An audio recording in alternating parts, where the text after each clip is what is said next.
Okay, there we go. All right, hello everybody. All right, I started a little bit earlier. That is loud. I'm gonna dial that back a bit. Started a little bit earlier just to do some sound checks and whatnot. Hello, Merry Christmas. Hey everybody, welcome to the annual St. Jude charity stream drive thing that I do. Has it already been a year? I know, right? I was just thinking that the other day. I was just like, wow, it's been a year already. And this is this is the sixth one of these I've done. This is the fourth one for St. Jude, and this is the sixth stream I've done total. So just kind of like reflecting back on that a little bit, and that was like, just wow, how fast time goes. Let's see, John Woo, is this an 8-hour stream? Yes, the plan is to make it 8 hours. If we're like really short of a major milestone, like we're maybe like a couple $100 away from a big goal and it's like 9 o'clock, I'll keep going until we hit that goal. That's like the general rule, but typically 8 to 9 hours is usually what we do here. I just came back from climbing. Oh, you were climbing. Okay, I was just like, I don't know what that word is, but okay, good job. I'm glad you climbed the mountain. You climbed Mount Everest. That's insane. You climbed Olympus Mons. You went to Mars and climbed Olympus Mons. That's incredible. It's amazing. You're the greatest mountain climber ever. Right here in my chat. Okay, so how is the sound? Everything good? So every time every time I do a stream, I always usually forget at least one thing. Sometimes it's not that big of a deal. Sometimes it's more of an urgent matter. This year I kind of freaked out because I grabbed the wrong cord for my microphone, and it works, but I can't really move this mic too much because it might knock out the cord. It's not in very tightly, so for right now, I guess we'll just have to see. Sounds great. Okay, that's good. So I cannot move this microphone and we'll be okay. Centralized entirely in Tekking's chat. Exactly. That's a Simpsons reference and I appreciate it. Okay, so technically speaking, the stream hasn't begun yet. So this is like, we're like pre-gaming right now, I guess. The stream doesn't start until 1 p.m. and it's only 12:54 p.m., okay? So just to kind of run down the basics of this, if you haven't been to one of these before, this stream usually goes for around 8-9 hours, and there is a link in the description below. I just checked it, so it should be working. You click that link in the description, and it'll take you over to St. Jude's website. And they actually reformatted everything over there. It's actually a lot easier to use now than I think it was last year. I remember the last few times I did this, I kind of had to like give a few instructions, like click on this link and then push this button and then go over here and then do this. It's really straightforward now. If you just go over there, I don't think you have to make an account. It might just have you sign in as a guest. You can make an account if you want to, though. And you just go over, and I think it gives you just preset options. Like if you would like to donate, $50, $100, or like an amount, whatever amount. I think the lowest one is actually $5 if you just want to donate $5, or just $1. Like any amount helps, really. This is for that, St. Jude Children's Hospital. And we're actually I have a video that I actually found about the founding of St. Jude. And I have it, and I think I'm going to play that later. That'll give us a good idea of like the actual backstory behind the hospital and why it exists and why Danny Thomas founded it and everything like that. So right now, here below me, donation link in description, and this is the little bar that we're going to have to follow the entire time. And this is, just the Tekking101 charity live stream 2022. And so far, out of a goal of 12,000, the reason I set it to 12,000 is because that's the amount that I raised last year, which I actually wasn't really all that happy with. It was a lot of money. That's really great. But the year before that, we raised 17,000. So 2020 was 17K. Going into 2021, I'm like, let's do even better. Let's hit 20,000, and we only raised 12. So I was just kind of like, yeah, all right, fine, whatever. So we're going to set it for 12 as our first goal and see if we can reach that. And then try to go even beyond that, plus ultra to maybe 17,000, and then we'll go to 20,000. So hopefully 20,000 if we can make it today. Have a lot of YouTubers that made me some videos for this. Their links are all found in the description as well. We'll be playing those throughout the stream. Last year I didn't really have anybody at all because I waited too long because I was with the move when I moved to a new place and everything like that. Didn't really plan last year's stream all too well. So I think that's part of the reason why we didn't do as well as years prior. but I think we're gonna be all right. And in fact, just to start us off, let's just check to see if everything's good with this. Let's refresh this page here. So the 500 I donated yesterday just to kind of start it all off. You know, I'll usually donate something. And so, yeah, Mr. Beast walks in. That'd be great. Mr. Beast, if he could just walk in and just like, all right, here's your 20,000. Be like, all right, that's the stream. See you, everybody. Thanks, Mr. Beast. He could take it from here. Just like, I don't need to be here if Mr. Beast is here. All right, let's see what we got here.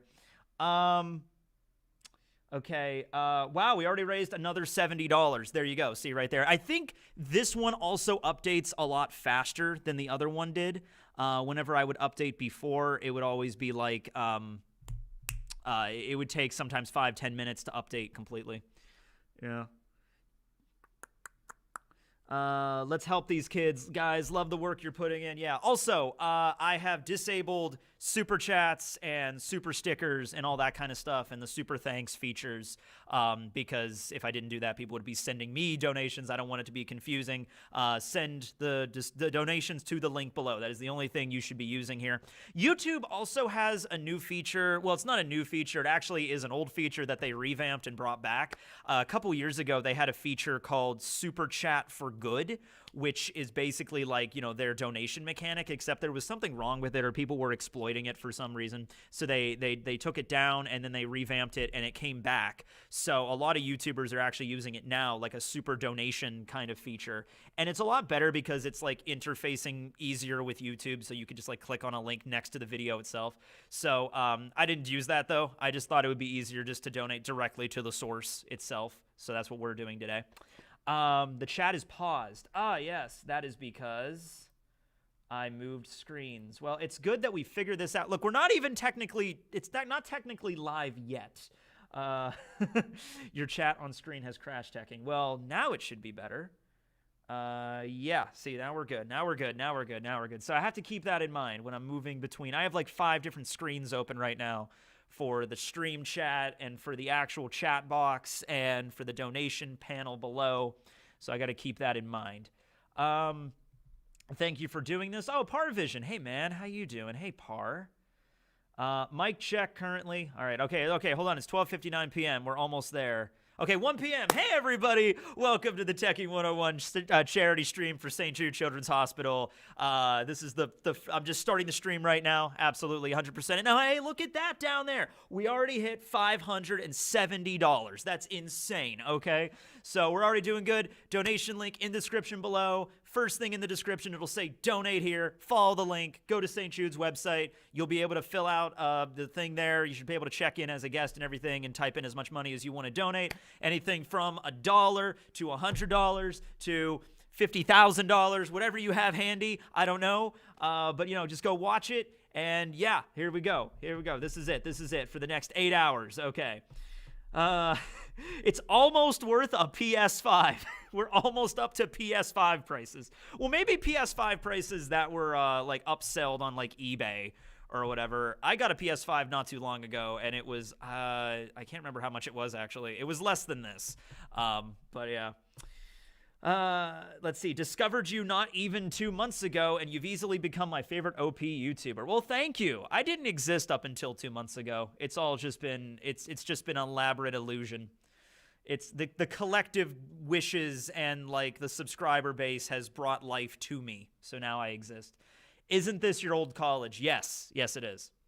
I'm actually really awaiting the comments that will be undeniably something along the lines of, is this your house? Where are you? Are you streaming in your house? Did you move again? Where are you? Is this your house?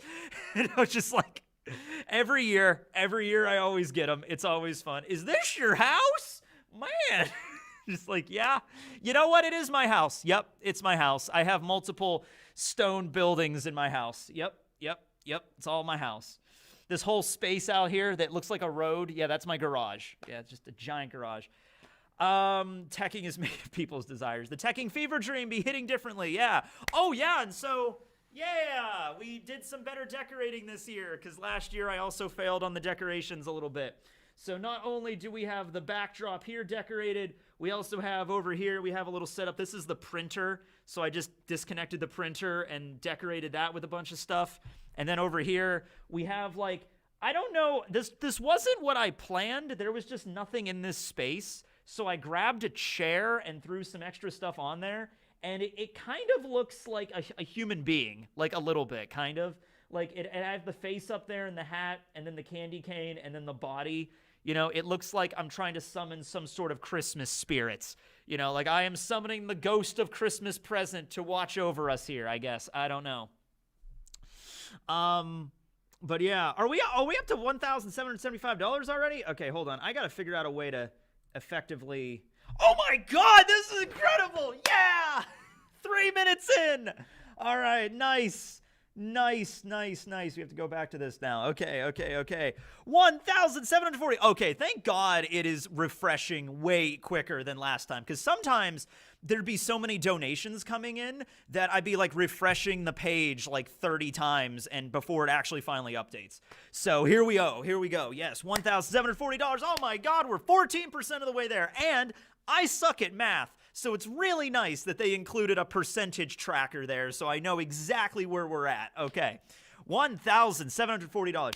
Typically speaking, the most donations will come in like the first hour or two, and then near the end we'll also get like an influx of donations as well.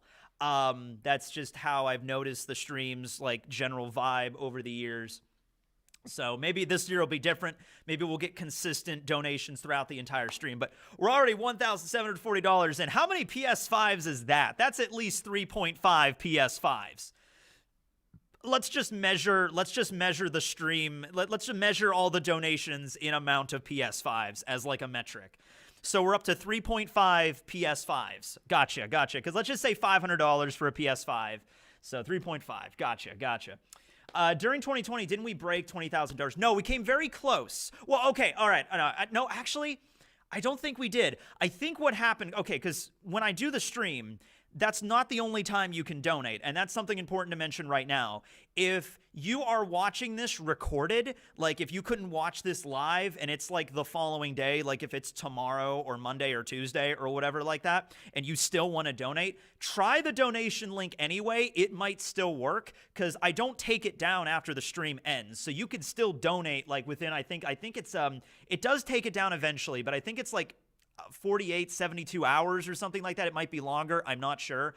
But my point is, like, check the link. And if it works, and if you want to donate, go and donate. So I think in 2020, we raised like 15,000 on air. And then over the course of the next 48 hours, we hit 17. I think that's the way it worked. Because I usually just remember the exact number and then just go with it, the final number. 12 hours? Is it 12 hours? Okay, so just keep that in mind then. PS5 is a great metric. Yeah, let's just keep it with that. Where is Barry? Barry's right here. Did you not see Barry? He's right next to Pharaoh Atem and Porygon. Yeah, and then on the other side we have the bee, and then we also have a Pokeball. Yeah, and then also Katakuri helped decorate the trees because we have 2 large donuts on the trees, 2 giant candy canes, Ghost of Christmas Spirit over here. And no, that's the Ghost of Christmas Sabo. And then back here, we're at 2K already. My God.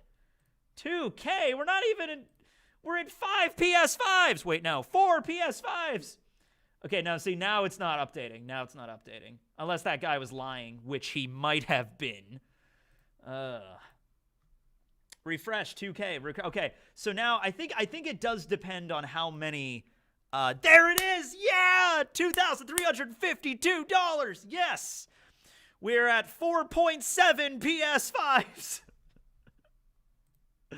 Oh my goodness gracious. Thank you so much, everybody. God, this is going to be a good stream. I think this is already going to be a better stream than last year. It's already better. I got a lot of other things planned. I got some other things we could do. I don't know if they'll be successful. We got this thing.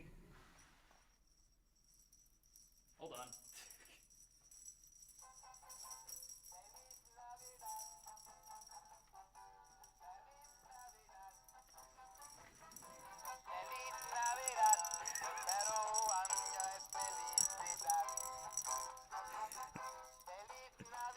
Okay, that's enough. That's enough, buddy. That's enough. Okay.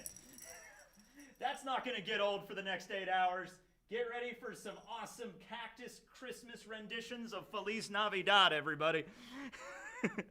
3.82 PS5s. Is the donut edible? I don't know. We could find out later. We could try. Get to 5,000 donations, and I'll see if one of those donuts is edible. Ash is retiring. Yeah, that's something. Oh, yeah, we also have to have stuff to talk about, so that's good. You know, no, it won't, sir. The reason I bought that, by the way, so I was in Walmart just looking at a random bunch of Christmas stuff to buy for this stream. And, you know, I was looking at all the plushies they had, and they had an assortment. They had Christmas dinosaurs. They had a Christmas dragon. They had a Christmas peacock for whatever reason. But I went with the Christmas cactus because it reminded me of the, oh, what are the names of the, in Final Fantasy? Like in Final Fantasy X, Lulu uses one of them as like her spell casting focus thing. I forget, cacturns? No, that's not, that's something else. Wait, are they called cacturns? I don't remember. But they're called something from Final Fantasy. You guys know about what they are. You'll let me know in a second. That's kind of the joy of having a chat box. So, yeah. Feliz Navidad. Yes, exactly. Yeah.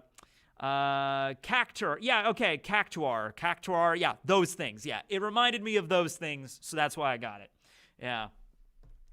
Let's see. Can you do donate and ask a question, or is there no super chat? No, I turned off super chats because, you know, don't send me super chats. Don't send me super chats. If you're going to donate money, send it to the cause that we're raising money for. Don't send any to me.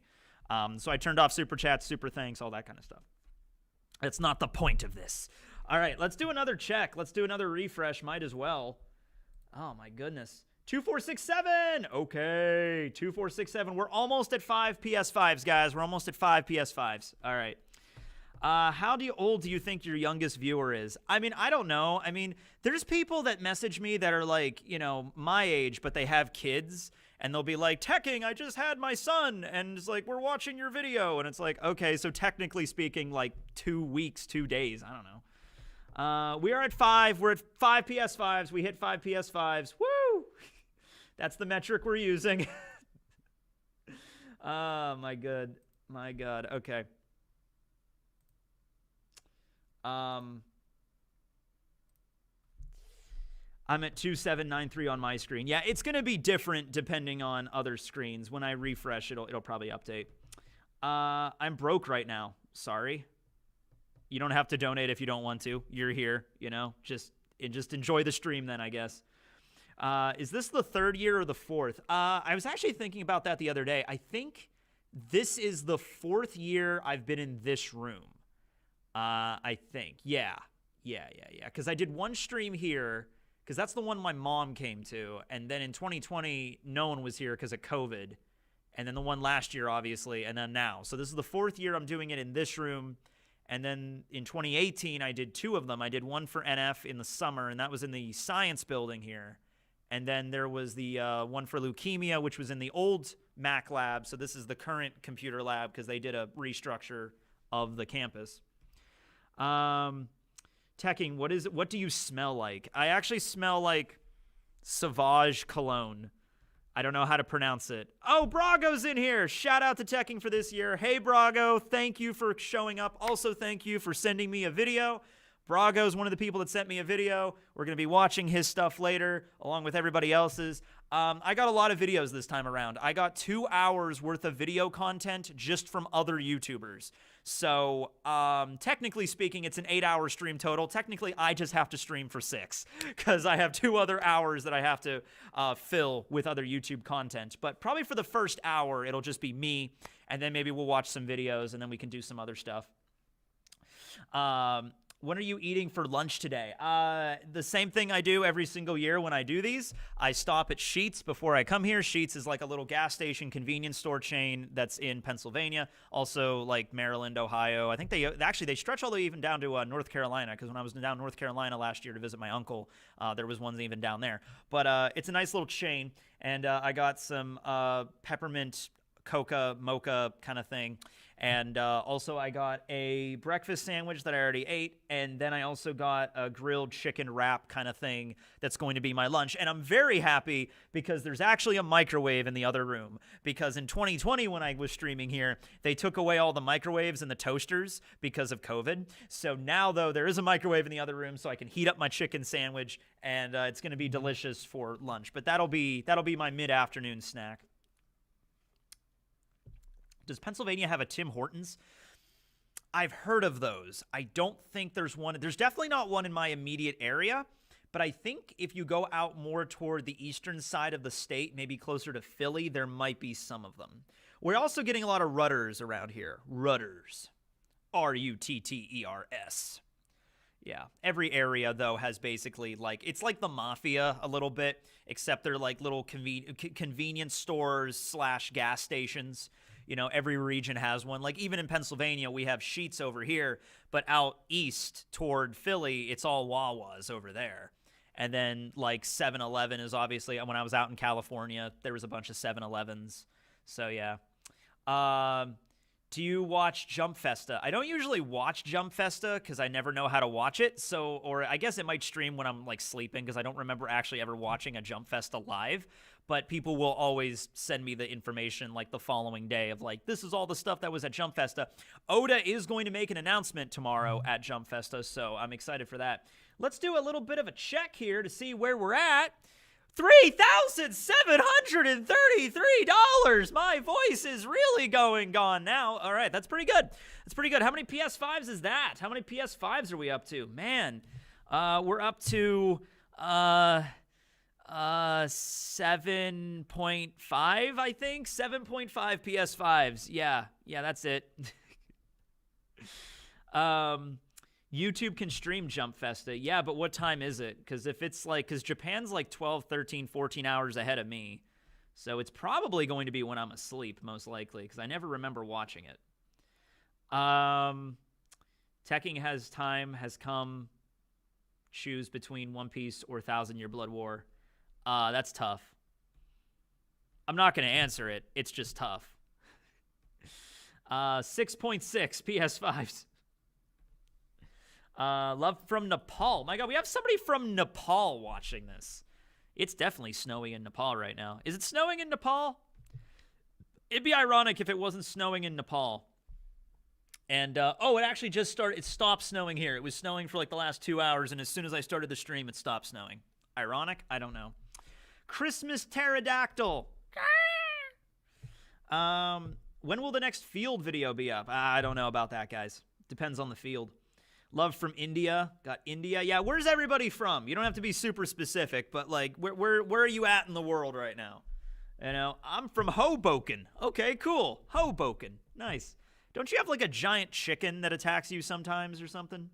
I remember that as like I don't know if that was a cartoon or a storybook I read when I was a kid, but like some kind of giant chicken attacking Hoboken. I'm not really sure. Okay, what do we got? We got India. We got Germany. We got Scotland. We got Barbados. I love the flag of Barbados. It's literally Poseidon's trident. I love it. We got Kentucky. We got Wales. We got Brooklyn, Indonesia, Vermont, California, Austria, Syria, Sweden, Bangladesh, Ghana. Somebody's watching us from Ghana. Belgium, the Czech Republic, Brazil, Chicago, Portugal, Rhode Island, New York, Poland, Chicago again. Chicago. We got a lot of people from Chicago. Just like, yeah, Tekking watching from Chicago. Hungary, New Hampshire, Old Hampshire, Florida, the Netherlands, Manitoba, Canada, Pennsylvania. All right, Indiana, the Netherlands, Tunisia. Somebody's watching us from Tunisia. That's in Northern Africa. That's where Carthage used to be.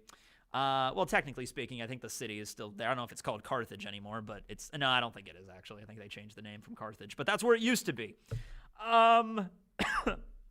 Kuwait, Canada, Texas, another person from Tunisia, Mars. The cockroaches on Mars are watching this right now. This is the most expansive live stream ever. Turkey, Latvia, El Paso, Texas, Iowa, Grenada, Nicaragua, State College. My God. Chile, Kenya, Turkey, Madagascar, Somalia, Puerto Rico. Oh my. It's still Carthage? Okay, good. I'm glad it's still called Carthage. Cambodia. Go Cambodia, man. Cambodia is cool. Cambodia's got the one of the oldest religious complexes on the planet, and that's Angkor Wat, which is on their flag actually. Also, I think in terms of total area, it's the largest temple structure. I think it might be the oldest and the largest. Now I don't know if it's the oldest. It might just be the largest. But in terms of like sheer area covered. Iran, your mom's house. No, it's not. All right, I was wrong on that one, but it's one of the largest ones. It's something. Costco, Lulusia, from the Lulusia Kingdom. I don't know where that is. That island doesn't exist. The Andromeda Galaxy. My God. I wonder how long it would take if aliens existed. Well, okay, aliens exist. But aliens existed, and to intercept the information from this stream in the Andromeda Galaxy, how long that would take for the signal to travel. There could be a poor alien that's not going to watch this stream until, like, you know, several thousand years from now, and it's like, oh, man, I can't donate to this stream anymore, you know? Narnia. Who said your mom's house? Well, a few people, I think. That's awesome. I mean, it's not called Carthage. See, that's what I meant. I know the city itself is still there, but like what they call it, I don't think was Carthage anymore. Yeah. Denmark. Okay. All right. Wow, we got a lot of people. Man, New Zealand. Awesome. Buffalo, New York. All right, let's do another check here. Let's do another refresh. Refresh. 3878. Okay, not bad. Not bad. Not bad. We're getting close to 8 PS5s. 8 times 5 is 40. Yeah, we're getting there. Middle Earth, Muskrat. Catacombs. Impale Down, level 5.5. All right, so, oh wait, what's this? Does it make sense that dinosaurs in One Piece are cyborgs because of the Void Century was... Okay, so dinosaurs are not cyborgs. They just have those abilities naturally. Like, normal dinosaurs in the One Piece world just have the ability to spin their frills and fly. You know, Triceratops could just do that. You know, pterodactyls can stretch their body back and attack. That's just how they did it. No mechanicals evolved. That's just their natural bodily functions. 4,100. Did we hit 4,100? 3878. Give it a second.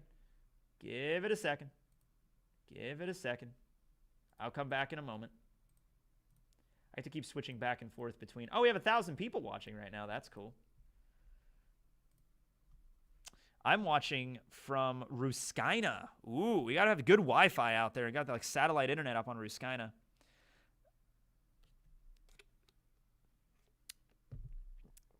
It's still called Carthage. It's just not the capital anymore. All right, let's get to the bottom of this here. Hold on. Let me pull up a map of Tunisia. I'll be right there. All right. Oh my God, I'm getting more. Okay, is it just me, or has there been just an overall increase of scam calls lately? Like scam text messages, scam emails, scam comments on YouTube. It's just everything scam related just seems to be like really up the last few months for whatever reason. It's just really insane. Like I'm just noticing a lot more shit getting past my spam filter on my email and everything. Watching from my boss's room. Watching from Trinidad and Tobago. I know where that is. It's off the coast of Venezuela. All right, let's see. Tunisia. All right. Yeah, I got like 4 yesterday. Yeah, I feel that. Yeah, it's just way worse for whatever reason. Like, I have to keep going into my email and keep like resetting the spam crap and just like, ugh. Okay, for some reason it's not loading. Does Tunisia even exist? My map of Tunisia is not loading. Oh, wait, here it comes. There it goes.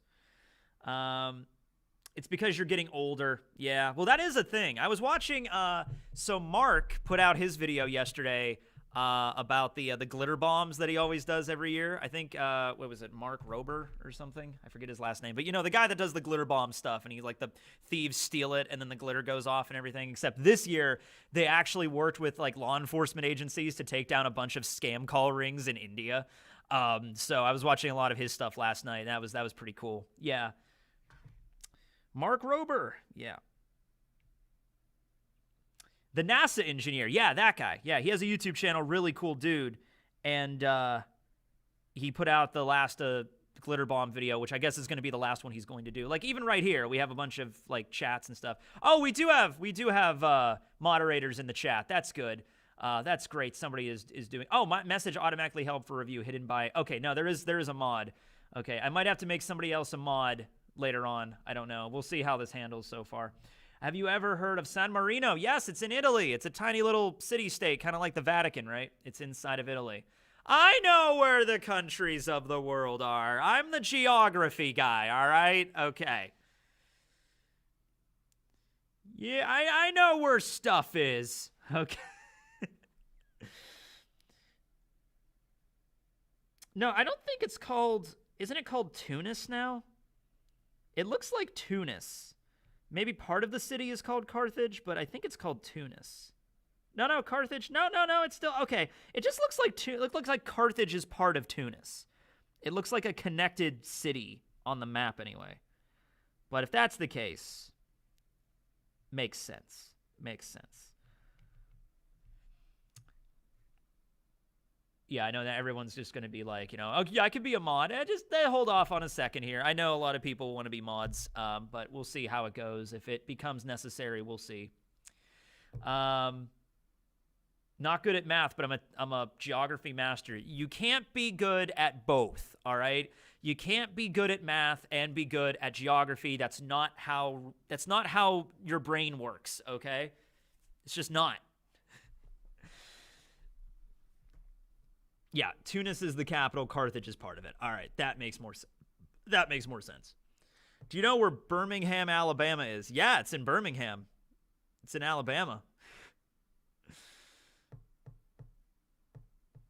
What's the capital of Benin? Okay, so I don't know the capital of every single country. I'm working on that right now. But I do know that Benin borders Togo. And hold on, I'm trying to picture it here. It's on the African coast. It borders Togo, and then what's to the right of Benin? Hold on. Is it Cameroon? It might border Cameroon. You ever been to Johnstown? Nope, never been to Johnstown, PA. It's elusive. No, I've been, yeah, it's two cities that have been pretty close to where I grew up, and Johnstown was one of them. Yeah, I've been to Johnstown many times. How many countries have I traveled to? One. One that's not the United States, and that's Canada. And that doesn't even really count because I went when I was like 7, and it was just to Niagara Falls. So it wasn't even, like, Niagara Falls is like on the border. Like, we did need to pass through customs, but this was before 9/11. This was like in the year 2000 we went to Canada. We literally just needed to like kind of show them our birth certificates. We didn't have passports or anything, and they just let us into Canada. And we were just there at Niagara Falls. So we were like on the border city, and then that's it. And then we just came back. What's my favorite Nordic country? That's a tough one. I want to say Greenland. But if you're talking about like the Nordic countries in Europe, I'd probably go Sweden on that one. Probably. Most likely. My phone. Oh, it's telling me, oh, my email is connected to the donations. So I get an email whenever I get donations. That's cool. That's good to know. All right, let's do a refresh. Let's see where we're at. 3878. 4388. 4388. Yes. Okay, good. 4,388 doll hairs. We're moving along. You got to visit Japan someday. Yeah, hopefully we'll be going maybe next year. I don't know if I'm not. I don't know if I am or not. But Rustage threw out an idea. Oh, by the way, Rustage, he's not doing too good right now. He apparently ripped his ACL while skiing, so he's laid up right now at the moment. I mean, I guess he's doing okay. I texted him a couple days ago when he actually got into the accident, and I guess I don't know if he's still in the hospital right now or anything, but yeah, he I guess was going skiing. I guess in Switzerland maybe. I don't know where he was exactly, but somewhere in Europe, I think. And yeah, he was skiing and ripped his ACL and had to go to surgery. So yeah, what is ACL? ACL is a muscle ligament in your knee. Tearing it can be very, very painful. Also, pretty much like debilitates that entire leg. And, you're going to need probably surgery in order to correct it. It's an injury that happens a lot with football players, especially American football players. It can happen a lot. Maybe if your leg bends in a weird way. Typically, it's really disturbing because whenever you tear your ACL, you usually hear like a big like pop sound as it rips. And my dad, I don't know if he's ever torn his ACL, but he's had 2 knee surgeries for both legs. My dad has really crappy luck when it comes to leg injuries. He's broken one of his legs, and he's torn ligaments in both kneecaps. So he had to have surgery for all 3 of those. So not fun, and it takes a while to recover, but you can basically heal and get back to where you were. I got to teach Connor geography. Maybe. Anterior cruciate ligament. Yeah, see, I got that right. I know biology. You can't know geography and math and biology all at once, okay? That's just not how the human brain works, okay? Yeah. Anterior cruciate ligament. Yeah. Another reason not to do outdoor activity. I went skiing one time earlier this year, and I almost messed up my knee as well. Okay, so I'm done. I tried skiing. I'm glad I tried. I'm glad I gave it a shot, but it's not for me. All right, first of all, it's just too annoying to have all that stuff strapped to you. It takes forever. You got to have these giant, heavy boots and strap them to you and walk around weird. I'm just like, nah, I don't. That's too much trouble. That's too much. Give me like tennis, just grab a tennis racket and maybe a sweatband and you're good. That's the kind of sport I can get behind. Okay. And then, when I was skiing, I was learning how to ski because I didn't know how to ski, and I was doing fairly okay, I guess. But there was one point where I almost fell. But the thing is, because you're wearing like these big boots, if you're falling forward, your knee can't really you can't move your leg normally. So I kind of moved my knee forward, pushed it further than it should have been. And I didn't hear anything pop, so I don't think I tore anything. And it wasn't crazy painful. But my knee probably hurt for 2 months after that. I probably should have went to the doctor, but I didn't. It's fine now. But yeah, I went skiing at the beginning of March, probably until May. My knee was really, if I bent it a certain way, it really hurt. So, yeah, probably did something. Probably tore something there, but whatever. My body healed. No, I did not try snowboarding, nor will I in the future. Are we up to 9 PS5s? Awesome. Refresh. 4388. Okay, we're still 4388.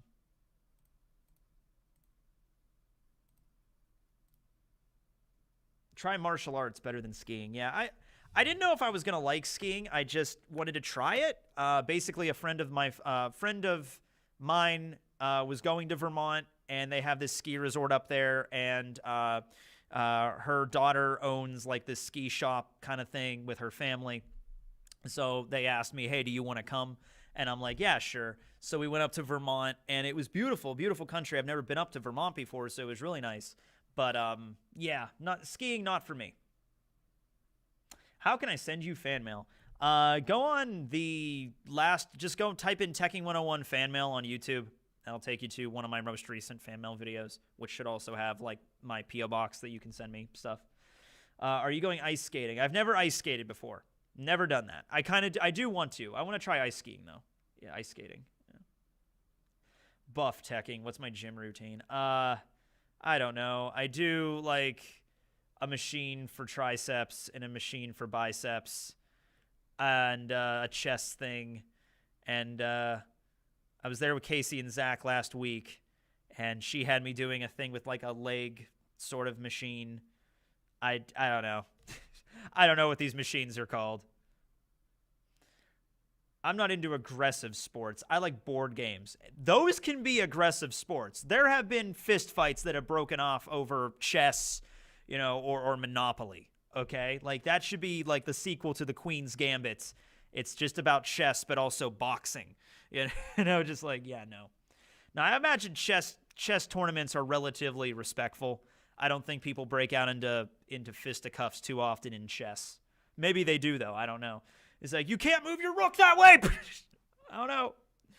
Where is Casey and Zach? They're probably at their house, I guess, living. I did not ask them to come, so sorry about that. Maybe next year I'll ask them. I don't know. But yeah, they're my gym buddies because, they've, go to the gym quite a lot. And so I went down there, and they're the ones that help me kind of do this. And this is the proper way to do it so you don't, wreck your body doing it wrong, which I probably most likely would have. So I'm trying to go at least once a week now, which I probably should be going Monday, I think.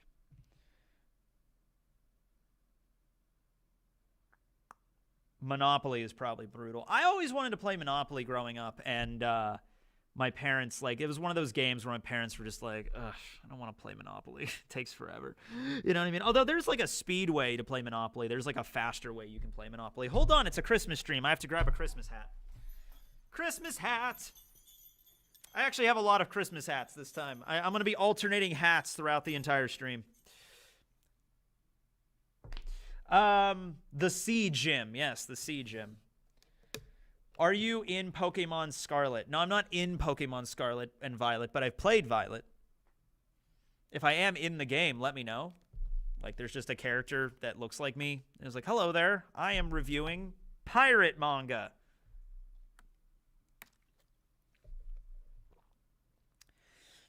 Are you slowly getting more of your house? What do you mean I'm slowly getting more of my house? I bought my house on an installment plan. I'm not allowed to use the garage until the 6 months in. I'm not allowed to use the upstairs bathroom until the first year I'm there. That's how that works. Chess boxing is a real thing. I imagine it would be, yeah.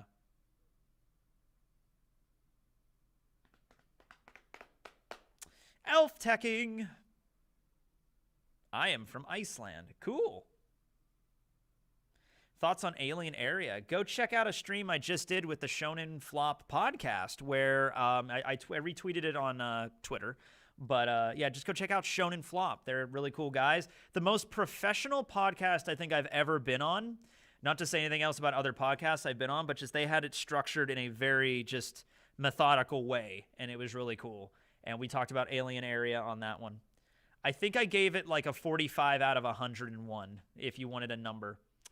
Am I going to be becoming a VTuber? Probably not, no. I don't see myself becoming a VTuber. Maybe, though. I don't know. 4, 6, 3, 4. Okay, come on. We got to hit 5K. See, like I said, it's starting to slow down at this point. That's typically where it goes. You look like you're 5'9". I'm 5'5" and a half. Maybe 5'6". 5'6" with the hat. What was my major in college? It was digital media communications. So basically this. WTF is a VTuber. So VTubers, and by the way, I didn't know what VTubers was for a while either. I really didn't. VTubers, okay. So VTubers are 3D models that you can have made, and specially, it's not the same obviously as art. You have to get them specially designed and stuff, and there's a certain way they have to be rigged up so you can actually use them. But essentially, they're 3D avatars. So when I'm here filming, my camera sees what I look like, and then it just basically takes my facial expressions and my movement and transfers it over to this 3D model that's moving along. And you don't see me doing the video, it's just the VTuber. Now, what I think is that eventually there's going to, ooh, it's starting to snow a lot now. I don't know if you can see it out there, but it is snowing. Now, what I think is going to happen eventually is they're going to, and this might have even actually already been attempted, I don't know. Nux has a VTuber avatar, so there you go. Just check out Nux. He has one. But no, the thing is, couldn't you, in theory, just create an AI? Then this AI could just watch, like, a bunch of YouTube videos, and then basically the AI develops its own YouTube personality, and then through VTuber and this AI technology, you've basically created an artificial YouTuber. And the thing is, that's probably already been attempted, but it's probably in the like beginning stages right now. But if the technology improves, maybe 10, 20 years from now, maybe like computers will just like when it comes to things like entertainment and comedy, you think that like humans couldn't possibly be beaten by robots in that front, but maybe we could. Maybe if there is an AI that's just more entertaining and just like more funny than any human could possibly be, or on the same level, if not funnier, then you could just have AI YouTubers, and that's just what we sit around. Might already exist. See, that's what I'm thinking. It's been attempted before, but I don't think it's like in the big stories yet. It's getting there. Is there a Barry origin story? There is. There is a Barry origin story. I think I actually told it on one of these previous live streams. I think the one I did 2 years ago in 2020, I think I told Barry's origin story. Barry is the origin of all things. General AI is not that advanced. Yeah, but give it like 20 years. And then we're like the humans in WALL-E. We're just like big, fat, like, you know, blimps just sitting in our chairs, like the whole of humanity is, and we're not moving, and we're just watching holographic like screens, and we're just watching the artificial VTubers that are just making video content for us at that point. Yeah.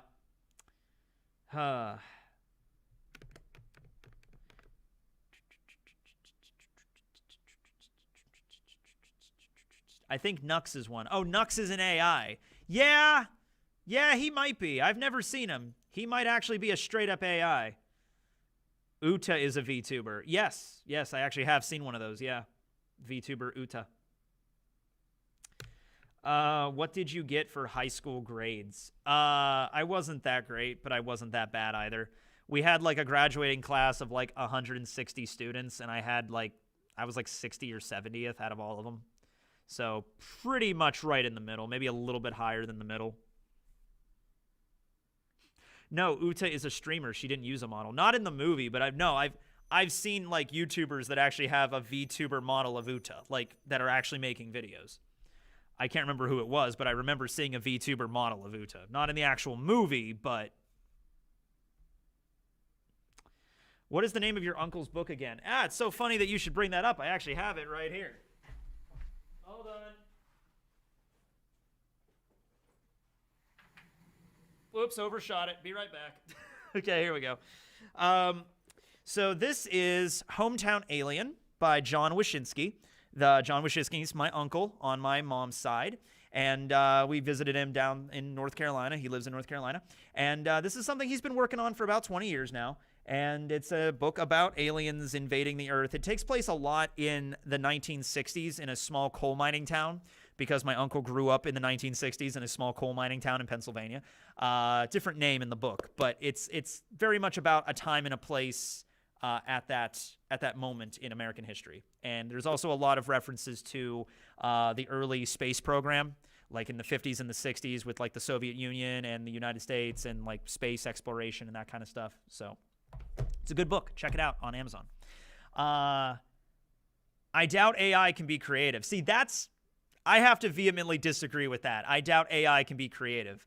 Because there's some pretty advanced AI just right now that obviously is not commercially available, but I've seen some examples of AI being worked at in labs and stuff. And it's remarkable the kind of stuff that's capable of that. And just, you imagine how fast things improve. Like, look at technology 10 years ago in 2012, and look how where technology is right now in 2022. Like, there's a big gap there, okay? It's not, like, insignificant. It's not like we had no idea. It's like 2012 and 2022, technology's the same. You know, PS3, PS5, same hardware basically. No, very clearly things are improving, and yeah, and you just give it even more time. So give it another 10 years, give it 20 years. Yeah, maybe AI could learn. Well, that's how things learn. And it's a concern. People are bringing up the AI art. I've actually seen a lot of that the last few days. Like, that's actually really concerning, because if everybody's using AI art, if you're just going on and just typing in something and then the AI is just generating it and everybody's doing that, that sort of is not a motivation to actual artists to sit down and make things. And I've even heard it. There was even somebody earlier I saw that said, I have like writer's block because of AI things right now, you know?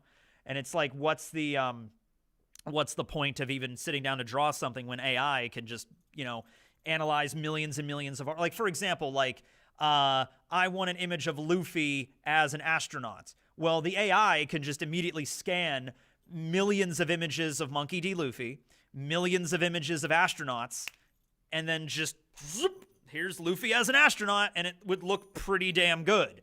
So that's also an issue. But it's one of those things that it's just like, you know, can we stop it? Or is it like we're going to advance and it's going to happen no matter what? Oh, man. AI writings be a thing, too. Yeah, I think if you undersell AI, you haven't really been focusing on the stuff that's been coming out.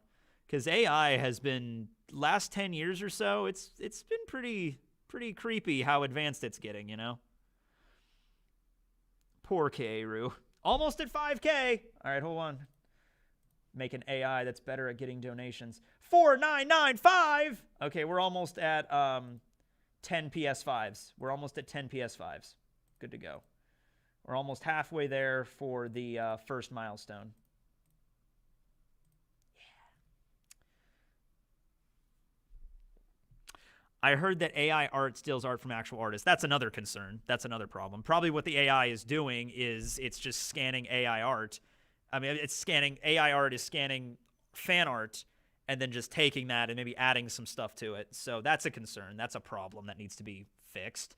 But once again, still very much in the early stages. So I'm like looking at it like I don't think this is something that's just going to go away.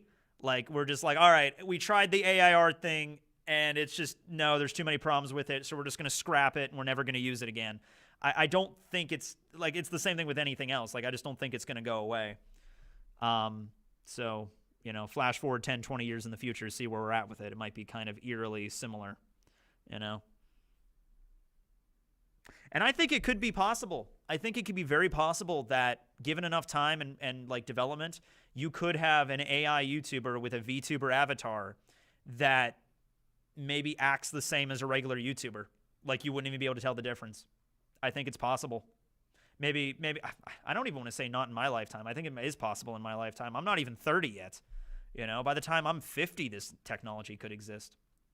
You know, because we picture AI now as being very simple and just like, hello, welcome to my YouTube channel. Hello, hi, thank you for watching. Please subscribe. This is interesting video we play today. Talk about Dark Souls. You know, like, that's what you picture. But like, what if the AI gets to the point where it's like, hey everybody, welcome back to AI YouTuber 379421 beta. Today we're playing some Elden Ring 3 on the PS6. You know, and it's like, what if it's actually funny and engaging? And it's like, oh man, that would be creepy. That would be some Uncanny Valley stuff right there, man. Is Tekking real? That's a that's a creepy Tekking AI. Man, you should listen to AI metal. There's AI metal? Oh my god. Oh. The Terminator arc is imminent.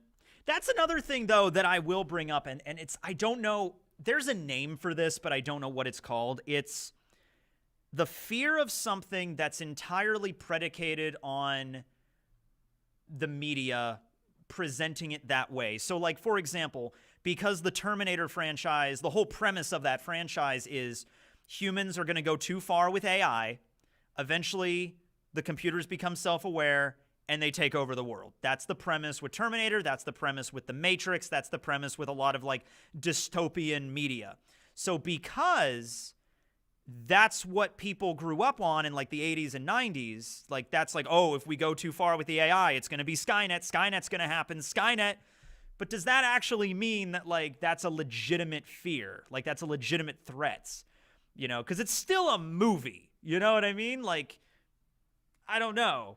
Or should we be like, well, we shouldn't really extend AI research, because if we do that, if we keep on researching AI, if we keep doing better and better and better with it, inevitably Judgment Day is going to happen, right? Did you see Terminator 2?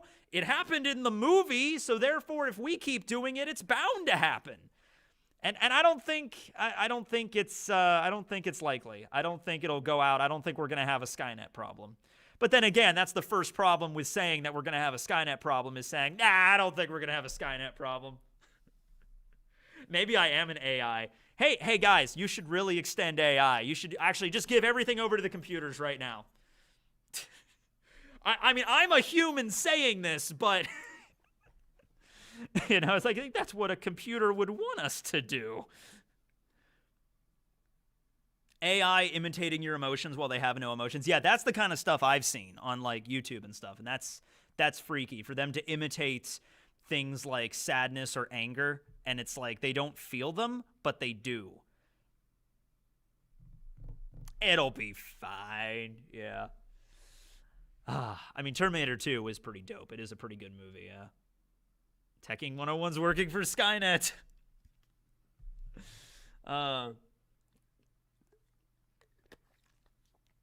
AI should never be given human rights or the rights to vote.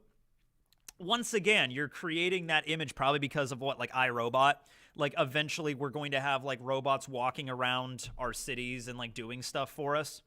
I don't know if people would want that. I don't know if people would want robots actually that look like humans walking around, like anthropomorphic robots walking around with 2 arms, 2 legs, eyes, and be like, hello there, sir. May I take your coat?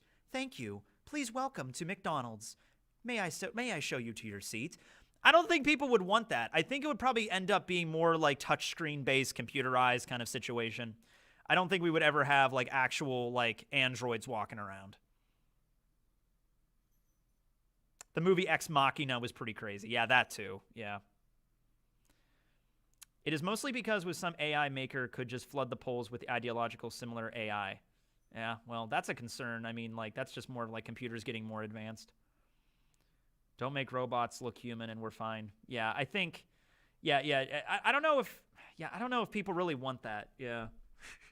I don't know if people want robots walking around in society, like doing stuff for them, you know? But if that ever happens, be nice to the robots. You know what I mean? If that ever happens, be nice to the robots. Because in every single one of those movies, whenever we do have like a future, like iRobot or whatever, where, you know, you're in a society where humans and androids are like working side by side or whatever, there's always a scene where there's a human and he's like mean to a robot for no reason, right? And you know he's going to be the first person that's going to get killed, right? It's just like, you know, he's at his office, he's at his desk working, and then the robot comes in with like a coffee and just like, your coffee, sir. And then it glitches and it spills the coffee on his lap, and the dude is like, you stupid machine, bam, and like throws him against a wall, and the robot is there, and it's like, I am so sorry, sir. I am so sorry, sir. And it's like, you know, that's the first guy that's going to get killed. You know, that's the first dude that's going to die, you know? I don't even like self-checkout. It's just like, well, oh, I don't think those are going anywhere. I think all cashier positions are pretty much going to be phased out in like 10 years.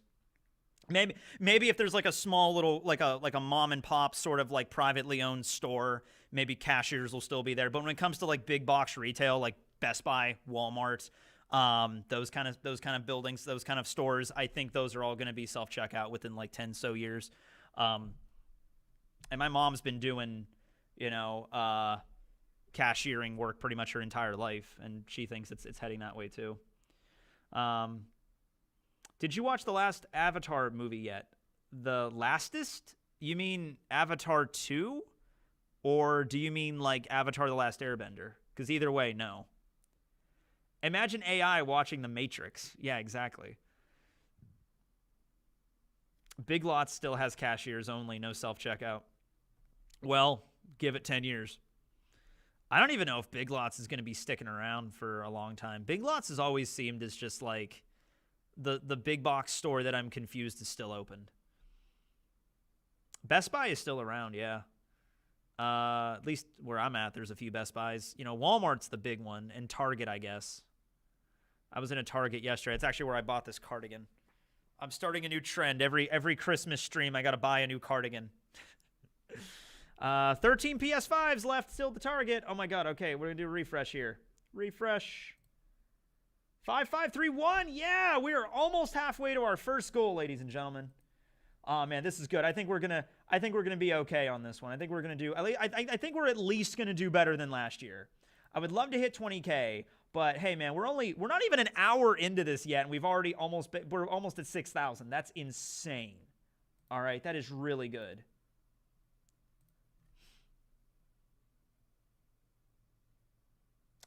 Avatar: Way of Water. No, I've never actually seen the first Avatar movie. The one that came out in 2009. Never saw it. It was like the highest grossing movie of all time. Have not watched it. Yeah, Big Lots is going to definitely be out of business within 10 years. I don't see it lasting super long. Same thing with, I think JCPenney is hanging on by a thread too. Like there's certain businesses like Sears is technically still in business, although all the ones around here are closed. I think, what was the other one? Kmart. Kmart, there's like no Kmarts around here. I thought they were out of business. They are still technically holding on, but like barely.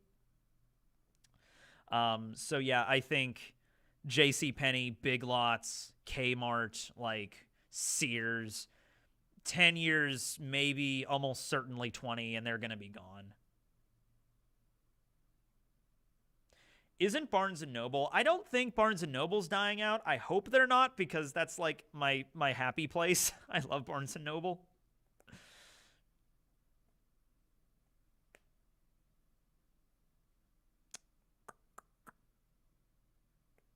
Mattress Firm is money laundering front. Oh, I didn't know that. Kmart, where I lived, is closed. Yeah, Walgreens. I haven't been into a lot of Walgreens before. Yeah. Remember Circuit City? I remember Circuit City. Remember Radio Shack? I kind of miss Radio Shack. Little bit. I low-key miss Radio Shack. Yeah. So there was never a Blockbuster around where I live, but we did have a place called Video Warehouse that was pretty cool. And when I was a little kid, I remember going to a place called Box Seat Video with my dad.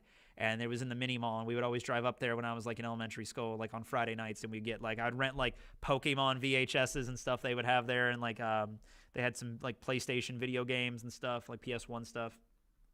It was pretty cool. Radio Shack is definitely needed. No way you just said Circuit City. I said Circuit City. I've been in a Circuit City. Ironically, the Circuit City, one of the Circuit Cities where I'm at right now, or around my area, got changed into a Best Buy, so...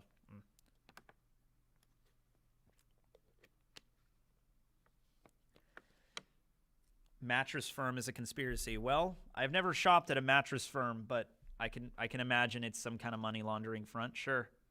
That doesn't surprise me. You're telling me a big business corporation is secretly a money laundering front?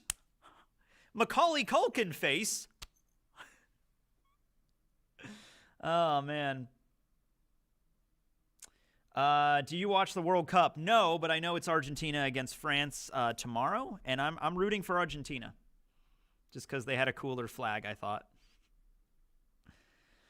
Macy's is going down before JCPenney. You see, I would think JCPenney would go down first. I picture, every time I put my hands on the desk, my computer monitor shakes. I would assume that Macy's is like one of the big beginnings of department stores, and they're going to be the last ones to die out. I have a feeling. Mattresses are purely a scam. All mattresses are a scam. If you own a mattress, you're part of the problem. Oh, God, I own 2.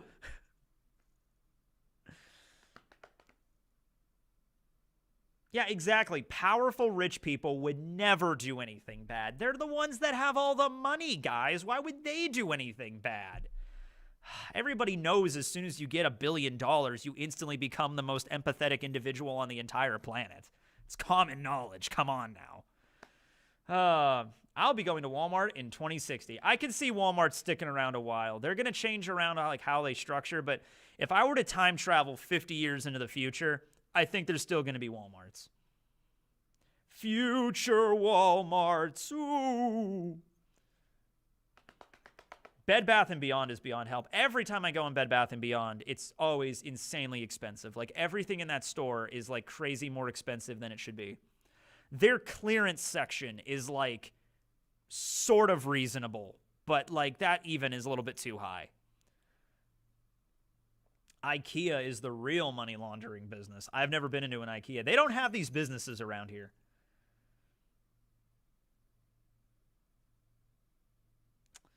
Is Kuma an AI? You know, that's a good question. I think he kind of is. Walmart with hover carts and robots. Can't wait. Oh, it's going to be fantastic, yeah. How to donate. Donation link in description. Head on down there over to St. Jude website. Let's see what we got. We've been streaming for about an hour. We've got 1,100 people watching. We are at, come on, 6,000. Oh, we are so close to 6K. Come on, we have 3 minutes to get to 6K. $14. We probably already hit it because people are donating like right now. But come on, more donations, guys. Come on, we're almost at 50%. Let's do 50% in the first hour. We have 2 minutes left. Guys, we only have 2 minutes left. Come on. Come on, guys. We just need $14. The number 14. The number 14 again. It happens again, guys. We can never escape the number 14. Remember the 14th of November. Oh, man. Oh, God. They're not going nowhere, especially now that the owner of Denver Broncos. The Denver Broncos. It's past 6. Okay, we did it. Woo! Let's do refresh. Okay. Well, you know, after a couple more refreshes, I think we'll be all right. Ah, it froze again. I have to keep remembering to change the chat over.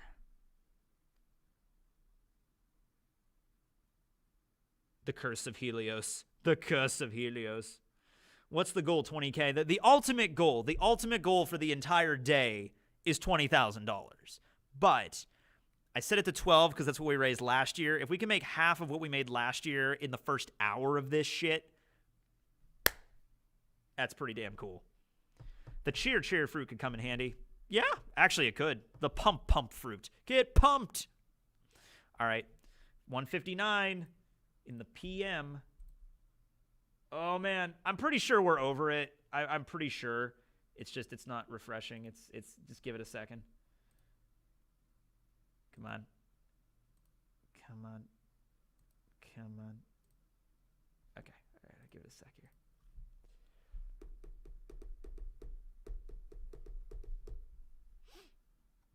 What are your thoughts on Ikaku's Bankai? Bankai! It's pretty cool. I guess he never got it fixed, and he never really uses it in the final arc. So maybe he will use it again? I don't know. Just to see it one more time in the new animation, I would love to see that. Yeah, crazy. You know, Ikaku, in the canon of the manga, only used his Bankai once in the entire story. Just one time. That was it. Just kind of there and then gone. Okay, it's 2 o'clock. So let's do a refresh. There it is. There it is. Thank you, everybody. We got, oh, that's kind of ominous. 666, the number of the beast. But it's okay. We're at $6,666. 50% up to the first goal of $12,000 in the first hour of the stream. Let's have a round of applause for all of you. Let's do a victory screech. Nah, I should probably not push the voice too much there. Imagine if Kaku had a giraffe-themed Bankai. That'd be pretty funny, yeah. We're up to 12 PS5s. 12 PS5s, baby. Someone donates $600. Did somebody donate? Yeah, we can actually look through the actual donations themselves. Hold on a second. Let me take this down really quick because I don't want to show off. I don't want to accidentally show anybody's full name. Yeah, I don't know if I can sort this by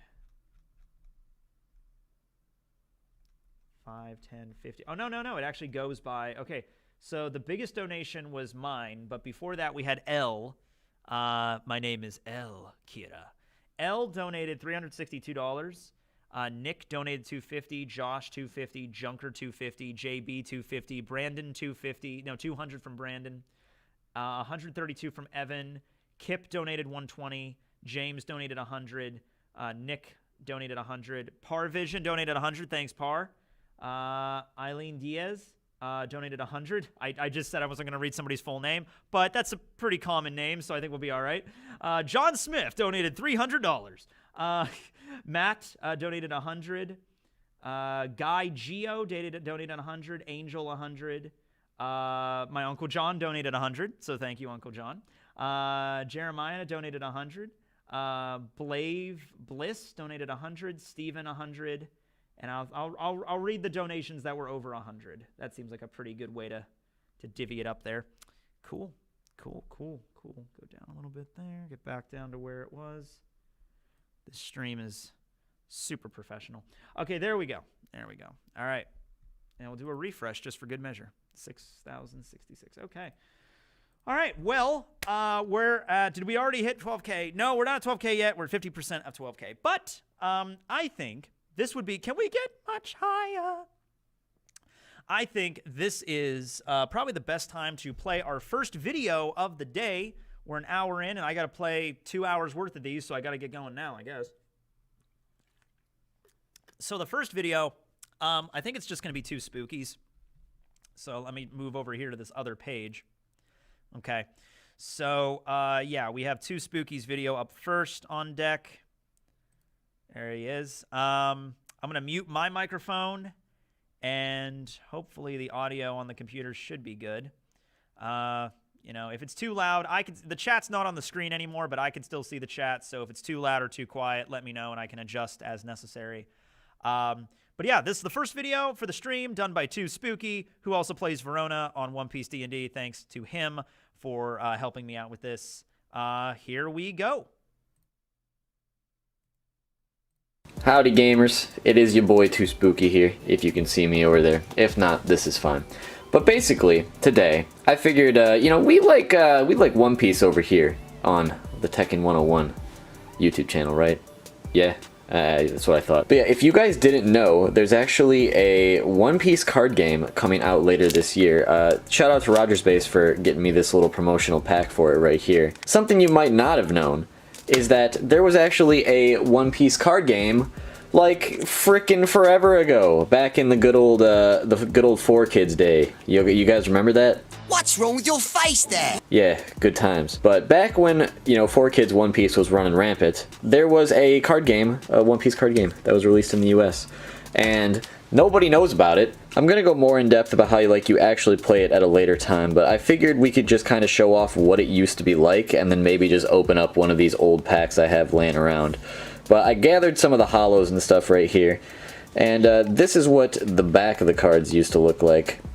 Something like that right there, very simple. Yeah, as you can see, it's like you'd have a little description.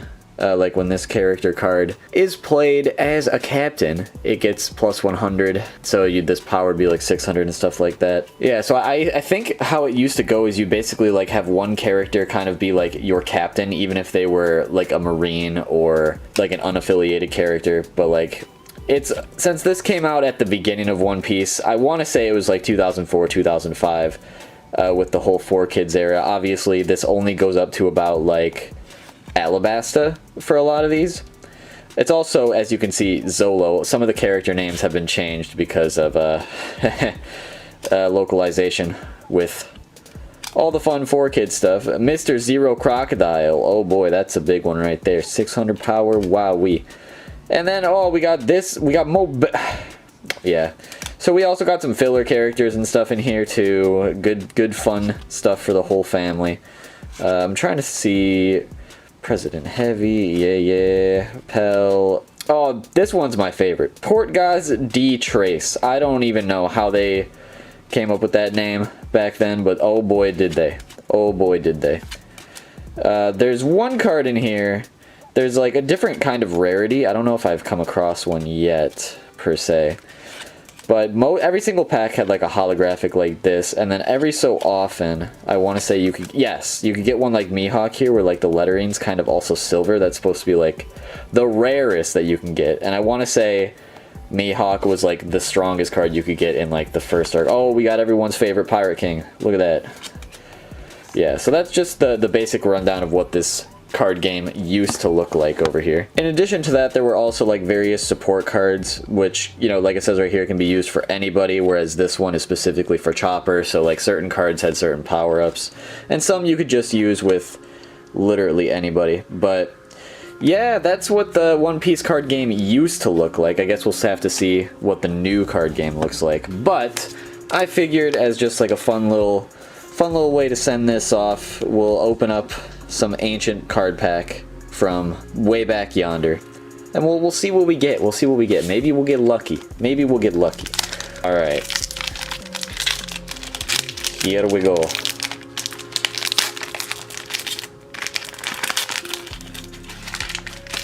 I don't know if there's any sort of card trick where the holo's gonna be, but in the chat, gamers, good luck for charity. Good luck for charity. Let's go. Oh, we got ourselves a Mr. 3. I already got one of those, actually, but you know what? We'll take him. We'll take him. But we also got, oh, good old Wapple, the Tin Tyrant over here. Oh, the chef of the pirates, Sanji. And then we have a Boogie Bomb for Mr. 5. The Quattro Axe for Kuro Marimo. I don't think I've ever seen that card. Dinner of the Pirates. Wounds all over. One-on-one. Oh boy, we got ourselves Chopper, king of the island of exotic animals. Nice. And then Static Cling Attack for Kuro Marimo once again. But yeah, there you go, everybody. That's the old One Piece card game. I'll talk more about it at a later time over on my channel.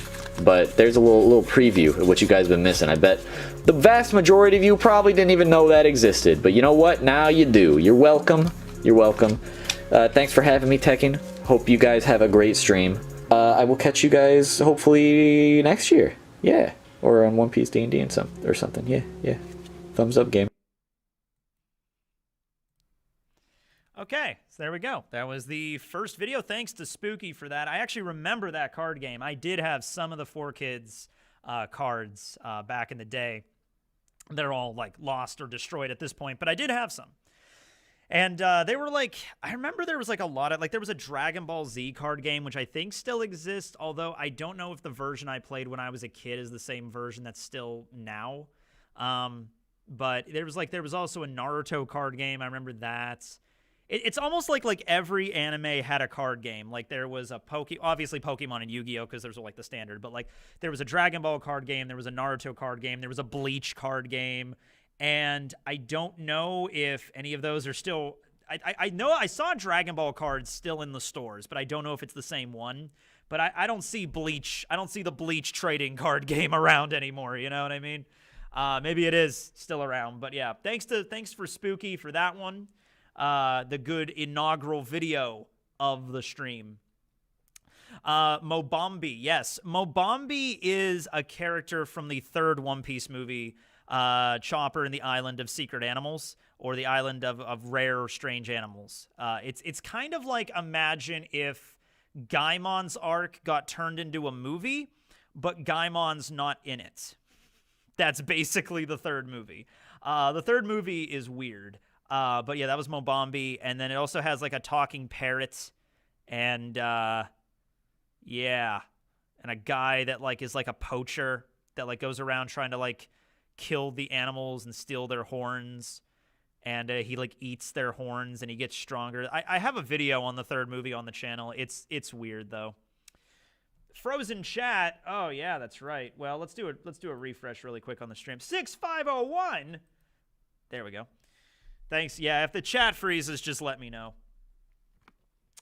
You know, I could just do away with the chat on screen altogether and just do this. I could just do this so I don't have to worry about it. There we go. Because the chat, you guys can see the chat. That's really more for just my convenience. But I have a chat right next to me too, so I don't even know why. There's Briggs. Briggs is in the chat right there. Hey, Briggs. Hey, man. Just because Briggs is here, we're going to play his video next. We're going to play his video next. Not right this moment, but we're going to play it a little next. You're quiet. Can you turn your mic up? See, I don't know, because the way it is in my computer, it's kind of like my mic is peaking. I don't want to turn it up too high. How about that? Test, test, test. Briggs. Briggs is in the chat. It's nice for VOD watchers. It is. Although the chat should be in the VOD as well. It also is nice, though, because I think people just like to see their name on the stream. You know? Like, it's just like, my name's on a Tekking101 video. That's apparently a big deal for a lot of people. All right. Let's go. It's Ragnar the Bear. You bring back the screen chat. It looked nice. I'm like, all right. We'll bring back the screen chat. We're live. We're here. How do you manage to get the same room every year? Well, it helps that it's on Christmas break right now, so there's like nobody here. It's, finals ended like 2 weeks ago, I think. I was talking to one of my professors. I was up here for they do this thing called Mentorship Day every year where they bring in alumni from like previous years, like graduating classes, to talk about their profession. So they asked me to come, and that was back in October, so talked to the professor then and got the plan for this and everything. But yeah, there's nobody ever here. So, perfect timing for a Christmas charity stream. You should go donate. Although today it was funny because I'm driving in and the roads around campus are all kept fairly clean. Like you could see the road out there, like the access roads around campus are kept clear. But I had to get off the road and drive like up a hill into the parking lot of this building to actually park my car. And that was not shoveled at all. So I had to like go up this steep hill in my car, and it struggled a little bit, but I managed to make it up to the parking lot, so we're good. I still remember the last St. Jude stream like it was yesterday. I remember it too. Do you remember it, Cactus?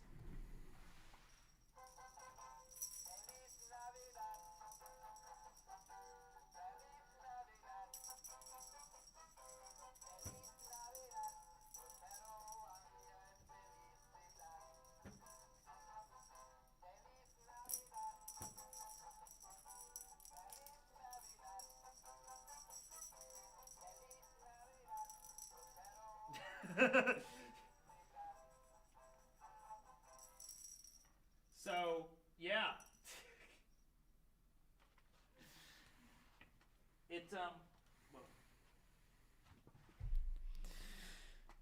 It's not going to get old, I'll tell you that much. All right. Is it an auto or a manual? What do you... Oh, my car. No, it's an automatic. I don't know how to drive a manual. You're acting like I'm an actual man or something. Just like, only real guys know how to drive a manual. Nah, I don't have a manual. I have an automatic.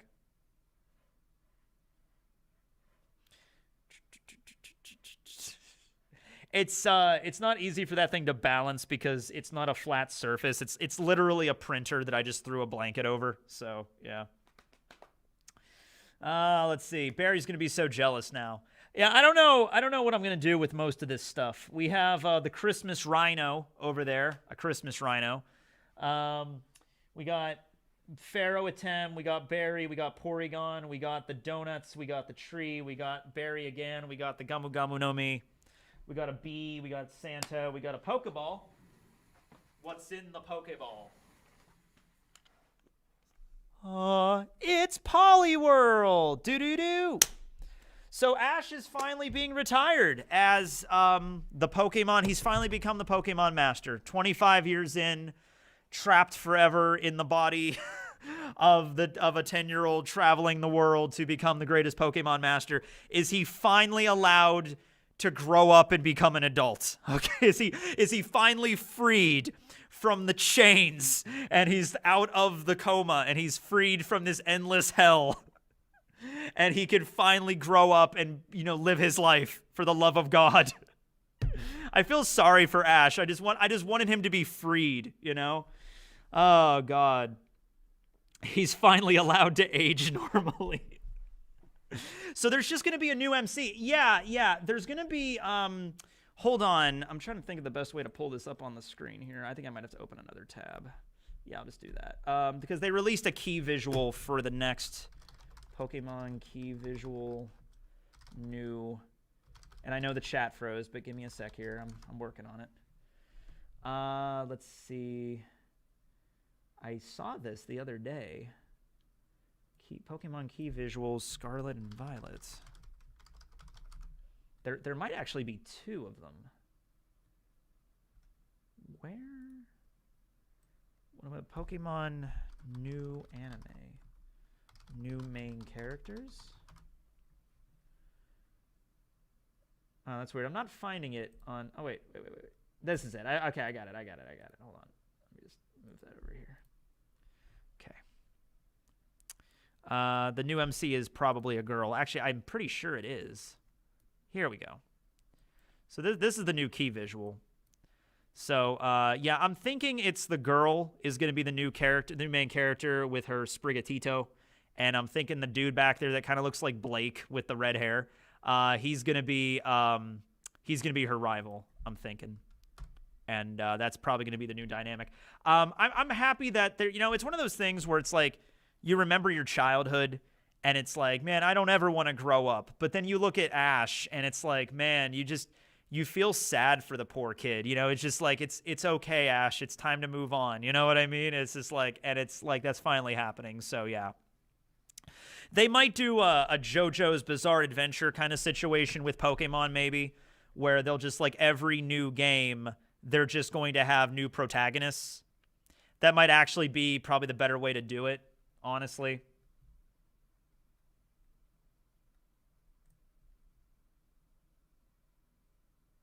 Well, there goes over half the base. I don't think so. You really think half of the Pokemon base is going to be like, there's a new protagonist and she's a girl? I'm done with Pokemon, and just like throw your. I give them a little bit better credit than that. I mean, come on.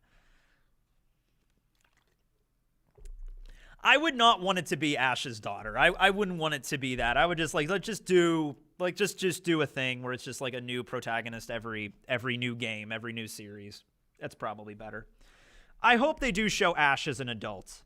I do, and also they're going to be doing an 11-part special. Where they're going to be doing so like the first episode of Pokemon was Pokemon I Choose You, and this last series or this last episode is going to be Pokemon or Pikachu I'm Glad I Chose You. So that's kind of cute. That's nice. You know, they're keeping it with the rhythm. I'm actually curious though what they're going to do about Pikachu. More than Ash, Pikachu is the mascot of the entire franchise. Like he's like the Mickey Mouse for Pokemon. So if this new character does not have a Pikachu, how are they going to handle that? Is Pikachu still going to be the mascot, but Pikachu's not in the anime anymore? I'm a little bit curious about that. Good old Ash and his level 5,000 Pikachu. Just like, there you go. If I'm correct, he should be around 16. No, I think he's older. See, okay. In the first season, in the Indigo League, there's a line that's added, but I think it's in the dub only, where when they get to the Viridian Gym, when they get to the last gym, okay, and right before the Pokemon League, Ash, I think, says that I've been gone for about a year, okay? So I think implying that, like, every journey takes a year, but even if that's the case, like, Kanto, Johto, Hoenn, Sinnoh, Unova, Kalos, Alolan, I guess, Galar, and crap. What was the game I just played? Well, Galar is where Ash ended. Ash's journey ended in Galar, so that's 8 years. So overall, that should be like, if we're just doing 1 year per season, then it should already be like he should be 18 years old. But he also did like the Orange Island League and the Battle Frontier and like some other stuff. So like it might be longer than that. I don't know. Yeah. I feel like Ash should like legitimately just like even in the context of the anime should at least be like 20 years old, you know?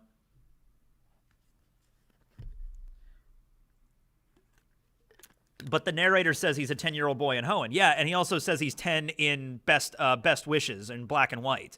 They keep resetting it. They're not consistent at all.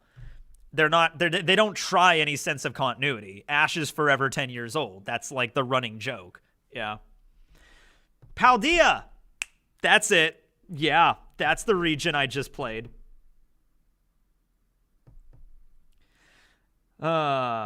I love the Orange Islands. I actually really like the Orange Island League. I remember that one episode in the Orange Islands. Well, there was a few that were really good. There was the episode where they go up against that Snorlax that could swim because Snorlax can actually learn surf.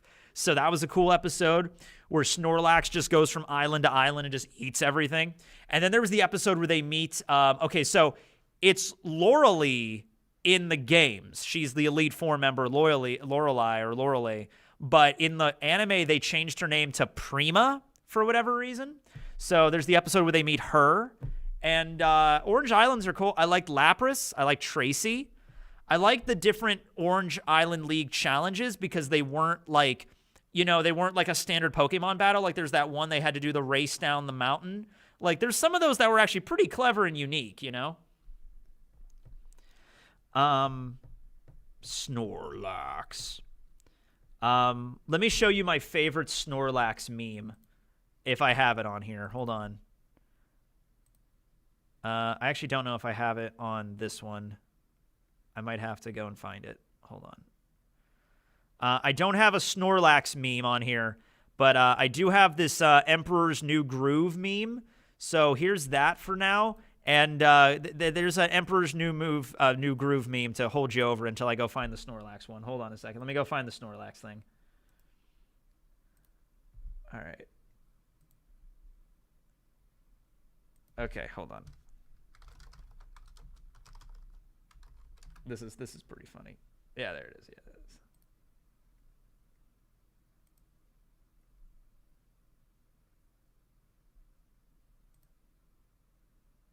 is. Yeah, this is it. Porygon is an animal. He is. Pull the lever, Kronk. All right, so that was that. That was pretty funny. But here is my favorite Snorlax meme of all time. Oh, it distorted. That's weird. All right, hold on. Let me try that again.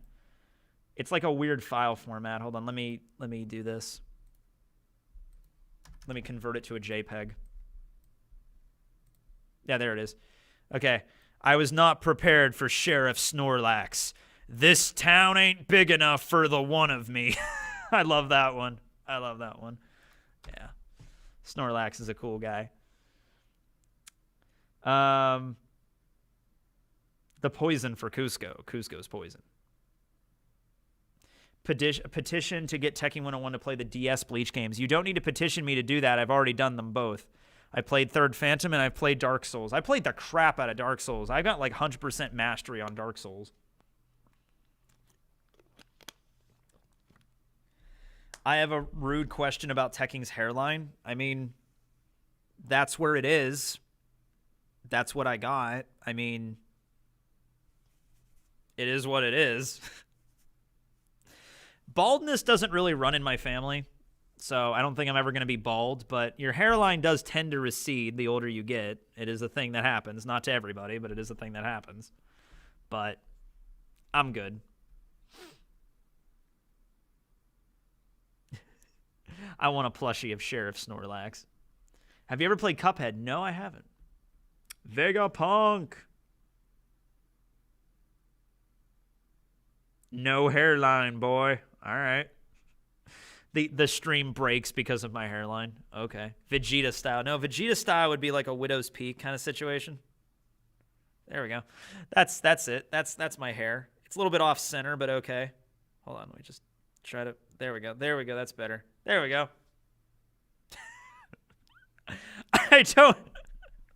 What is this hairstyle? What is this? This is not a Widow's Peak. I don't know what this is, but it is what it is. There it is. Jeez. Yeah, let's do a refresh. Let's do a refresh. How about that? How about that? Refresh. Are we at the 7K yet? 6671. Okay. 55%. 226 into it. Come on, guys. We could do this. Let's not slow down. Let's keep it rolling. Let's keep it chugging along. Donation link. Description below. St. Jude Children's Hospital. Timmy Turner. Yes, I played Bleach the Third Phantom. Some good soundtracks in that. It's a beautiful hairstyle. Do you know how many people you have helped? Like, in my entire life? It's more than 1, but less than 8 billion. Because that's how many humans there are. So, somewhere in that number. I only got like $5 on me. Well, if you don't have the money, don't donate. But if you can, do the donations. St. Jude's can at least get to 12,000, and then beyond that, can we get much higher? And the answer is yes. Oh God! All right, that hairstyle is called Devil Walk. The Don Flamingo cut going on. Amazing calculations. Let's see. Time for Briggs. I actually think we can probably play Briggs's video just because, like, we got to start getting through these. I don't want to get to, like, 6 p.m. and be like, oh, crap, I have a bunch of videos I need to play, so I should probably keep this fairly regular. Let's queue up Briggs's video. Yeah, let's queue up Briggs. I have to actually change the title every time because I didn't plan ahead on that, so I'm going to have to just do this. Briggs! All right, so let me get rid of Spooky's video. Thank you to Spooky. Going to get rid of that one. And where's Briggs's video at? Briggs's video is right here. And he is going to attempt to beat Dark Souls with his feet. So we wish him Godspeed on that one. Continue to donate, everybody. Donation link down below. And I'll see you back here in however long his video is. How long is his video? His is 12 minutes long, so his is a little bit longer. See you back here then, guys. I'm going to go have some snacks.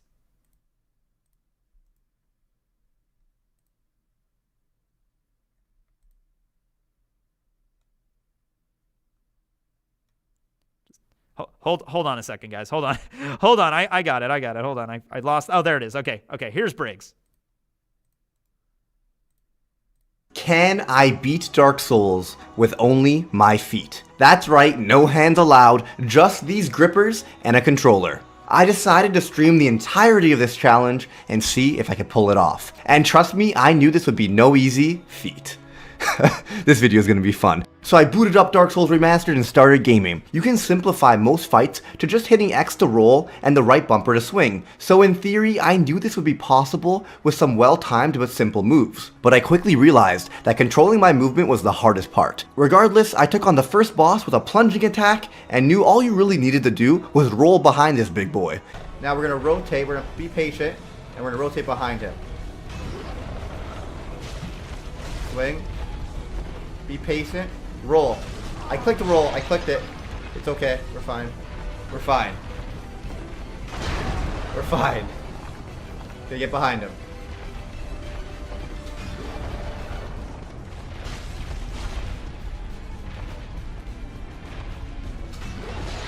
Huge roll.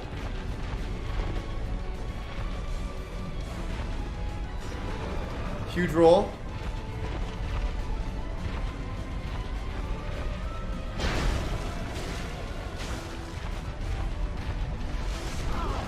I don't know why I went for a heal there.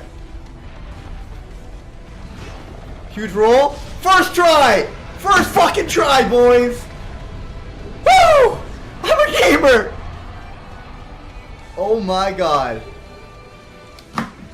Tie up 1 foot already. This game's too easy for me. And boom, first boss goes down in the first try. But this boss is easy. I can beat it blindfolded. No, really, I've literally beat it blindfolded. Although, the rest of the game definitely won't be as easy. Just thinking of taking on the gargoyles, Ornstein and Smo and Gwen keeps me up at night. So I used my feet to run up the cliff, Mr. Bird was kind enough to fly me over to the real game, and now it's time to get our souls dark, if you know what I mean. We gotta make our way to Tauros, the first boss, but honestly the real reason I'm going this way is I want a Black Knight weapon. Because I know this challenge won't be easy, I gotta turn my foot soldier into a beast if we want to pull this off. Little did I realize the hardest enemy in Dark Souls was waiting right around the corner. Fucking gravity, man. So we make our way to Tauros.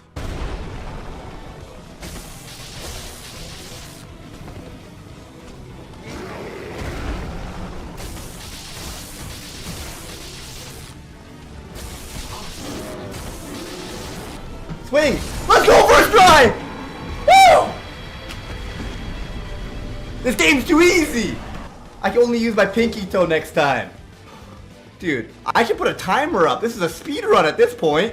I just want to say that this video is actually debuting on Tekking101's charity event for St. Jude's, so go by and show some love. I'm going to publish the video right after he plays it on his stream. Now we gotta go and kill the Black Knights, but I'm under-leveled, so I gotta cheese it with a shield, which would require holding down left bumper, while moving my left stick, while moving my right stick, while rolling with X and swinging it with RB. I don't think my toes are ready for that just yet, so I binded clicking my left stick to block so I can block and walk at the same time.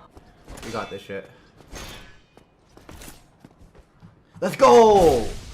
Huge. Thank you for the raid.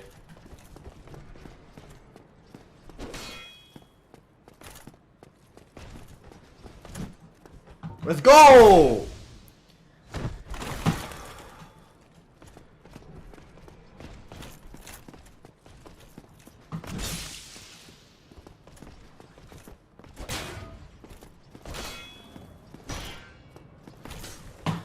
I think I get him there. Is he dead?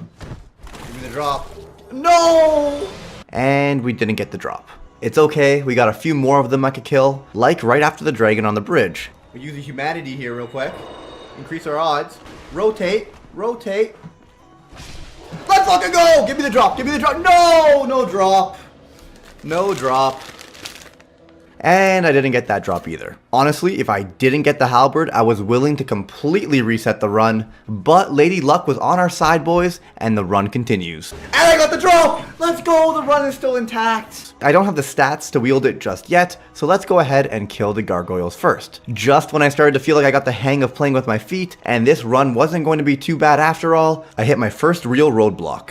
Getting to the gargoyles required quick and controlled movements because there's a ton of enemies in these stupid small corridors. I'll save you guys the suffering I went through. I died a lot. It was annoying, but I finally got to the gargoyles. And then I died some more. But along the way, I realized my hands are completely free. I could at the very least make some funny memes out of this run. And this piece of gold was born. We got this shit easy.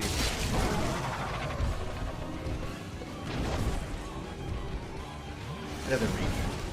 What are you doing?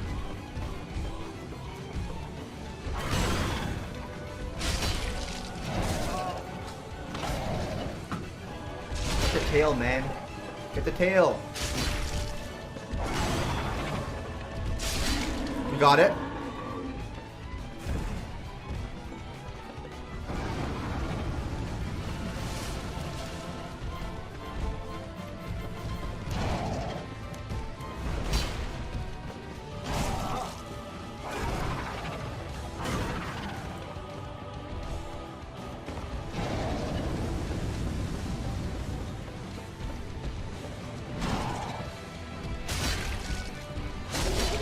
We win these!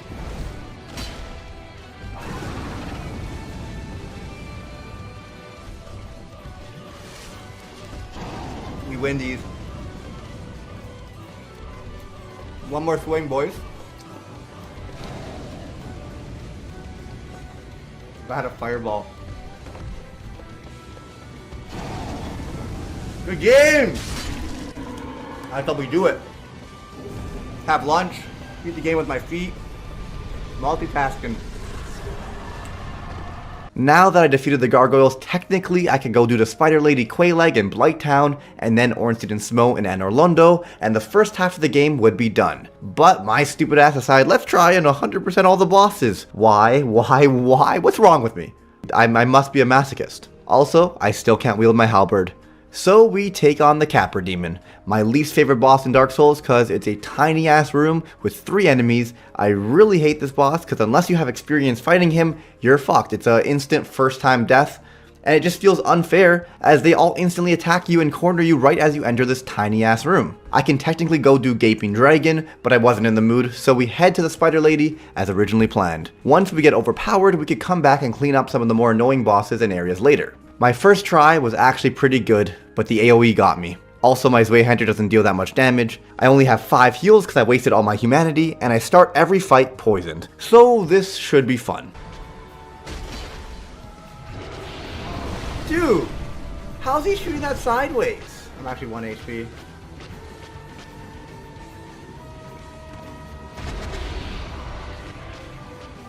One HP in a dream, baby.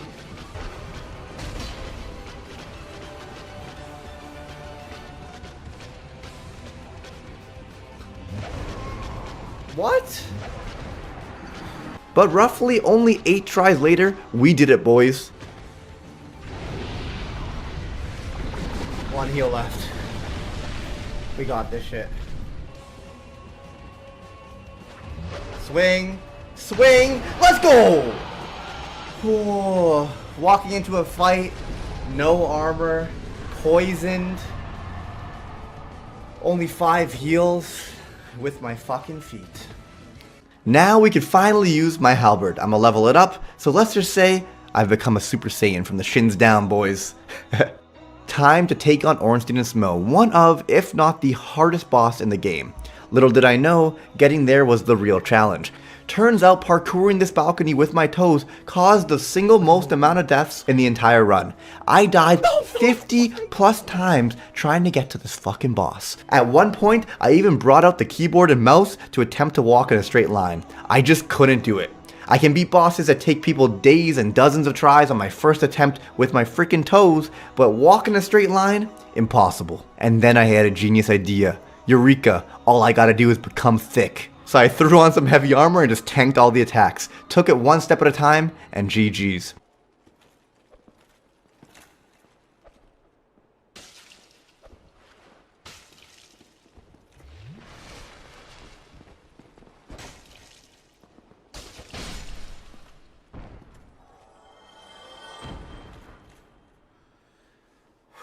We did it. Now I just need to walk straight.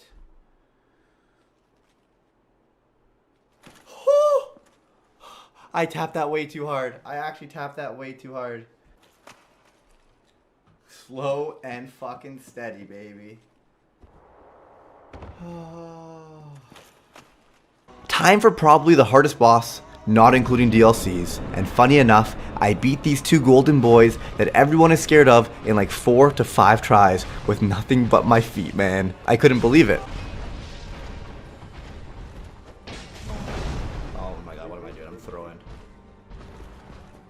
I keep on hitting Y by accident over and over and over again, man.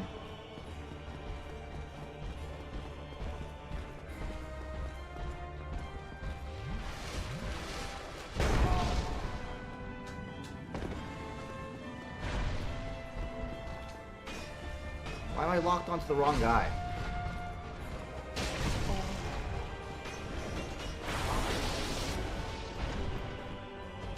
Dead.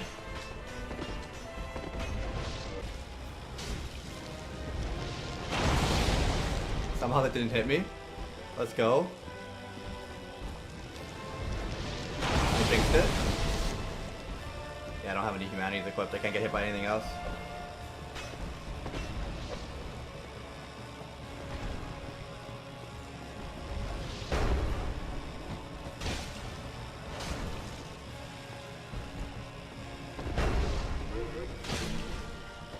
We got this. One more swing. Let's go. Let's go. That's like my 3rd or 4th try, Ornstein and Smo. I'm just better. Ludwig just followed me. What's up, Ludwig? How you doing, big dog? Should have been Ludwin. This is so sad.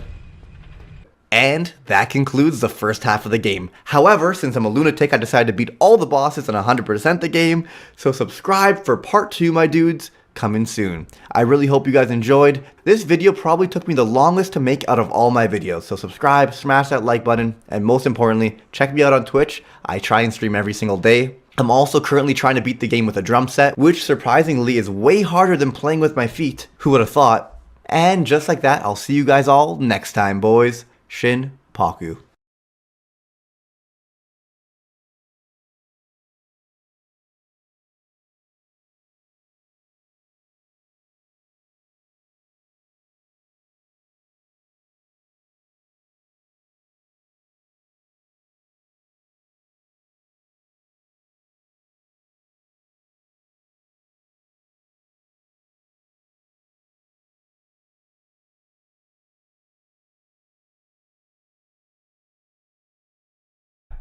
There we go.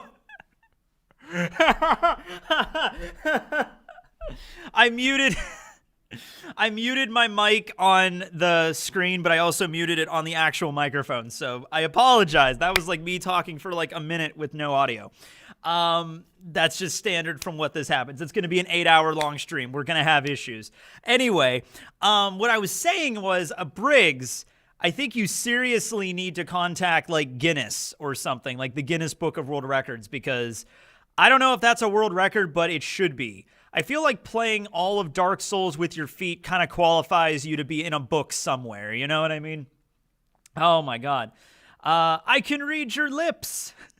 And dude, that scene where you're fighting the gargoyles and you're just like eating a sandwich while you're just nonchalantly just playing with your feet. I mean, that's a meme in and of itself. That is so badass, dude.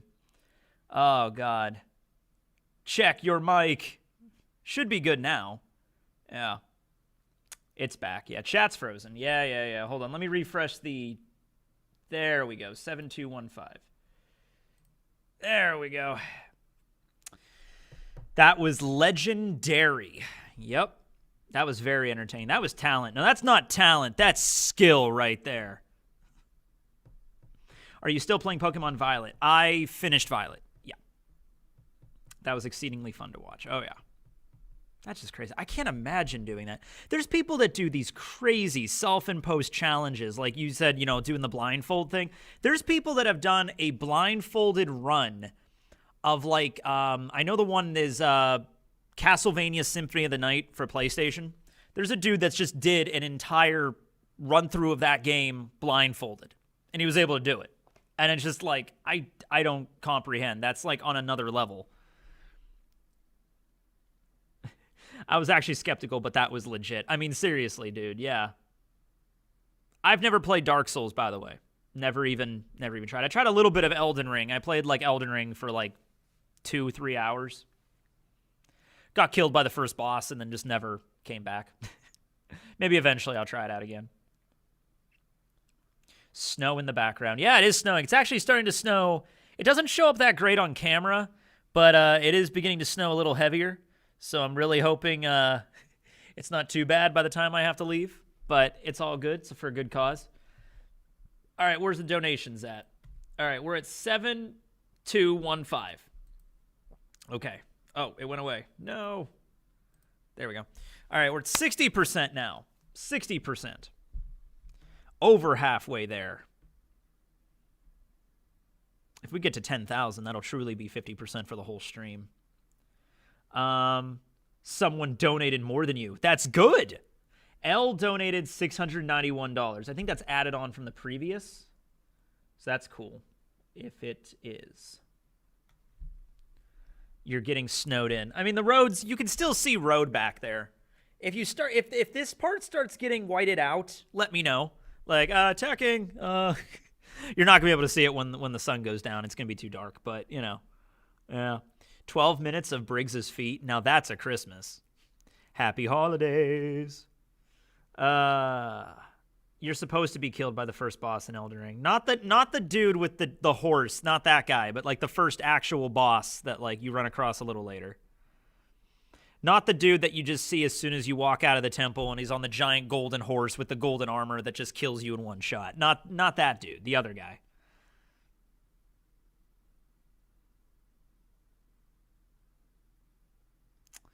Glad the stream's going well. It's going pretty good. Pretty good. We're already doing... I don't remember where we were at this point last year. I could check. Hold on. This will freeze the chat, but hang on a second. I'm going to go and pull up the stream from last year. So how far are we into this? We're an hour and 46 minutes into this. We're not even 2 hours into it.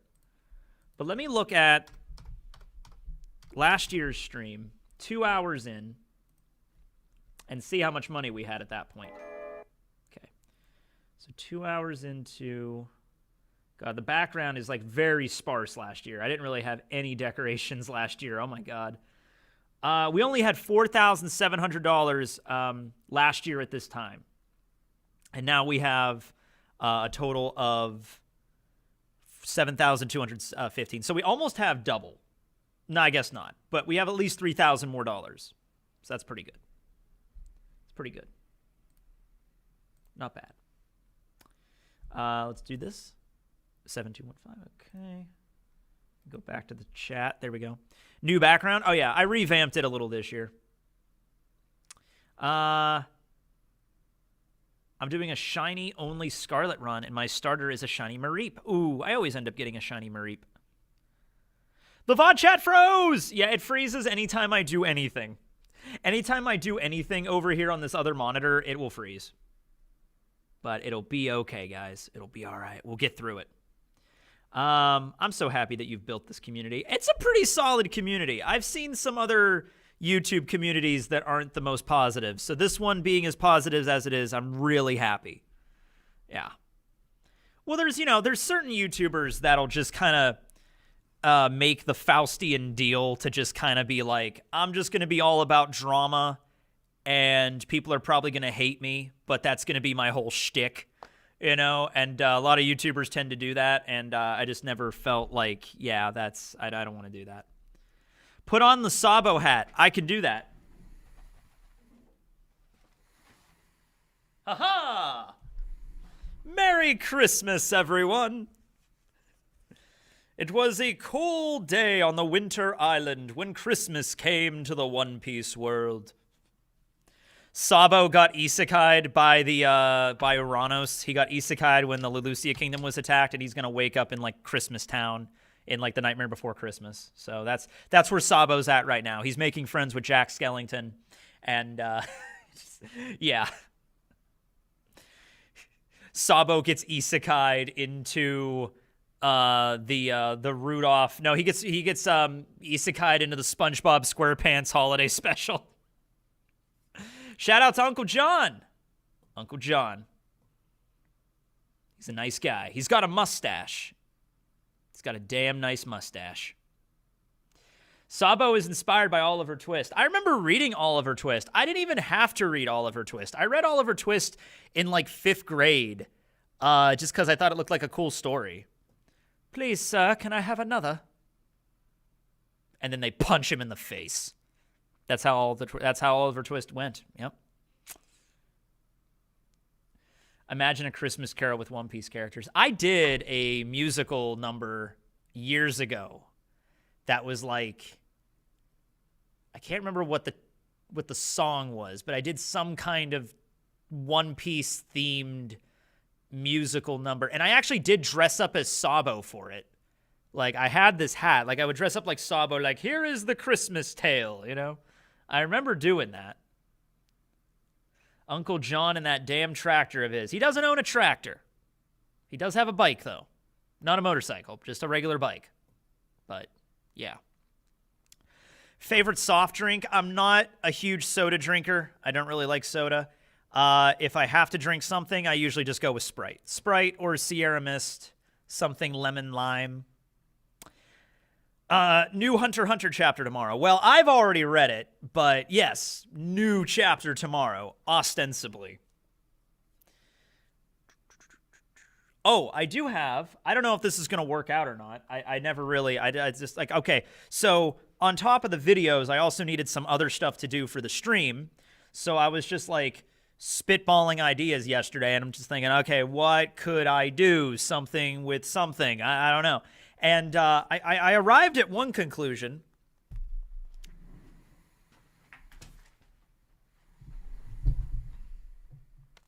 I have an envelope.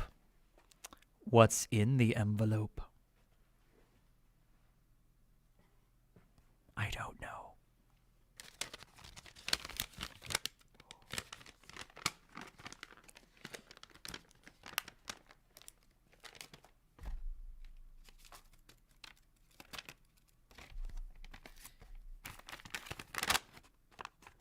Okay, so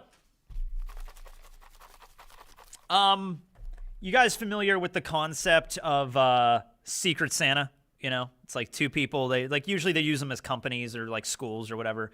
Like, oh, you know, you're gonna, you know, Matt, you gotta give Kyle a Christmas present. Like, I don't want to give Kyle a Christmas present. Well, too bad, he's Secret Santa. So I thought, it's SpongeBob at the Christmas party. That's good. I just watched the SpongeBob Christmas special like a couple of days ago, so I got the song. You know, it's shaping up to be a wonderful holiday. Not your order. Yeah, I'm not going to do the whole thing. But anyway, I thought it would be funny to write a bunch of One Piece character names down on little slips and then do like hypothetical One Piece Secret Santas. Like if two characters were each other's, like, let's imagine all these One Piece characters end up at a Christmas party and they get the Secret Santa thing and they have to buy a present for the other person, okay?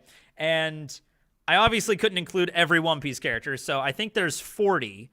So with an overall of 20 different matchups. So that's what I did. I don't know if this is going to be funny or not, but I thought it would be something kind of interesting to do throughout the stream, okay? So that's the general premise. Did you go outside yet? Well, I had to be, oh yeah, because every year I usually end up going outside at some point, which I don't know if I'm going to do this year because to get to this spot, you go out through this door, but you can't go back in through it. It's an exit only, and there's snow everywhere, so I don't know if I'm going to be doing that this year. Do you have ADHD? Probably. I don't know. What if Zoro was a Soul Reaper? He would be a pretty good Soul Reaper. Did you have a good time in California? I actually met you at Anime Expo. Oh, cool. Yeah. It was great. I had a fantastic time at Anime Expo. I think we're going to go back this year. I don't know for certain, but Rustage was talking about maybe doing a live, because we did a live session of One Piece D&D last year. So this year he was thinking about doing a live episode of Isekai D&D. And I'm for it, and everybody else is for it. So maybe, hopefully, if schedules work out, we can all be there. What would Zoro's Bankai be? But yeah, so let's give this a go. One Piece Secret Santa out of Sabo's hat. And I'm not looking. All right, who's the first person? The first person is... okay, we got Drake. We got X Drake. We got Diaz X Drake. Dinosaur Drake. Okay.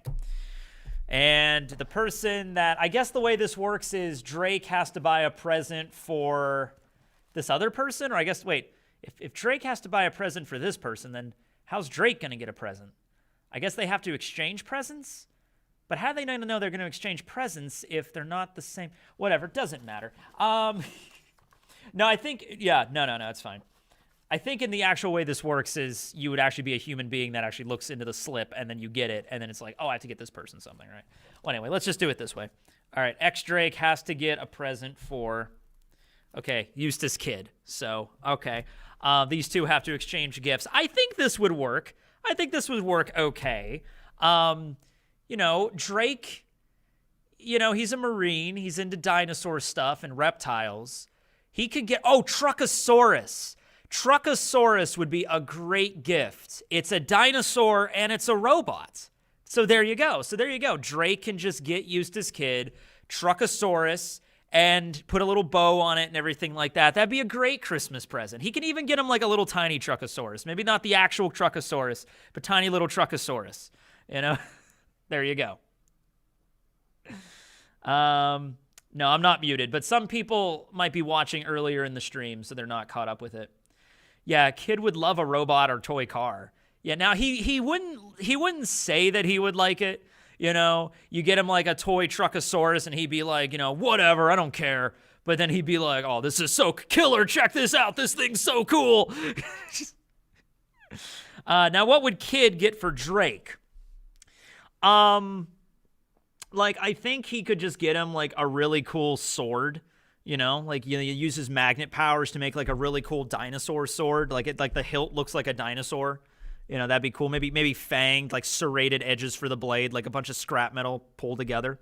Kid's actually pretty cool because Kid could pretty much make a Christmas present in, like, 5 minutes, you know, with his Devil Fruit ability. He just takes a bunch of scrap metal and just... there you go, a new axe. You know what I mean? Like, there you go. So those two would actually work not bad. Not bad. Kid is tsundere. A little bit. Kid is tsundere. Yeah. Kid is a treasure. What do you think about Netflix doing a live-action My Hero Academia? Are they going to mess it up like everything else they touch? Well, I don't think it's fair to say that Netflix messes up everything they touch. I mean, there's some good shit on Netflix. But I didn't even know there was going to be a My Hero Academia. Like, is that confirmed? I'm thinking that's honestly one of the anime that you could probably do decently okay. Because a lot of it is shown in battle, but a lot of it's also like slice of life kind of situation. It's a dino sword, Tekking. A dino sword. That's what it was called. Yeah, everyone says Wednesday was really good. I haven't seen it yet, but people say it's really good. They will miss up My Hero. I mean, it's not the same people every time that do these. You know what I mean? It's not like the guy that directed Dragon Ball Evolution is the same person that directed Cowboy Bebop, is the same person that directed the Death Note movie. So maybe you might get lucky with it. And also, I'm heart set on the One Piece live action and to see how that goes. And hopefully it'll be good. Rest in peace, Jason David Frank. Yes, Jason David Frank. I was actually talking about that with my friend Phil yesterday. I was lucky. I got to see him at a convention here a couple years ago at Steel City Con, and he was a pretty cool guy. I didn't actually get to talk to him personally, but I was just like in a panel with him, and he just seemed like a pretty down-to-earth kind of guy. What I like about Jason David Frank is he understood that who he played on Power Rangers was like really important to a lot of people. And he didn't try to like distance himself from it. It wasn't like, I did this stupid kid show when I was like 20 and now I'm doing other stuff and focus on that. I don't care about that anymore. No, it's like he owned up to the fact that like I'm the freaking Green Ranger. I'm the Green Ranger, I'm the White Ranger, I'm the Red Ranger, I'm the Red Ranger again, I'm the Black Ranger. It's like all the different Rangers he was. And it's like everyone loves me from the original. I was like the most popular character. Like Tommy was the most popular character back in Mighty Morphin. He's probably the most popular character overall in all of Power Rangers lore. So he owned that, and he like really appreciated the fans and everything. And it was really cool to see him. And it's unfortunate that he's no longer with us now. Is that a new tea flavor? It's a different brand. When I moved, I've actually been drinking this brand more rather than the other brand I drink. The other brand I always used to drink was Gallagher's. They do have Gallagher's down where I live now, but they also have this other brand called Richie's. And it's pretty damn good. I kind of switch back and forth, but I've been drinking Richie's mainly for the last few, like 6-7 months has been mainly Richie's. I like it. It's nice to mix it up. I just need my tea, man. I just need my tea. Yeah, the live action Rurouni Kenshin with Makenyu was actually really good as well. So some of these can actually be pretty damn cool. It's just most of them suck, but not all of them. There are exceptions. Hopefully One Piece will be an exception. I don't like Gold Peak. I don't like Gold Peak tea. I also don't like, Pure Leaf. God, I hate Pure Leaf. This college that I went to and the cafes, they always had Pure Leaf, and I hated it. They never had the good tea. Never had the good tea. Let's check on the donation, shall we? Are we going to be over 8K? Oh, so close. That's so close, though. Oh, $70 more. $8,000. We're getting very close to the 10,000 mark. What am I going to do with the 10,000 mark? I don't know. but I'll do something. Sipping Earl Grey tea right now. Lipton tea is really good. No, I don't like Lipton. I don't like Nestle. I don't like Pure Leaf. I don't like, what's it called? Gold Peak. Nope, and nope. It's gotta be, Turkey Hill's okay. Turkey Hill gets a pass. Turkey Hill's good. That's the kind they sold at Dollar Tree, so I drank that quite frequently. So Turkey Hill, Richie's, Gallagher's. There's another place around here that is called Valwood Farms, and they make a tea, which isn't bad. Do a backflip. I would if I could actually do a backflip, but I cannot, unfortunately. Forehead reveal at 10,000. I already did that. Like, that's not a mystery. Forehead. 5 head. Whatever you want to call it. Snapple's all right. Snapple's like, if there's no other option available, I'll drink a Snapple, you know? I need another hat. Where's my other hat? Oh, here's another hat. Let's keep alternating hats. It's like I have a gnome on my head. It's like, this is like some D&D creature that like slowly possesses somebody. Like this thing attaches itself to your head and just like, how you doing? How you doing out there? Well, time to go back to the mines. It's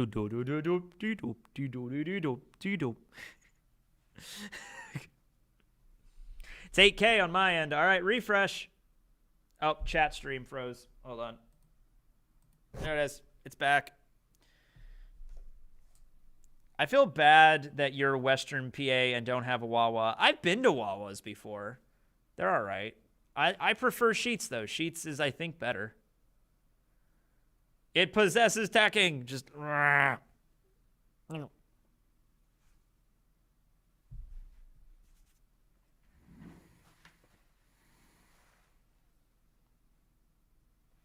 It kind of does look like a person over there now. Fanta's good. I like Fanta. Fanta's fine. Grow a mullet. I'll grow a mullet at 10,000. I'll just instantly grow out a mullet.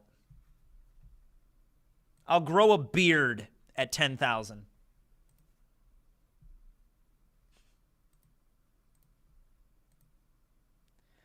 $7,930. Still almost at 8K.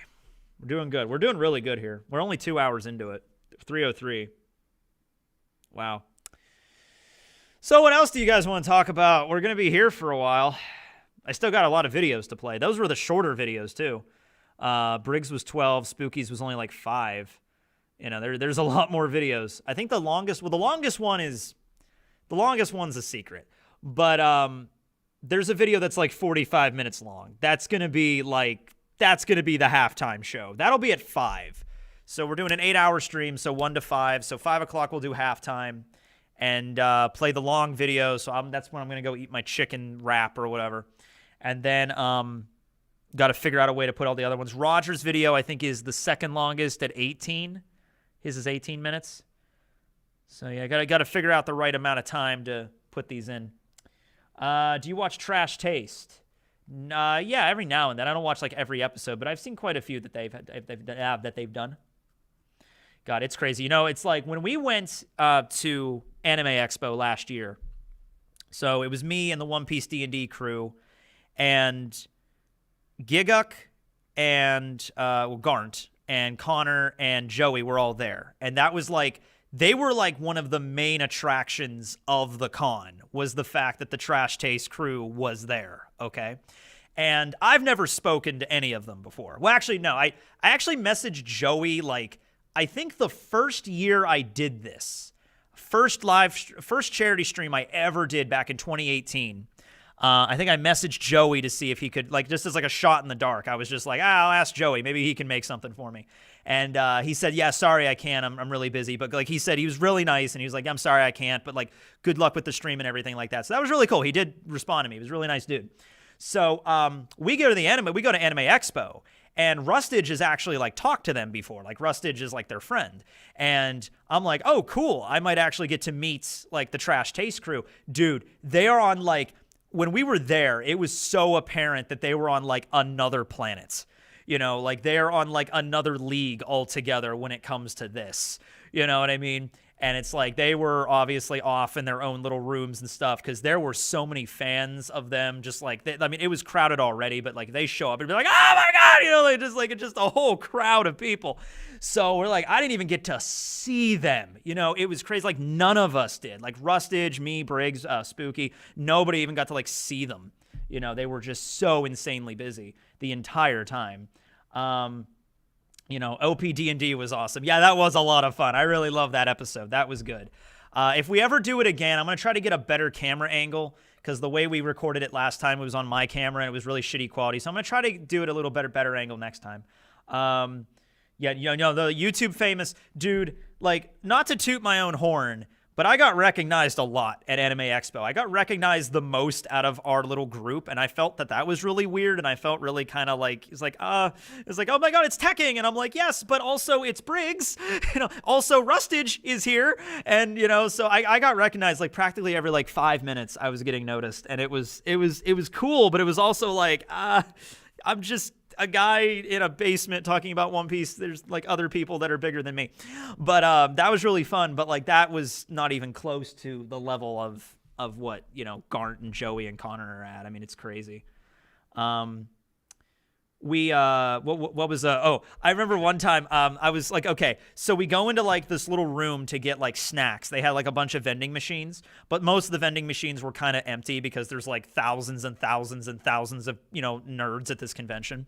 So I got a water, and I also got a bag of M&Ms. It was like the only thing they had in this vending machine was like a bag of M&Ms. So I'm like, okay, so it's me and Noble and Briggs, and we're in this little food court area, and we're just sitting in this food court, and, you know, we're just like chilling out, relaxing, like on our phones, like just taking a rest. And I'm just sitting there like eating M&Ms and like drinking my water. And like probably in the like 30, 45 minutes that we were just sitting in this food court, like probably like 5, 6, 7 fans came up to me and was like, oh my God, you're Tekking. And I was just handing out M&Ms because I didn't know how else to be. Yeah, hi, you have an M&M. And I'm just like giving out M&Ms to people. And hold on, chat froze shit. Here we go. I'm just handing out M&Ms to people. And it should be good now. Hold on. It's a basement. It looks nice. Well, no, this isn't the basement. This is high class right here. Every other video I film is in a basement. But anyway, yeah, okay, chat's good now. So I'm just handing out these M&Ms, and Noble is next to me, and he's just like, you know, quit handing out M&Ms to people. And I'm like, why? And it's like, it's weird. And I'm like, I don't know. I'm just like handing out M&Ms. And every time Noble's just like, quit handing out M&Ms. And I was like, oh man. But yeah, that the Anime Expo was a blast. It was a lot of fun. Probably, honestly, the con was great. Our panel was definitely the highlight of the con itself, where that was absurd, where I was really underselling how many people were going to show up to this, because I didn't really know. I didn't really have like a metric on how many people were actually going to show up to this panel, because it was a little weird, because like, first of all, our panel was on the last day of the con. So this con was Friday to Monday. Okay, and it ended on Monday, which was July 4th, which was Independence Day, okay? So most people that were there Friday and there Saturday, and then Sunday, because it's like the weekend. But like by the time Sunday, I mean, people got to go back home and stuff like that. Yeah, Monday is a holiday, but most people tend to spend, you know, holidays with family and friends and stuff like that. Go to like a barbecue or like a 4th of July party or something like that.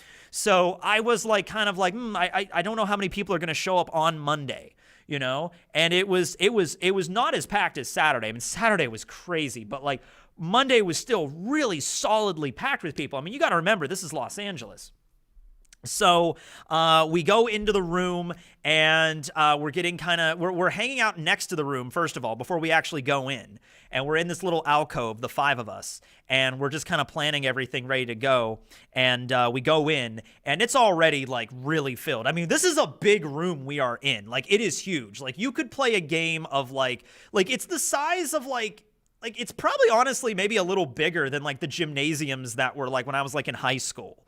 You know, it's and this is just a conference room, you know what I mean? So we go in, and it's this huge ceiling, big giant room, and we're all sitting there. We have to get up on the stage, so we get up on the stage, and I'm sitting there, and there's a whole crowd of people, and there's more people just filtering in, and I'm sitting there on stage like, I have my little sheet, my little D&D sheet, my One Piece D&D, my William sheet, and I have my dice, and I'm putting out my dice, and I'm like, there, Spooky's next to me on my left, and then Noble's on my right, and then it's Briggs, and then it's Rustage at the very end. And so I'm sitting there, and I'm just like staring at Spooky, and I'm just like, I don't know. And there's one point where I'm filming. It's on my phone. I should have queued it up for this. Oh man, I really should have done that. Hold on.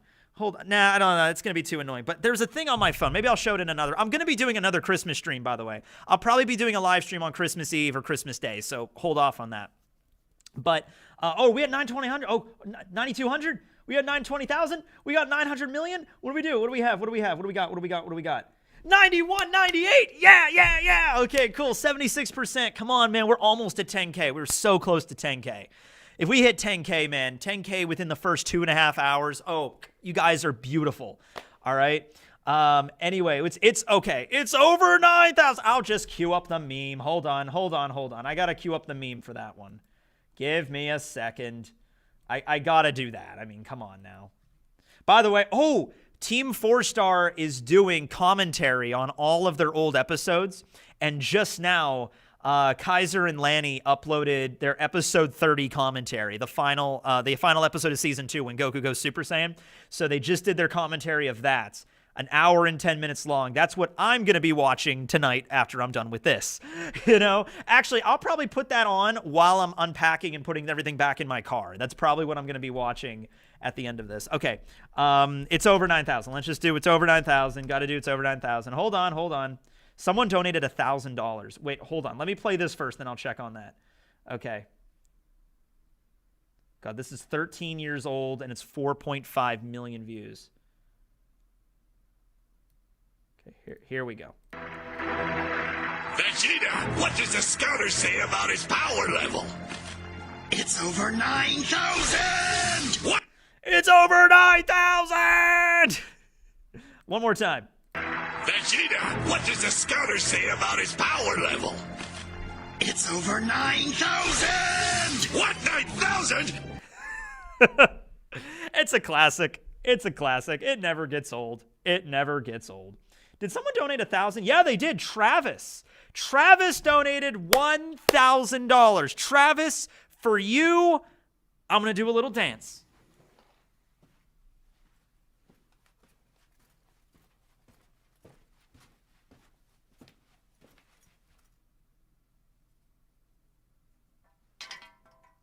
I don't know if you wanted that, but there you go.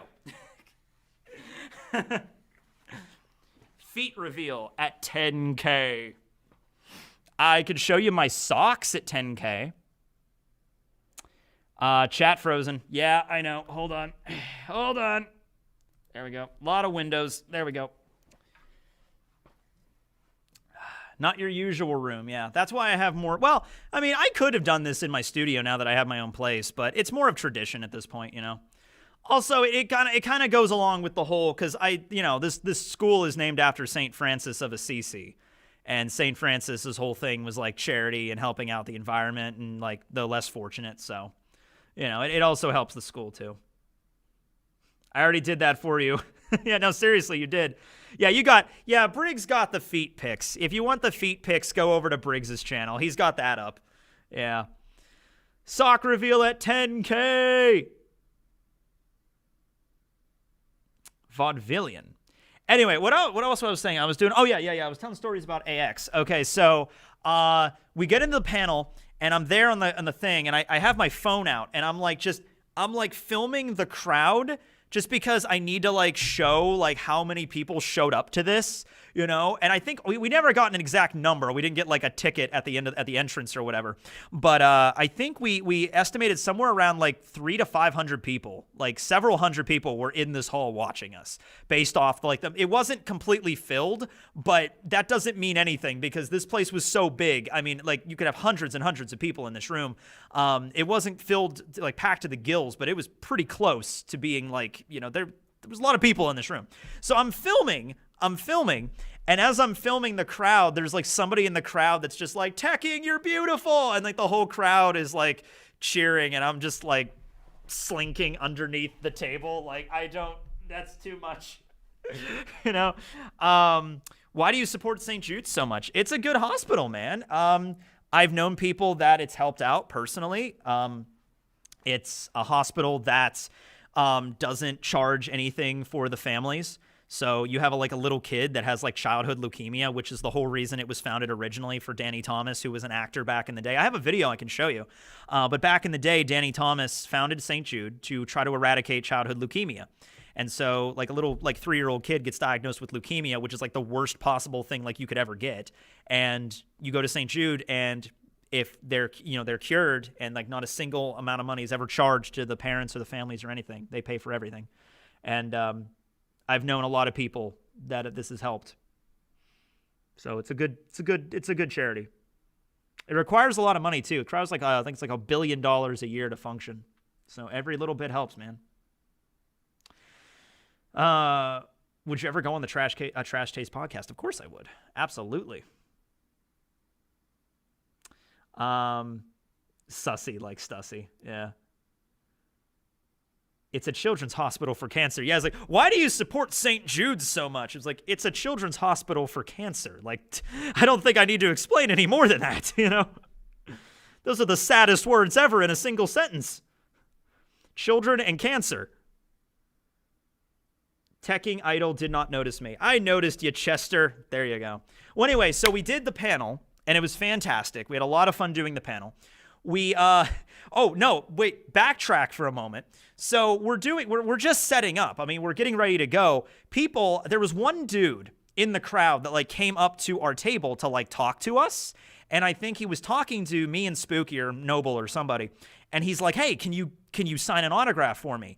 And I'm like, sure. So he takes a pen out. I'm like, I sign a thing for him. And dude, that's all it took, because everybody else in the crowd saw this one dude go up and get like Noble's autograph and get like my autograph and like Spooky's autograph. And then all of a sudden, everybody that was sitting down were like, oh, I want to get an autograph too. And they all come up and they kind of start forming this mob in front. Because keep in mind, like here's like the floor to the panel, like the conference room. And then we're on this table that's like elevated. So like they walk over, you could be like 6 feet tall and you're like eye level with me because it's like lower. So there's like this just mob of people forming in this like pit in front of us. And I'm like, okay. And like we're me and Noble and Spooky and Briggs and we're Rustage is over there messing with the computer trying to get the thing ready for the panel. And I'm just like, okay. And we're all signing shit. And the staff from Anime Expo had to like come over to us, and they like came over to the end of the table and they were like, hey, are you guys signing autographs for this panel? Like, is that what this panel is? And I'm looking at the lady and I'm just like, oh, no, we're not. We're doing a D&D thing, but like, this is fine. I don't care. I'll sign autographs. And this lady, she like her and like the rest of the staff kind of just like is like, everyone, you cannot be up here. You cannot be up here. Back to your seats. And I'm just sitting there like, that's okay. You don't have to yell at them. It's fine. I can take autographs. Like, no, you cannot be up here. You have to go back down. This is not an autograph session. And I'm like, oh my God. Like they're like corralling these people back, and I had to stop. I had to physically stop. They actually told us like, you need to stop signing autographs. They were like treating the people like they're like animals that were just like, no, you can't sign autographs. They're like wild animals. They're like, one more. I'm like, okay, shit. Okay. So the mob hands over your autograph. They like grab us. They're like, we gotta go. Just like, all right, shit, man. You wear a cosplay of our choice when you hit the goal. Well, the goal is going to be 20,000, but yeah. Oh God. Damn, she's such a vibe killer. I'm just sitting there like, I don't, it's okay. I can sign autographs. It's fine. You don't need to yell at people. You don't need to yell. But we sat back down, and then we did the whole panel. We did the D&D session. It went off great. Jimmy got that crit D20 at the end. He got the final attack. Everybody's cheering for Jimmy, like, Jimmy. Jimmy was the hero of the day, which I could not have expected to work even better than it did. It was fantastic, okay? And so after we were done with the session, though, after Rustage ends the session and we're kind of like packing everything up, same thing. Everybody immediately gets out of their chair and starts going toward the stage again. And I start signing more autographs, like we all do, because people are like coming up to you and they're not even like, they're just like shoving things like, here, sign this. And I'm like, yeah, sure, fine, yeah, of course. And we're signing. And once again, the staff had to be, people, you cannot be in this room right now. I'm like, okay, shit, you all have to leave. And they were even looking at us. They were like, you have to get off stage. You have to leave. And I'm like, you can't do this in this room. You need to do this somewhere else. And I'm like, okay, shit, sorry. So we're getting off stage. My uncle was there because I went to Anime Expo with my uncle, the one with the mustache, the one that wrote the book. So he's there. He walks up. He's just like, that was great. Stargirl was there, and she was fantastic because she was really helping us out with the autographs in a moment. So we all get off stage.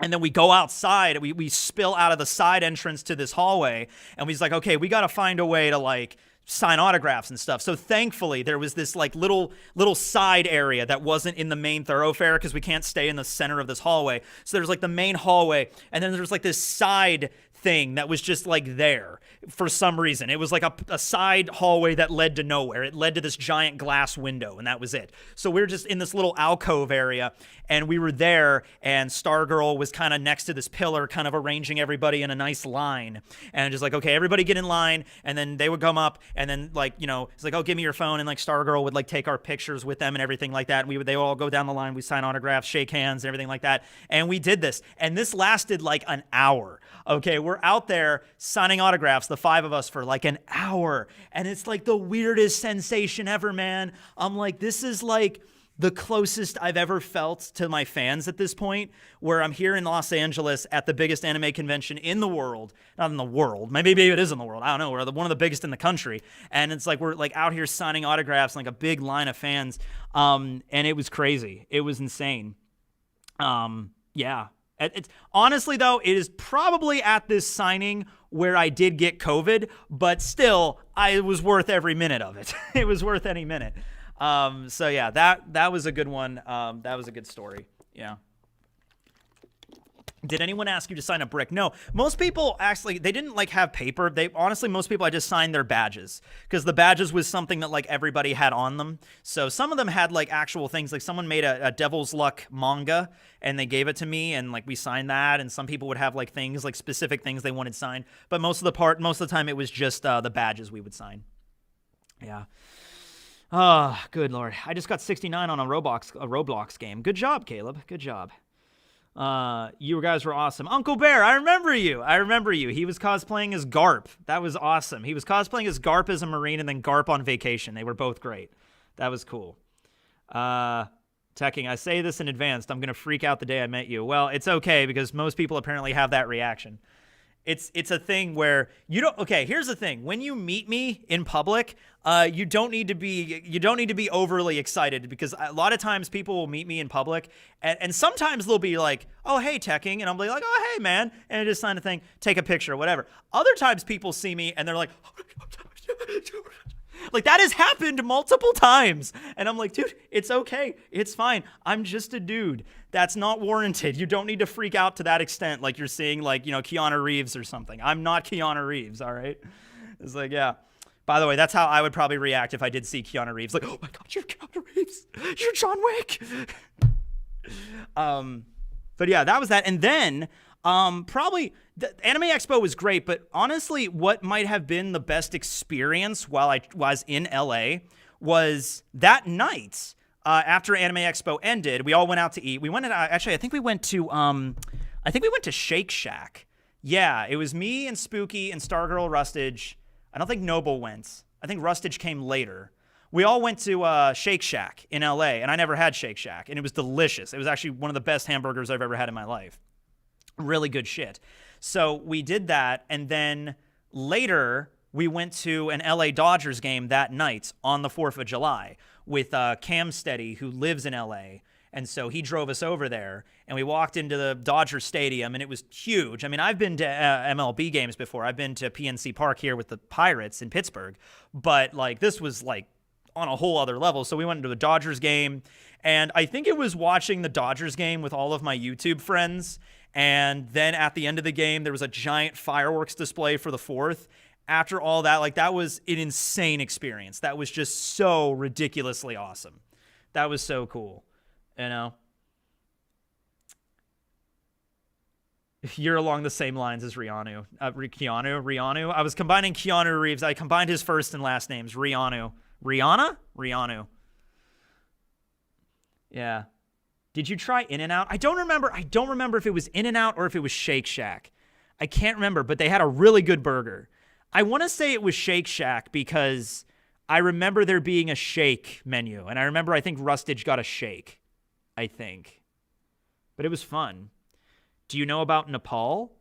I know it's northeastern section-ish of China or India. I know geography. Nepal is in between India and China, right? Yeah, there you go. How much is Old Tony based off your dad? I mean, the general vibe is based off my dad, but like I kind of add stuff to Tony because we've been doing we've been doing Isekai D&D for over a year, so it's been adding to it definitely. Not all of it's based off of my dad, but the basis is there. India. I was going to say, it's in between India and China. Because north of China, you just got Kazakhstan and Mongolia and then Russia. Yeah, that's where Mount Everest is, yeah. Let's do another refresh. Where are we at? 9? Oh my God, it's so close. So close. 9923. We are almost at 10K. 10K, I'll show you my socks. Already promised you socks.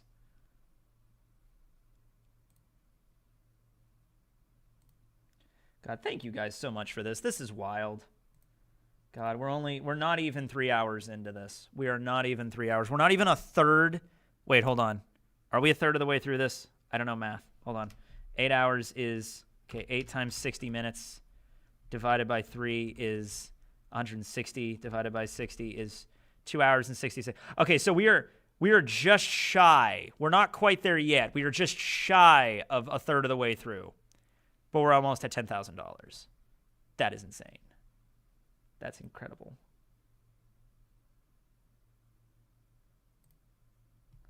Sock picks. 9923. We're coming up on it pretty soon. Travis donated 1,000. L donated 700, and then there's my donation. So here are the options for you if you'd like to donate. That's not the only options. You can always click other to pick something else. But there's the options. 82%. It's wild.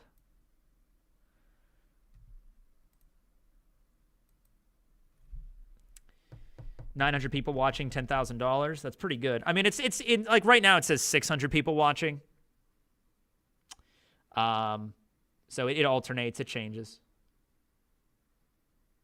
This is the length of a Cole pre-stream. This is nothing. God, Cole's streams are ridiculous. Like they're like that dude can stream for like. It's like, hey, guys, let's have a conversation about, like, I don't know, Luffy versus Naruto or something. And that stream could go on for, like, 10 hours. There's a guy walking across the street. Now he's approaching the window. Now he's pulling out an aluminum baseball bat. Now he's putting on a hockey mask. Now he's appearing to take the baseball bat to hit the window. None of that, actually. No, there actually was a dude that walked by, but he didn't. The rest of that stuff was a little bit hyperbole. We hit 10K. Did we? Did we hit it? Did we hit it? Did we hit it? Did we hit it? Did we hit it? Did we hit it? Not yet. I mean, we hit it. It's hit, but just give it a second to refresh, and then we'll see it.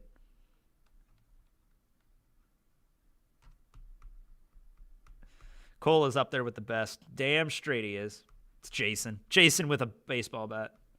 Although Jason with a baseball bat is still terrifying. Don't think Jason with a baseball bat, like, that diminishes him somehow because it's not a slashing weapon. Oh, there's my mom. Hi, Mom. She just got off work, so that makes sense. Yeah, it's crazy. She works at Walmart.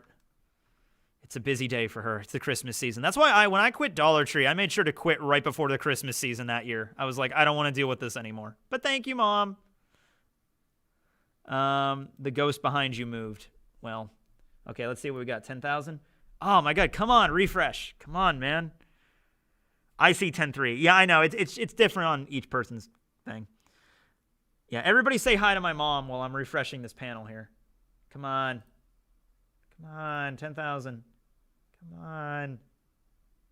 Nothing is more terrifying than Michael Myers. I think I saw this in a meme once. Like, would you rather be chased by... Oh, what was this? It was like a meme where there was Chucky, Jason, Annabelle, and Michael, I think. Chucky, Jason, Annabelle, and maybe somebody else, I can't remember, where, or maybe Freddy. And it was like different criteria for them after you for each one. And it's like, which one would you pick? And it was like, it was kind of a thing where it's like all of them kind of sucked, you know? I think it was like spend a night at Camp Crystal Lake with Jason chasing you. Or, you know, Chucky's going to hop out at a random point during your day and try to attack you and stuff. Freddy's a no-go because you can't beat Freddy. I mean, you can, but you can't. Like, you go to bed, you're screwed. You're dead, all right? So you can't really do much there. So if you ever have the choice between being chased after by Michael, Jason, or Freddy, don't pick Freddy because Freddy's kind of an instant kill, and he'll kill you in, like, the weirdest MC Escher metaphysical way possible. You know what I mean? Like, he'll really kill you.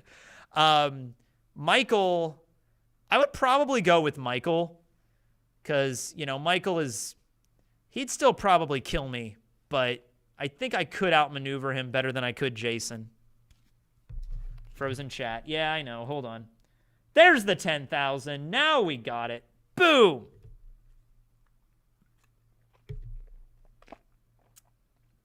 All right. Thanks, Mom. Would you accept being the priest in my wedding?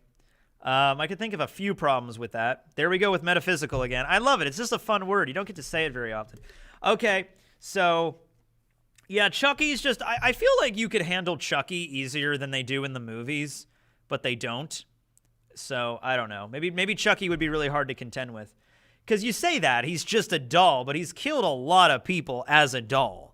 You know what I mean? I feel like most of the kills that Chucky gets, though, are based off of the fact of him hopping out and you being so dumbfounded by the fact there's a killer doll that you kind of have a brain freeze moment, and then Chucky then stabs you or, like, slices your Achilles tendon or something like that, and then he, like, stabs you repeatedly.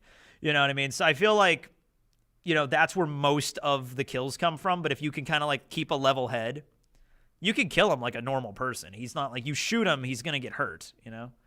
Chucky is very stealthy. That's the thing, yeah.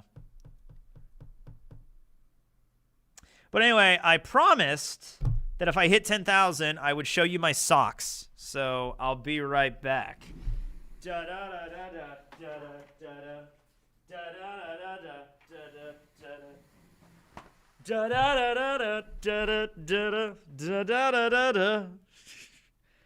Oh yeah, check out those socks. Check out those dragon socks. Oh yeah. Oh my goodness, look at those dragon socks. Yeah. Yeah, who are they made by? I don't even know. By T-Turtle. They're T-Turtle socks. I didn't even know I had these, but okay. T-Turtle socks. Oh yeah. Showing off my socks. I hope they're cool socks. I mean, they're fire dragon socks. They look pretty damn cool. Scam. I actually wore these this morning. I was going to wear these to the stream, and they're not very warm. Okay, they're not very warm.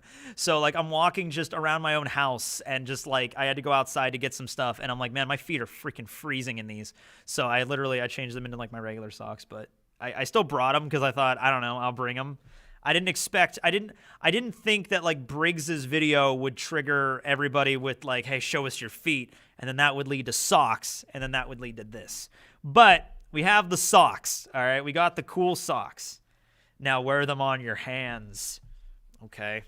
Feel like somebody's taking this a weird direction right now, but all right, I'll wear them on my hands. Sock puppet theater. We could do sock puppet theater again, guys. It's been a while since we did a sock puppet theater. Hey, what's up? How you doing?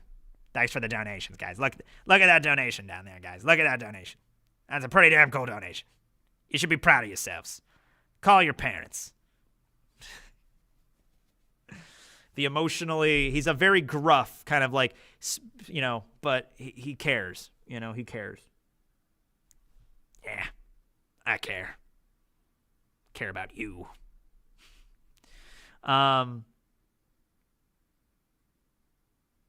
What is your opinion of marijuanas? I love how you use that as a plural. I believe it should be legalized across the board. And the fact that there's still a lot of states where it's like criminal and stuff is kind of ridiculous. It's medically legal here in PA. I think it's going to be made recreationally legal soon. So, yeah. Grumpy flaming dragons. But anyway, yeah, 10,000. I was supposed to do something else. What was I supposed to do? Oh, yeah.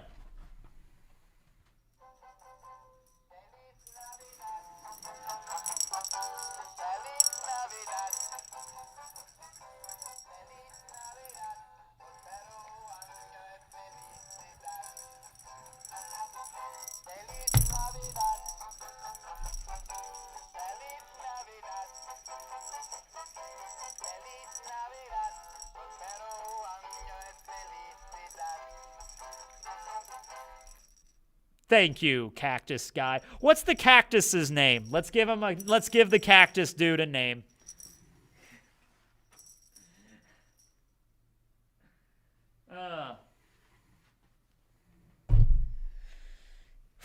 Any thoughts on Ash finally retiring at the ripe old age of 10? We talked about that earlier, but I'm glad he's freed from his hell.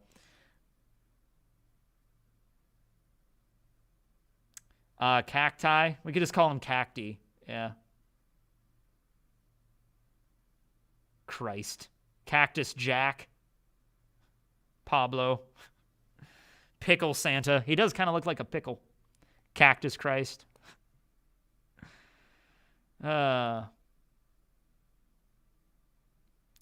does Jason do when it's not Friday the 13th?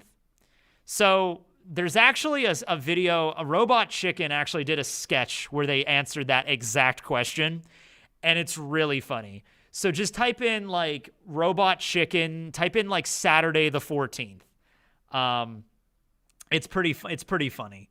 What Jason does when it's not Friday the 13th. No, was it like I think Saturday the 12th or Friday the or Saturday the 14th or Thursday the 12th or something like that. But it was funny. It basically just has Jason living like home life. Like, he's sitting around his house and he's just like doing puzzles and things. And then it's Friday the 13th and he gets really excited and he goes out to the garage and he takes out his hockey mask and he's sharpening his machete. And it's like his Christmas night. It's like Christmas Eve. He's like in bed and he's just like, ooh, I can't wait. And then it's Friday the 13th and he's just like, oh, just hacking and slashing through everybody. And then it cuts to Saturday the 14th where he gets back home and he washes his clothing and he's just sitting there in a bathrobe and he's just drinking some cocoa. And he just looks at the calendar and it says Saturday the 14th and he's just like, oh, it's just like I gotta wait again. Sometimes the maximum number of Friday the 13th that can be in a single year, I believe, is 3. I think you can have 3 in a single year, and there actually were 3 a couple years back. I think 2019, 2020 had 3 Friday the 13th in them. Now, yeah, it's like his Christmas. Now, the next Friday the 13th is actually next month. It's actually January. So there's January. Oh, and if a month starts on a Sunday, if the first of the month is on a Sunday, it will contain a Friday the 13th. So that's the general rule. So we got 1,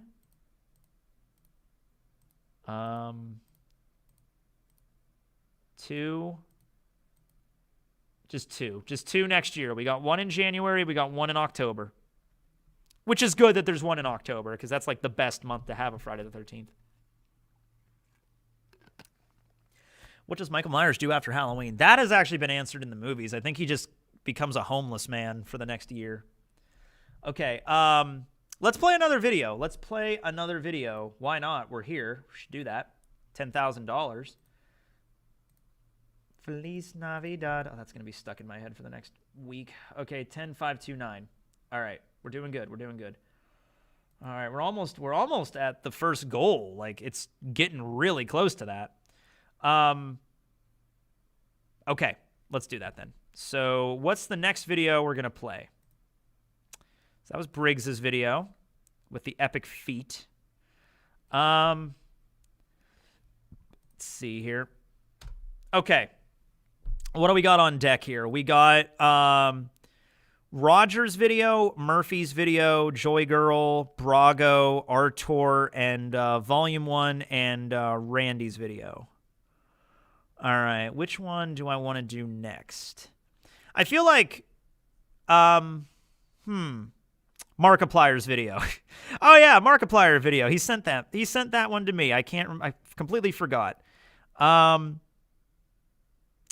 trying to think in like the long run because I kind of want to save some of the longer videos for later when I'm more into the stream. It's like, oh man, I don't feel like talking anymore. I'm gonna play the longer videos now. Let's play Joy Girls. Let's play Joy Girls. Yeah, hers is why doesn't it say? Oh, it's 8 minutes. That's a good one. Yeah, we'll play Joy Girls video. Okay. Let me change the title. Yeah. There we go. Okay. Joy Girls video. And cue that up. And here we go. When the grandfather of One Piece YouTube invites you to submit a video discussing any One Piece topic, and for such an important cause, what do you...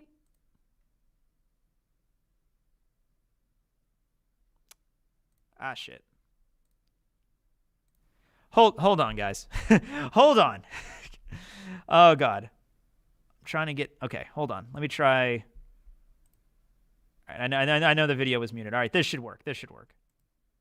When the grandfather of One Piece YouTube invites you to submit a video discussing any One Piece topic, and for such an important cause, what do you discuss? The fact that One Piece is a universally recognized giant in the manga and anime world, which is a testament to Eiichiro Oda's finesse in storytelling, world building, character development, and the balance between comedy and darker themes, all of which are worthy topics for discussion, and indeed have been the subject of many videos, because One Piece is not your average shonen manga. I mean, sure, from the outset it has all the features and elements of your typical shonen manga. The classic male protagonist embarking on a quest to fulfill his dreams, making nakama and defeating villains on the way, involving a great deal of action on his journey. But One Piece is so much more than that. And one key reason why I believe that this series is so much deeper and richer is because of the way that Oda writes his action sequences, which may sound counterintuitive, because as entertaining and badass the fight scenes in One Piece can be, it's fair to say most One Piece fans don't watch the series for its action, and rather it's probably the plot or the adventure that reels you in. But something that deserves more recognition is how meaningful and layered the fighting is in the series. Recently, I've been considering the more metaphorical significance behind each of Luffy's gears or forms. The fact that each of Luffy's gears second or third or fourth or fifth, they aren't just cool cool power-ups that showcase Luffy's physical development and growth, but they actually also represent the state or the emotional mindset in which he was at the time, even to the extent of foreshadowing future events. And to this I read a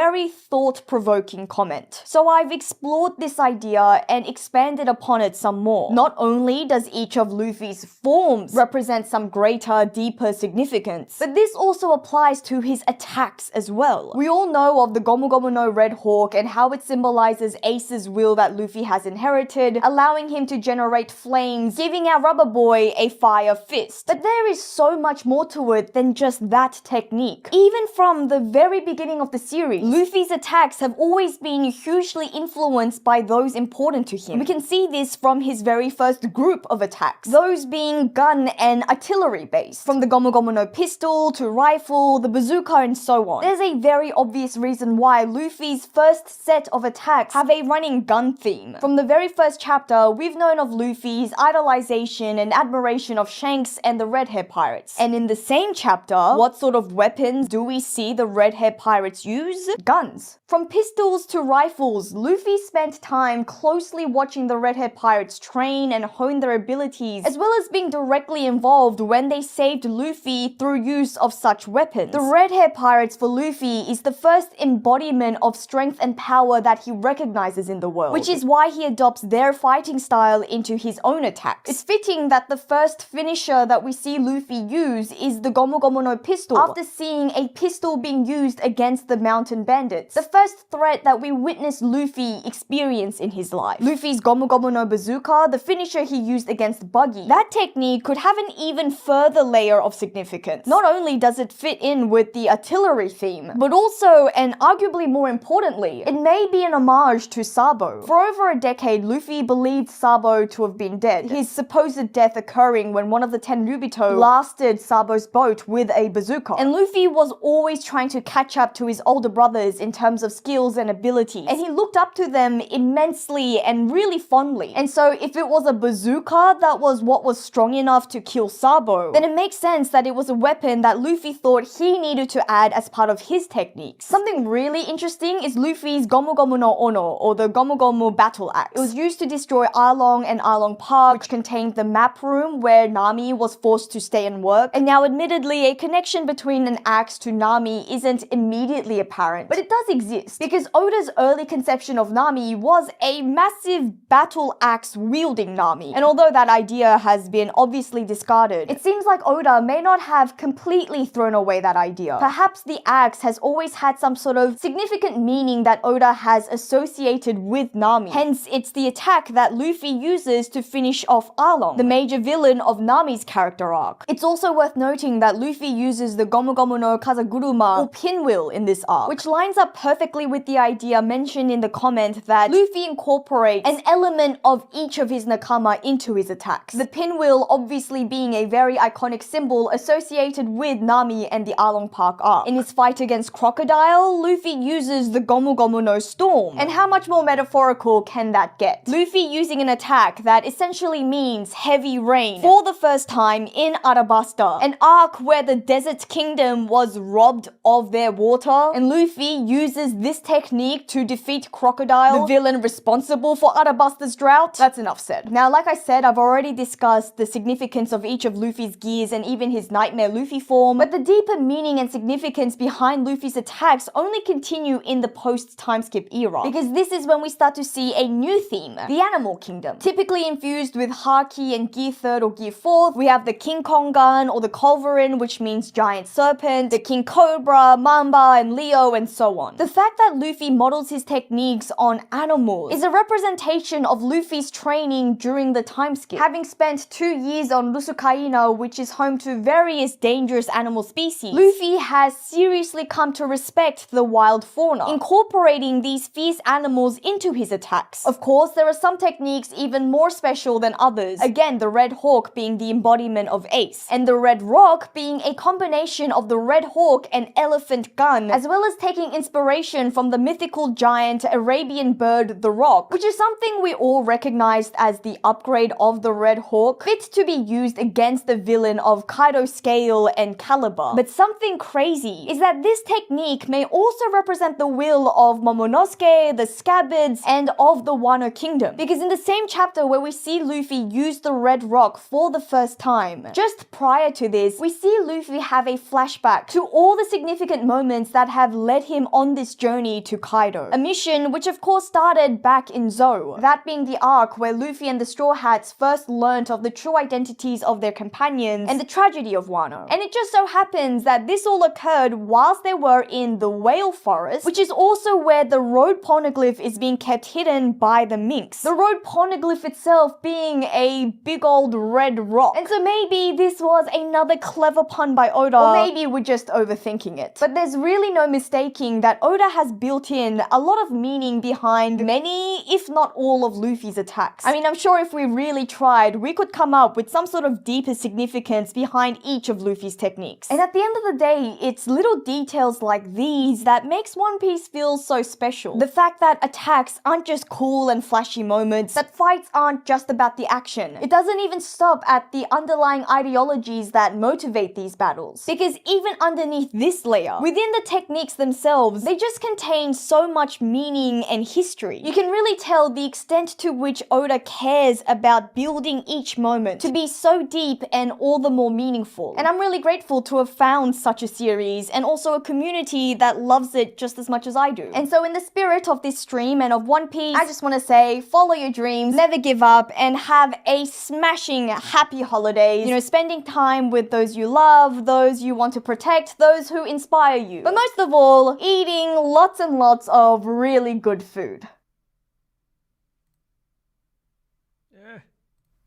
I'm sorry, I lost track of time.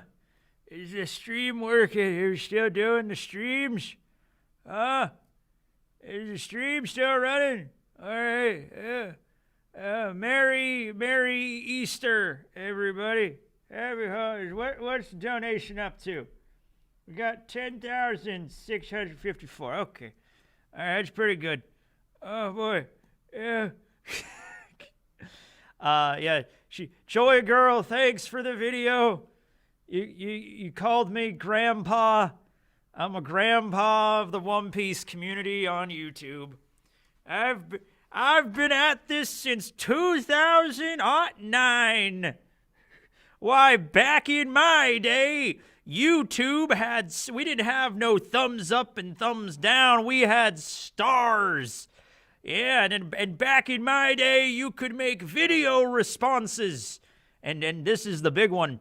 Back in my day, you could send private messages through YouTube itself.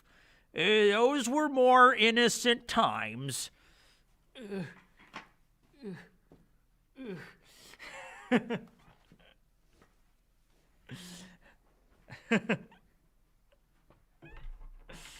Oh, God. All right. It was convenient that I bought that. And she called me a grandpa. Thank you, Joy Girl. That was really great.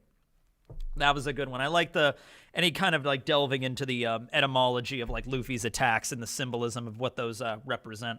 It was pretty good. So where are we at? 3:53. So it's almost 4. So we've been going on for about 3 hours now, and over 10K. I mean, that's wild. Wait. Oh wait, that was I refreshed the wrong page. Hold on a second.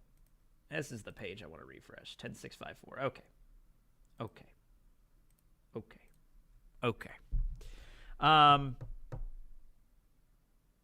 I forgot about the Christmas sprites. I was watching you since I was 12. I'm about to turn 19 next week. Oh, gosh. You understand I'm turning 30 next year, right? 30. Like a 3 with a 0 at the end of it. Oh, that's going to be weird. I'll be 30. Refresh counter. We're doing pretty all right. 88% of the way there to the first goal. If we could achieve the same amount of money we raised the entire stream last year in the first 3 hours or so of this year, that's fantastic. And we're almost there. We're less than $1,500 away from the amount we raised last year. What? Yeah, there are people that are genuinely surprised that I'm 30.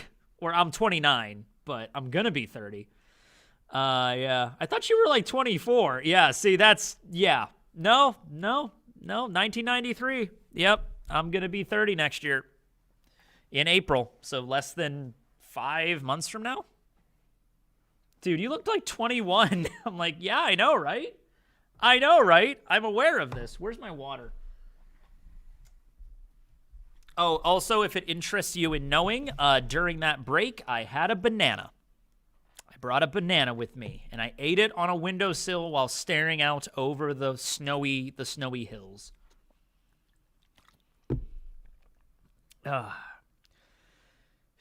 I donated, and apparently my job matches a donation. Yeah, there's actually some that will do that, so just keep that in mind. If you're donating to certain companies, not certain, well, St. Jude is a company, but certain donations to charities, depending on who you work for, they might actually match them. So I think St. Jude actually gives you the option to check that. So when you're filling out the donation and you're putting in like your credit card stuff, I think it does ask you like type in your business that you work for because some of them might actually do that. So make sure to do that if you work for some kind of company. I don't know which ones do it and which ones don't, but you can check. It has like a little directory. That's pretty cool. That might actually help us. They do. If your company does that, go for it.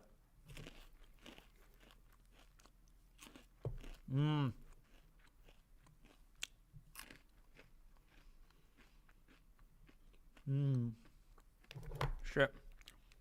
Wasabi peas. Very good. I like me some wasabi peas. I'm 22 and I haven't grown since 17. I mean, I don't get mistaken for a high school student anymore. I get typically mistaken for a college student now. So I think I am getting older. I feel like I am getting older. When I was 18, 19 years old, not even that young, when I was like 22 and I was still working at Dollar Tree, I got like all the times, like it was mostly older people. They would come in and just be like it would be like a Tuesday morning, and they would come in and they would just be looking at me and they'd be like dumbfounded of like, aren't you supposed to be in school, young man? And I'd be like, I'm 24 and I graduated college, and I'm like, or I'm done with college, and I'm just like, oh, well, they'd be like, you look young. I'm like, yeah, I know. I turned 47 in February. I got to be one of your older fans. Yeah, but you know, sometimes I'll look at my analytics and actually, hold on, we can do that right now. Let's look at my analytics. Let's check to see what the Tekking101, what my age basis is. Let's look at the demographics. Let's do that. Okay. Audience. And let's just do lifetime audience. See if it gives me some nice demographics. All right, what do we got here? Okay, top geographies. So these are the countries where most people watch my videos. No surprise that a good 50%, like 50.8%, is the U.S. Makes sense considering I'm from the U.S. After that, there's no other dominant country. United Kingdom has 6%. Canada has 4.6%. Germany's 3%. Philippines are 2%. But this is of all time. This is lifetime viewership. So that 2% Philippines, I mean, that's still a significant number of people. Goes the Philippines and then Australia. Let's see. Philippines, Australia, India is 2%. Indonesia, Sweden, Netherlands, Brazil is 1%. And then everything else is like less than 1%. Yeah. Hungary being the lowest at 0.2%. Not a lot of viewers in Hungary. We got to appeal to the Hungarian demographic. Okay. What do people like to watch in Hungary? We got to appeal to Hungary. We got to get that up. Only 0.2% people watch me in Hungary. Come on, man. Not a lot of One Piece fans in Hungary, apparently. And I'm 0.1% Romanian. What percent is the Netherlands? The Netherlands are 1.1%. So they at least made it 8%. Have you ever been to Canada? Hungarian supremacy. Trinidad and Tobago is 0.3. Yeah. I wonder what would happen if I typed in Antarctica. Like, would Antarctica even be... Like, can I even search for Antarctica? Search views by geography. Can I search for... Like one person, a penguin watches you in Antarctica. I don't think I can search by country. That sucks. That'd be funny, though. I can look up that. All right, so now... That was geography. What about, okay, age and gender. Here we go. So it actually has went up, but my female demographic, not very high. 94.6% male, 5.4% female. It actually used to be less than that. It used to be like, I know it at one point it was like 96 male and about 4% female.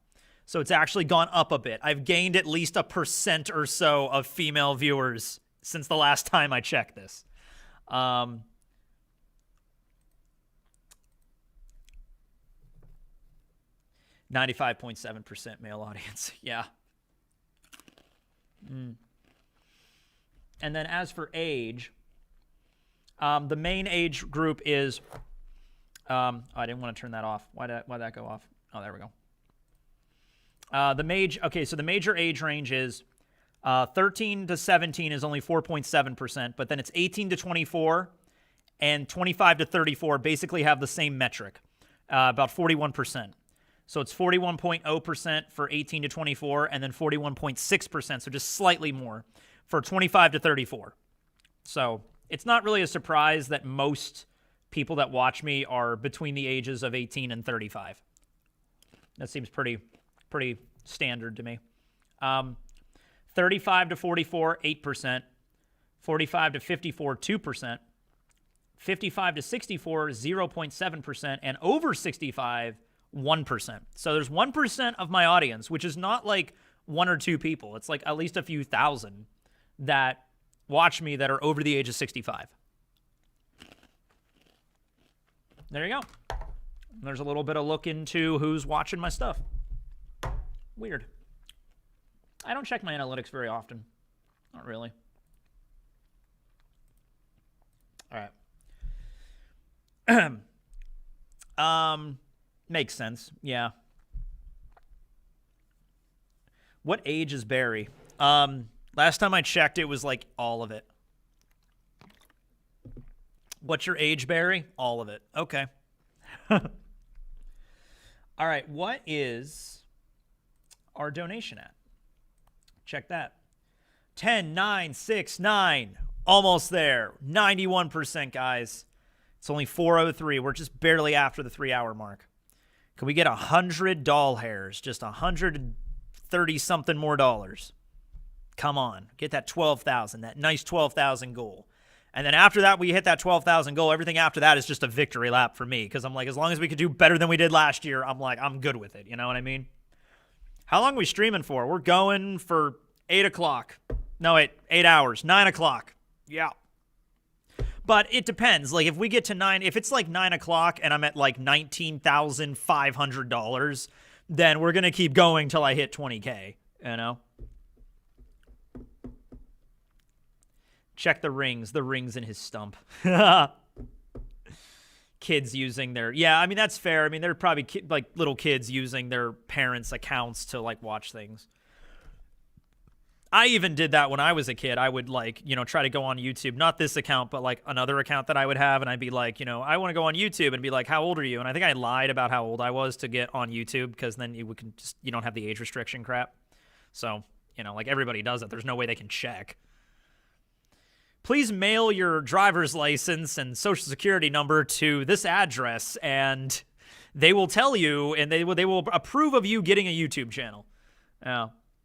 Barry is one of the bricks from the Great Wall of China. He's royalty. Actually, he does have relatives over there. Barry is related to every brick on the planet. All these bricks out here. Barry is an awakened brick. You know how like in D&D you can have like an awakened shrub? Yeah, he's an awakened brick. As you do, yeah.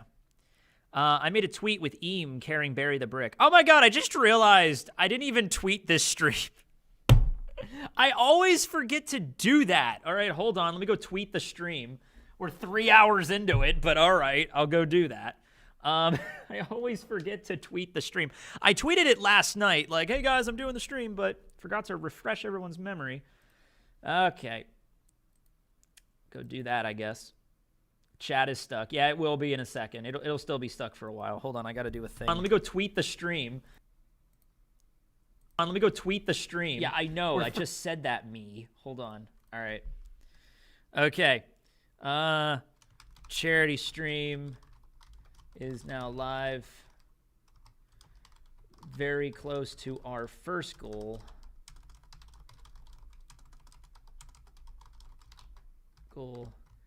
Come and hang out. Just come and hang out, guys. Come and hang out. It's fun. It's fine. All right. Yeah, this is a place where the cool kids come to hang, you know? We just hang out.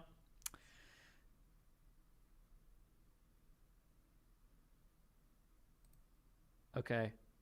Where did you used to hang out when you were kids? When you were like, you know, oh, we hung out at the park. No, we hung out down by the river. We hung out down by the lake. We hung out in the middle of the woods. You know, we hung out. I had a friend that lived pretty much out in the woods, actually. And he lived with his parents, had a really big basement. So pretty much when we were in high school, we would always hang out at his parents' basement, because it was a finished basement, and his parents were never down there, and they never cared about us hanging out down there. There was a big couch, giant TV, like a 50-inch TV, and we'd be playing like Modern Warfare and like World at War and like all these games down, like GTA and everything like that, like GTA 4 back in the day. And that was what we did mostly. Barry gets me bricked up. There's the Volume 1 podcast. How you doing? That'll be the next video we play. Next video will be Megan and Josh from the Volume 1 podcast. Thanks, you guys, for helping me out as well. A lot of help. Thanks for having me on your podcast, too, the last couple of times. I was on the Impel Down episode, and I was on the episode when you got caught up to Wano. Both very fun, I might add. What's your view on growing older? I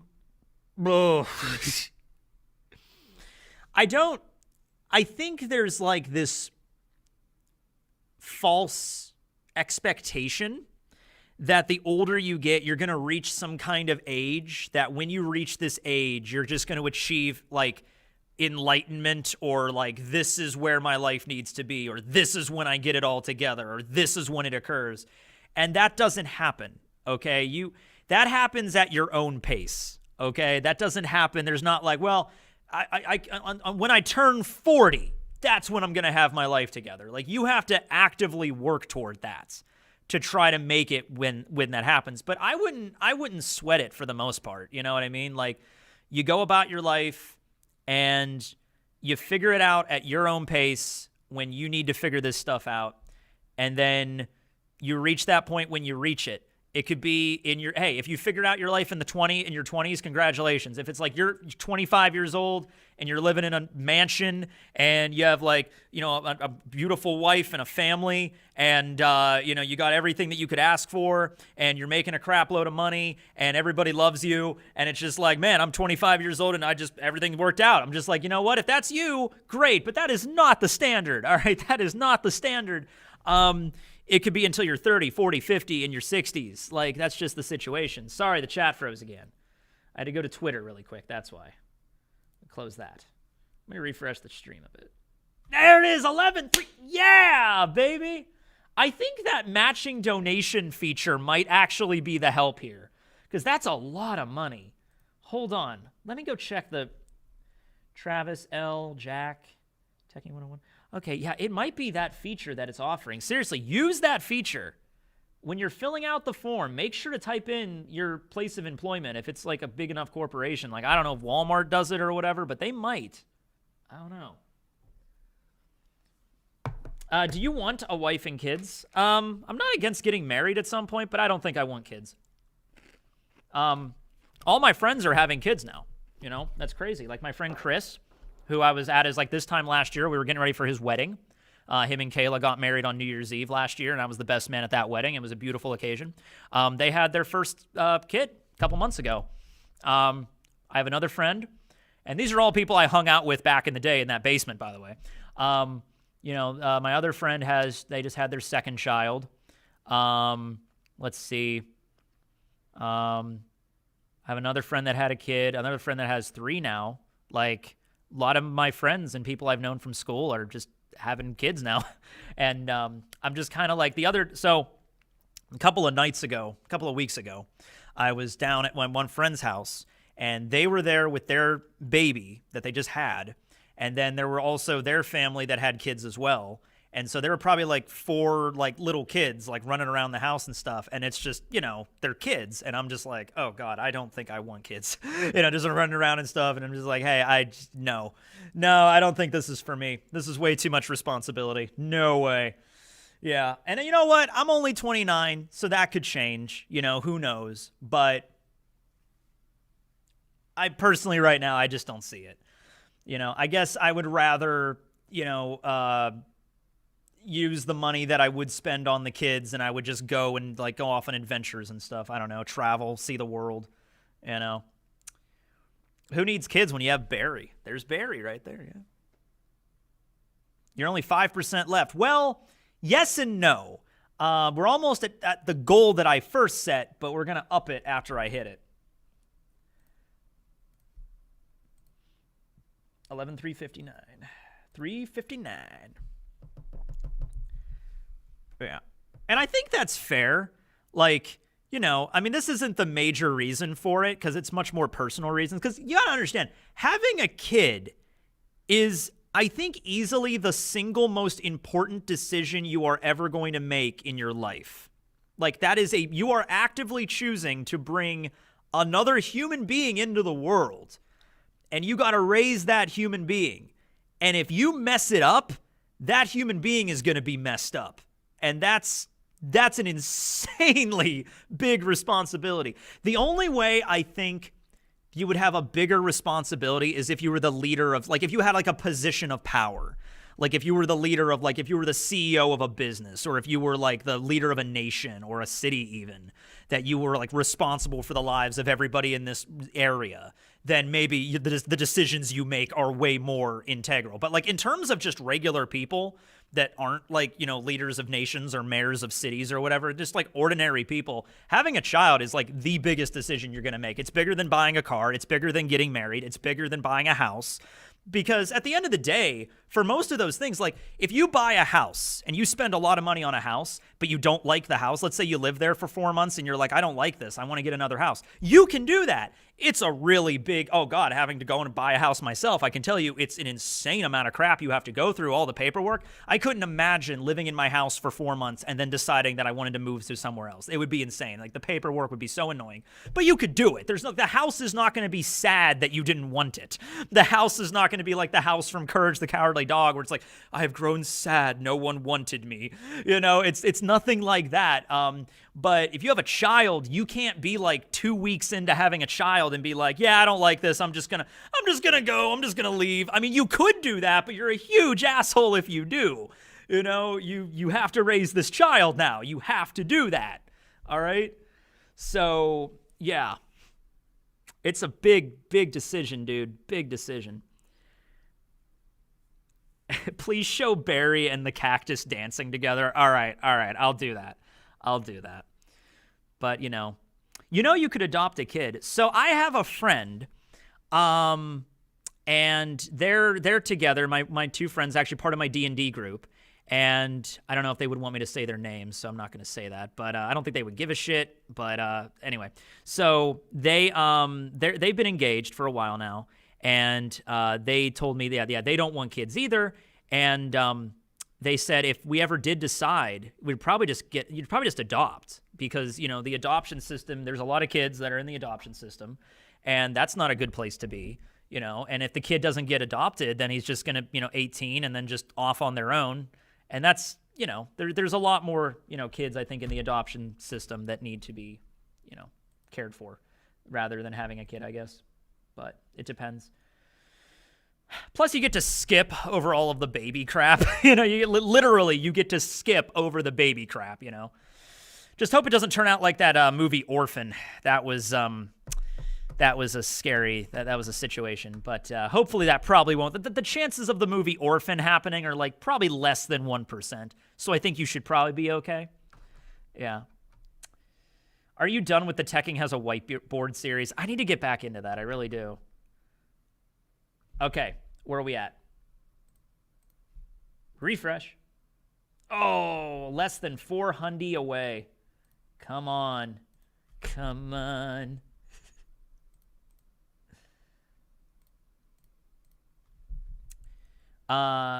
Adopt a Jason as your kid. Which is really cool. He's so chill and friendly. Yeah, I'm pretty much like this. I mean, I might dial it up a little bit for, YouTube, but for the most part, this is my real personality.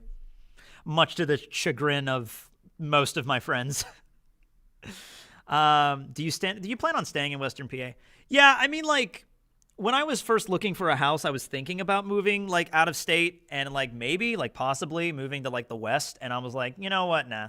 Because all my friends are here. All my family's here, pretty much. I have a couple of uncles that live out of state, but, like, pretty much everybody lives here. All my I literally, like, if I moved to, let's say, Seattle or, like, a suburb of Seattle or, like, Portland, Oregon or something like that, then, like, I'd have to start finding, like, where am I going to find friends? I don't do a normal 9-to-5 job. I'm not in school anymore, Not to say I couldn't find people, but, like, it would be weird. I'd be all alone in this brand new city that I know nothing about, and I don't know a single person there. Yeah. So I decided just to stick around in Western PA. Walmart matches like up to $300 per year. That's pretty cool. So yeah, use the feature if you can.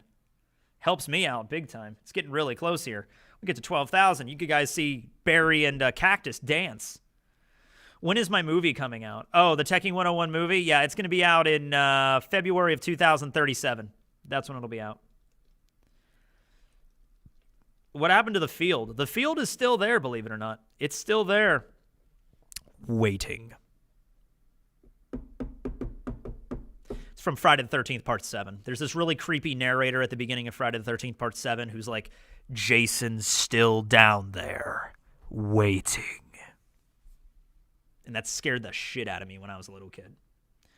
That was the first Friday the 13th movie I saw, Part 7, The New Blood. At least you didn't move to Ohio. Whoa, yeah, I know, right? Dodge the bullet on that one. Actually, I would say this is a running joke with my friends, but I always crap on North Dakota for some reason. I don't know why. It started years ago. I think it's because North Dakota, to me, seems like the most boring state. Like, there's just nothing to do in North Dakota. I have nothing against the fine people of North Dakota. I just feel sorry for, like, anybody that had to, like a teenager going to high school in North Dakota, of all places. That, like, God, I'm sorry. I'm so sorry.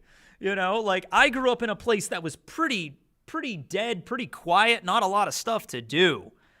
But North Dakota, like, God. Anyone from North Dakota in the chat?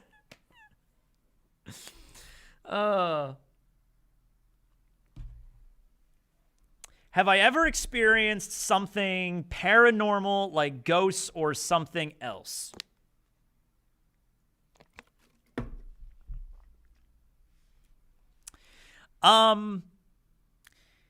Not really. I'm trying to think if there's any genuine moment in my life where something's happened and I'm like, could not have found a logical explanation for it, had to have been ghosts. I remember there was this one time when we were little kids. It was me and my friend Ian, and we were in my garage playing some game. And we were in the garage, and we were kind of like, oh, I remember what it was. No, we were in the garage. It was late at night, and we were telling each other like horror stories or something. And then we had the light in the garage, and then as we were telling this horror story, the light in the garage just clicked off, just turned off. And I remember me and him just looked at each other, And we were just like, ah! And then we ran out of the garage. And we ran upstairs, and my dad was there. And I'm like, Dad, oh my God, the light just went off. And my dad's just like, what? Whatever. And whatever. And so that freaked us out when we were kids. But then I found out that the light in the garage was on a timer, and after 10 minutes, it just turns off. So when I was a kid, I was convinced that was a ghost, and then I found out what it really was. I've never had like a moment where like my grandparents have ever like, you know, it was like, I saw a ghostly image of my grandpa or something. Like I've never had that. Never had a moment where it was like, you know, it was like, Matthew. I'm like, nothing like that. Trying to think of anything weird. Anything like really weird and creepy. New Jersey's more boring than North Dakota. No way. New York City is part of New York, part of New Jersey. The most populous city in the entire U.S. is like right there. That's not boring. It might not be fun, but it's not boring. Okay? Did you tell Ian about the timer? I don't think I ever did. Ian grew up to be a police officer, and now I think he works in a 911 center, I think. Or he worked at a 911 center and then became a police officer. I can't remember. I haven't really talked to him in forever. But Ian and me were like really good friends growing up. We played like PlayStation and stuff and watched Dragon Ball Z. Let's refresh. Oh, 11,656, less than 300. I think it didn't change. So we're getting there. We're getting there. Tekking, Mount Rushmore is in South Dakota, not North Dakota. NYC is not part of New Jersey. Okay, like, look, I'm going to pull up a map here. Okay, like, yeah, I know it's not technically part of the, okay, I need to explain how the rest of the world views New Jersey and New York. I know you guys are going to get into a fight over it, but like, hold on a second here, all right?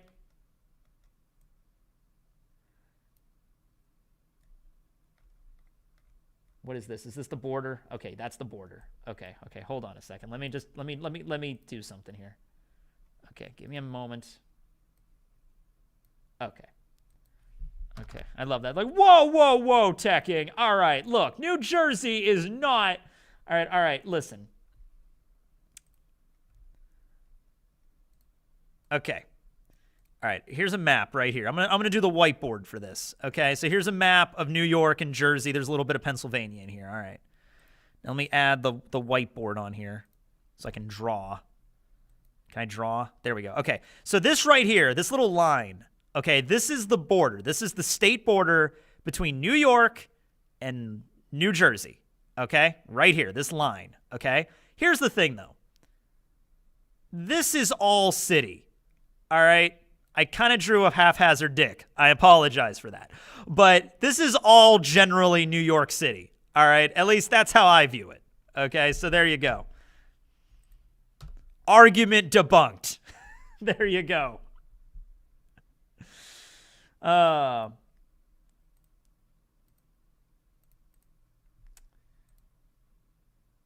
Still at 656. Okay.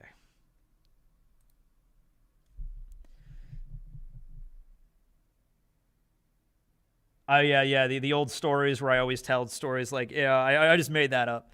Those actually have been resurfacing on my vlog channel. Like, there's that one video on the vlog channel, which I don't even remember the story. It was like the About Last Night video. It was a story I told back in 2012. And it was like this, like a guy came into Dollar Tree and like I beat him up or something, or he beat me up or something. I don't even remember the whole story. That was all bullshit. I completely made up that story from like day one. But people have been watching it in the last couple of years. It's gotten a decent amount of views and be, oh my God, Tekking, I can't believe that happened to you. And there was a bunch of other ones, but I had to take most of them down because like, I'm like, people are going to, like, there's one I told a story where like I stole a car in like high school and like drove it around town and got into a car accident. And I'm like, I got to take this down because people are going to actually think I stole a car and like, because, you know, people don't know jokes and sarcasm. So it's like, yeah, I didn't steal a car. I haven't stolen a car. Okay.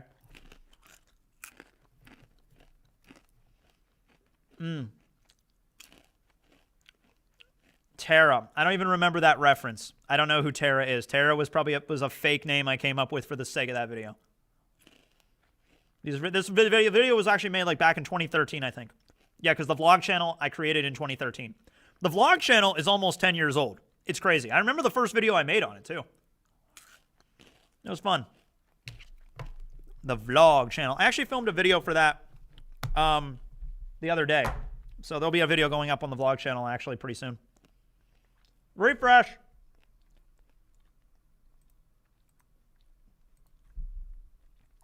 Bam! We hit it! Woo!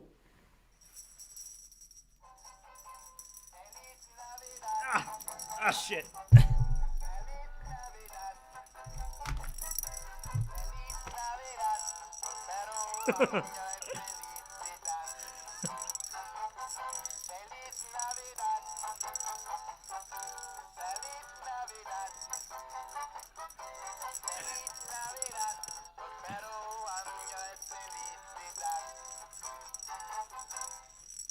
All right. Oh, Barry, you're heavy. Barry weighs just less than 5 pounds, for those of you that are curious. That is Barry's official weight.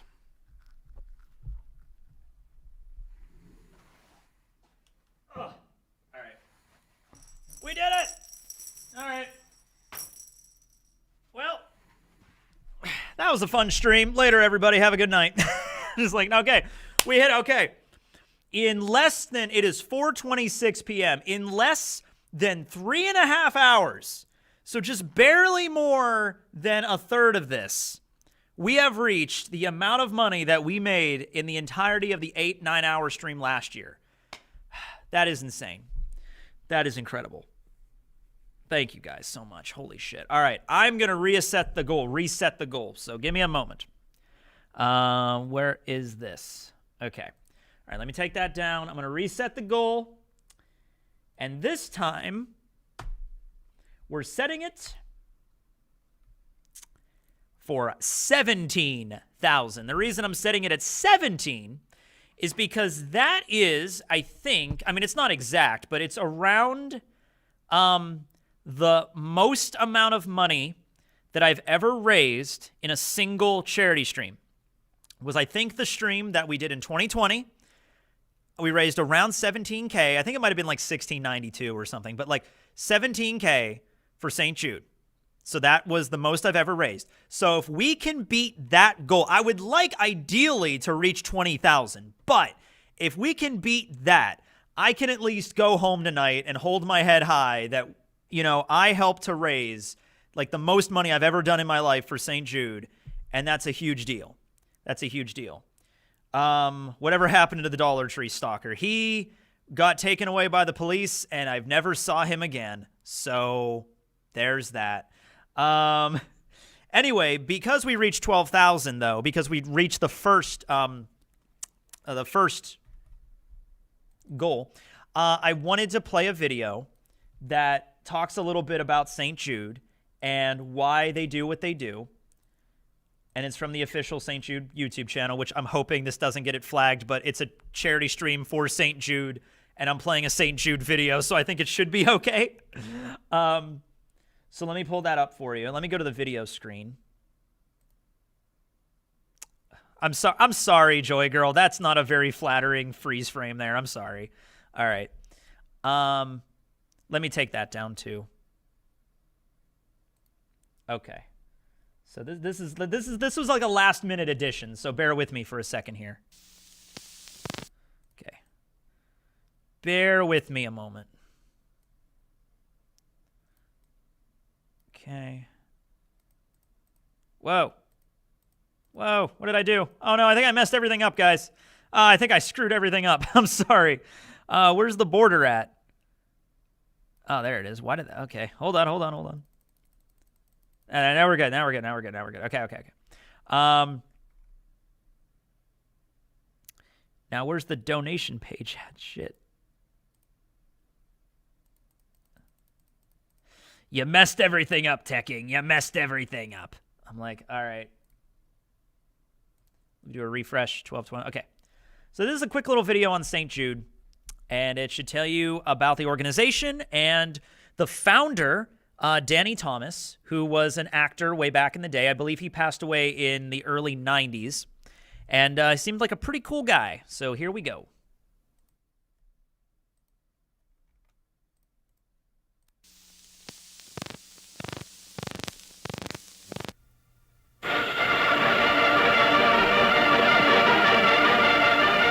It's a glittering premiere at the Chicago Theater for Warner Brothers' I'll See You in My Dreams. A real dream has come true, for this benefit premiere launches a drive for a new hospital sponsored by the film star Danny Thomas, here arriving with his family. Years ago, Danny vowed he'd build a hospital if he ever became famous. $32,000 are subscribed, the first of $1 million Danny Thomas tells friends he'll raise for the St. Jude's Hospital of his dreams. They said it couldn't be done. They said that it was a task which would break my heart. They said it was impossible. At this very moment, as I speak to you, in the city of Memphis, Tennessee, there is being constructed a hospital in the form of a star. There it is, in concrete, glass, and steel, to offer help to all the children of the world, regardless of race, creed, or economic status. You and I have vowed that we will do everything in our power, spiritually, physically, mentally, and financially, to bring about the defeat of these catastrophic diseases.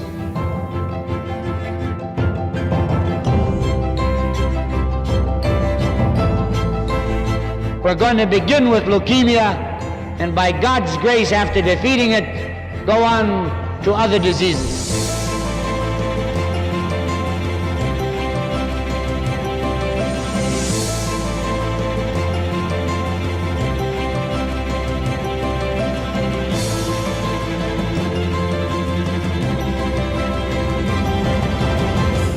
That little tiny building has led the world in advancements in pediatric science and clinical care, and now it's going to rise up. You will bring it to the fore through an organization called ALSAC.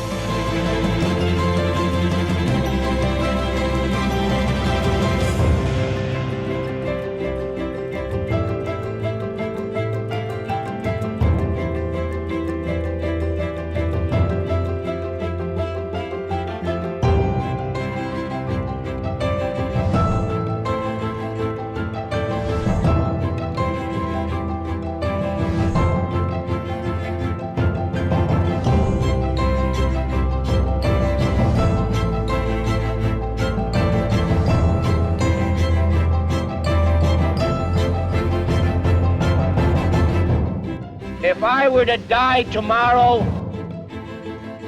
I now know why I was born.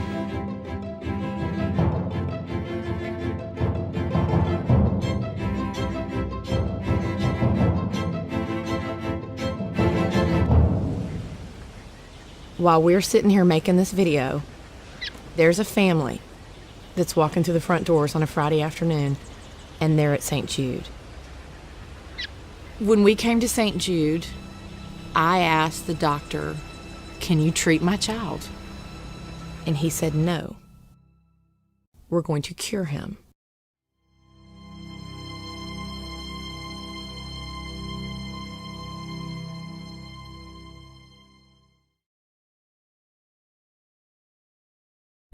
Yeah, that's a good video, right? That's a bit of a tearjerker. That's a real tearjerker right there. To Danny Thomas. Pretty solid dude, I have to say. Pretty nice guy. That's a really big hospital. Yeah, I know, right? It's huge. Never been, but I do want to go to Tennessee at some point. So if I'm ever in Memphis, I'll check it out. Wow. And he said no. Yeah, I mean, you could. I mean, yeah, I mean, that's kind of, it's a, okay, just because I watch videos all the time and I'm like always looking at ways to make it funny, you could spin it in a comedic way of like, you know, can you cure my child? And I said no. And then you could just end the video there. But come on, that's mean. That's mean. I mean, that's mean. Okay. Thomas died in 1991. Yeah. You know, it's funny, when I told my dad that I was going to be doing this, the first year I was going to be doing this in 2019. I was like, yeah, I'm doing my charity stream this year. And he's like, oh, what are you doing it for? And I said, oh, we're doing it for St. Jude Children's Hospital. And that was the first thing my dad said. He's like, oh, Danny Thomas. And I'm like, I don't know who that is. He's like, he's the one that founded it. Look him up. And I'm like, oh, okay. I see what's going on there. So yeah, what a legend, man. I love that, though. He's like, if I ever become famous, I'm building a giant children's hospital. I was like, damn straight. Damn straight. He died in 1991. Yeah. Pretty cool dude. Are you an avid Swiss Miss enjoyer? You mean like Swiss Miss, like hot cocoa? I've indulged in some hot cocos. Yes. I don't know who that is as well. I mean, I didn't know either. He was an actor. Go look him up. He's a pretty interesting guy, even beyond just the St. Jude stuff. Seems like a genuinely good guy. Like a guy that became famous, but also was just like genuinely an empathetic, really nice dude. But yeah, so we hit the first goal, 12,000. Now we can move on to 17 and 12,236. Awesome. Travis still at the lead there. It's not a competition, but Travis is still at the lead. You know. Thoughts on the 2000s? We should have Smash Mouth should have been more prominent than they were. Yeah, Smash Mouth should still be in movies to this day. They should just remake Shrek. They should just remake Shrek. The whole movie. But more 2000s rock music in it. Happy annual St. Jude stream, everyone. Aha. Heading out to buy groceries. We'll be back soon. All right, bye, Waywolf. Get yourself some nice groceries. Watch Avatar 2. It's amazing. I still have to watch Avatar 1. Oh, I love you all and have a great Christmas. Thank you. Remember Xiaolin Showdown? I remember Xiaolin. I remember Xiaolin Showdown. Thoughts on Florida Man? Which one? They should just make a movie about Florida Man. There you go. No more remakes. Okay, you know what? We're going to figure this out right here, right now. We're going to come up with an original movie idea right now, right here, okay? We're going to come up with an original movie idea, and it's going to be out there in the world, and I don't even care if somebody in Hollywood sees this and wants to just adapt it. I don't even care if they give me credit. I don't give a shit. I don't care. It's just we're going to come up with an original idea right now, and then maybe somebody will see it at some point, and they'll make a video about it, and they'll make a Kickstarter, not Kickstarter, if it's a Hollywood production, whatever, some crazy high-powered guy is like, make that movie. I'd be like, okay, fine. I don't care if I get any credit for it. It just, at least there's something original that's out there, okay? So let's figure this out, all right? We're going to, hold on, I need my notebook for this. Hold on. We're gonna come up with an original video. Original movie idea, guys. Original movie idea. All right. Okay, hold on. Got my notebook. All right, hold on. Okay. All right. Okay. All right. So this is my notebook with my anxiety parrot on it. He's been going through some things, guys. He's been going through some things. Okay. So this is usually my D&D notebook, so there's a lot of D&D stuff in here. Okay, all right. Original movie idea. Let's. Okay, when does it take place? Let's tackle the big ones first. Like who, what, when, where, why, and how. Okay, here we go. Who? All right. Who's this movie about? Who is going to be the main character of this movie? All right. Who do we want it to be? How about a brick? How about a plucky young brick that's on an adventure? It's a brick that becomes sentient, that learns who he is. That's a good one. Brick is a protagonist. Okay, Brick is the protagonist. Okay, so he's the who. Okay, who, what, when, where, and why. And the how, I guess. Okay, who? It's a brick. All right. All right, a 17-year-old kid who is seeking the world's greatest treasure. It's already been done before. Matthew Pulse, a decent D&D movie. Now, it's already been done before. D&D's been a thing before. We have to come up with a completely original idea here. All right. So we got a brick as the protagonist. Who's the brick going to be played as? Who's playing the brick? Okay. Whose voice is going to be the brick? Voice actors for the brick. Who's going to be the brick? All right. Fantasy World, China, Barry the Bricky the Brick. Don't worry about names. Don't worry about names and character names. They'll figure that out anyway. They'll probably change it anyway, so it doesn't matter. Don't worry about names, but who's going to be playing this brick? The Rock Johnson. Yes. You know what? Sure. Okay, Dwayne The Rock Johnson is going to be playing this brick. Okay. The Rock. Okay, so that's the Who. We got the Who. We got the main character of the movie. That's 60% of the movie right there is going to be about Brick voiced by Dwayne The Rock Johnson. Okay, now, what's the Brick going to be doing? What's his journey? What's going to happen to this Brick? You know, does the Brick become sentient and just travel the world? Does he have to follow and save the town from a giant evil conglomerate? Does he have to go to space?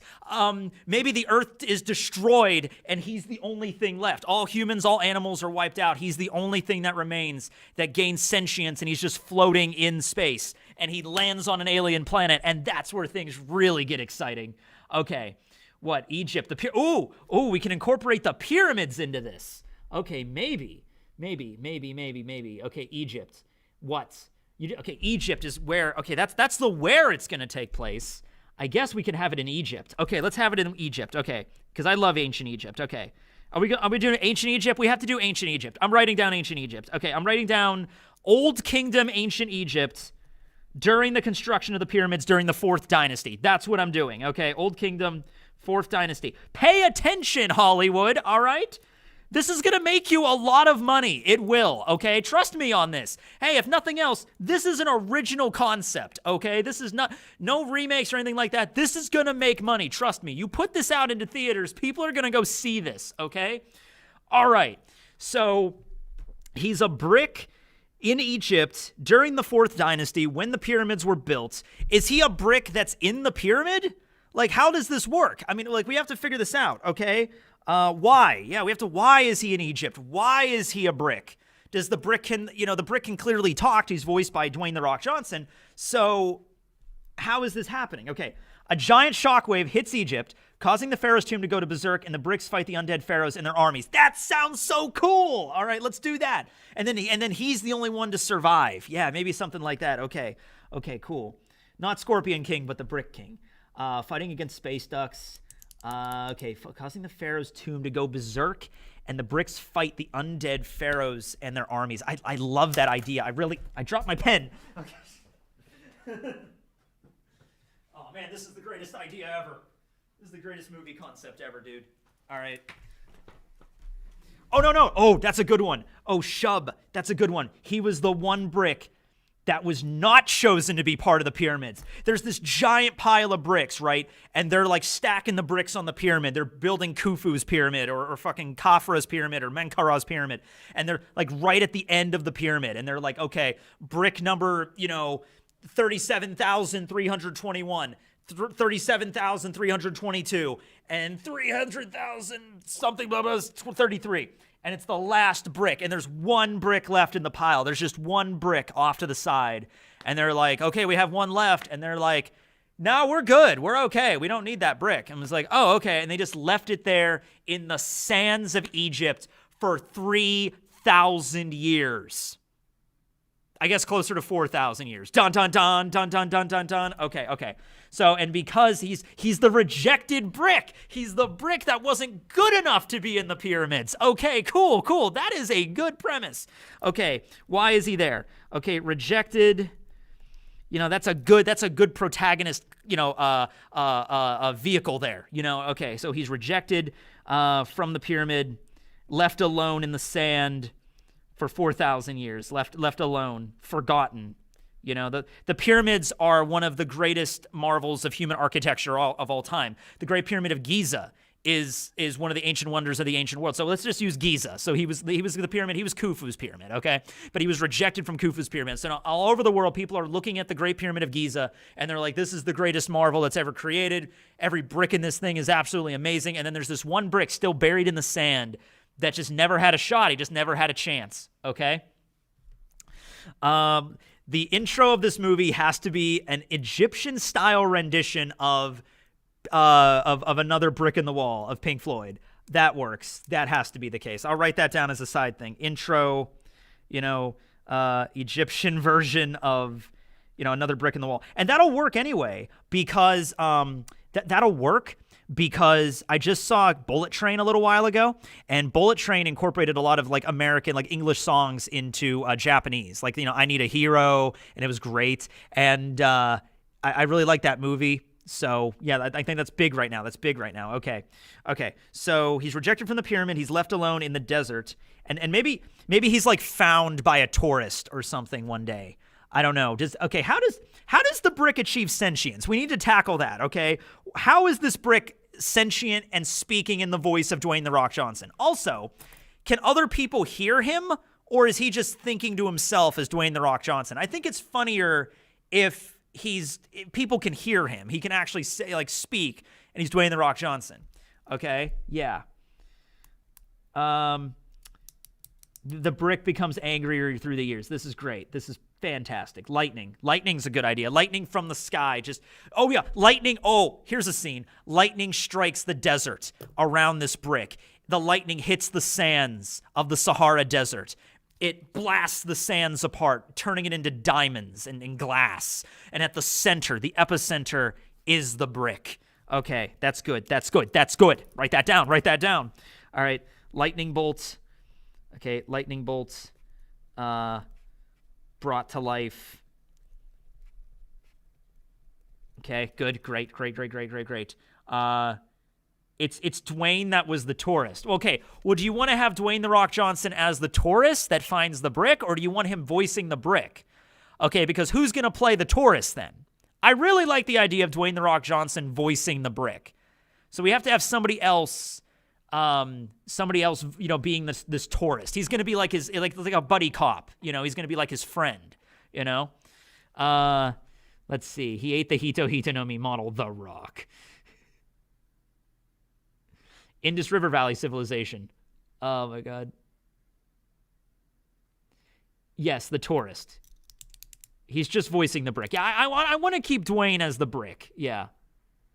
Someone died and got reincarnated as the brick. Oh, that's clever. Oh, what if Dwayne "The Rock" Johnson gets struck by lightning? Sorry, Dwayne. He gets struck by lightning. At the same time, that's what transfers his consciousness into the brick. Bam. We have that right there. That's how it goes. Okay. Dwayne "The Rock" Johnson, tourist, struck by lightning, and then it gets transferred into this brick. Okay. Now we can have like other people. We can have like other people in the movie, but that's the vehicle for it, okay? So tourist and transferred into brick body. Okay, transferred to brick. Okay. Let's see. Let's do that. Brick Johnson. Okay.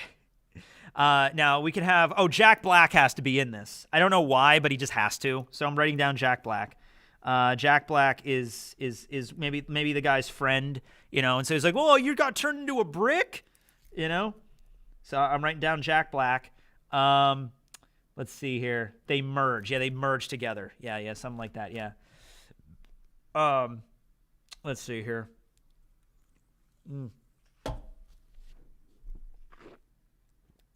Okay. He gets struck by lightning while holding the brick. I mean, like, that's something you can work with in the writing stage, if you want to have him hold the brick or dig the brick out and then get struck by lightning or whatever. I don't know. Maybe you could do something like that, possibly. Or maybe lightning strikes the sand and then that uncovers the brick because it's been buried for thousands of years, and then Dwayne "The Rock" Johnson picks it up and then he gets struck by lightning, and then it's like that's what happens. It's like like some mystical music plays, like he picks up the brick and it's like, oh, and then he just gets struck by, So we could do something like that. Jack Black is the narrator. Oh my God, a Jack Black narration. I didn't even consider that. It's like, yeah, this story takes place in Egypt. It's just like, oh my God. Is it sad that I can actually picture this as a movie? Because this movie is already ridiculous. It's about a sentient brick, for God's sake. So literally starting off the movie, setting the tone, is a Jack Black narration of ancient Egypt. It writes itself at this point, you know?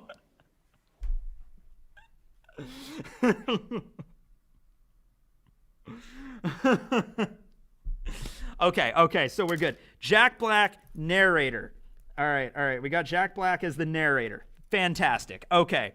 Okay, so we have the who, we have the where, we have the why, but now, what's the plot of this movie? Okay, like all this stuff is going to be like within the first 10 minutes. You know, Jack Black narration, the building of the pyramids, and then we cut to the future. Dwayne finds the brick, gets struck by lightning, becomes the brick, and then what? Can the brick move? Is he picked up by somebody else? Can the brick float? Is the whole movie set in Egypt in present day, or are we going back somewhere else? You know? What's the name of the movie? We got to work on that later. Okay, we don't have time for the movie, the title. We'll work on the title later. Think of title ideas, but we're working on this. Yeah, there's a movie called Rubber that kills people. Right, yeah, so we're not going to do that. It's a brick, not a tire. Also, the brick's not going to kill people. The brick is going to be, maybe not a superhero, but the brick is just going to... How about the brick just tries to make it in everyday society? How about that? How about the brick is just like, I'm a brick now. I need to work this out. I mean, maybe he had a family. Maybe he has to go and live with his family and how this is going to work because he's a brick now. You know, the brick wants to establish world peace. Yeah. You know what? We could do something with that. We could do it took a brick to really make the whole world understand what they're doing wrong here. Yeah, that could work. That could work. The brick is a witness of time. His rival is a space rock voiced by Morgan Freeman. I think we're going a little bit too much into the rocks with it. I don't want this to be like, oh, there's a brick. This guy got turned into a brick. This other guy got turned into a space rock. Now you're already rehashing. You're rehashing already. Just because there's a brick that merged with a human doesn't mean that we have to have an enemy that's also a brick, like a rock merged with a human. I think you're already over. It's too much going on here. Too much crap going on here. Okay. Yeah, no. There's only one brick in the movie. That's it. There's just going to be one sentient brick in the movie. As the brick, he tries to fit into the wall of modern society. I like that. He tries to fit into society. I like that. What if we made it, trying to think here. I'm debating whether I want to give the brick superpowers or not, other than the fact it's a sentient brick. Because you have to be able to, the brick might not be able to move on its own. People have to pick up and carry the brick places. And yeah, the ending message of the movie is we are all the bricks in the wall or something like that. Yeah. I turned myself into a brick, Morty.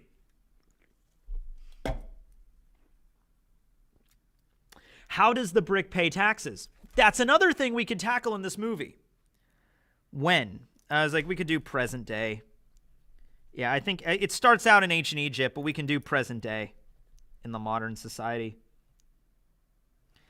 What if the brick becomes a YouTube sensation? You know? Now we're just doing Barry's origin story, but what if the brick gets on the YouTube and it's just it's rough being a brick, man. You know, I'm still a human being. I can still think. I can still talk. It's just I'm in the body of a brick, you know, and the whole world treats me like shit now. You know what I mean? I was a respectful human being, and now everyone just literally treats me like I'm dead weight. There you go. That's a line in the movie, you know? Willem Dafoe is the villain. I actually like that idea. I saw Bob Odenkirk, too. Those would both be really good. Fuck it. Let's get Willem Dafoe and Bob Odenkirk in the movie. There we go. They're both the villains. Bob Odenkirk and Willem Dafoe. I think those two would play off each other really well. Perfect. They're the villains. Okay, there we are.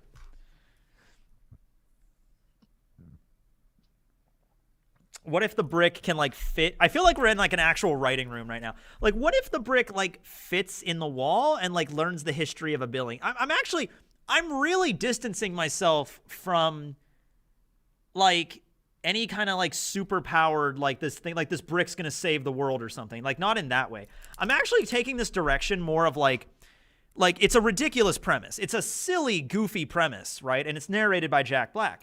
But like as the movie goes on, you start to really sympathize with this dude, where like after he becomes a brick, like he loses all of his human rights and everyone treats him like shit. And it's like he's still conscious, he still knows who he is and everything, and he can still speak and can still communicate. Maybe he could even still move things with his mind. Maybe he could still like he can move on his own. Maybe he can like pick things up and shit. He doesn't need to eat. He doesn't need to sleep. He doesn't need to drink. But he can still move under his own power, because so that's like a superpower there. But he's not like a superhero. He can't like lift a truck. He can just like move. He can prop a truck up, but he can't move. And so, it's just a thing where at first it's this ridiculous, goofy premise, but as the movie goes on and as of like all society shuns him, you start to feel bad. Like, dude, he's just a brick. He's still a thinking human being just in the body of a brick. Why is and so that makes you start to think of like, what is society really? Human beings treating each other like crap just because they're not, human. And he's like, what makes you human? Is it like the blood in your veins? Is it your beating heart? Is it your brain? And then it's just like, because this guy has everything else. It's just, he's a brick. This is getting really deep here. This is getting really deep. Yeah. I wouldn't say it's a political movie. No. It's not going to be a political movie. It's just going to be a movie about like what qualities make a human being. Like, what really is the sum of a human being's parts? Okay? What is the thing that really makes us who we are? Is it our faces? Is it our organs and stuff, This is getting places. Yeah. Like today. Yeah, it's topical. Yeah. So yeah, it would honestly be kind of like Ted. A little bit kind of like Ted. The brick fights racism, yeah. It's a little bit like Ted here. Yeah. But even except in Ted was sort of accepted in society as a bear pretty quickly. Like, everyone just kind of accepted that there's just a talking bear, and they just kind of roll with it. Like they didn't really address that too much in the first movie. Like, a little bit, but not too much. The second movie definitely addressed more of like Ted actually having human rights. But this would be like the initial reaction to how would society treat someone who was like a respectful person and like everything like that, never did anything wrong, but then turned into a brick overnight. And I feel like the general vibe is they would treat him like shit because he's a brick. It'd be like, that's weird. You're not human anymore. And he's like, I am human. I'm just a brick. I can still move. I can still think. I can still talk. It's just like, but you're not a human. That's we're going somewhere here.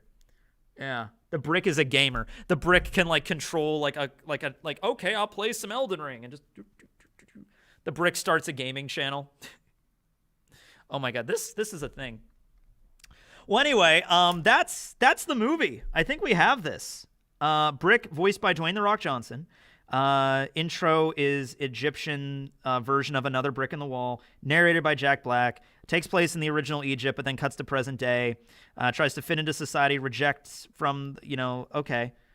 And then Bob Odenkirk and William Dafoe are the villains. You can make them like the evil, like, I don't know, the heads of this corporation, or you can make them like, the judges that are going to decree he's not a human, just like whatever. You can make this a feel-good story. You really could. It's not about the outer shape of a person, but their moral shape. Nicolas Cage mentors the brick after rediscovering his humanity. Oh, yeah, we could have Nicolas Cage in this. Oh, we got to have Nicolas Cage. I want Nicolas Cage. I don't want Nicolas Cage to be really front and center in this movie. I just want Nicolas Cage to be like, he shows up for maybe like 20 minutes, at the lowest point in the movie where like everyone's treating him like crap. Maybe he has his human rights like revoked as a brick. And he's just like, oh my God, this is the worst experience ever. And then Nicolas Cage shows up as this like wizened, wise old man with like glasses. and he's just like, oh, it's not the sum of the man that makes his parts, and that re-inspires him to go and appeal to the court or something, or to prove his humanity to the people. And maybe he saves the world in some way. I don't know. But yeah, I'm going to add Nicolas Cage to be in this. Nicolas Cage, wise old mentor. Okay, all right. Hollywood. You have a script. You have an idea, all right? I can't do everything for you. This is the idea. You can have it. Just have it, okay? I don't care if you give me any piece of credit for this. Just go and make this movie. I guarantee it'll be something. It'll be something, okay? All right. Now, I really need to go to the bathroom, all right? Because I really need to go pee. So I'm going to play the halftime show, because that's a tradition. And then we're going to play the main event video, and then we're going to do other stuff after. Okay, so first of all, let's do a refresh here. Refresh. 12,296. Not bad, guys. Almost at 12,300. Okay, so let me do the halftime show video. Oh, don't want to play that again. Okay. Oh, I don't have the halftime show queued up. All right, hold on a second. Ooh. Le halftime. Halftime show. Halftime show. Yeah, yeah. No. Halftime show.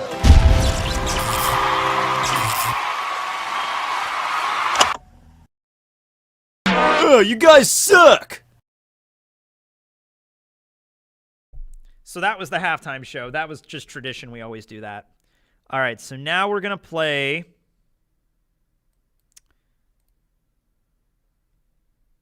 Hold on, I got to readjust a lot of these. Whoa. Ah. There we go.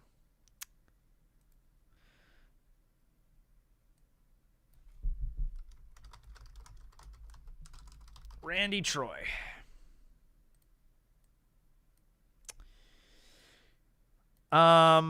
Where's Randy's video at? There it is.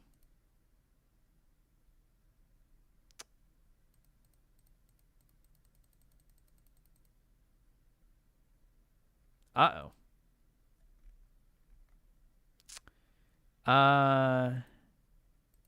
Oh, that's why. Hold on. Ah, there it is. There it is. There's Randy's. Okay, here's Randy's video. This is the longest one. I hope you guys all enjoyed. This is the main attraction. This is the main event of the entire stream. This is gonna be a good one. And here we go. What's up, y'all? You know what time it is. It's about to be that time. Savage. Happy holidays, everybody. Hope the season's treating you well. My name is Randy Troy, for those who don't know. Longtime One Piece fan. Talking over 20 years, since 2002. Weekly since Skypiea. And I'm honored that Tekking reached out and asked me to do a video for this St. Jude charity stream, which, I'm a big fan that Tekking does that. Man, what would be the Tekking thing to talk about today? Or do?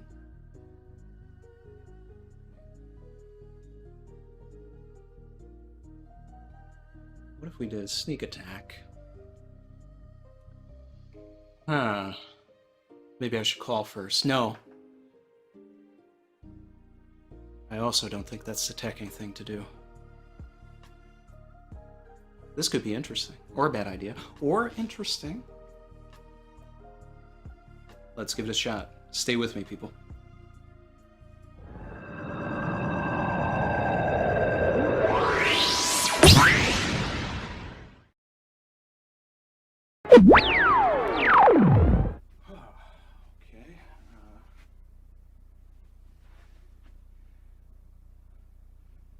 It worked. Okay.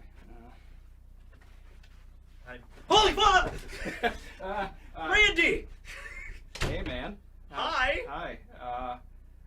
It's been a while. Wait a second, are you the ghost that's been haunting this house for like the last 5 weeks? I will neither confirm nor deny that. Okay. Well, actually, my plan with the ghost was actually just to invite them on my YouTube channel to help me out, so Would you like to do a video? I got everything set up. Coincidentally, the camera is just recording and the microphone's all been set up already. Crazy, right? That's Barry. He's my intern. He helps me out with that stuff. So you set this up. You know I've been messing with you, and this is how you would catch me. Oh. Yep, that's the game. All right. Summon the backup chair. How's everybody doing? How's everybody donating over at the charity stream? I have no idea how the charity's been going, but I guarantee right now we have just raised over $100,000 for St. Jude Children's Hospital. But keep on donating. We're going to hit 100 million by the end of the stream. Yes. There we go. Okay. Randy Troy, One Piece YouTuber extraordinaire. Here he is. Tekking101, One Piece YouTuber extraordinaire. I was going to say, you just stop at One Piece YouTuber. And then just an awkward silence. Okay, well, today, we have something really special for you guys. I actually have to cue it up here. We have right here, One Piece, 10 plot holes that broke the world's logic. Okay, this is from CBR. I think a lot of people are you familiar with CBR? They exist. They exist, yes. You know what, there's a lot of YouTubers I know that'll make videos against them that are just like, this stuff makes no sense, and I've even done one of those before, but like, no, they're not all, like, top 10 plot holes. I think a few of these do make sense, but others, just from a perspective of like, okay, fans of the story and everything like that. No, this isn't really a plot hole. This kind of does actually make sense, But here's the thing, too. That broke the world's logic? Which world? Our world? Their world? Yeah, it broke the world's logic. Like, what One Piece plot hole could break our world's logic? You would literally need everybody in the world to be a One Piece fan. Yeah, you literally to actually break. Well, I was thinking of like what would have happened if like we finally get to Laugh Tale, we finally find the One Piece, and it's like something that literally makes no sense. Like he finds the One Piece, and it's not even something that like belongs in One Piece. What if we're too early? Oh no! Oh my God, that would break everything. How about that? That's a theory. So we get to Laugh Tale, we get there, and Luffy sees the same thing Roger saw, and Luffy just laughs, and he's like, "Sorry guys, we're still too early." But it's not he turns and breaks the fourth wall, and he's just like, "Everybody reading? You're too early. We're too early." But you know what? Your kids are gonna love it. You kids are gonna love it. It would be hilarious. It would be more funny if they get there and it's like they're early, but not early by any sort of like huge margin. They're like, oh no, we're like 4 months early. So now what do they do? Did they just stay on Laugh Tale for 4 months, or are they just like, hey guys, we're gonna just go back and we'll be back here in like 4 months. We'll click back up here, touch base, and see what happens. 3D 4M. Yeah. 3D 4M. But anyway, yeah, so top 10 plot holes that broke the world's logic. There's an image of Kaido and Shanks here, so I'm assuming something. By the way, this website is filled with ads, so we can buy a new Chevy, I guess, if you want. But anyway, yeah, so let's start with number 10 here. Okay, number 10. Zoro cuts off his feet, but fights 10 minutes later. Okay, so this is referring to the scene during Little Garden. Well, there's already an error. Yeah, there's already an error. There's an immediate error. There's an immediate error as soon as we read. He still has feet. He still has feet. He slices off his feet. His feet are on the ground, and in the next shot, he just has them back again. No. But no, so only got part way through. So to the setup, it's in Little Garden. They're trapped on the giant birthday cake set that Mr. 3 Galdino creates. Mm-hmm. Zoro, being a samurai, is like, well, this is an easy way to get out of this. Zoro's an Occam's razor kind of guy. He's like, my feet are trapped in the wax. I'm just gonna now. He was planning on cutting off his feet, so he took both of his swords. By the way, the angle at which he was trying to cut off his feet doesn't even look like he could manage that. Because he took his swords like he was gonna stab down, like... Yeah, but I mean, it is Zoro. It is Zoro. He probably could have managed it, but not in like maybe one fluent motion. It would have probably taken a few stabs to get through. Maybe there's like a like a curveball-esque way of using a sword. So. Bend the sword. Like, have you ever seen the hit 2007 movie starring Angelina Jolie, Wanted? You gotta curve the bullet. You gotta curve the bullet! He's seen Wanted, yes! Obscure 2000s movies references. My favorite one of that vein to reference is the movie Jumper. Because I hear like nobody remembers Jumper. Oh, like what I just did. Yeah, exactly. There you go. You're the Jumper. You're the sequel to Jumper. There you go. But no, yeah. There actually was a sequel to Jumper. There was? No, there wasn't. There was not a sequel to Jumper. I gotta look this I'm up. pretty sure there was. I gotta look Pretty this sure it up, was man. straight to DVD and did Oh not- my god! I don't care if it was did straight not to have the main cast. I don't care if it ended up in the bargain bin when I worked at Dollar Tree. I'm gonna be so upset. It's like the sequel to Jumper, Leaper, and just like that's what it was. I just never knew. Anyway, back to Jumper this. 2, you know. So Zoro does not cut off his feet. He stabs his feet. He mangles them pretty badly. He still has the scar. Where I love scars in One Piece that are just like, I've drawn them on my face before. It makes it really simple to mimic. It's just a line with some other lines like parallel or perpendicular to them. So he still has the scars, but he didn't make it all the way through. But yeah, he was able to jump around after. He had some really cool flaming katanas. Every scar in One Piece looks like something that was poorly stapled back together. That's pretty much it, yeah. But it makes it fun. Even like Katakuri's mouth. I remember I did a video once where I drew on my face like Katakuri's like Glasgow smile kind of thing, and it worked fine.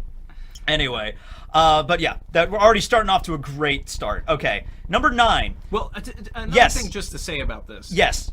Is it wasn't really a fight. It was one attack. Okay, yeah, that brings up another question. Is like one fight considered an attack? I mean, one attack considered a fight, you know? Because he jumps out. He burned the candle. He burns the... Usopp lights the candle on fire. Vivi take out Miss Valentine. And then Mr. 5 is already on fire from Usopp. Yes. Filled with Tabasco sauce as well. Yeah, exactly. So Zoro didn't really have to do much here. Yeah, he really was just like, I have fire swords. I need to cut somebody with these. You know what I mean? I've never thought this deeply about this movie. Actually, you know what? I have another angle to take this with a plot hole that is probably a direction you've never even considered, but it might make more sense as a plot hole. So in this fight, Zoro has the flaming swords, and I think he has a comment that's like, I could get used to these flaming swords. These flaming swords are pretty cool, right? Because they are. Foreshadowing. Later on, foreshadowing a little bit, but later on during Skypiea, Usopp gets his hands on the dials. And I think, I'm not sure 100%, but I think Usopp suggests, hey, Zoro, I can give you a flame dial, and you could have, like, a flame sword. And Zoro just turns him down flatly, like, nah, I don't want that. And I'm like, hey, he said here he liked it.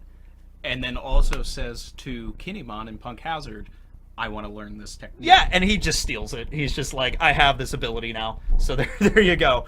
But yeah, that's the foot one. Taskmaster Zoro. This one, okay, I can understand where this one comes from. Hockey is a concept, but especially before the time skip. The general premise here is that Oda did not come up with hockey when he first created the story, that he didn't realize hockey until like halfway maybe through pre-time skip One Piece, and then he started incorporating it way more, and then fully realized it post-time skip. So, this, if you consider what Shanks did in Chapter 1, where he used, like, the glare, and that scared the Sea King, was that Oda, like, okay, no, there's this concept called hockey, it 100% exists, and I'm giving it to Shanks? Or was it just like, I'm just gonna make Shanks so cool, so badass, that just his stare was enough to scare the Sea King, and then later on he just, like, retconned that into being what hockey is? So I've always felt that Oda had plans for Conquerors and I would say observation, but I think that armament and especially its design of it probably came later. Now I remember this particularly, and this is one of my favorite old theories from like Being Weekly, is everybody was saying that Rayleigh had sea stone sandals in this movie. Oh my god, that is glorious. So that's an old, he like... had the sea stone chanclas. That was everything. Everything back then was... If it stopped a Logia, it was sea stone. Yeah. Yeah, that was the rule. That was the rule back in the day. And dude, you know what I also love about it is, like, I wish YouTube would have existed back in, like, when did Logtown first get serialized? Like 99, 2000? I mean, it was a long time ago when it first came out. Yeah. When Smoker first appeared. Like, I would have loved to have, like, if there was One Piece reviews on YouTube back then, you'd be on there like, Smoker's invincible! He can turn into smoke! Nothing can touch him!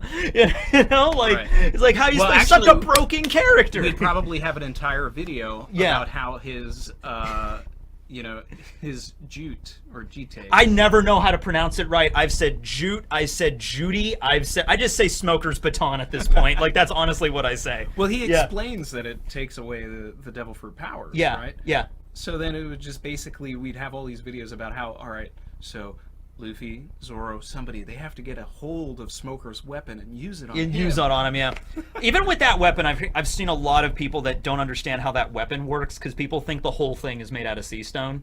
And it's just the tip. It's just the tip, ladies and gentlemen, right? Okay, yeah. Kairoseki is a very rare substance. Super rare. From the land of Wano. Yeah, from the land of Wano, which is why the only people because people have probably theorized about like sea prism bullets. Do you mind if I take this water that's yes. that was conveniently here? Conveniently here. I just have water bottles laying around my house. Oh, great. I'm very environmentally conscious. But no, it's like, sea prism bullets have been a theory forever, and it's like, how come there's no sea prism bullets? And it's because they're super hard to get that substance and to mold it on that small scale. And we only saw sea prism bullets recently in Wano, which is funny because the first person to use them was Armadillo Man. Just this random smile user, like he's the one that introduces the concept. I think one of my favorite was was just the introduction to the Sea Stone Nail by Hawkins. Yeah, he just has a nail. Yeah, he's used a nail. Actually, I think Zephyr, I think, used sea prism bullets. He had like a little Derringer, like a little sea stone Derringer in in Film Z. I remember he had it in his his arm. Obviously. Yeah. The arm was like the material. But yeah, so the hockey. So I always wanted Frankie to have a sea stone hand. I wanted Frankie to get upgraded at Wano to get sea prism. Just a sea, not even like the bullets you could see, because he would eventually run out. He couldn't like make more of them, but just like a sea stone like gauntlet or bracer on his arm, and he just like slams it into a devil fruit user. Like that alone would be something. I mean, these are all of the conversations post Denny's lobby. It was just like, okay, well, we need Robin to learn Rokushiki, and we need like a multi-hand Shigan, and Frankie needs sea stone upgrades, because we weren't even talking about hockey. I want Robin like I think Robin with her like Demonio form plus the hockey. I mean, it kind of already looks like she has armament hockey when she goes into that form. Exactly. So but this one is it's up for debate because Oda's never actually come out and said like hockey was planned from the very beginning. Obviously, post time skip, this is something that was interesting when they did the vulcanization, right? So they did like a very clear visual cue of like what hockey looks like. But then there's other types where there's like the invisible hockey, like when the admirals just kind of block the attack, and so that is revealed later at Wano, like Rayleigh and Hyogoro explains the different kinds of armament. My biggest take against this actually is going to be Zoro versus Mr. One. Oh yeah, because that definitely that was a setup for observation right there. Absolutely. Him moving away from the falling rocks, observation. Yeah. And him being able to cut Mr. One was armament. Yeah. And him also, and I've talked about this a lot, is at the end of Alabasta when Zoro is off by himself, he literally says, I need to find a way to tap into that power again. And then even also when Luffy when Mizu Luffy punches Crocodile, he's like, wait, did you use or are you using, and then like he gets trailed off. So Oda always had it's little things like that go over, because Oda will sneak that stuff in. He won't, like, I feel like with other mangakas, like that scene with Crocodile being like, did you use ... In maybe another manga, they were like, oh, I'm going to make that like a big page and like a super obvious like speech bubble. No, Oda crams it in like the bottom panel. I don't even remember that scene particularly. I have to look it up later. But he'll do that kind of stuff. And you have to pay attention to a lot of the verbiage in One Piece. So hockey as a concept, definitely there. Hockey being shaded black. Yeah. No. That was probably later. That was probably Oda sitting down and like, okay, I need to really hammer out how this power system's going to work when we go. I agree that by the time we hit post-time skip, that's when Oda had everything hammered out. Like with the hockey, like this is what the hockey is going to be. Observation, future sight, the Ryuo, that's all the stuff. He figured that out during the time skip. Like maybe like when that month off, or it was like he definitively figured it out. Yeah. But anyway, yeah, so that's number 9. Moving on to number 8. Okay, this is one that I read, and at first I was like, but then I was like, wait a second. Okay, Vivi somehow did not get recognized in Crocodile's organization. So Vivi was obviously Miss Wednesday. Why would she? She had blue hair. Vivi had blue hair. Therefore, Crocodile should have known that it was Vivi. Right, but she slicked her hair back. She slicked her hair back. And also, if you look at it, I'll throw it up in when I edit this, but if you look at the way Vivi is depicted in the anime, when she first shows up during the Laboon arc, and then how she's depicted when she's revealed to be Vivi, she's actually drawn in a completely different, like her eyes or like the way her face looks is slightly different. You know, Was she using like Kami to like reshape her face, you know? But you know, there's a very, you can tell there's like a definitive difference in just the way she's drawn. And definitely a difference in what hair product she was using. Yeah, absolutely. Yeah, after it was all busted and everything like that. Also, it's the world of anime, so like blue hair, pink hair, that's like standard hair color, right? So you can't just go by like Vivi of Alabasta has blue hair, therefore every, you know. But I will also say what like Vivi went missing, I guess, in Alabasta. What was the explanation for her just to go missing for a few years while she was off being a member of Baroque Works? You know, that's something that did make me think about it. Like, well, I mean, if Igaram, you know, could get away with pretending to be Vivi, probably some other stand-in. Maybe it was Igaram saying that, like, oh, I'm taking the princess for like a sightseeing tour to like travel different kingdoms, you know, and Crocodile probably honestly didn't care. Like, Crocodile really afraid that like Vivi was going to be a threat to his like Utopia project, like that was going to be. Well, apparently it did. It did, but was Crocodile like really afraid of that beforehand? You know. My other issue with this is again in the literal wording of this. Vivi somehow didn't get recognized in Crocodile's organization. Vivi literally got recognized in Crocodile's organization. It took them a while, though, Randy. They should have realized right away. You know. Hey, it's a secret organization. They probably don't run a lot of background checks, is what I'm basically saying. They're probably just like, hey, you're really strong. You want to join our like clandestine kind of secret, you know, ops organization. The other thing too is how widely known is it that the Princess of Alabasta looks like this? Yeah. How many newspapers are being disseminated throughout the entire world with her picture in it? To know I would say now, yes, because she's like, well, if everything happened now, with her yeah, now. sure, but at the time, maybe not. And like, you know, I don't understand, like, Alabasta is a kingdom, sure, they're royalty, but you know how many freaking like royalty families are in One Piece? They probably all blend together after a while. Like the princess of the Protons kingdom, the princess of the Dressrosa kingdom, like, you know. Alabasta is literally one of the biggest islands in it's the Grand huge. Line It's to huge. begin with. Like, somebody could go and travel to Alabasta and never go to Alabarna. Yeah, exactly. Yeah, and they're certainly not going and seeing Vivi either. So I think that there's a lot of ways to. Yeah, there's ways you can couch it, this. definitely. Also, like, at this point in the story, Vivi was 16 pre-time skip. So, like, she's not really involved in, like, worldly politics yet. You know what I mean? Like, there was that flashback with Dalton where she attended the Reverie when she was, like, a little kid, but that was, like, obviously not, like, she's not. She probably went to the other ones as well. Yeah, she did. When she was 14, there would have been one, too. But she's not, like, meeting with world leaders all the time at this point. Now she is, because she's now having a more relevant, you know, thing going on with her, with Alabasta and everything. But, yeah. So, you know, this one, number 7. Okay, no. We have to be very careful how we say this on YouTube, okay? Sure. I'm gonna have to blur this out in the editing. To jump off of mountains, islands, and clouds. Were you a Power Rangers fan growing up, Randy? I was. You were, okay, because you're older than me, so you were probably like in the Mighty Morphin days, like yeah, definitely. I was there. I was there season 1, baby. That's crazy. See, I wish I was born in '93, so I was there. I was a little kid. I wasn't really watching it when I was in the crib. I was one of the the first people that was out there. With the Halloween outfits. Oh my god. I was the Blue Ranger. I was the Blue Dino Ranger Billy for one of my early, costumes. But I was green, then white. Of course. Rest in peace, Jason David Frank, by the way. Yes. Have you ever actually met him? I met him once at a comic convention, and it was kind of nice. I actually never wow. did. Yeah. He's a really cool dude. Really cool guy. A bunch of comic conventions, and I mean, like, I've seen Zach and Jason and maybe even Kimberly. Yeah, I have seen Billy. But I never saw Jason David Frank. Anyway, you might think that was a random tangent for no reason. Like, hey, we're talking about this. Hey, by the way, Power Rangers. In Power Rangers, they never say kill or die. It's always like, I will destroy you. So let's say Kaido wants to destroy himself, but he doesn't act like it. So that's the 7th thing. So that's the 3rd thing I guess we're covering. So I think he views it more as just like a hobby when he's bored, you know? Like, he's not like actually seriously trying to do this every moment of every day. It's just like, I'm bored, think I'll jump off, feeling cute, think I'll try to jump off of a sky island, see what happens, How old is this article?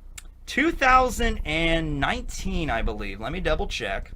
So I would argue that there's been things in the past 3 years that kind of negate this now. Yeah, maybe a little bit. Yeah. This one I think is a bit dated because I think just the way that Kaido maneuvers himself through the Luffy fight is destroydial. Yeah, kind of. Yeah, I just made a video about that today where I was talking about another fight, but I had to mention Kaido tangentially, and it's like Kaido was like, rushing into battle. He's not really paying attention to other stuff. He's just like, bring it on, Luffy, let's go. Even when Luffy shows off crazy powers, that's like, maybe you should be more careful here. But no, he is diving right into the fray, like, I'm gonna go full power and whatever happens, happens. Yeah. And and we still don't know his status, by the way. Like, as of right now, we do not know. Yeah. We also need to know more about his backstory to understand, because there's a key moment in his past that I'm sure we'll learn, through the, not necessarily the Rocks flashback, because I think it's going to be post. It's going to be later than that. Yeah. Later than that, because even after that, he still thought that he was Joy Boy. He still thought that he could attain these things. It's something else. Something else happened that made this. I've made happen. so many, so many people have made so many theories over the years about why he's like this, I like that word, destroydial. I'm gonna add that to the board upstairs of all my vocabulary words. I don't know if you saw it up there, but yeah, it's a list of random words that I'm just like, oh, that's a cool word. I'm gonna write that down. Yeah. But anyway, yeah. Next time I pop in, I'll sneak around and look at there you go. Other rooms. Yeah. But there's so many theories he drinks because what if it's Rocks died and now he's like, I'll never have another challenge again, and that's why he drinks and that's why he's like this. But you could do that with Odin. Odin's the same way. Odin's gone, I'll never fight another man like him. You know what I mean? There's so many ways you can look at it. If it's Odin, I would be upset. Yeah. But this one is probably a little dated, like you said. So recent events. We can move past that. Okay, this is one that Shanks gives up his arm to a pipsqueak-sized Sea King. So it's like Lord of the Coast is not a very big Sea King. There's Sea Kings that are the size of mountains, that are thousands of years old. There's some of the largest beings in all of One Piece. And then there's this little tiny one that's like a baby Sea King and just bites off Shanks' arm. And that's it. And the explanation, Shanks gives an explanation to this by himself, by the way, during when he met Whitebeard, and he's like, I wagered it. I placed a bet on the new era on Luffy, becoming a great pirate like Roger. That's the reason he gave it up. And a lot of people just they call bullshit on that. They're like, nope, he just, retcon or whatever, Honestly, I mean, I love it, and I think that it's going to, it's not a plot hole because it's something that hasn't been fully explained to us. Yeah. What Shanks' motives exactly are, we don't know. We know that this is a man on a mission. I believe that all of the deadbeat fathers and different characters that we've seen in the world yes up are doing things for a reason. Yeah. They are all clued into something that is endgame level, and what Shanks saw in Luffy made him make that decision. You got to also look at it from the angle of Shanks was depicted as a really strong pirate even at chapter 1. If you're asking could Shanks have destroyed the Sea King, he could have. Definitely. Absolutely. Even from just him in chapter 1, he could have. So the reason for why he gave up the arm, there's purpose behind that. And I think the purpose was to really cement this, to make a powerful impression on Luffy. Okay? To really help him along. Literally this meeting here kind of Luffy had already been asking to join Shanks' crew, but this was the moment where Luffy decided when Shanks gave him the hat shortly after this, I'm gonna be a pirate, I'm gonna be king of the pirates, that's what I'm gonna do. Yeah. And I have heard that and I don't know how true it is, that there was a version of chapter 1 where Shanks didn't lose the arm, but that Oda was convinced by either an editor or someone else that they needed something extra, a little bit of stakes, a little bit of tension to add on, and that does make sense. Because think of the alternative where, let's say Shanks just rescues Luffy from the Sea King, scares it off, and then what? Nothing was lost. There's no Luffy almost drowned. That's it. Luffy almost drowned. Higama got eaten by a sea king. Shanks scared it off, and they went back to shore, and everything's fine. No.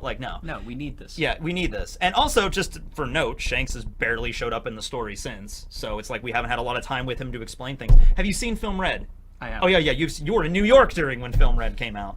You were there for the premiere. How was that, by the way? Was it like electricity or in the air? It was wild. It was awesome. That was crazy. There's so many. I mean, so many fans there. So many other YouTubers. Mm-hmm. I should have went. I could have went. I had the option to go and I didn't. But man, yeah. Film Red anyway with Shanks and Uta. That's gonna be a separate video on its own. 5 out of 10. Ace and Blackbeard forgot about hockey. This is notable. This is just basically like Ace didn't know hockey when he really should have and did not use it against Blackbeard. This one, I would say, like, even if Ace used armament and observation here, like, I don't know that would have really changed the fight all that much. I don't think so either. And I like that this fight was about devil fruits. Mm-hmm. And you could make the argument that Ace's shock at what Blackbeard is doing by, like, taking his intangibility away. No other ability does this. Like, Sea Prism is weak to it, and Ace would know about the weakness to hockey, but this is something on a whole other level. Right. Yeah. Ace would know about hockey, so it's like his shock at what Blackbeard is doing, but it not being hockey, makes his shock even more plausible. Yeah. And the thing is, like, Ace has been confirmed to know Conquerors. He uses it when he's a kid. He never uses it again. And there's some, like, reasons for that. Maybe the reason for one of that is, like, he wanted, he wanted Whitebeard to become King of the Pirates. So he's not as much of a conqueror anymore as maybe he had the potential to be. Or he attributed it to something that he got from Roger and wanted no association. That's a thing like it too, because Roger, of course, didn't have a devil fruit, so he was all about hockey. And Ace's whole dream was, I want to be my own great pirate. I don't want to be in the shadow of my dad, so I'm still going to be a pirate, but I'm going to be my own kind of pirate. And for that reason, there. If Ace, I think Ace would have known, like, observation and armament at this point. It wouldn't be on some crazy level, though. He wouldn't have had, like, future sight observation. He wouldn't have had, like, advanced Ryuo or anything anyway. So, and like you said, the shock of it, I think that kind of, like, balances out with this. And the fact that the fight was all just about devil fruits. Like, the writer of this article has an issue with hockey. It seems. I mean, like, hockey, yeah, because, like, it wasn't explained at the very beginning of the story, therefore it must be like a retcon later on, I guess. Like, I guess that's the logic, which, I've seen manga that try to explain every single aspect of their power system at the very beginning. It can be very clustered. Have you ever read a book like that, or like read anything where it's like, I'm going to explain, like, info dump at the beginning of how this power system works? Don't do that. Yeah, don't do that. You have to kind of, like, trickle it throughout the story to really make it, like, more palpable, I think. Well, imagine, going back to the smoker scene. Imagine if we were just told what Logias were before we saw it. Mm-hmm. Show, don't tell. Exactly. Yeah, that's like a common, story writing thing. Okay, this one is interesting. Okay, legends, lore, and myths in One Piece. All right, information in One Piece is inconsistent at best. Sometimes the Marines seem to know everything about every pirate crew. I don't know, was that ever shown before? At other times they think that Tony Chopper, is it because of that? Is it because Chopper's wanted poster is perpetually, okay, that does irritate me though. It really does, because they should know. I call it the Chopper paradox. Okay, it's either they should know that Chopper is just a helpless, not a helpless pet, but they should know that Chopper's monster point is him, and therefore they know the monster point does so this devastating damage at Eni's lobby. Sentomaru saw it during Sabaody, so it's like, okay, Chopper is the monster point, therefore he gets a decent bounty. Or they think they're separate, in which case Chopper's brain point should have a separate wanted poster, and the monster point should have a separate monster poster. But clearly there isn't, so it's like, yeah, we know there's this giant monster on the crew that has a blue nose and looks like a giant reindeer monstrosity, but it's probably not Chopper, so 100 berries or 50 berries. Yeah. What do you think? I think the thing that bothers me is Beppo has a similar situation. Yeah, Beppo is the same way. Does the Marines not know that minks exist? Like, they should.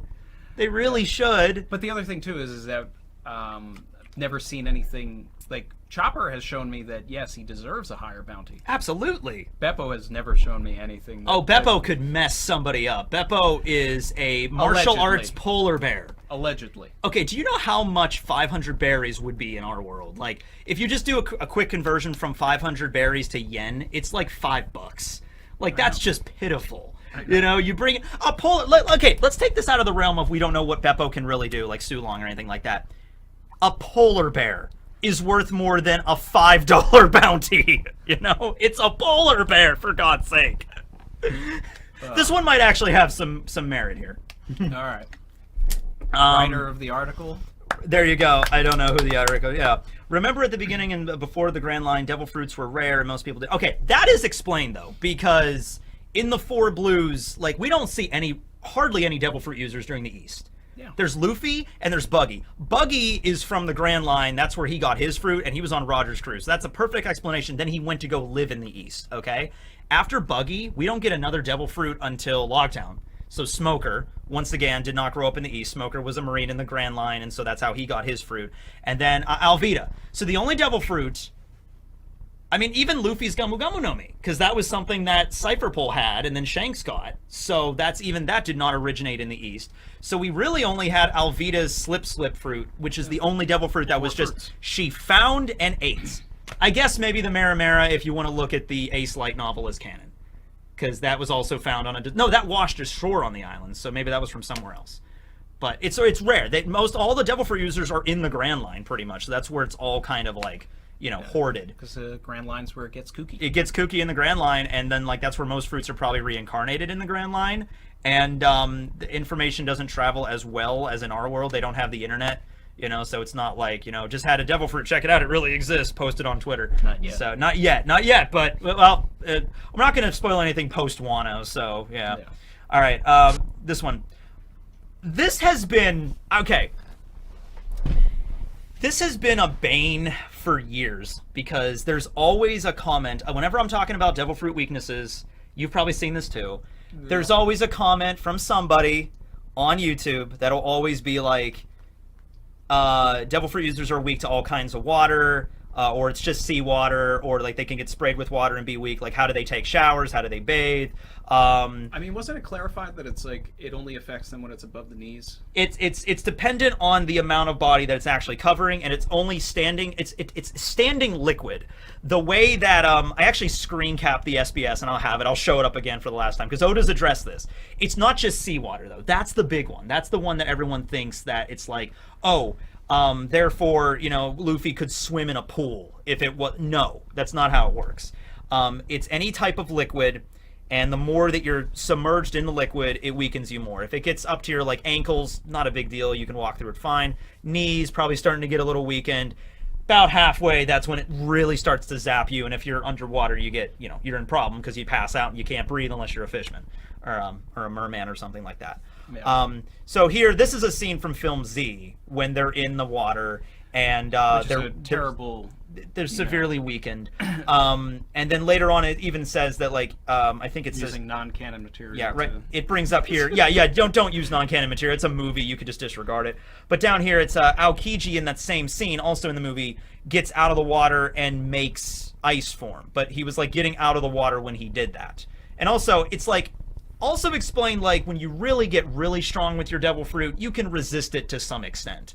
Yeah. You're not completely immune to it, but you can fight it back a little bit more. Like, early on when Luffy falls in Arlong Park in the water, he pretty much loses consciousness immediately. But he can still stretch. He can still get his head out of the water. It doesn't negate the power. So just because Aokiji is in water doesn't mean that he can't create ice with the parts that aren't in water. And it doesn't mean necessarily if a really strong character gets dropped in the water, they'll instantly lose consciousness. Like Jack fell in the water, and he could breathe because he's a fishman, but he was weak and he couldn't move. But he's just like, hope somebody pulls me out of here. You know what I mean? Like I feel like if Luffy fell in the water now, I feel like he would be able to maintain consciousness for a little while longer than he did before.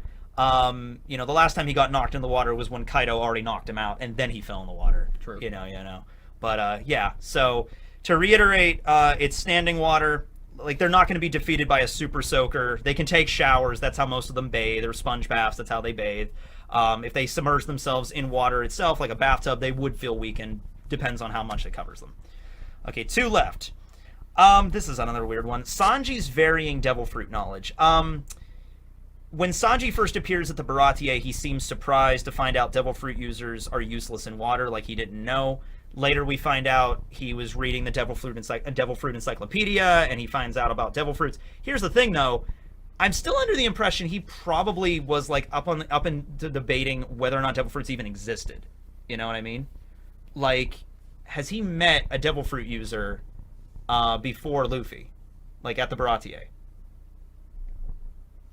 I mean, it would, because I don't know. I view it like he was looking through the encyclopedia and he's like, oh, a fruit that turns you invisible. That'd be really cool if these things actually existed. But then he meets Luffy and he's like, oh, holy crap, those things I learned about when I was a kid actually do exist. You know, like, you know, a little bit shocked by that, you know? Yeah, but then, you know, you take what we have from the Whole Cake Island flashback as well, and everything that Judge was working with, and, you know, any sort of connection with Mads. We also need to know if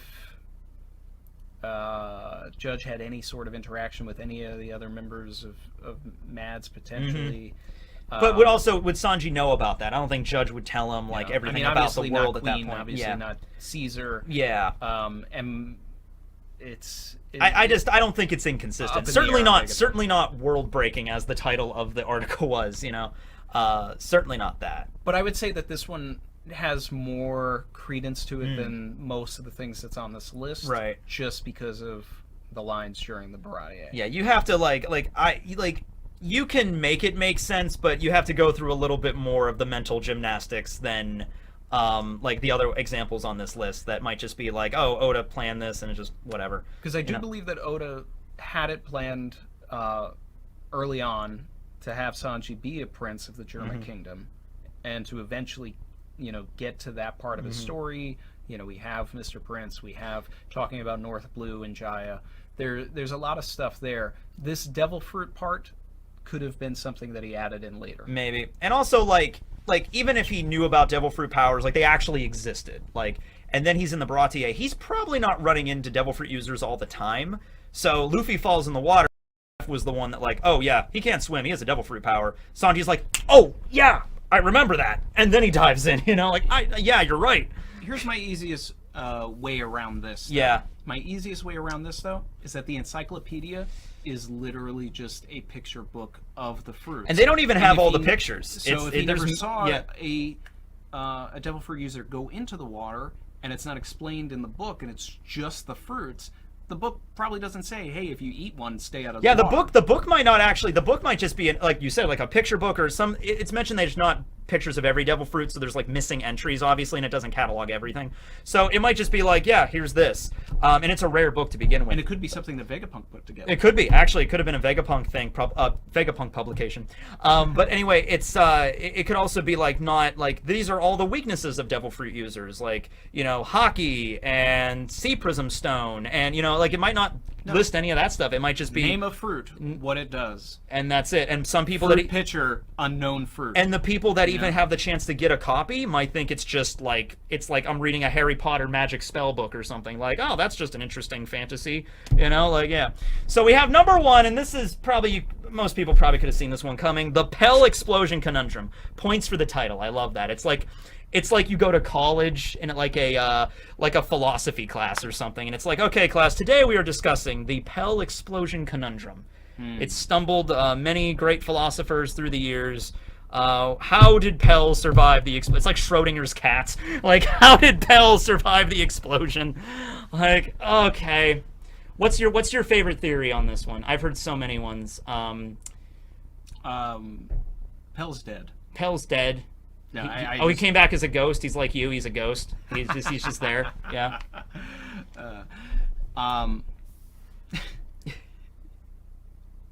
This is my least favorite thing in One Piece, and this type of thing, or this specifically? This specific thing.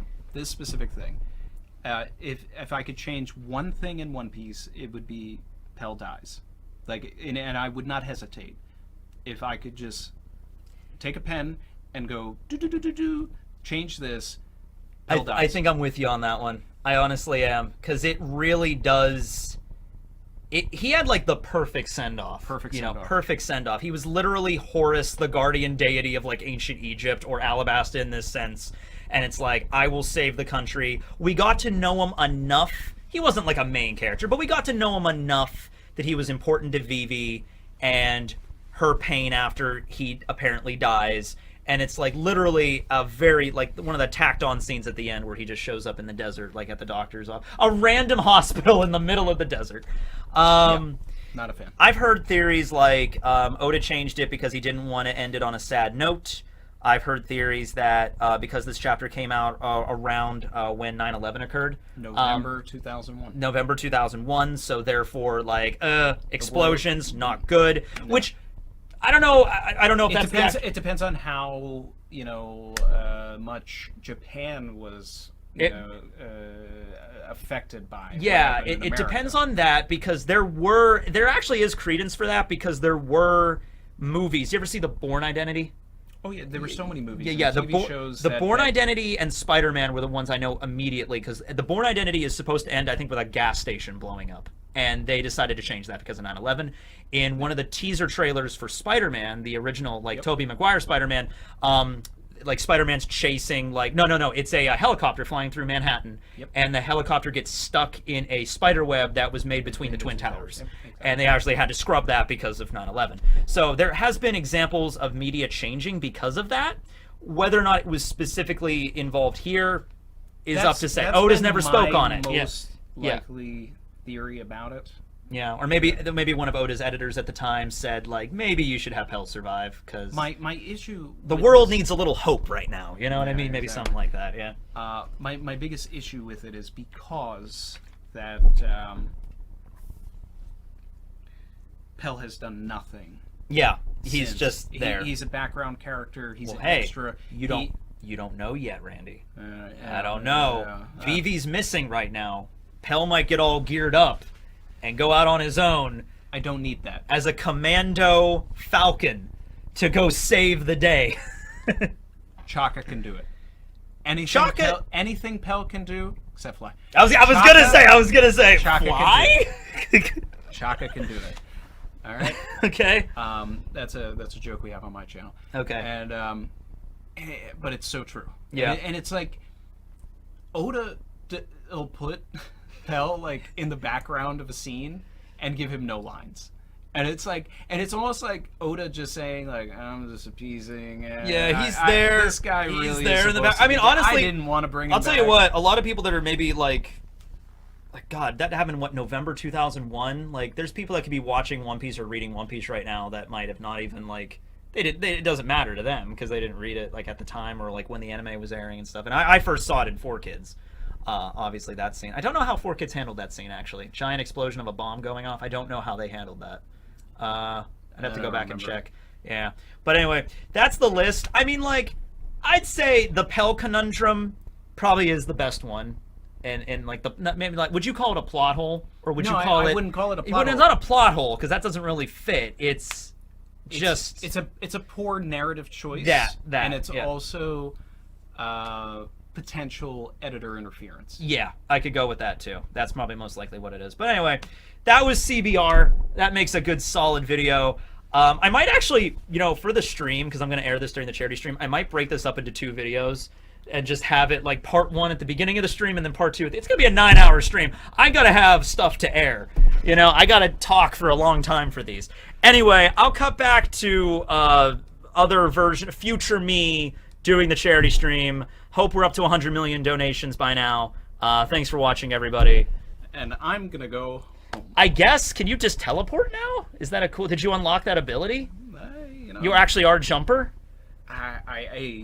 Me and Chrissy and I, we shambles a lot. You shambles a lot. You shamble along that nice trail, nice dusty trail. So it's just something I don't get to do it every once in a while. I don't get to do it all the time, and sometimes I. Well, give it a spin. Let's see what happens. Was he even real to begin with?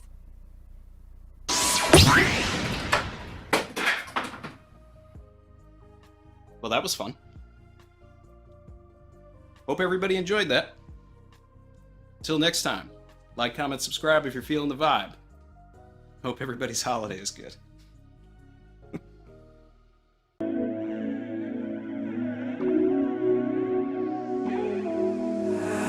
I'll be swimming deep, deep. Savage.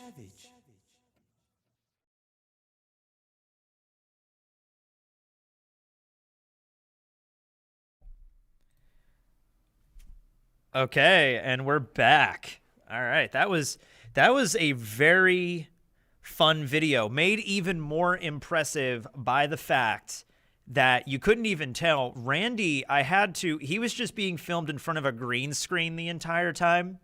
So I had to take him being green screen and just incorporate him into my room. That was tricky, let me tell you, but I was able to pull it off. No, that was a lot of fun, yeah. Randy is Jumper. I'm glad people remember Jumper. The movie Jumper was really good. I only saw it one time, but it was really good. Yeah, I contacted Randy, and he was like, yeah, I'll help you make a video. But then, like, a couple of weeks after that, he's like, hey, I can come down and just help you film, because he doesn't live, like, terribly far from me. And so he just came down one night, and then we just shot that. And it was like a last minute, like, I didn't even know what video we were going to film. I was just like, let's just do this CBR article.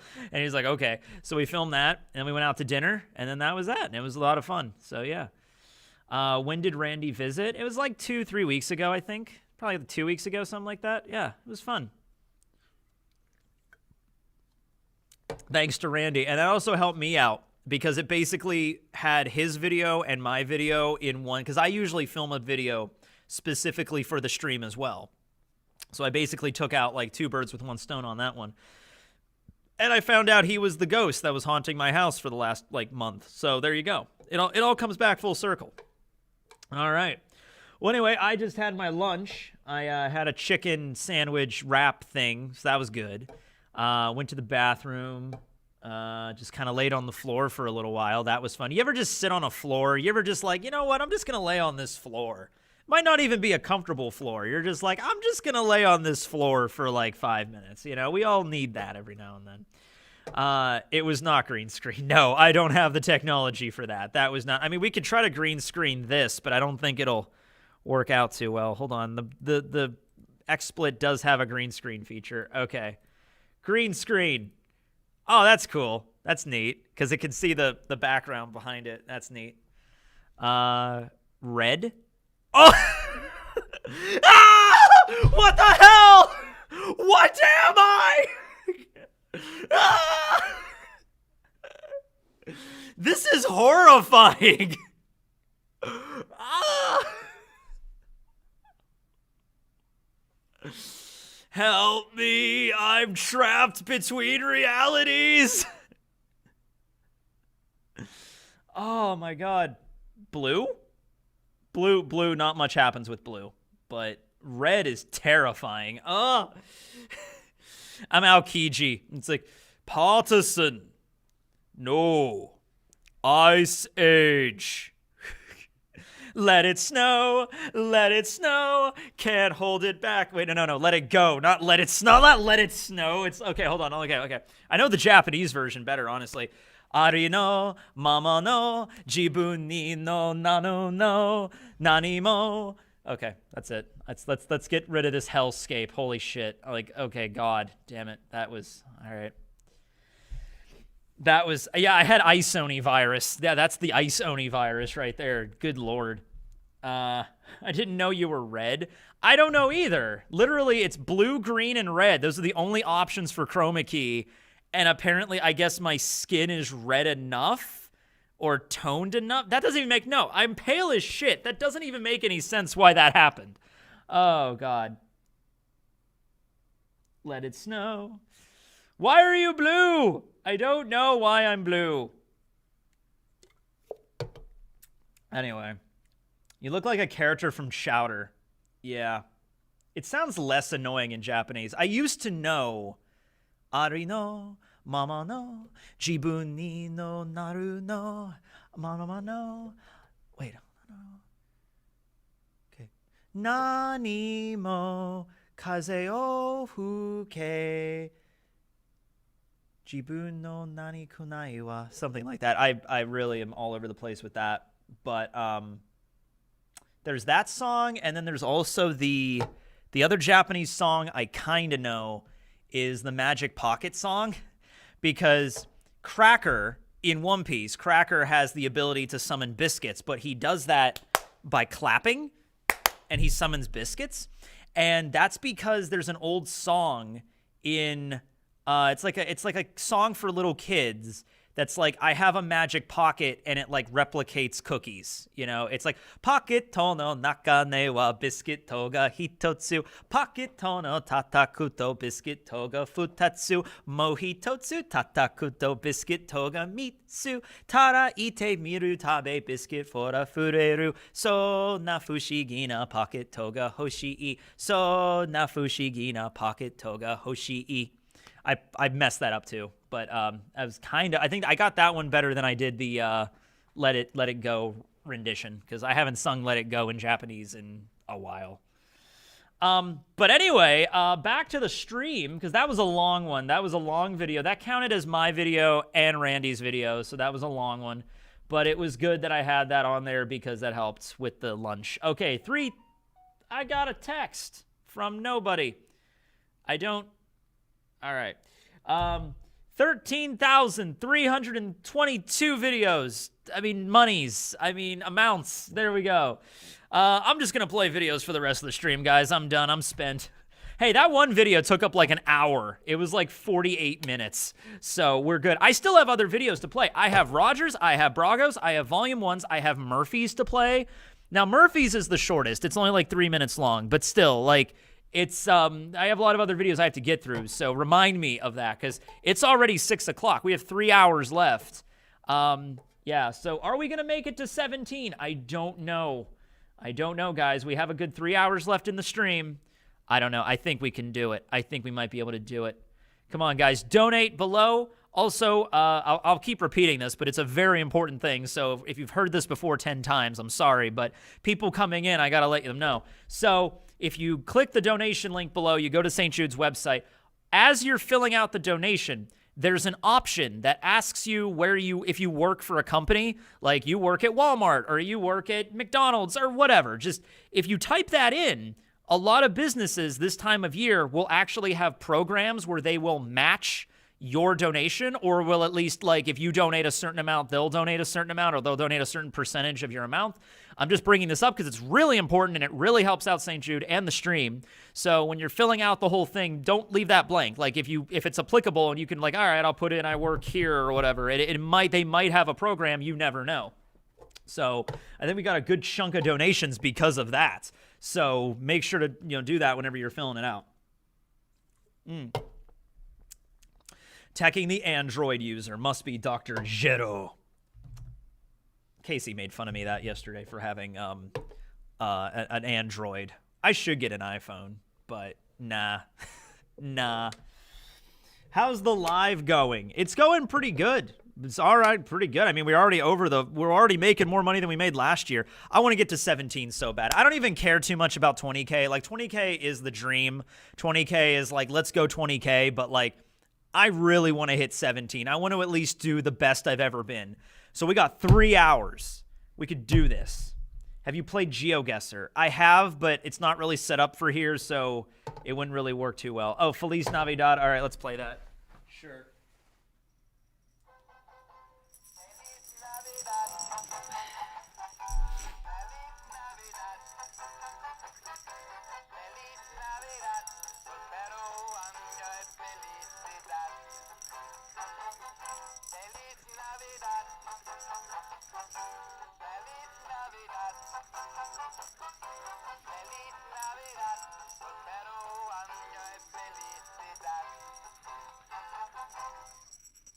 There it is. You sick of it yet? Because we're not done yet. 3 more hours to go, guys. We can do this. Let's do we donate here or somewhere else? Donate link in description. Donate link in description. Donate link in description. Look at description. First thing, first link. click on that, and you go here. Yeah, we could do that. It's hard to download music on iPhone. I'll be honest with you guys. The way I get music on my phone is the same way I've been doing music for like since high school, is that I just download it off of YouTube and just add it to the playlist on my phone. Like I just plug my phone in and just move it over. Like that's how I've been getting music on my playlist like ever since I owned a phone, ever since I had like a decent phone to actually do that, like when I was like 16 or something. Are there easier ways to do it? Probably, but that's the way I'm doing it. Chat lag. Chat lag! Welcome back to chat lag. Oh, wait, it's not chat lag. It's just me being an idiot. There we go. Feliz Navidad, everybody. Chat's frozen. There it is. Okay. Let's do another Secret Santa thing. One Piece Secret Santa. Let's see what we got here. All right, for this one, we got Fujitora. Ooh, that's going to be rough for Fujitora to buy a present for somebody. Hold on. Fujitora buys a present for... Okay, so, Bonnie.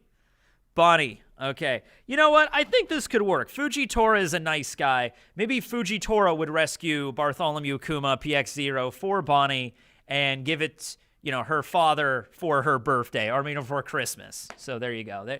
That's pretty good. That's pretty okay. What would Bonnie get Fujitora, though? You know, Fujitora rescues Kuma, saves the day. What do you get for Fujitora, really? I mean, what the kind of premise of his character is he doesn't really want a lot of things, you know? We had the same idea, yeah. Fun to donate, then I have to really sleep. Well, go to sleep, of course. Just send Bonnie pizza. Yeah, you could just get him. You just get Bonnie pizza. However, you know, Fujitora ordering the pizza, you know, I don't know. Just get pizza. Just order a giant jumbo pizza. Wait, no. That's Fujitora to Bonnie. This is Bonnie to Fujitora as well. Dyson Robin, a book. God, you'd be such a... All of these are incredibly, like, you know, it's like, I'm going to get a blind guy a book. There you go. How about an audiobook? An audiobook would work, I guess. A VR headset. These are all just, like, screw you, you're blind jokes. Oh, that's actually not... Well, no, that wouldn't work. So somebody suggested, you know, Bonnie could use her aging powers to de-age Fujitora to when he had eyesight. That's not how the powers work, though. When Jinbei was a kid, he did not have the scar, but when he was de-aged by Bonnie's powers recently, he still had his scar. So if you have a scar, like if like Shanks was de-aged to like a little kid, Shanks is not going to regrow his arm because of Bonnie's ability. That's not how it works. So that wouldn't work. But nice gesture, though. Thank you for all your videos. I've been watching you for years now. You're my go-to source. Thanks, King Chris. Love you. I love you too, man. Wait, he's blind? Did I miss a cover spread? Wait, did you just find out Fujitora is blind? Okay, well, guess what? Fujitora is blind. Sorry to tell you. He's still not answering. I really want Tekking to answer me. Why is he answering me? Tekking, answer me! God, why are you answering me? Do you plan on streaming One Piece Odyssey when it unlocks? Yeah, probably. I'll play like a game or two of it. I probably won't do the whole game, but maybe I'll check a little bit of it out. Yeah, sure. Have you ever submitted a question to SBS? Yeah, I have. Like, it was a question about Baby 5's Devil Fruit, actually, but it was never answered. Yeah, de-age does not equal reversing time. That's not how it works. Yeah. I'm staying the whole stream because you are worth it. I'm always picturing, I don't know why, but I'm always picturing like somebody, like a security guard at a hospital. You know, like it's late at the hospital, wherever you're at. There's like nobody there. Or maybe somebody's sitting in a parking garage and you're just a security officer just sitting there watching this stream with like eating a sandwich. Like watching Tekking, security officer. You know, I don't know why I always have that image in my head, but I do. I'm a 5-hour mark stream now too. Okay, cool. Let's see. how do you go about submitting an SBS question? So I'm not sure if the way I did it was right, but I just wrote the question, and then there is a address that I think somebody sent it to me, like, this is how, if you live in America, you can send the address. It was basically addressed to Oda, but used the care of Viz Media. So basically I was mailing it to Viz Media in California, and I guess they would transfer it to Oda. I don't know if it ever actually got to him, though, and even if it did, I mean, he probably just has a giant pile of SBS questions. Like, can you imagine the sheer amount of questions this dude gets asked every time? I mean, they're probably in he even answered that once. He's like, what do you do with all the fan letters? And Oda said, like, I saved them all, but I can't possibly keep them in my house. I mean, there's just too many. So I think he rented like a storage loft somewhere. So somewhere in Japan, Oda owns a storage loft that's just probably filled with plastic containers that are filled with fan letters. And it's just shelf after shelf after shelf. I guarantee it probably looks like that. Like, and mine is probably buried somewhere in that. And that's all it is, you know?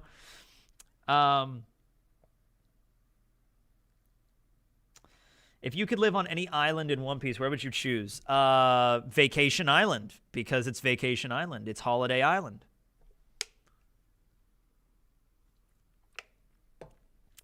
Oda is our God. Oda is our Lord. Oda is the Messiah. We build a religion to Oda.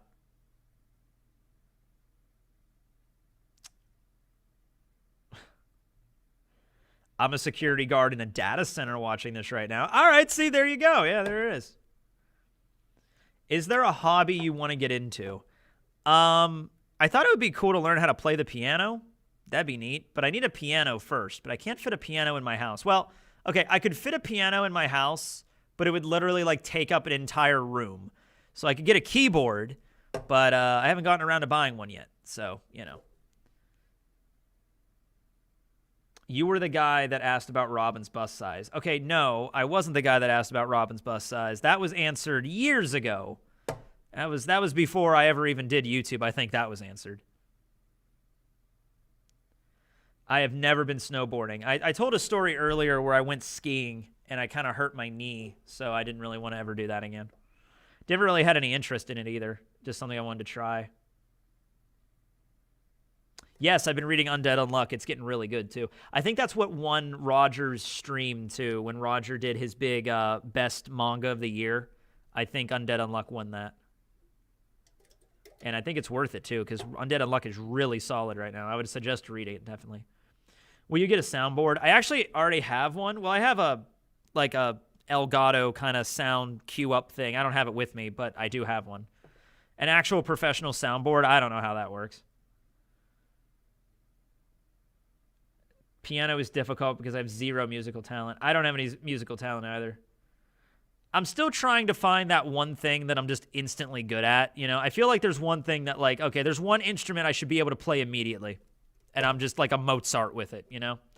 It's a stupid idea, but it's out there. Maybe it works. Feliz Navidad. Oh, son of a bitch. That's gonna be a theme.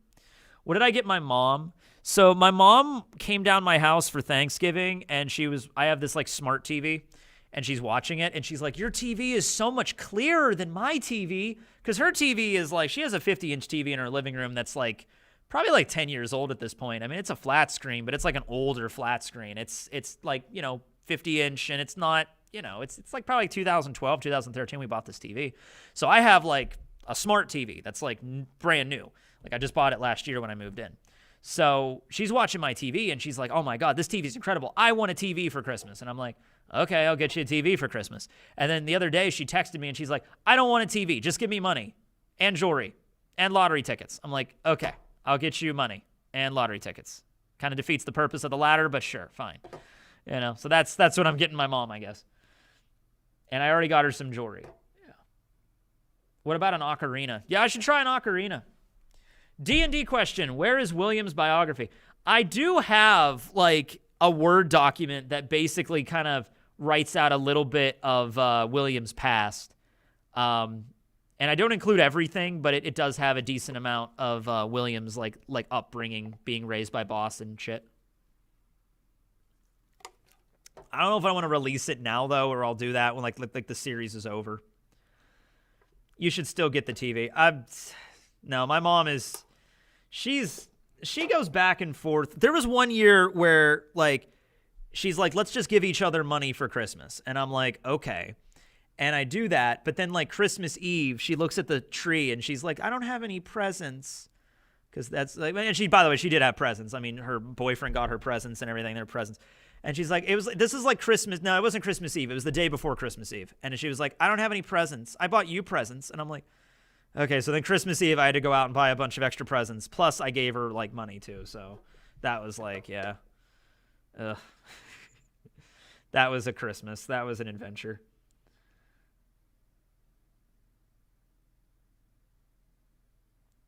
Uh, 26.6 PS5s. PS5s. Where are we at? 13,482. It's going up. We might be able to. If we go up, hold on. Let's say we go up $100 every. Okay, how much time is left in the stream? We got to math this shit. All right, we got to math this. Okay. She sounds like someone who's really hard to gift for. No, it's just that she changes her mind a lot with things. She'll be like, I want this. And then she'll like, the next week, she'll be like, actually, don't give me that. Just give me money. And then like another, like, it'll be a week from now and she'll be like, actually, I do want presents. Give me the TV if you want. Like that's how she does it. I know what I'm getting my dad though, because my dad hunts and he has a crossbow he hunts with for archery season. And he's had this crossbow for like 6-7 years, and it broke recently. He was out hunting, and one of the arms just cracked. So I'm just going to get him a new. He's actually coming up this week, and we're just going to go out to a sporting goods store, and I'm just going to get him a new crossbow for Christmas. So, there's that. Okay, it's 610. So let's say we were to get $100 every 10 minutes until the end of the stream. So that's 12 minutes. That's 12 times, hold on, I gotta do math. Okay, so that's 6 times 3, so that's 18, so 17, so that's $1,700. That would still be over 15K if we did that. So, but yeah, it'd have to be a little bit more than that. I want to see Tekking hunt. I've never been interested in it. My dad tried to get me into hunting when I was a little kid because he loved to hunt, and I think it's because like my dad, of course, he was raised by my grandfather and they would always go out hunting together. My dad and his dad and all of his brothers and everything, they go out hunting all the time. And my grandfather even killed a bear at one point. Yeah. So I think when I was born, my dad was kind of like, oh, cool. When he gets old enough, we'll go out hunting together like I did with my old man.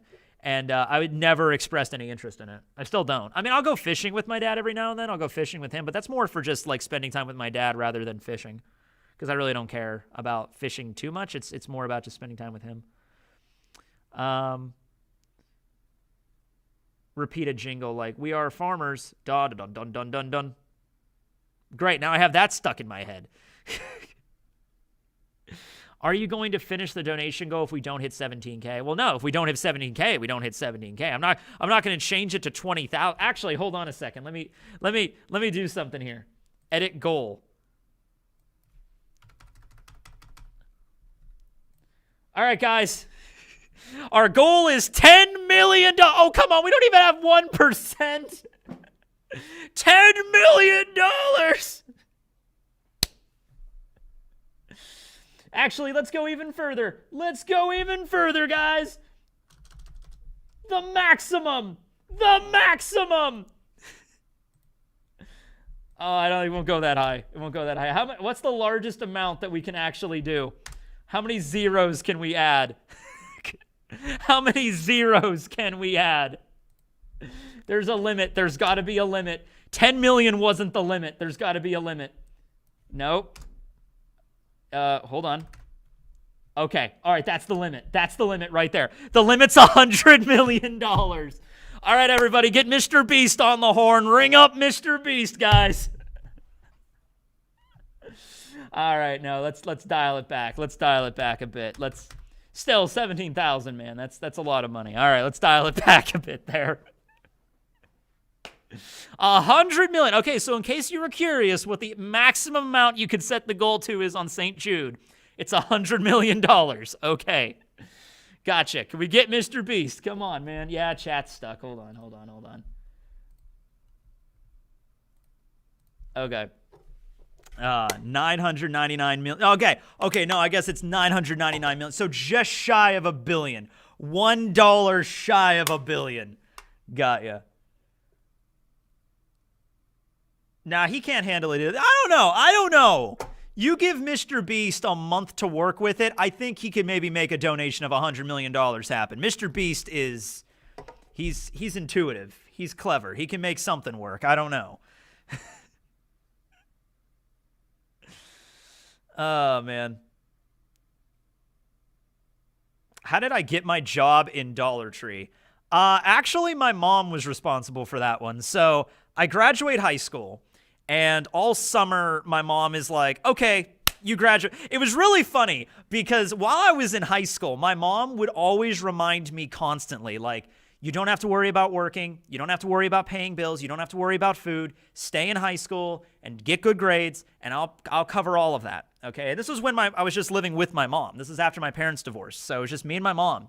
So all throughout high school, freshman, sophomore, junior, senior year, she was like, don't worry about anything. I got it. Just get good grades. Get good grades. The instant I graduated high school, she was like, okay, time to get a job. I'm just like, it's okay, honey. It's okay, fine. Just stay in school and just graduate. You graduated? Okay, come on. Let's go get a job. Come on. Time to move. Come on. So that was really funny. So that whole summer, I was applying at places, didn't get in anywhere. I even applied at like McDonald's at like the lowest point, and I didn't even get into McDonald's, which I actually think was a blessing in disguise. So anyway, I start college. I start my first semester at community college, and I'm driving my own car to class, and I don't have any money. Like I got I got like $1,000 for my high school graduation, and I blew through all of it. Actually, that was probably the first time in my life that I was really getting a lesson about money, because I got about $1,000 for my graduation party right after, high school. And that was the most money I'd ever had in my life, was like $1,000. I had like $1,200 or something. That was like the most I ever had. And I had it like in a banking account and everything. I had to start a banking account to have it. And I was like, this is incredible. I'm rich. I have $1,200. I spent that money throughout the entire course of the summer. By the time I started college, I think I had $14 in my bank account. It was like perfect. It was like I just ran out of the money as soon as I started college, and I needed the money for gas and for food. So that was horrible. That was one of the shittiest moves of my life. So I actually had to go to my mom several times during that first semester, and just like I had no choice. I had to go to my mom and be like, Mom, I don't have gas in my car. I have like 30-second gallon of gas in my car. I have to go to college tomorrow. I don't have money. And she would just be like, oh my God. And so she would give me like her Discover card, and she'd be like, here, fill your tank up. You need to get a job. And I'm like, okay. And I was looking. I even signed up for this. There was a, what was it? Work Link. That was it. There was a thing in the little, it wasn't far from my college, actually. It was like a little mini mall, and there was a thing in the mini mall called Work Link, and it was basically a place where you go in and you fill out all your information and you give it to them. You basically fill out one job application and you give it to this organization, and then they look for jobs for you, and then they call you. It's like, hey, we got a job for you. So I remember this. I remember it was me and my friend Jess, and we were at community college together, and we were like talking about going to WorkLink and getting our stuff filled out. And she's like, let's just go. And it's like, okay. So we went over to WorkLink, and we were filling out our things, and we turned them in, and I go over and talk to this nice lady, and she was super cool. And then she's just like, well, I can tell you right now, we have nothing. We have no jobs available for you. But it was so weird because she was like, oh, hello there. I think I went to school with her daughter at one point. And so she's like, oh, I'm so-and-so's mother. And I'm like, oh, I remember her. I'm like, okay. And we're talking for like 5 minutes. And she's like, okay. Anyway, I have no jobs for you right now. And I'm like, fantastic. So I did that for a little while. Like I would call in like every week or something and be like, is there a job? Is there a job? And like, no, we don't have anything. No, we don't have anything. Sorry. And then finally, my mom tells me that Jess, who was the manager at Dollar Tree, was like, hey, go see Jess and she'll get you a job. And I'm like, okay. So I go into Dollar Tree, And I remember this. I go into Dollar Tree and I ask for Jess, and the lady at the counter, her name was Deb, and because I ended up working there, obviously, so I knew their names. So, she's like, oh yeah, she's in the back. So I walk through the back door into the stock room at Dollar Tree, and Jess is back there like breaking down boxes or whatever. And it was the most awkward moment when I'm like, hello, and she's like, hi, who are you? And I'm like, my name's Matt Crawford. My mom told me to come here and get a job. And Jess is like completely like, I have no idea who you are. Just like, I have no idea who you are. I don't know any of what you're saying. I'm like,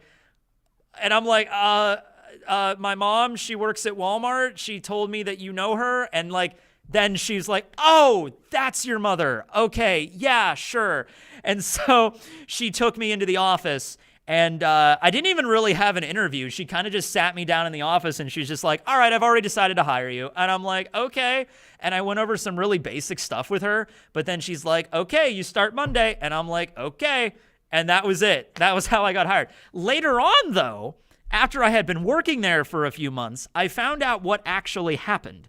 So I always assumed that, Jess came through my mom's line and she just said, hey, you work at Dollar Tree, right? And like, yeah, I'm the manager. My son needs a job. Can you give him one? And oh yeah, just tell him to come by. No, my mom bugged the shit out of Jess every single time Jess was in Walmart. And the Walmart is right next to the Dollar Tree. It's part of the same plaza. It's like right next door. So every single time Jess was in there, my mom would like stop her and be like, can you get my son a job? Can you please get my son a job? Can you please get, because that's my mom does that shit. And my grandmother did too. My bubba did the same kind of stuff. She would just like, always just like annoy the crap out of, just like, please give him a job, get him a job, get him a job.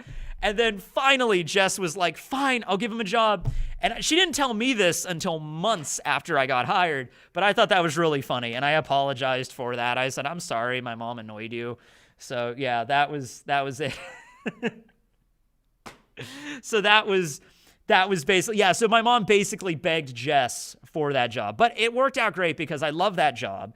And Jess was a great manager to work under. And I still stay in touch with her today. I still text her every now and then. And I worked there the longest out of everybody. Jess had been, aside from her, Jess had been working for the company. I think overall she'd worked there for like 14 years by the time she quit. And I'd worked there for 7. So, and it was kind of weird because like every other person that had worked at that store was gone. The only people that were like from when I started, everybody was gone except for Jess by the end of it. And then she quit. And then I'm like, okay, I'm done. And I stayed behind. For some reason, I still worked for like 3 months after she quit. I should have just quit immediately. If I could go back and change anything, I would just change that. I would go back and just quit as soon as she quit. Because that store went to shit like right after she left. Because she was the kind of the one holding. She and like all the other managers left when Jess quit. The assistant manager left and a bunch of other employees left. And I should have too, like immediately. How boomers think getting a job in modern day works. Yeah, just go and just keep us like, get my son a job. Yeah, but Jess was cool. She was a cool boss. Oh dear, I would be so nervous. Yeah, but I never technically, for that reason, I never really had a job interview in my entire life. That's not true. I had a job interview. There was one place that I applied to that I ended up getting a job interview for, and that was at Dollar General. So in an alternate universe, I could have worked at a Dollar General. I'm glad I ended up in Dollar Tree, though. Dollar Trees are just better. How bad was it after she left? Let me describe to you my last day on the job. Well, no, let me tell you the day I decided to quit, okay? So, okay, this is like a 2-part story. Okay, so after she left, Jess kept like, her and the managers managed to keep everything like running. Like we only had like 10 people working there, not at once, but like 10 people total. Maybe sometimes there'd only be 2 or 3 people working. Sometimes just 2. Sometimes Jess would work by herself. It was a rough job. It was a lot of stuff to do and not that many people that we could hire, but we managed to get through it. Anyway, after she left, that all went out the door because, well, immediately after she left, they brought in other managers from other stores to cover for her for a little while, for about a month after she quit. And it was okay then because those other managers knew what they were doing. I remember there was a guy named James, and okay, I gotta tell you this story. This is a funny story. So this was about a month after Jess quit, and so they had James as like the interim manager. So he was a manager for another Dollar Tree. He still knew what he was doing, and James was friends with Jess and everything like that. So I was working the freezers once with this other girl that was there named Cassidy, and she was brand new. She just started working there, and so we're stocking the freezers or whatever, and then like this is like her first job like ever. Okay, so I'd been there for like 7 years. This is like her first job. And so we're stocking the freezers and we have all this frozen pizza. So we're putting the frozen pizzas in the freezers.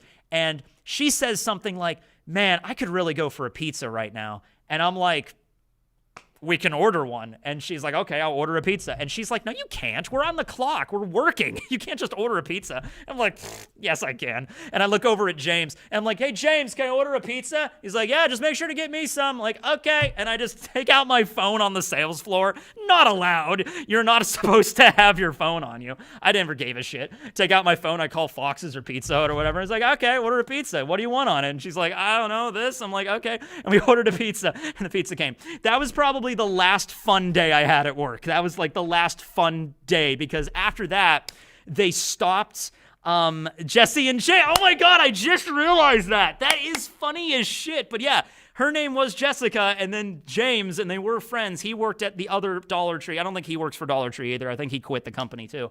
But that is funny as shit. I just realized that. Jessica and James. That's so weird. So anyway, after that, though, they stopped bringing in the managers because they couldn't spare it or whatever. So they started bringing in assistant managers from other stores that didn't know as much. That was when shit really started to get crappy. Like they didn't really, like the shelves weren't stocked very well. They didn't know how to like position workers. There'd be trash sitting out. Like you're supposed to take the cardboard into the back room for like garbage the next day. People would just leave cardboard boxes filled with cardboard boxes like all over the store. There'd be trash bags and just filled with like plastic wrap and stuff from when you take stuff out of the boxes. It would just crap, you know. There was a leak in the ceiling, which, you know, you can't do anything about that because we can't fix that, but like let me tell you, okay. So,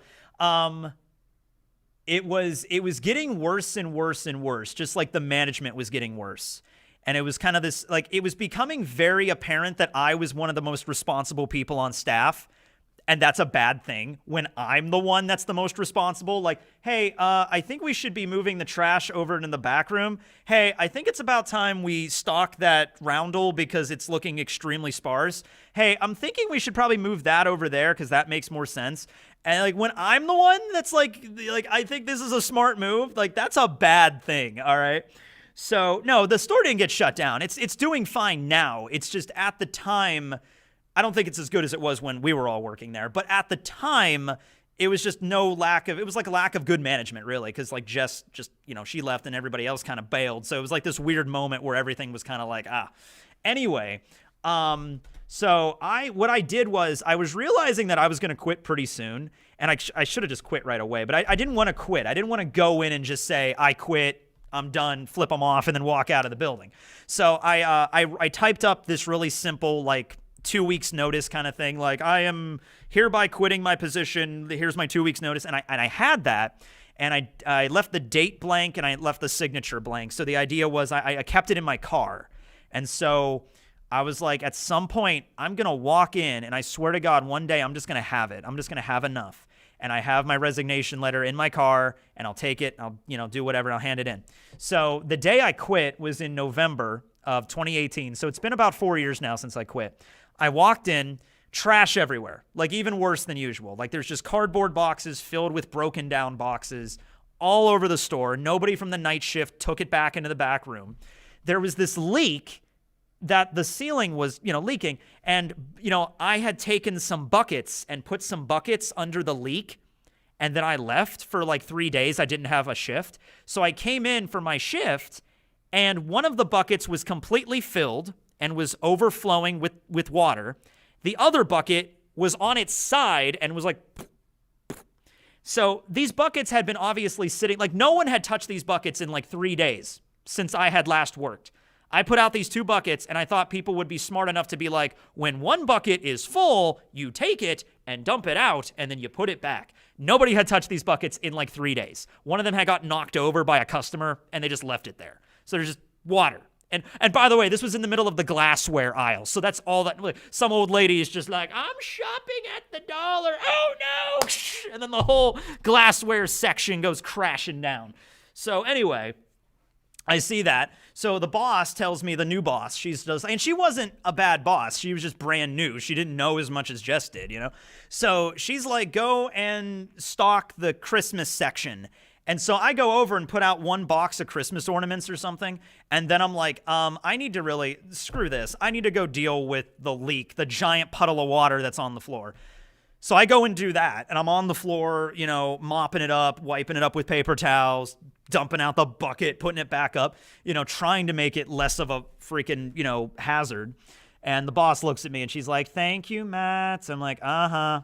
And then there was that. And then I walked into the back room to go on my break, and I couldn't even get to the break room because nobody was stocking the boxes correctly in the back. When you get the shipment in from the truck, you have to like stack them properly. They were just clearly grabbing boxes and just throwing them on a giant pile. And so what happened was there was like a path in the back room to go to the break room, and then the big pile of boxes, when properly stacked, was perfectly fine. It was like a pyramid, but people were just chucking boxes. So you had like a box avalanche that just, and so the bunch of boxes just fell. So you can't even get to the back room. So I literally have to climb on like a giant pile of boxes, like crushing boxes, just so I can like acrobatics my way into the break room. And as I was climbing over this giant pile of boxes, I'm probably like 5-6 feet off the ground to like manage to like get over these boxes. I have a moment where I just realized, like, the fuck am I still doing working here? Like, well, why am I still working here? By the way, I'm making really good money on YouTube at this point. I really had no reason to still be there. So I'm like, and I'm part-time. I'm not getting benefits or anything. So I get to the break room, and I just realized as I got to the break room, like, that's it. I'm turning in my letter today.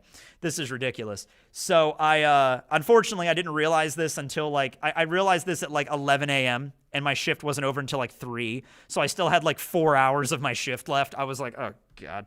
So I get done with my shift. I clock out. I go into my car. I take out the thing. I sign it. I date it. I give it to the manager. The manager, like I said, her name was Irene, and she didn't last very long either. She quit like a year after she started working there. So I hand her my resignation, and Irene just looks at me and she's like, okay. Like, she figured I was going to quit, and she's like, that's fine. So I did my 2 weeks notice thing, and I did work those last 2 weeks, which, by the way, that's like a shitty feeling. Working 2 weeks, like knowing you still have to go to a job that you're quitting anyway is weird. But like, there's a process, so I went through it. And yeah, that's the story. Poor grandma. Like, yeah. Okay. Like, she figured I was okay. Let's see where we're at. Maybe that story got some money. What do we get? Okay, that was like $100 or so. There we go. This is my first teching stream. There you go. Your break room entrance sound like a hoarder show. When I was working there at the very end, it was. When it was properly kept, when Jess was there and all the managers were there and they knew exactly where the boxes were to go and how to stack them and how to properly organize everything, it was very well done. But, you know.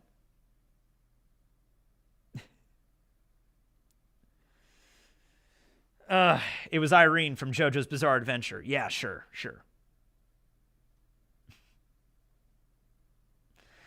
This is how you became so nimble with the teching tumbles. That was the origin of it. Yeah. I never do 2 weeks. They can fire you without notice. Oh, yeah, because of that. Well, my logic was I had worked there for 7 years, and for most of those 7 years, I was perfectly fine working there. I really liked the people there. I really enjoyed it. I didn't really want to end it on like a crappy note. I didn't want to end it with like, I'm just leaving, bye, and I just walk out, you know? Because there was still a guy there that I was working with that was an assistant manager that still stayed, and he quit like right after I did. But I was like good friends with him, so I didn't want to like, because there was this one time that we were unloading a truck, and I was getting ready to quit then too. Like, this was around the same time. And I was like, I could just walk off this truck and just leave, and there would be no repercussions whatsoever. Like, I'm making really good money off YouTube. I don't need to be here doing this. But if I did that, then I'd basically be like, you know, not giving the middle finger to the company. I'd be giving the middle finger to my friend, Rick, who would then have to unload an entire truck basically by himself because I decided just to leave. So I didn't want to do that. I didn't want to be a dick about it. So, yeah. Chat stuck. Okay. Chat stuck. There we go. Yeah, JoJo Part 9's coming out in March. I saw X-Forts made a video about that. Looked pretty good. JoJo Lands. What caused Jess to quit? I think she was just done with the company because she had worked there for so long and she wanted to see the world, so she went to go be a truck driver. She drives truck. And that's what she still does today. Did I keep my uniform? Yeah, you bet your ass I did. I still have my uniform. I still have it in my closet at my house. It was so ripped up, though, from all the years of, like, wearing it and, like, you know, taking stuff off shelves and, like, stuff getting ripped. I don't know anything about sewing, but I took a sewing kit and I tried to stitch it back up, but it's so horribly done. It was, like, so horribly stitched. But I still have it, yeah.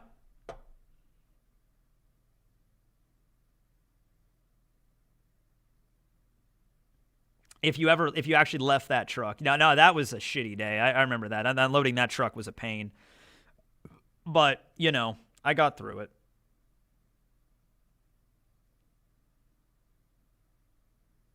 I did my 2 weeks notice immediately after my supervisor signed to approve 2 weeks vacation. Now that's how you do it. That's clever.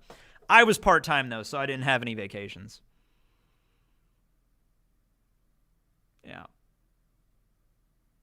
Your videos were my medicine. Aw, thank you. There's your Halloween costume.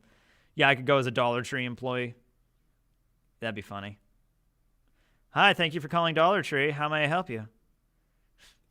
The phone rings. Thank you for calling Ebbetsburg Dollar Tree. This is Matt. How may I help you? Hey there. Thank you for calling Dollar Tree. Oh, and then the announcements. Oh, I remember they had us doing those stupid announcements. Okay, so we would go to work, right? And then it's like Jess would come out with like, okay, they want us to do these announcement things, so they want you to do them like every 15 minutes we were supposed to do announcements in the store. And I never did them that frequently. I did them like maybe twice a shift. You know, like I'm not doing this every 15 minutes. Screw that. So they would be like, click, attention Dollar Tree shoppers. If you go to aisle 4, the candy aisle, we have a discount sale on hot tamales. Hot tamales are on discount today. Thank you for shopping at your local Dollar Tree. 15 minutes later. Attention Dollar Tree shoppers. They wanted us to do that every 15 minutes. I'm like, no way. That would annoy the crap out of the customers. Oh, God. And by the way, why do I have to do this? Why can't it just be on a damn recording, you know? I go to a grocery store where I normally shop now, and they have it on loop. They have it on like it's not every 15 minutes. It's like every half hour. They'll do like, hello, thank you for shopping at Giant Eagle. And today we have blah, blah, blah, blah, blah. It's like the same message on loop that they just repeat, but it's like whatever. It's not like actually having a dude to do it. Oh, yeah, Dollar Tree is now $1.25. Yeah, everything at Dollar Tree got raised because of just inflation, which makes sense. I mean, inflation, you can't keep a business model forever at $1. That's just not going to work, but I don't care. I don't really shop at Dollar Tree anymore. Occasionally I will. Hot tamales are the bomb, though. Yeah, they are. Surely that Dollar Tree got shut down after you left. No, it's still in business. They're doing better now. I go in every now and then, and it's not as bad as it used to be. I think their management is now leveled out, but there's like nobody there from when I used to work there. But I've left my mark. One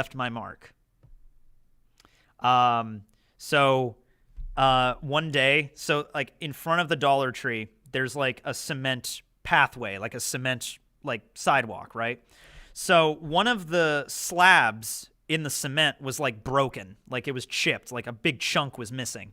So one day they finally sent like a masonry worker or whatever to like replace the slab. So they had to do wet cement. So they were out there all day, you know, fixing everything, pouring the cement and everything and doing it.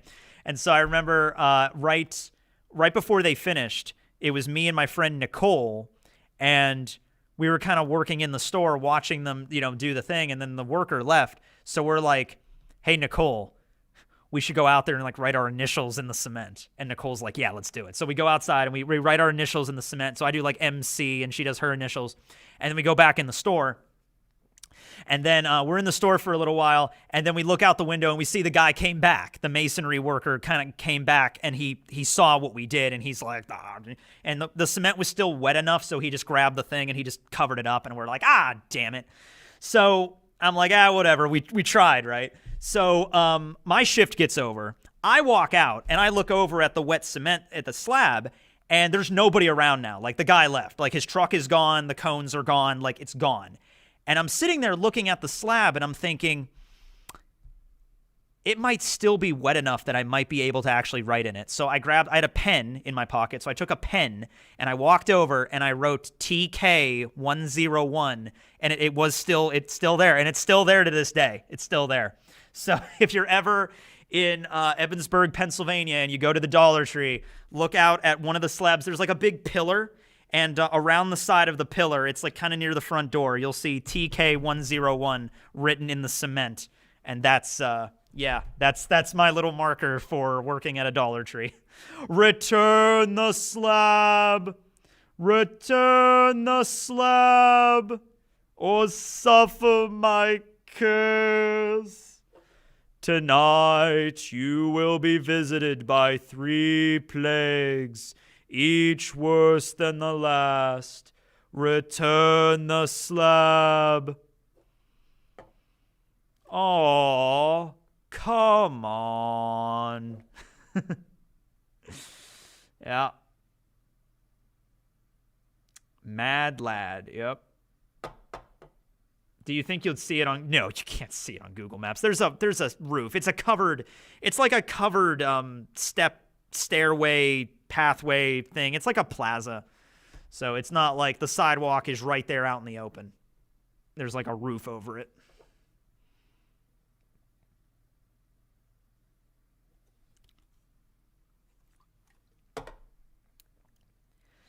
Yes, Courage, I think, had a pretty damn good reason to be scared that episode too. Yeah, that was a bad one. Is it true Cartoon Network is gone? I think it like changed ownership or whatever. Yeah. 640. 640. Where are we at? Donations. Okay, 1375.53. Okay, we're getting to 14. Come on, we can at least get to 14. Ah. Come on. Typically, it also kind of it speeds up a little bit when you get closer to the end as well. Tekking, you're running out of time for videos. Yeah, we got to get moving. Okay, I'm going to play Murphy's because Murphy's is very short, and then we'll do another break really quick, and then I'll talk a little bit, and then we'll just go to Rogers. Maybe we'll do Rogers at 7 because his is 18. Yeah, but I got to get moving. I got to get moving with these videos. All right. Okay, let's do Murphy's next. Murphy. All right. Oh, wait, hold on.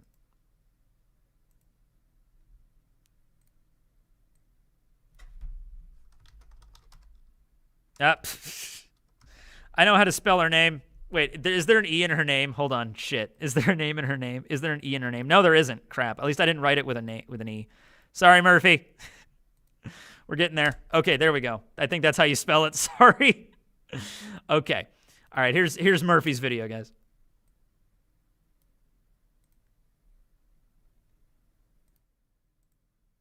Hey, I'm Murphy Napier, and while Tekking is on break, I figured we could play a quick game of trivia. Since Tekking is basically a walking encyclopedia for One Piece, I figured it'd be fun if now we got to make some guesses. So I have 5 questions for you of varying degrees of difficulty, so you'll definitely get a couple of these right, if not all of them. But if you want to make it a little bit more interesting, for all the questions that you get wrong, you can use Tekking's link to donate $1 to St. Jude's Hospital. And if you get all 5 questions right, then Tekking owes you $1. Don't worry, he totally knows about this arrangement. I'm not lying. Question number 1. Which of the 7 warlords of the sea is the second one to be mentioned in the series? I'm going to give you a minute to try to answer it. Second to be mentioned in the series. Do you know? If you answered Jinbei, congratulations. That's 1 point for you. Question number 2 is, how many kids does Big Mom have? Big Mom, the biggest mom of all, the abusive mother that got punched into a pit of lava. How many kids does she have? If you've guessed 85, congratulations, you've earned yourself another point. Question number 3 is, how many divisions did Whitebeard have? Answer to question number 3 is 16. Whitebeard has 16 divisions. If you got that right, congratulations, you get another point. On to question number 4. Which islands are connected by the sea train? That's a tough one. The 5 islands that are connected by the sea train are Water 7, St. Poplar, San Faldo, Pucci, and Enislabi. And the final question in this little trivia game is, who knows the code to the Thousand Sunnies fridge lock? Bonus points if you also know the key code to that fridge. The people who know the code to the fridge on the Thousand Sunny are Sanji, Robin, and Nami. And if you want the bonus point, the key code is 7326. If you did not get all 5 of these points and you'd like to use Tekking's link to donate $1 for each missed question, I'm sure Tekking would appreciate it. If you got all 5 correct, well, Tekking should be back soon, so go ahead and spam the chat to tell him to settle up. He totally knows about this arrangement, don't worry. But I also can't be held contractually responsible for anything that I've said today. Thank you for having me on, Tekking, and thank you everybody that participated in the trivia. Okay, so I'm just letting everybody know that that was the first time I watched that the whole way through. So, yeah. All right, let me get my wallet. Let me get the wallet out. All right, how many people got it right? Okay, actually, you know what? There's only one person in this entire chat that I know for a fact got them all right. So, Artor, I will send you $1. I will send Artor one single $1. Nobody else got it right. I can't confirm or deny whether or not anybody else got it right, so Artor gets it. But there you go. Thank you to Murphy for sending me that. That was really nice of her. Murphy, so I sent messages out to like every YouTuber to like, hey, do you want to make a video for my channel? But Murphy sent me a message just like, hey, I saw you did stuff for St. Jude. That's really cool of you. And then I asked her, hey, do you want to help out? And she said, yeah, sure, absolutely. So that was a really cool thing for her to do. So I'm glad that Murphy's involved in like the anime YouTube area too, because I just started talking to her like a year ago when I think it was like Roger's stream we were on together. But yeah, really cool person. So thanks, Murphy. I didn't get them all right, so slide me $1. I think you have to donate $1. All right, I better see some dollars in this chat. I better like everyone's just like dollar. Everyone donated $1. Yeah. By the way, hi Artor. 13,788. Okay. There's some dollars. Should be a free member if they could prove they got all those right. Yeah, I didn't even know the combination. So Artor, damn, he knew the combination like right away too. I'm like, I knew Artor was gonna know this. I don't know that. I didn't even know the combination lock was revealed. I knew there was a combination lock on the fridge, and I knew that Robin, Nami, and Sanji had access to it, but I didn't know that it was actually like, you know, I didn't actually know that like we knew what it was. Chat isn't working. No, it is. It is. There you go.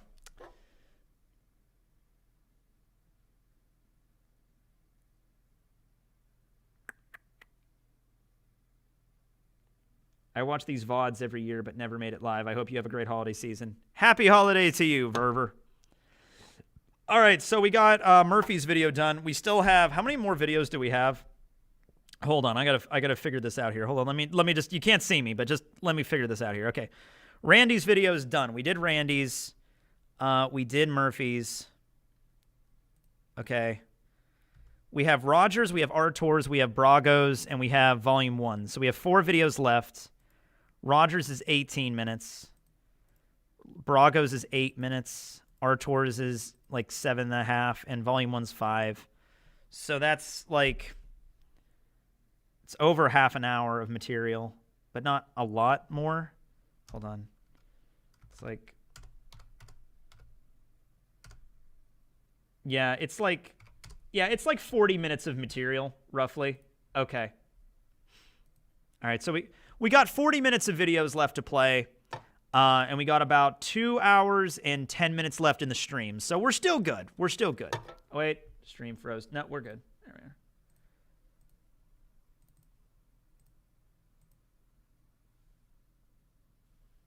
we are. Oh, it's snowing. Ugh. Nah, we're good. The road is starting to get covered with snow, but hopefully it's not too bad. Oh.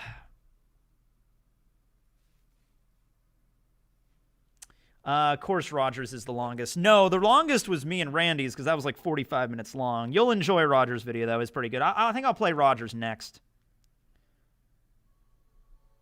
Okay.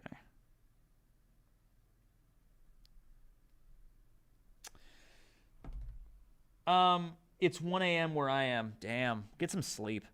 I always sleep really good after these streams because it's like, wow, 8 hours, sometimes 9 hours doing these. Tomorrow, I don't think I'm going to do a video tomorrow, but I'll be uploading the video with me and Randy tomorrow, like to the actual channel. So that'll be up. So look forward to that. That'll be nice as its own separate thing.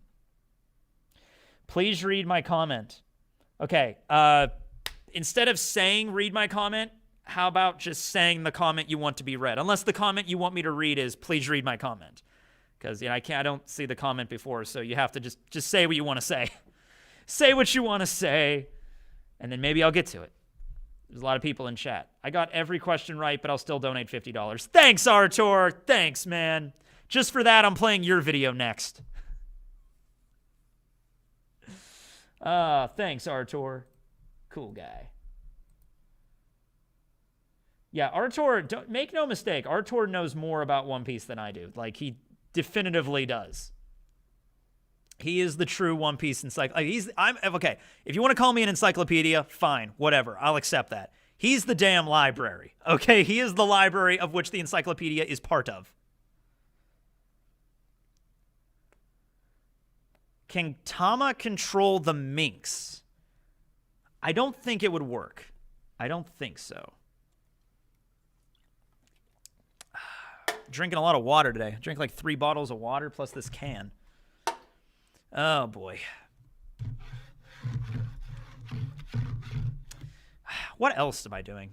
Oh, there's that. We can also okay, hold on. Let me pull up this folder. All right. First of all, I wanted to thank Taplau for the artwork this year, for the thumbnail. So there's Elf Tekking and Reindeer Chopper Variant Berry. So thanks to Tap. She's the one that does them every year. And here's the... Whoa. What did I do? Hold on. Here we go. And that's the thumbnail. Just to show you that again. There's the thumbnail. So I wanted to thank her. Also, the basis for that was this image, since we're talking about Dollar Tree tonight. This is the basis for the thumbnail. So that was that. When I was at Dollar Tree, this was back in 2013, I think. I had this picture of me as an elf, and I was elf teching. And so I just basically sent this picture to Tap, and then she just drew me as that. So pretty cool.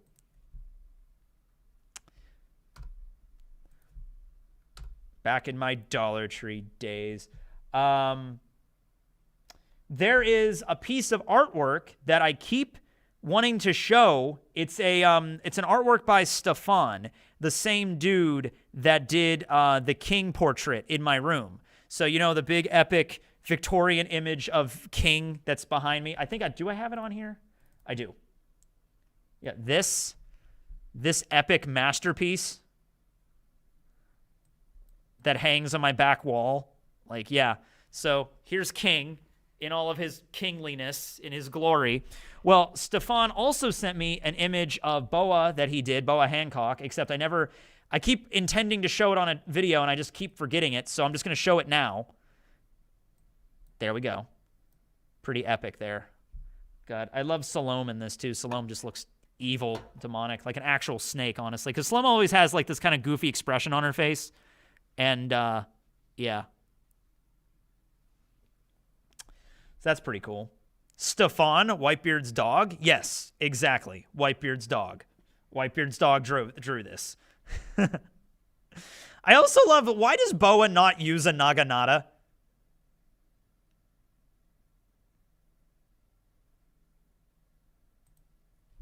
That looks so badass. That's really cool that Whitebeard's dog drew a picture for you.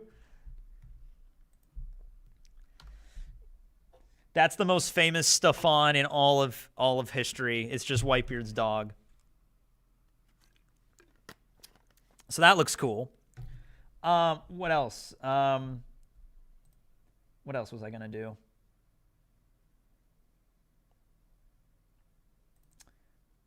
Oh, this. Okay. So, I'm trying to think if I should do that now. I'm gonna play Artur's video because I need to get these done, and then we'll do something else. Okay. Artur's video. Let's do Artur's video next. Because he commented. He's in here. Might as well show his video next. So, let me change the title. All right, Artur. Here we go. Enjoy.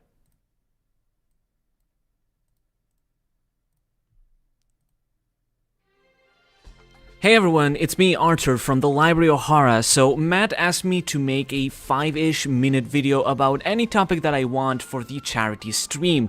So I thought that I'd keep things on brand with the Tekking channel and just do an off-script video just ranting 5 minutes about obscure One Piece characters. So yeah, I'm just gonna pick a bunch of characters at random. Let's begin. So first, let's start with Antonio. So he has this shop called Antonio's Graman. Graman stands for Grand Line Manju, and he sells them in the Sabri Archipelago. And yeah, he looks pretty happy, so I'm happy for him. Let's pick someone from the Charlotte family. Charlotte Zuccotto is the 11th son of the Charlotte family.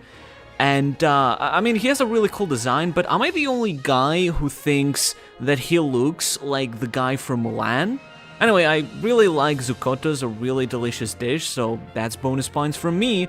Next, let's talk about Gambia's grandma. So, Bartolomeo, Gambia, and like the other guys from the Barter Club have this grandma in this place from the East Blue who helped raise them. She's not actually their grandma, she just had a sweet shop and they really like sweets, so she just helped them out.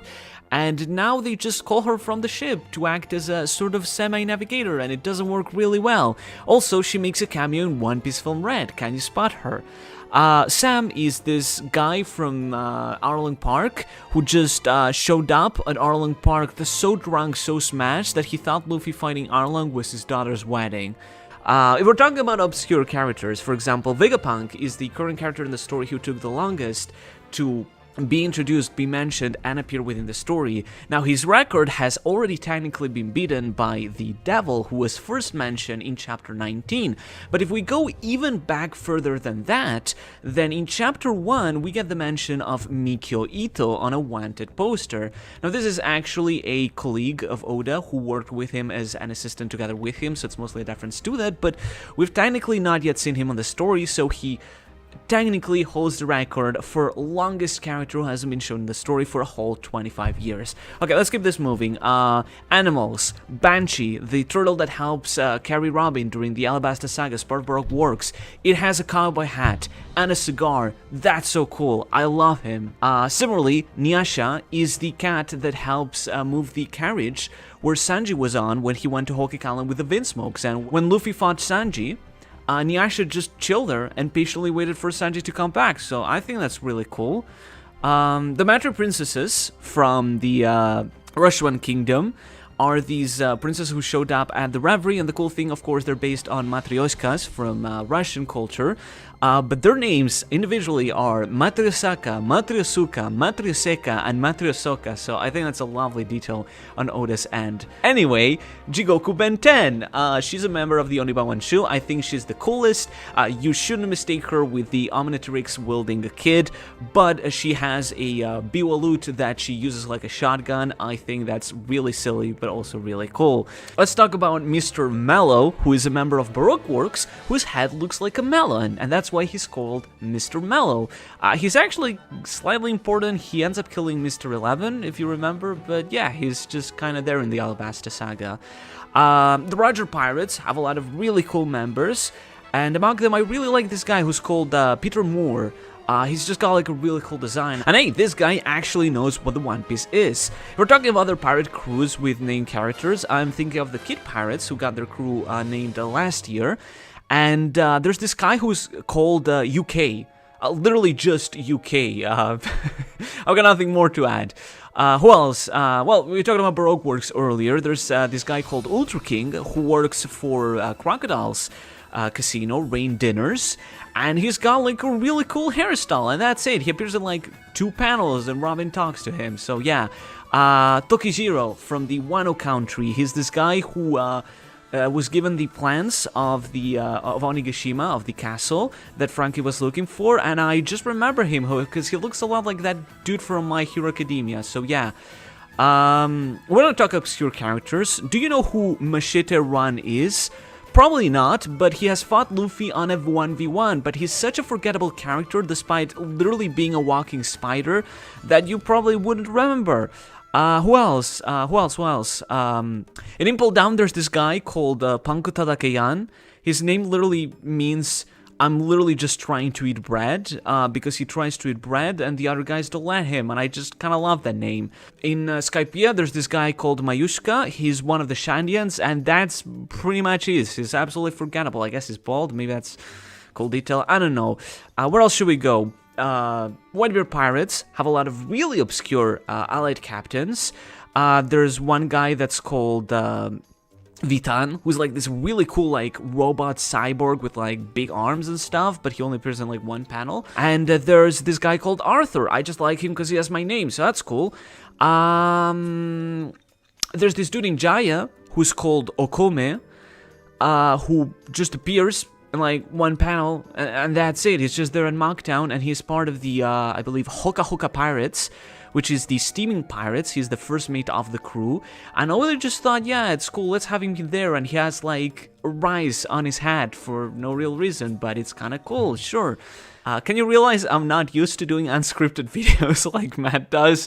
Anyway, one final character that I do want to talk about who's really obscure is this girl called Aremoganmi, and Aremoganmi appears in the Korea Coliseum during the fights in the Dressrosa arc, but the really cool detail is that the anime basically had a running joke where every time she appeared in the audience, she had a completely different design. So she's always covering her eyes because she's really scared by the action, but she always has like a different hair, a different dress, and it kind of kept the joke running for like every adaptation, like even the remix of episode of Sabo, and I think that's like a really cool detail for a background character. Okay, let's wrap this up. Let me not make you suffer anymore with my cringe. Let's just mention one final character, and this is a character that's so ridiculously obscure that you will not find them on the wiki, you will not find them on the internet. I've tried to look for them, and this is a canon character who Oda confirmed is part of the story, but they're just nowhere. They cannot be found.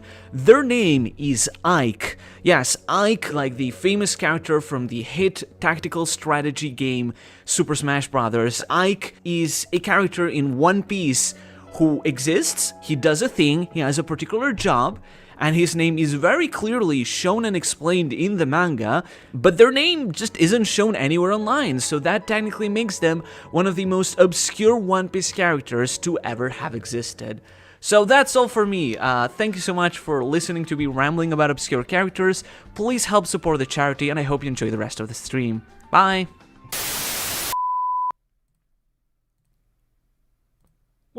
Well, wait a second. What chapter does Ike's name appear in? Maybe he couldn't tell us because then he wouldn't be obscure anymore. Well, like, Dare anyone to find out who Ike actually is? Well, you gotta give me something to go on, Artur. Like, you can't just say, oh, there was a guy that was mentioned in One Piece one time. Have fun. Jeez. Ike is actually the One Piece. I want to see Ike. Great, now that's going to bug me the rest of my life now. Who's Ike? What does he do? Where is he? Ike. I don't know. I know Mike and Ike. Yeah, I remember Mike and Ike's, but I don't remember not telling any hints. You got to find it on your own. Oh, you clever bastard. All right. No, that's good, though. That's good. He's safeguarding the secret. Okay, I want to know who Ike is. All right, everyone. Scour the One Piece manga now at once. Start reading at chapter 1 and don't stop until you find Ike. I want every single background character analyzed. I want every single wanted poster from every single chapter carefully analyzed and exhumed. I want every... No, he said canon. You already gave me a hint. You said it was canon. All right. And Oda did confirm it was canon.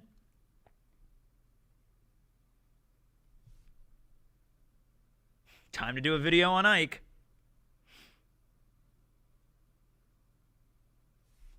All right, Artur. All right, Artur. You want to play this game? You want to play this game, man? All right, hold on a second. The rest of this stream is just the quest for Ike. Hold on, let's find out. Hold on, let's first find out where we're at. Oh, we hit 14. Yeah, somebody donated a lot there.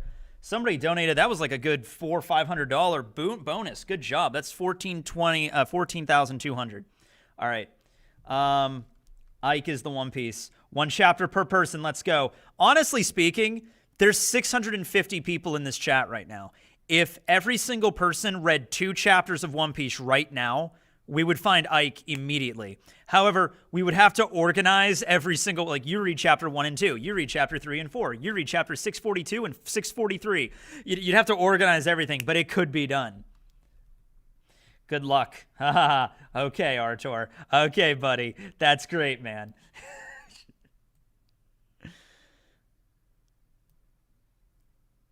I want a complete look through of every single One Piece chapter now. Give me pictures of Spider-Man and Ike. All right. Let's see what we can find here. God. All right.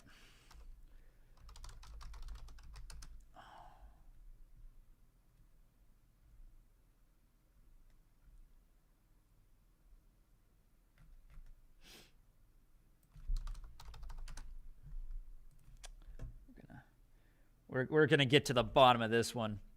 I got chapters 69 and 420. All right, everybody. Carson's got chapters 69 and 420. He's got it good, all right? We're set.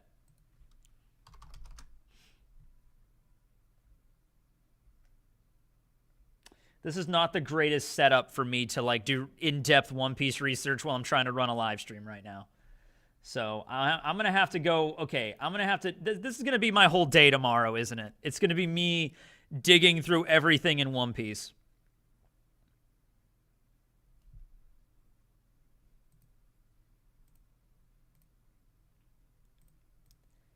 Refresh. There we go.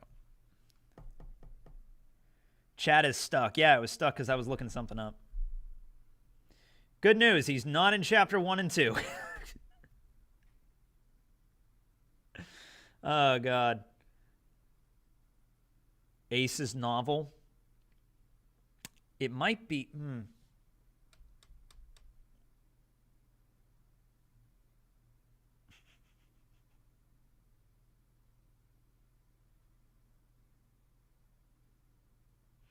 His name is Ike Mikigami. He's in a One Piece fan thing. Oh, okay. Brandon, you just saved me from wasting an entire day of my life, if that is true. Never underestimate people.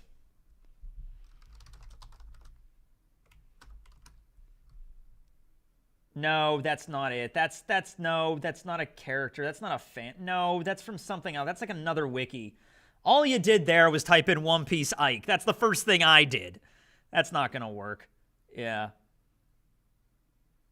Oh boy, here come the bots.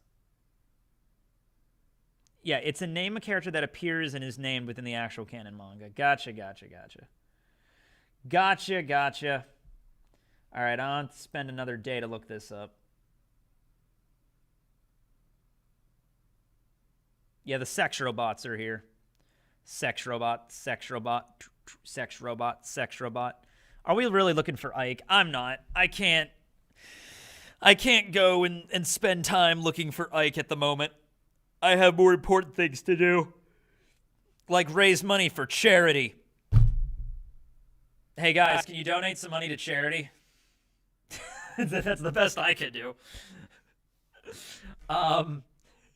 Ask the Reddit. I mean, honestly, that's probably the best place to ask.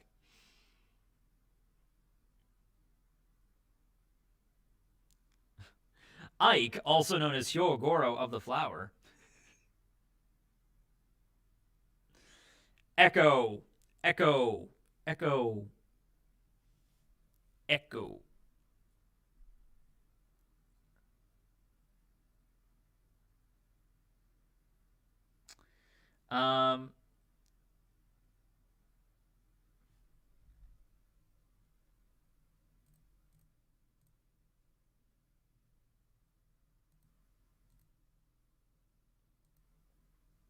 Okay, how about now?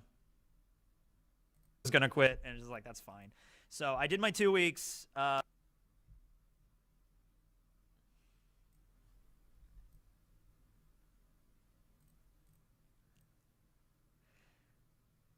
Robot voice, anything? Okay, how about now? Okay, no, wow, that is okay. That's cool. All right, no, that's fine. Robot voice, okay. I am a robot. I am a robot. You thought that I wasn't an AI this entire time. I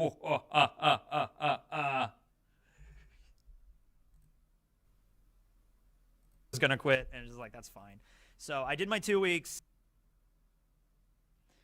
Do I still sound like a robot? Am I? Have I am a robot. You thought that I wasn't an AI this entire time. That is so cool. I kind of don't want to turn that off. Oh my, I don't see a problem here. I don't see an issue. This is clearly perfect. All right, hold on. Let me mess with some stuff. I'm gonna mute, and then we're gonna mess with them things. All right.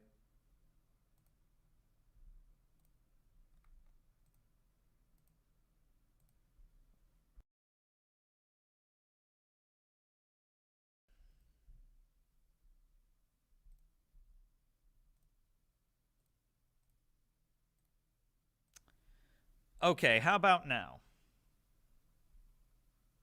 Am I still a robot?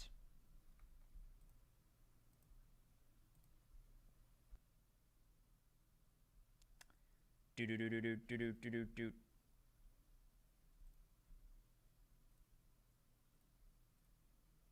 It's fixed. Okay, cool. Thank you. I still like that robot voice, though. That was really neat. 14,279. Oh, man, we're getting there, man. We're going places. We're doing things. It's less than 3,000 away from our goal. It's still doable. It's not like we're that... We have 2 hours left in the stream. $3,000. Less than 3,000. 2,700 something we have left. Not impossible. Not hard. Not easy, but not impossible.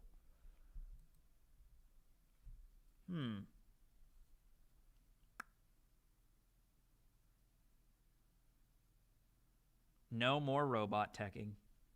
I don't even know how that happened.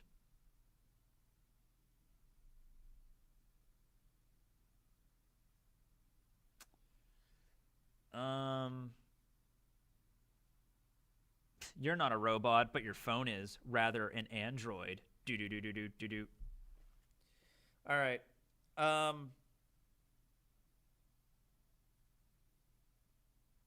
What was I going to do? I was going to, oh, right, okay. So the other day I was thinking of things to do on the stream, you know, like as an idea for like something to pass time.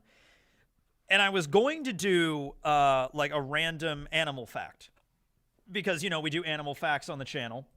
So I was like, okay, let's do animal facts on the stream. Let's just pick a random animal. However, I was driving to the store yesterday and I was behind a car. It was a Subaru, and this Subaru had like lighthouse stuff all over it, like stickers, like I heart lighthouses, I heart lighthouses. There's like a little picture of a lighthouse, and like the license plate had like a border around it. There's like, I like lighthouses, I love lighthouses. And I'm looking at this weird ass car as I'm sitting parked at like a traffic light waiting to go. And it's just this weird thing. It's a very wholesome kind of thing that's like, you know, a lot of people have like, I love my pug, or, you know, I love, you know, sports. Like I love the Green Bay Packers on the back of their car. I love the Steelers, or I love the Penguins, or whatever. But this guy, or whoever it was just like, I love lighthouses. Lighthouses! Woo! And I was like, all right, okay, you want to do this? All right, we'll do this. Lighthouse facts. Yay. Okay, so a lighthouse is any particular structure that is typically placed on the shoreline, basically using as a guide so ships don't wreck into the side of a wall and destroy all of their cargo and kill every single person on board. They've been in use for several thousand years now, and probably the most famous one is the Great Lighthouse of Alexandria. That's correct. That was in Alexandria, also known as Pharos Lighthouse. This is a lighthouse. I have some information here on lighthouses because we all love lighthouses. What's your favorite car? I don't really have a favorite car. I really don't. Let's see here. This is a good thing. Okay, the Lighthouse of Alexandria. There we go. The Pharaoh of Egypt was Ptolemy, and he wanted to be remembered forever. He hired Sostratus, who was an architect, to finish the construction of the Lighthouse of Alexandria after Alexander the Great died. Alexander the Great started building the lighthouse, okay? And basically what this thing was, I mean, this thing was huge. It was one of the 7 wonders of the ancient world. For those of you that are curious, the 7 wonders of the ancient world are as follows. The Great Pyramid of Giza, the Hanging Gardens of Babylon, which may or may not have ever existed, the Temple of Artemis at Ephesus, the Statue of Zeus at Olympia, Mausoleum of Halicarnassus, and the Colossus of Rhodes, and the Pharos Lighthouse at Alexandria. Out of all of these, the Great Pyramid of Giza is the only one that is still extant, meaning it is the only one that still stands to this day in relatively the same condition it was in back then. As you can see, also the Great Pyramid of Giza as a testament to its just architecture and just also the place where it was built, because it was built in a desert, which means that just there's less things to really damage it. The Great Pyramid of Giza is also the oldest of the ancient wonders of the world, and it's not even close. I mean, it was built, this is Khufu's pyramid, and it was built in 2584 BC, and it is still in good condition today. So it is literally like almost 4,000 years old. Oh wait, is it over 4,000 years old? Yeah, wait, no, yeah, it's over 4,000. It's 4,500 years old, Jesus Christ. Yeah, 4,500 year old. So every other structure is either no longer around or it's mostly just a ruined mess. So the only one that's the exception is the Hanging Gardens of Babylon. That's the only one that we do not, oh hey Murphy, that's the only one that we're not 100% sure if it actually existed. There's discussions of it in, I think, like pottery or artwork, and it's just not true. We just don't know if it was real or not. But everyone else, the Temple of Artemis, the Statue of Zeus, the Mausoleum, the Colossus of Rhodes, the Lighthouse, we at least have evidence of where they used to stand, and, you know, rubble and like remnants and like archaeological evidence that they used to be there. Also, there's some things like the Statue of Zeus, we know that exists because it was actually engraved on a coin. So like the coinage for the Roman Empire, the Greeks, they used to have like an image of this great statue of Zeus hanging out. So we know that that used to exist at some point. Yeah.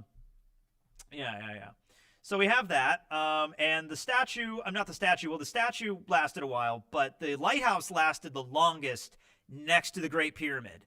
The problem with the lighthouse, though, was it was kind of built on a fault line between like the African plate and the one from like the Mediterranean. So earthquakes happen there quite often. It was severely damaged by earthquakes, I think 2 or 3 times, and had a pretty heavy crack in it. I think the top section fell down, and then it was just the lower section was around for a while, and then eventually that was taken apart, and there was like a sultan that was around that time period that disassembled the lighthouse to build a fort, and the fort still stands to this day. So the bricks of this thing actually do live on in that fort. Here is some ruined pieces of the Lighthouse of Alexandria that are resting underneath the Mediterranean and around the Nile Delta. So there's like chunks of it that fell off during these earthquakes. So that's a cool little example there. Here's another depiction of it. It's pretty cool. So the way this lighthouse would work is that during the day, there were these massive mirrors that were at the top of the lighthouse, and the mirrors would reflect the sun, obviously, and at night, a giant flame would be lit. But, dear God, isn't that so cool? And it was built on an island.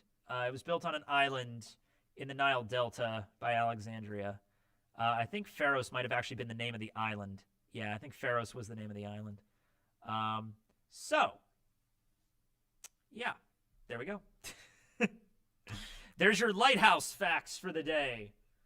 Wanted to, because that guy's the guy that drove the Subaru that had all the lighthouse stuff on his car. There you go, man. Or lady. There you go. Robot Tekking is back. Okay, cool. Robot Tekking is back. Robot.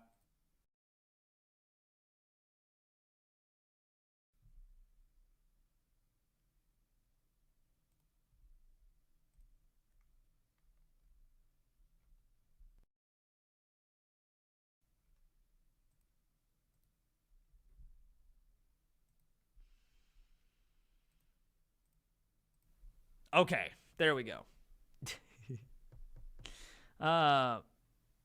Yeah, Tekking owes Artur's money. Yeah. I'm paying up Artur. Artur's getting the $1. Don't worry about it. I'm gonna PayPal Artur the $1 after this. But everybody else, come on now. Actually, I think Murphy. I think a decent amount, like just right there. That's somebody donated like $500. So I'm gonna say it's even. Staying Hopeful donated $500. Let's go through some of these donations. Actually, hold on. Wait, can you see any of the? No, I guess you can't. That's okay. Okay, and I like the number. The names are available on the donation site. But yeah, Staying Hopeful donated $500. Also, thanks to Travis and Elle because they donated some more money as well along the way. And I know the chat's frozen. It's okay. It won't be frozen forever. JB, $327. Anonymous with $300. Thank you, Anonymous. Remember the 5th of November. Josh donated $250. Nick $250. Evan $132. Anonymous $130. Tyler $120. Jake $100. Babushka $97. $100. I love that. Babushka. Tim donated $100. Tom donated $100. Chris donated $100. Matt donated $100.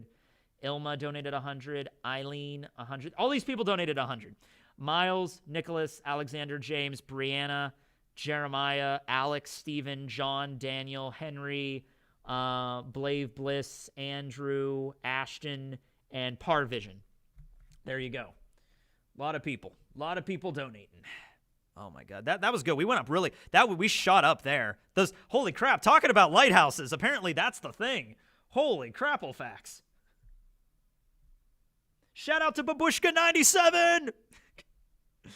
Man, a Hot Wheels at best. Yeah. Babushka is grandma in Russian. Well, yeah, because Bubba, I always called we were Polish Ukrainian, but still, I called my grandmother Bubba. Can you give us another hint about Ike? Guys, I'm going to be honest with you. We're probably never going to find out about Ike. And that's okay. We don't need to learn about Ike. Go to the store, buy yourself some Mike and Ikes. Attention, Dollar Tree shoppers. If you head over to aisle 4, you will find a discount on Mike and Ike licorice candies. Thank you for shopping at your local Dollar Tree. Guys, it's just time to let Ike go. All right, you're not going to find out more about Ike. Ike is a mystery. Ike is gone. Ike might not even exist, guys. All right. Oh, my mom's going to bed. Yeah, that's about right. What time is it? 7:30? Yeah, that's about time she goes to bed. All right, good night, Mom. Love you. Thanks for showing up. Where did she? Yeah, good night, Matthew. Love you. Wishing you reached 20,000. You can do it. Thanks, Mom. I don't know if we're going to hit 20K, but screw it. We might. I mean, I think we might have a solid chance at hitting 17 because we just went up like $500 like in the last 5 minutes from me just talking about lighthouses. So I think we'll be all right. Yeah, my mom goes to bed at like 7 because she has to get up at like 4 a.m. to go work out and then go to work. My mom is the morning person. I'm the night owl. Never really worked out there. I can tell an embarrassing story. Okay, I don't know how embarrassing this story is. It's just nature, really. Okay, so we only had one like decent bathroom in our house. Okay, my mom's house growing up. Okay, I say growing up. I just moved out last year. Okay, so we had one bathroom that was upstairs, right next to my bedroom. And it was a toilet, bathtub, shower, sink. Okay. We had one other toilet, but it was downstairs in the basement and what is colloquially referred to as a Pittsburgh toilet or a Pittsburgh washroom. I'll explain what that is later, but basically it was a toilet in our basement. All right. So we had two toilets in the house. So my mom has to get up at like 3 or 4 a.m. to start getting ready for work, right? Now I sleep until like 9. Okay. So I'm asleep in my room. I wake up at like 5 in the morning. I have to go pee, all right? I have to use the bathroom. So I get up out of bed, and I like shamble, and I open the door, and I go and knock on the bathroom door, and my mom's in there, and she's like, I'm getting ready for work. And I'm like, I need to use the bathroom. And she's like, well, you got to wait like 5 minutes. And I'm like, that's okay. And okay, so I had an option. I could have walked down 2 flights of stairs and used the bathroom in the basement, but I didn't want to do that because it was winter and it's cold down there. I don't want to walk all the way down into the kitchen and then open the basement and then walk and our basement was disgusting. I mean, it's this crappy it's not a basement. It was a cellar, okay? It was a cellar. Cold, freezing cellar, cement floored, dirty cobwebs and shit, like a wine cellar down there. I'm like, I don't want to go into the damn cellar to go pee. So I go back into my bedroom. And this is, by the way, when I was like in high school, if that at all matters. I like high school. Maybe I was in college. I think I was in college. Maybe I was like 18, 19 years old. So I go over to the window and I just open the window and I just pee out the window. Now, keep in mind, this is like 5 o'clock in the morning. There's nobody awake. You know what I mean? It's dead quiet. It's dark, and I just, and I pee out the window and then I go to sleep. Oh, hi, Murphy. Thank you for showing up right when I tell you, right when I say that story. Beautiful. Fantastic. I didn't have a bottle. I didn't have any bottle. But yeah, that's, I need to fill time, and that's the story I landed on. Hi, Murphy. Oh, this is fantastic. Okay, let's see how much money we're raising for charity here. Holy shit, 15,000! Woo! So stories about me peeing out a window and stories about lighthouses. That's where the big money lies. Okay, holy crap. All right. Oh, boy. Okay.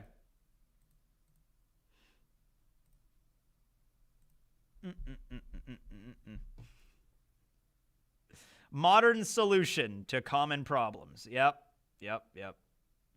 Those poor pedestrians. Okay, so it was 5 o'clock in the morning in a tiny little village, and the garage was like it was snowing, so there was snow everywhere. So the garage roof is here, and then my bedroom window's like here. So I just basically, I peed on the garage. And then I went to sleep. I shut the window and I went back to sleep.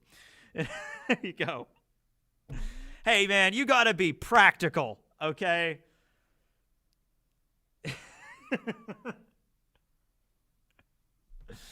Oh man, Roger's video. Yeah, let's play Roger's video. I think this is when we're getting into stories about me pissing out of a window when I was like a college student. I think it's time we move to another. And I will reassure everyone watching this stream that is the first and only time I have pissed out of a window. Wait, hold on. Yes, that is the first and only time I have pissed out of a window. Okay. Well, anyway, with that being said, let's go to Roger's video now. Let's go to Roger's video here. Oh, I got to change the title. You'll enjoy Roger's. It's fun for the whole family. I'll do Roger's base. I've been inside Roger's base. It's a nice base. It's pretty nice.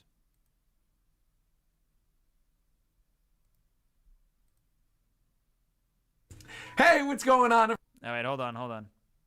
That didn't work. What is... Ah, there it is. Okay, have fun, guys.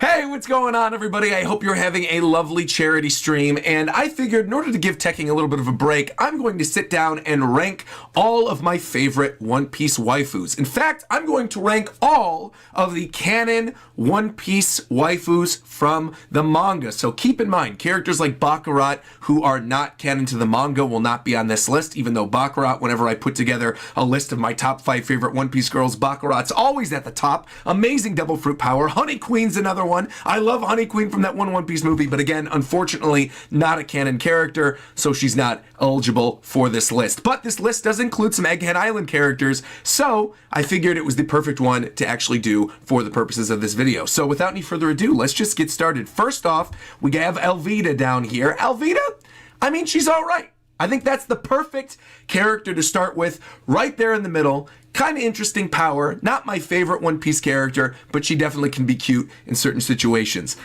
We've got Old Lady Amazon. Okay, this is the old lady that lets you into Skypiea, right? I mean, I'm not putting her into who. I'm just gonna say no, because she's an old lady. I'm sorry. Alefandra, okay, we've got another Amazon character, only this one is from Amazon Lily and not actually named Amazon. She's all right, but also who? Because she hasn't really done much in the story, but I like the way she looks. I'm going with who. Final answer. Baby 5 is pretty good. I like Baby 5. Interesting story. Wouldn't want her to kill me, obviously. I know that's her old big thing, but I'm going to put her at pretty good. Bakin is absolute no. Absolutely not. You're probably looking at that going, Bakin? How is Bakin not in the absolute bottom? Well, that's because that's reserved for one special character you guys are going to end up seeing later. All right. We got Usopp's mom. No. Okay, no. Tontada, absolutely not. Belladonna, who? Billette, correct me if I'm wrong, this is the prince that is transformed during Impel Down. Also no. Belmare is great. Pretty good. I don't like her hairstyle is the only thing, but if I'm just judging based on the character, I think she's pretty good. Honestly, the way that I go about doing this is not going to make any sense to people. Don't look at this tier list as like a definitive tier list of all the One Piece girls. My criteria is going to change based on how I feel in the moment. Belmare is a character I love. I don't want to put her low on the list just because she has a bad hairstyle. I have a bad hair day sometimes too. It's totally okay. Belmare, I like you, so I'm going to put you higher on the list. Bello Betty is also pretty good. Potentially Luffy's mom, am I right? No, we got Black Maria. Perfect. Everything down to the last minute detail. Potentially top 5. I might put her higher. Hancock's top 5, not even a discussion. Marigold, that is a no. Sandersonia, that is a no. I don't need any snakes in my bed, thank you very much. Kami, she's all right. She's all right. Carrot's top 5, easy. We're on Tekking's channel. Maze, I know you're out there. I love Carrot. I'm a Carrot stan. Carrot's going top 5. Katarina Devon is a big no. Amand is all right. Brule, I have to think about this one. Brule, I like as a character, but her face freaks me out. But her body's pretty good.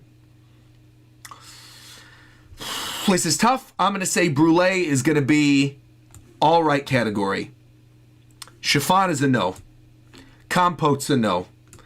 Custard is actually pretty cute. I'm going to put custard in pretty good.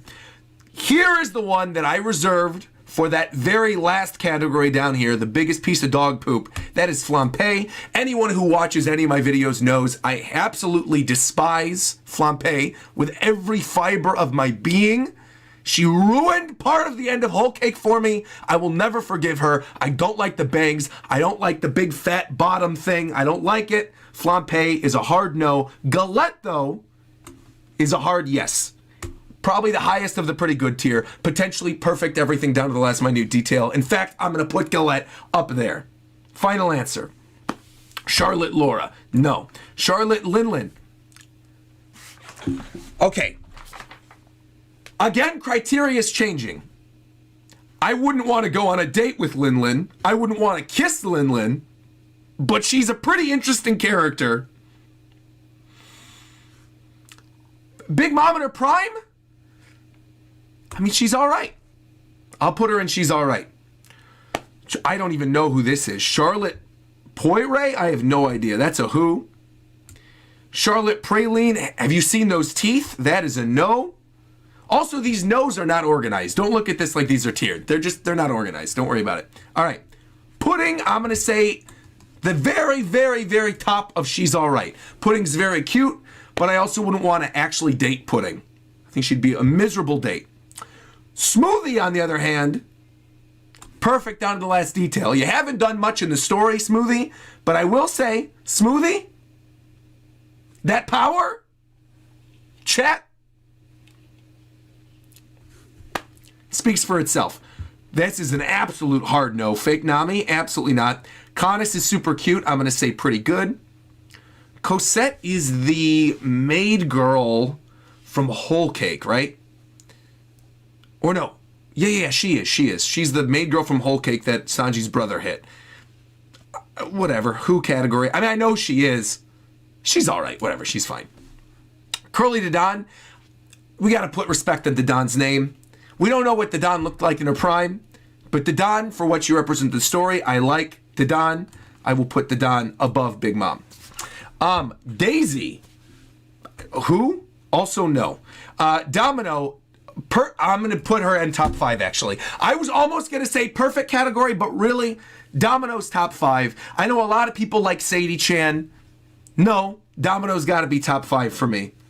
I really like Domino. We got Boa, Carrot, and Domino top 5. We got Smoothie, Black Maria, Galette in the perfect category. We have a lot in She's All Right. A lot in Who. All right. I don't even know who this is, and that's a no, just based on a little bit we've seen. Ivankov's fantastic. She's all right. I'll put her there. Okay. Girth. Girth is the top of pretty good. Jin Rummy is also the top of pretty good. Higurashi Kurazumi, absolutely not. That is disgusting. That's even on this list. Gion, who? Hina. Hina. You know, Hina's pretty good. But also, would I want to date Hina?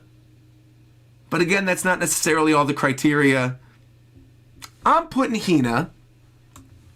Pretty good category. I think Kanis should be higher. Honestly. Jinrami and Girth should kind of be on the bottom. Put respect on the other characters' names. Yeah, I'm fine with this. Inazuma? All right, whatever. Ishali, super high up there. Perfect down to the last minute detail. I know King of Lightning agrees with me. Absolutely. Bonnie's up there as well. Perfect. Jorah, absolutely not. Khalifa, perfect. We got a lot in that perfect category. Kaya, pretty good. Kiku, pretty good. Kikyo, don't even know who this is. So, I'm going to say who? Kiwi? Sure,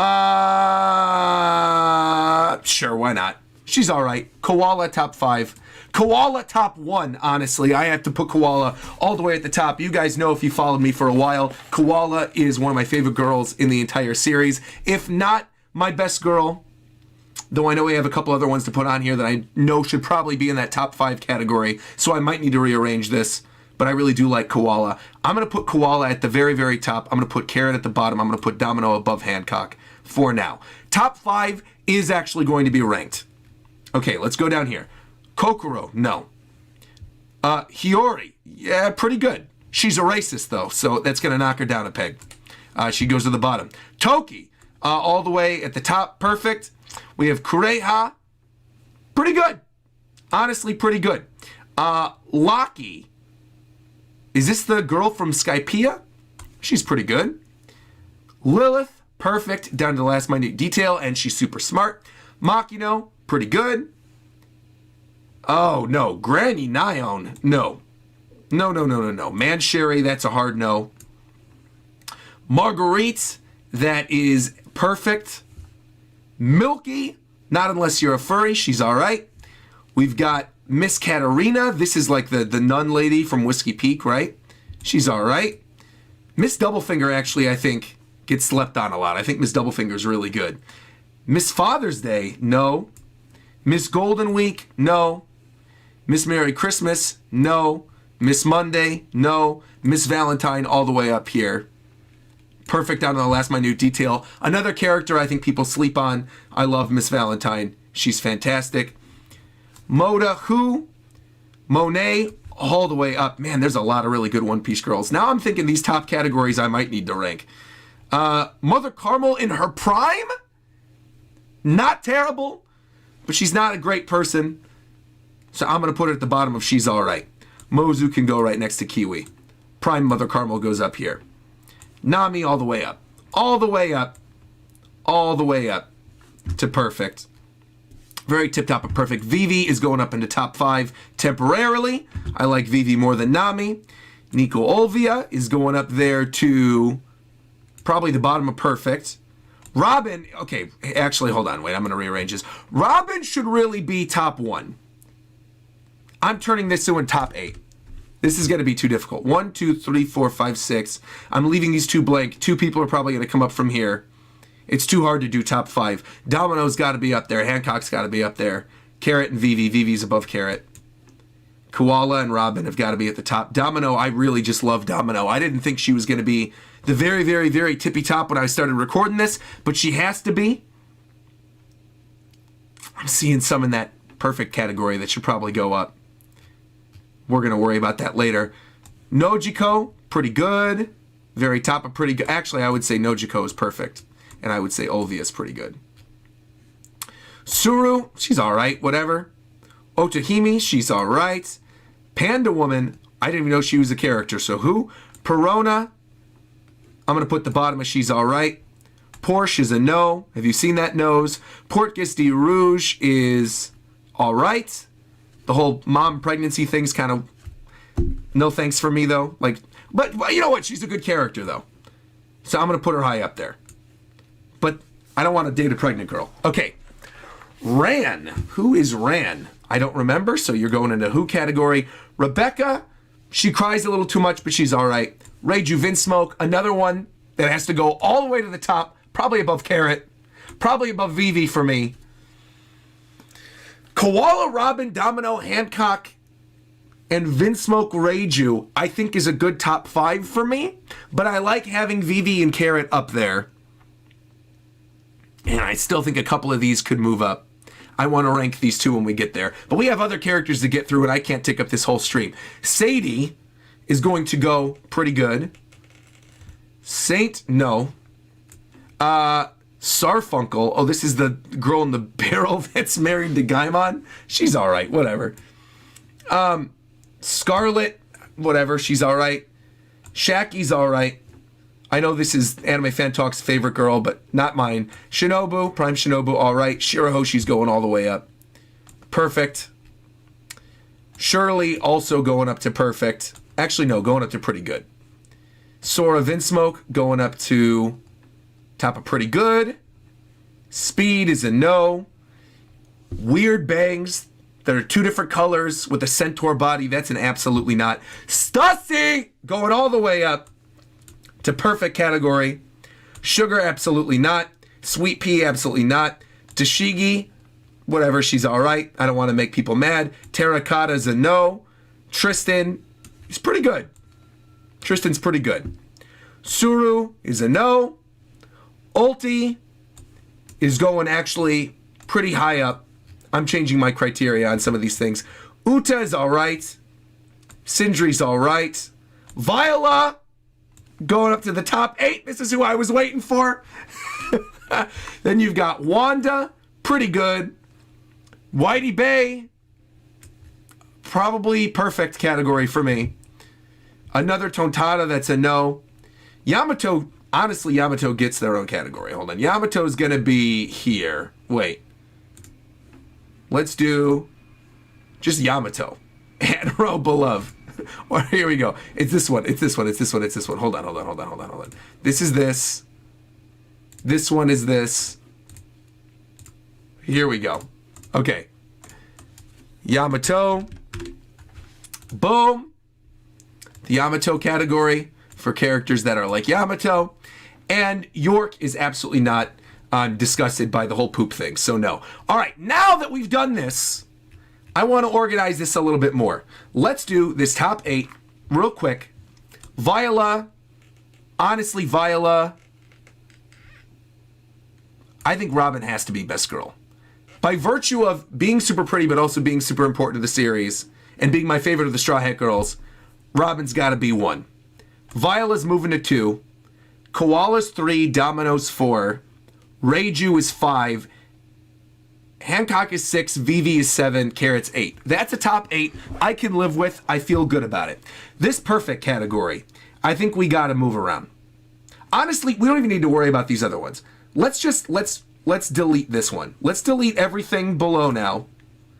And let's just rank the ones I really like. But let's keep the Flampe thing on here because she's trash. Okay. Now let's organize these a little bit. Perfect, down to the last minute detail. I'm going to put Nami at the very, very top. Black Maria. Yes. Smoothie's got to be high up there. Stussy's got to be high up there. Shirahoshi's got to be high up there. I would say Lilith and Bonnie both go high up there. Then Galette, Ishali, Khalifa. Khalifa should be higher. Khalifa should be above Smoothie.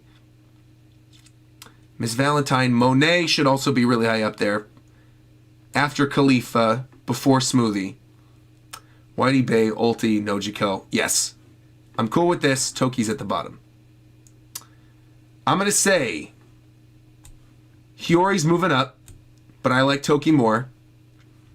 I think most of these I actually think are moving down. I think I want the pretty good category to be 1, 2, 3, 4, 5, 6, 7, 8, 9, 10, 11. I want this to be 10. I'm going to make this 22. So 4 people can move up to perfect. I'm going to put Kanis up there. I'm going to put Robin's mom up there. I'm going to put Sanji's mom up there. I'm going to put Sadie up there. I'm moving, let's see, Baby 5, Bill Mayer. This is tough. This is tough. Shirley. Then I'm going to do Girth. Then Baby 5. Then Hina. Then Bello Betty. Then Miss Doublefinger. Then Tristan. Then Custard. And then Jinrami. I also kind of like Kaya. I'm moving these bottom ones off. Let's see. Can I live with this? 2, 3, 4, 5, 6, 7, 8, 9, 10, 11. I feel like I got to remove 1. No, you know what? I like Kaya. I think people sleep on Kaya. I think Kaya's great. I think she is going to help Usopp write the story of his tales at the end of the series. I like the top 8. I like the perfect category. I think Toki and Hiyori should be higher. Put an Ulti at the bottom, but I still really like her. I think Kana should be higher. I can live with this. All right. Well, I hope you guys had fun watching me organize all my favorite One Piece waifus from the canon manga. Of course, yell at me in the comment section, do what you gotta do, and keep donating for a good cause. Tekking, once again, great job on this charity stream, and I hope you continue to raise more money. All right, talk to you guys later.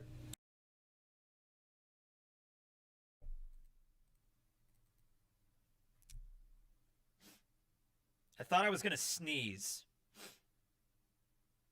No, I'm good. Okay. Hey, everybody. Welcome back. That was the tier list. I got to be honest, Roger. You lost me when you put Sandersonia as low as you did. I mean, Sandersonia, I mean, come on, man.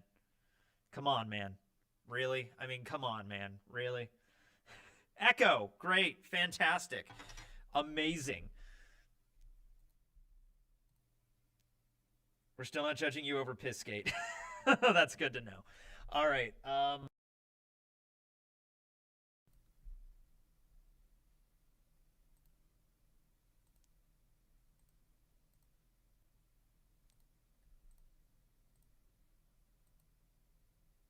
Okay. How about now? Are we still echoey?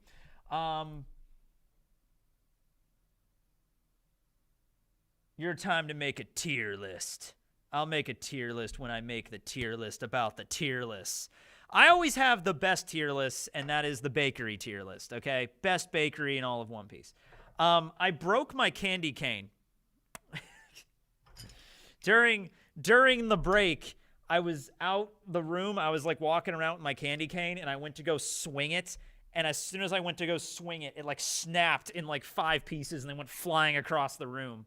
So I broke my candy cane. Broke my candy cane. All right. Something else I looked up while I was doing that, because I wanted to tell you, I told you about while I was telling the story of me pissing out of a window, I also told the story about a Pittsburgh washroom, if you don't know what that is. So in coal mining towns, particularly around Pittsburgh, there was a thing where there would be a toilet in the basement, but there would also be like a little washroom and like a little shower. The general vibe, and let me show you a picture of it. They don't look that great. So this is like the general vibe of what one looks like. And our bathroom, our basement did not look exactly like this, but the general premise is basically right there. Like old cellar, cement, not very appealing, super cold in the winter, and there's just a toilet. There's just a toilet hooked up against a wall or a pillar. There's nothing around the toilet. There's no barrier. There's no stall. It's just a toilet in a basement, all right? That's basically what we had, okay? And the general vibe of why that existed is because when the coal miners super cold in the winter from working and there's just a toilet. There's just a toilet hooked up against a wall or a pillar. There's nothing around the toilet. There's no barrier. There's no stall. It's just a toilet in a basement. The idea is, all right, they would go into the basically basement what we had, okay? And the general vibe of why that existed is because when feeling super cold in the winter and there's just a toilet. There's just a toilet hooked up against a wall or a pillar. There's nothing around the toilet. There's no barrier. There's no stall. It's just a toilet in a basement, all right? That's basically what we had, okay? And the general vibe of why that existed is because when feeling super cold in the winter and there's just a toilet. There's just a toilet hooked up against a wall or a pillar. There's nothing around. God, that was okay. I know what the problem was. I know what the problem was. I know what the problem was. This should be good now. This should be okay now. All right, hold on. Are we good now? Are we all right now? Yeah, I know. Too many tekkings. Okay, great. Okay, it's a loop. All right, how about right now? Oh my God, is it still going? What the? It's just a toilet. Stop. The over.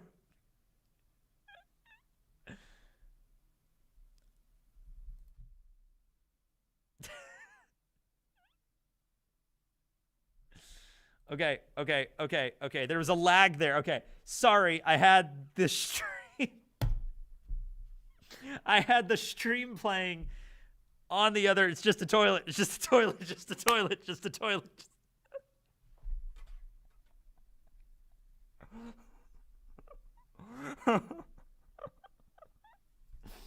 It's just a toilet. It's just a toilet. It's just a toilet. It's just a toilet. It's just a toilet. So, okay, God. All right. Sorry. I don't know why it kept repeating itself over and over and over again. But okay, there we go. That'll be funny to watch in the playback. I clipped. It's just a toilet. It's just a toilet.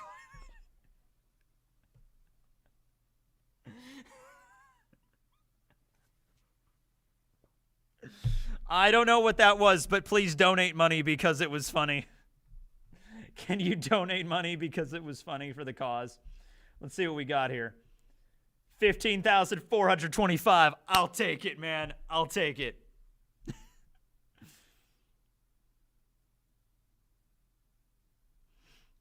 What would my Christmas Bonkai be? It would be this. It would be a candy cane. Tekking broke the Matrix.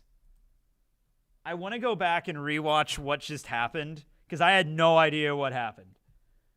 But I don't want to... Hold on, let me mute. I'm going to mute everything on my end, so no audio should be going through. Okay? Hold on. I'm going to mute this. I'm also going to turn off my mic, so there shouldn't be any audio for, like... I just got to watch this really quick. Hold on. Around the toilet, there's no barrier. Because I had no idea what happened. Close. I mean, it was built... This is Khufu's pyramid, and it was built in 25... These, I actually think... vibe of what one looks like. This old cellar wall or a pillar he had, okay? Cold in the winter from working and all day. there's just a toilet. There's just a toilet dirty. They're hooked covered up in against soot. a They're wall covered in, or like, a pillar. coal dust and There's shit. nothing around the And they've been toilet. working in There's a no mine all barrier. day, so There's they no can't walk into stall. the house and It's just get just coal a dust toilet. everywhere.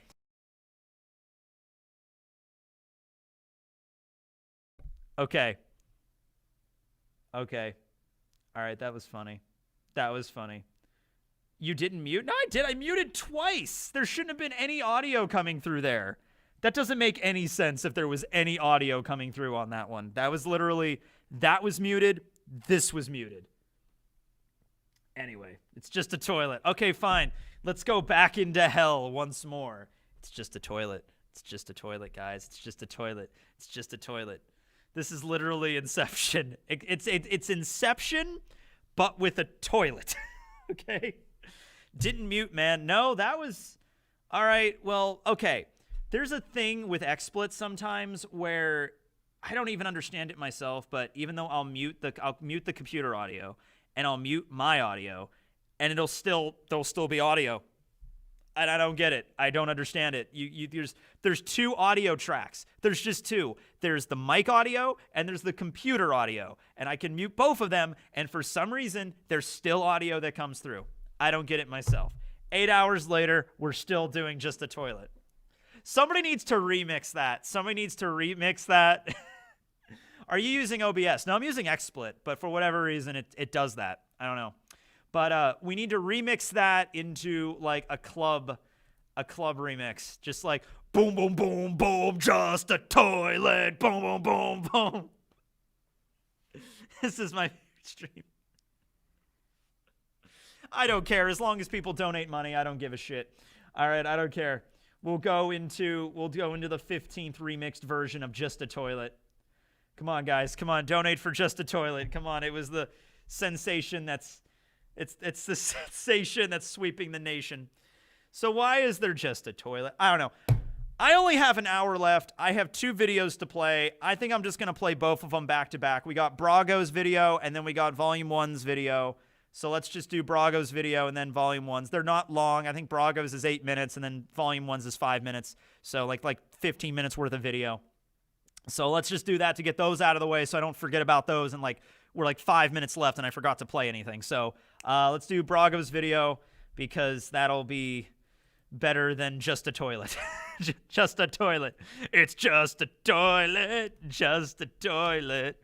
All right. Okay. Do BDA law. Okay. Where's Brago at? All right, hold on. Let me get rid of Artur's video and wait a second. Oh, There we go. Okay, enjoy.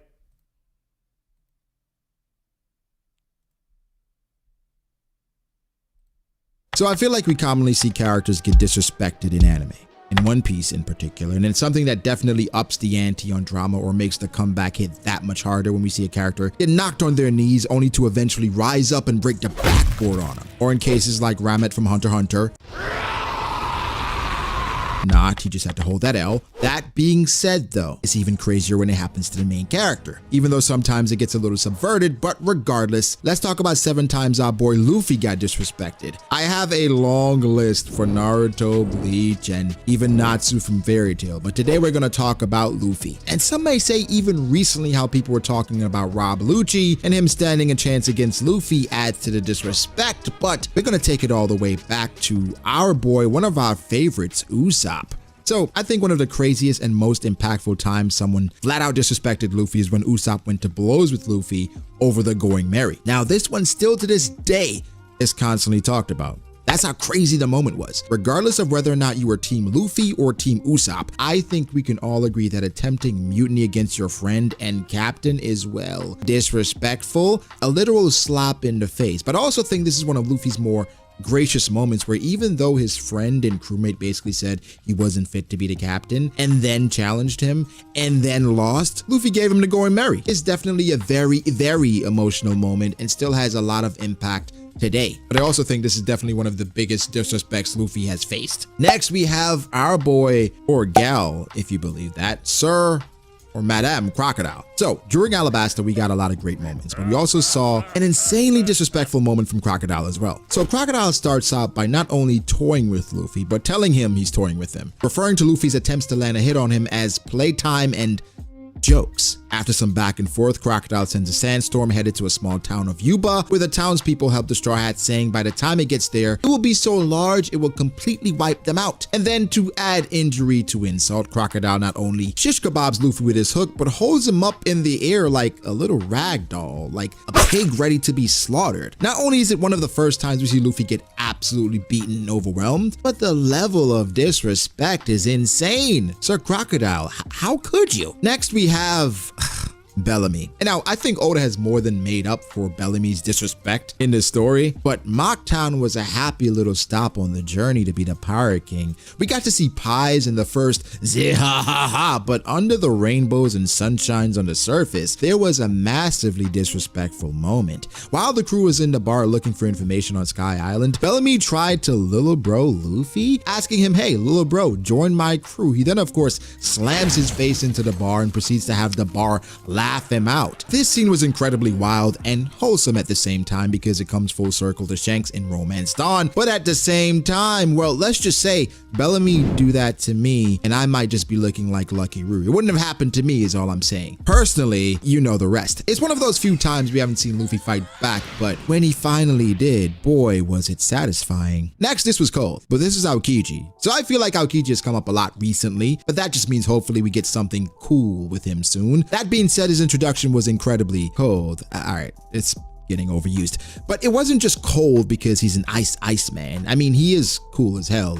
Cold, but then he proceeded to absolutely mercy rule Luffy. So we know that Aokiji comes to apprehend Nico Robin, but Luffy challenges him to a one-on-one. Aokiji freezes him just a bit in his left arm, you know, just to touch a frostbite, and then proceeds to freeze him whole. And then he could have killed him right there, but he just walks off into the sunset like nothing ever happened, leaving Luffy to thaw out. It may not be as disrespectful as some of the other events we've discussed, but it was definitely a huge ego blow. Next we have Blackbeard. So the Marineford Saga is an absolute roller coaster, and I think a lot of people in the community look at it as the best series of arcs to this day. Just peak. There's some sky high ups and some very, very painful downs in a good way, but in a bad way at the same time. But one of those downs come in the form of Blackbeard during Impo Down, okay? Blackbeard came to Impo Down to recruit the infamous Shiryu, along with some others, but during his time, he ended up bumping into Luffy. We not only told him that he was the one who turned in Ace, but it's because Ace stood in his way instead of letting him kill Luffy so that he could become a warlord. Now, of course, Luffy was ready to exchange blows after that. I mean, who wouldn't be? He was talking shit on your brother, but in terms of OP smack talk, that was an absolutely heinous exchange. But unfortunately, that moment was cut short. Regardless, I think that moment is absolutely one of the worst times Luffy got disrespected, because Jinbei had to save him and say, yo, little bro, this is not what you want right now, because Jinbei definitely saved his pride a little bit, because we all know Luffy would have gotten folded like an origami if he continued fighting against Blackbeard. You know what I mean? Next, we have Sanji. Now, Sanji on Whole Cake Island is a divisive moment. So divisive that Crunchyroll gave him 2 episodes for that moment. Get it? Divisive. Okay. A certain subgroup of the OP fandom still talks about what would have happened if a certain someone was on Whole Cake Island. I don't want to call any names or any colors. Mosshead, Zoro, Green. Anyways, we go to Whole Cake Island because Sanji's supposed to be married off to Pudding. There are some more chains of events, but his family, Germa, they're ruthless killers. So when Luffy pulls up and confronts him in front of his family, not only does Sanji denounce the Straw Hats, he calls Luffy a sorry ass ugly. Okay, he calls the crew third-rate pirates. And for all intents and purposes, he proceeds to kick the cowboy crap out of Luffy. This was very hard to watch considering Nami was watching and the pain that Sanji was going through. And of course, it was an attempt to protect his friends, but you can't help but wonder if there was some pent-up aggression behind those words, because wow. I'll reveal a secret to you guys. Do you guys remember Usopp, the first person who disrespected Luffy? I low-key thought Sanji disrespected Luffy back then when he basically kicked Luffy because he was talking smack about Usopp. Yes, I get it. He was trying to save Luffy from saying things he would regret. But I was like, bro, why would you kick your captain? That should have been noticed, because that was somewhat a foreshadow of what was to come, because he absolutely clobbered his captain. And you saw the pain on his face after that, but that was major disrespect. And next, this is last, but of course not least, the King of Beasts, Kaido. Now, Kaido didn't just knock Luffy out once, but twice. When the two first faced off, Kaido actually one-shots Luffy. I mean, Luffy was coming off a high, fighting against someone like Katakuri, and if that's not disrespect, I don't know what is. He had future sight, he had just overcome the undefeatable man, but not only that, he slams his Bagua into the ground. And then he asked, what kind of king did you say you would be? I mean, wow. Gomu Gomu no what? I mean, wow. Bro, Kaido isn't just the king of beasts, he's definitely the king of trash talk as well. Even after he threw Luffy off of the island, he said, I should have taken your head so that they could believe me. I mean, your technique left a lot to be desired. Bro, I don't know about y'all, but in my opinion, Kaido holds the top spot for disrespecting Luffy, no contest. Now, there are a few others that have disrespected Luffy that we'll mention here. Honorable mentions, typically they go first, but we're gonna do it last today because, hey, why not? I'm gonna be honest. The honorable mentions are basically half of his crew. Sometimes Usopp, mostly Nami, even times Momonosuke, and some of his disrespect to Luffy. But we can talk about Katakuri, right? Where Katakuri was able to talk smack basically the entire first half before the merienda and one-up Luffy in regards to his attacks and make his attacks better using his own devil fruit. And this isn't disrespect, but I mean, I don't know about Luffy, but personally, you guys know the rest. But guys, that's about it. You can give me your thoughts. What is your number one moment? Who's disrespected Luffy the most? I feel like a lot of people are going to say Sanji, but Usopp took it a bit far, didn't he? Let me know your thoughts. But shout out to Tekken for being awesome and hosting this event. Donate for a great cause.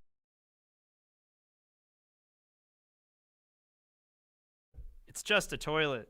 It's just a toilet. It's just a toilet. It's just a toilet. Thank you. Thank you, Brago, for that, by the way. Yeah. By the way, it was just a toilet. Yeah, the disrespect, though. Yeah, that's something. I mean, you know, Usopp, I mean, you don't be playing the pirate game, you know what I mean? You're a pirate. There's a code. And that code is it's just a toilet. Oh, man. Okay, so we're getting into like the final stretch here. There was somebody in the chat that said if we reach 16, Don Man, let's hit 16,000 and I'll donate the last 1,000. Okay, well, let's get to 16,000 then. Yeah, let's do it. Oh my God. Okay, if we can hit 17, I'll be happy with that tonight. I'll be happy with that tonight. Okay, like I don't think we're gonna hit 20K. But, well, actually, we might hit 20K because you can still donate after the stream. And we always usually get more donations. So the final number tonight is not usually the final number total. It'll probably be at least 1,000 more usually. That's just, you know, from previous streams. So if we can get 17,000 tonight, if we can reach that, because we're only at 93% of the way there. I mean, we're pretty fucking close. So we get 17. And then maybe the next couple of days, maybe we can get it to 18. Maybe we could get to 20, but I don't know. So let's see here. Let's just refresh. 1685, okay. I mean 1587.5, okay. Only $100 left. $100 left. I still have to play Volume 1's video. Volume 1's video. So don't let me forget that. It's already 8:07. We have 50 minutes left. How many PS5s are we at? Let's see. We're just south of 32 PS5s. We're at like 31 and a half PS5s. That's a lot of PS5s. Yeah, we're looking at 31.5 PS5s. I literally have the same birthday as Dadan. Oh, crazy. Play Volume 1 now. I should, but if hold off on it, because the Volume 1 that would actually be a good way to end the stream, to play their video, because theirs is only 5 minutes. It's not terribly long, so I can literally play that. It's the only video left, so I can literally play that at the very end of the stream. But I just wanna bear off here and see if we can get to 16K, and then if that one person, I'm not holding you accountable or anything, but you did say you would donate the extra 1,000. So, I mean, if you were just trolling or joking, fair enough. I'm just saying I want to see what could happen. So 15,870. Okay, 15,890. Someone donate $10. Wait, no, sorry, $110.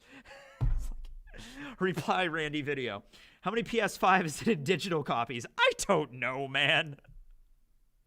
What would my candy cane bonkai be called? It would be like, well, the Shikai would be like, bring joy to the world, candy canis. And then bonkai, jolly old candy canis. I don't know, man. I'm not great at bonkai names. Let's see. But I think we're gonna hit 17,000 tonight. I just have a feeling we're in the home stretch. We're gonna hit 17K tonight. Probably a little bit over 17K. If we shoot to like 17.5, that'd be really good. If we could get 18, that'd be great. I mean, we still have 50 minutes left. I mean, come on. 50 minutes left, ladies and gentlemen. Talk like an auctioneer. Yeah, 50 minutes left. 50 minutes left. Who's going to donate the donation? Donate the donation. I have $10, $10, $5, $5, $50, $100, $100. Okay. Donate to Tech King's slush fund. Yep, the money goes directly to St. Jude and then directly back to me.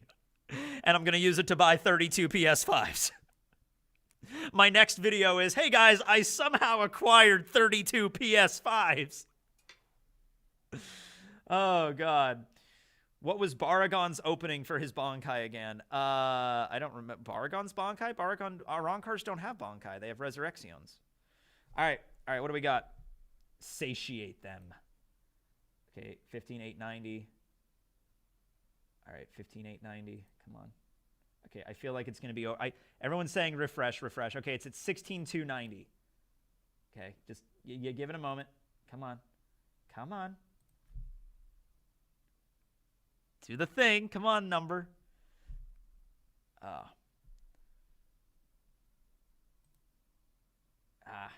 right, give it a moment. Have you gone to the gym again? Yeah, I went last week. I've been going like once a week. Come on, hit it. We hit it. Man, some people's update quicker than mine.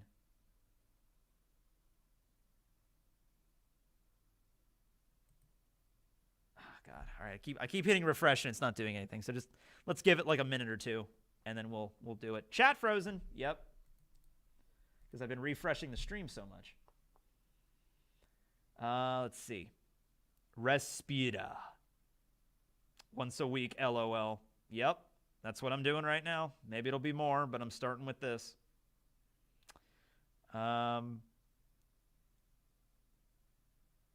Who's your favorite Gen 9 Pokemon? Probably Tinkaton, because that's the only Gen 9 Pokemon that was actually on my team. All right, 16,450. All right, is it going to actually update now? Come on, update. Oh, my God. It might be, I might be receiving so many donations that might actually be clogging up the works here. It might be gumming up the works a bit. God, I keep refreshing. I believe you that it's updated. It's just that it's on my end. It's just getting like, maybe there's too much happening here. We might already be at 17 already by the time this finally refreshes on my end. Oh, wait, it went down. Okay, hold on. Nope, still at 15,890. Okay. All right. I didn't mean to laugh. Consistency is the first step. You're fine, man. It's okay. I know going once a week's not going to accomplish much. That's start working at it, get used to it, and then I'll maybe go more than once a week. Okay, 16,340. Did it stop snowing? Nope, still, it's like flurries now. All right, come on, come on, come on. Come on. God, I feel like when it finally updates, when it finally refreshes, it's going to like jump to like 1790 or something. It's like, woo! So people are saying 1640, I mean 16400. Some people are saying 16600. The general consensus is it's 16450 right now. Why does that green thing in the background look like katakuri? The poinsettia or the cactus? I don't know. Can you do One Piece scary stories again another year? That was fun. We did that for Halloween last year. That was a lot of fun. Maybe next year we'll do that. Yeah. I like that. All right, come on, refresh. Oh my God, it's still not updating. The people at St. Jude are just like, there's too many donations coming in. We don't know. We can't keep up with it. I reset it, and it's like maybe Mr. Beast did donate. Maybe Mr. Beast has donated. Who knows? Did anyone ask Mr. Beast to donate? Like, I just all of a sudden refresh, and it's at like $300,000. Like, holy shit. Nah, it's fine, dude. It's part of the territory. There it is. Okay, $16,630. Woo! Yeah! All right. There it is. We're 97%. All right, we are definitely hitting 17K tonight. That is happening probably within the next 5 minutes. Guys, don't worry about Dan. Don't worry about Dan. It's okay. It's fine. It's okay? Don't shit on Dan. It's okay. It's fine. All right? It's the internet. You kind of have to like take everything every single person says with a grain of salt. Like that's literally rule number. Okay, I don't know if that's rule number 1 with the internet, but it's at least in the top 5. It's okay. It's fine. You're okay, Dan. All right. Unless he actually did it. Hold on. No, he did it. It's on the thing. 17,630. Yeah! I broke the candy cane. Woo! He did it. Dan donated, and I got a cool stick. We did it. And I got a nice drumstick set thing. Da da da da da da da da da da da da. All right. Raise it to 20,000. Let's go. I don't know. I mean, I can raise it to 20,000. I don't think we're going to hit 20,000. I can raise it to 20,000. Sure. Okay. Hey, when you look at it like that, 88%. I mean, it's close, okay? And this is the most money. I'm pretty confident. When we hit 18, I'll know for certain, but I'm pretty damn sure that the amount of money that we've raised so far is the most I have ever raised in a single stream. I'm pretty sure. RIP candy cane. I just, bam! Slammed the candy cane. That was really stupid. A part of that could have flown back up and stabbed me in the eye, knowing my luck, but I'm good. I'm all right. Oh, God. We did it, guys. Dan did it. Dan came through. Let's have a toast to Dan. A toast to Dan the man. Good job, Dan, dumb man. Congratulations to everybody. Happy Christmas. Merry Hanukkah.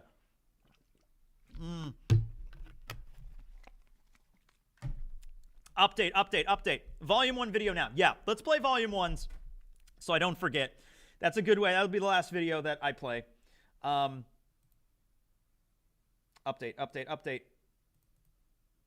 17,630. Okay, let's do Volume 1s. It's only 5 minutes, and then we'll come back, okay? All right, it's the last video I got. All right, let's see here. Volume 1. Oh, it's doing the...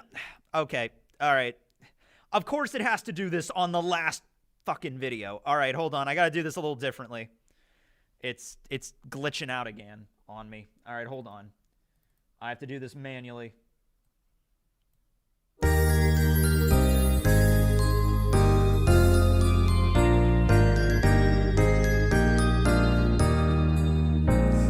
the first day of Christmas, Oda sent to me a straw hat with a crazy dream.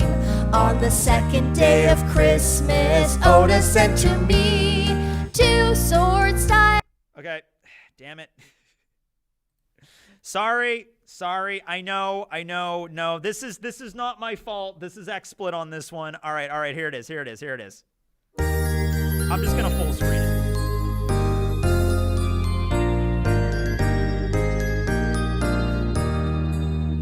On the first day of Christmas, Oda sent to me a straw hat with a crazy dream. On the second day of Christmas, Oda sent to me 2 sword style and a straw hat with a crazy dream. On the third day of Christmas, Oda sent to me 3 tangerines, 2 sword style and a straw hat with a crazy dream. On the 4th day of Christmas, Oda sent to me 4 white lies, 3 tangerines, 2 sword style and a straw hat with a crazy dream. On the 5th day of Christmas, Oda sent to me 5 onion rings, 4 white lies, 3 tangerines, 2 sword style and a straw hat with a crazy dream. On the 6th day of Christmas, Oda sent to me 6 rumble balls, 5 onion rings, 4 white lies, 3 tangerines, 2 sword style and a straw hat with a crazy dream. On the 7th day of Christmas, Oda sent to me 7 icky dice, 6 rumble balls, 5 onion rings, 4 white lies, 3 tangerines, 2 sword style and a straw hat with a crazy dream. On the 8th day of Christmas, Oda sent to me 8 cans of Koran, 7 icky dice, 6 rumble balls, 5 onion rings. That was my attempt at doing the dub voice. 4 white lies, 3 tangerines, 2 sword style and a straw hat with a crazy dream. On the 9th day of Christmas, Oda sent to me 9 pairs of panties, 8 cans of cola, 7 icky dice, 6 rumble balls, 5 onion rings, 4 white lies, 3 tangerines, 2 sword style and a straw hat with a crazy dream.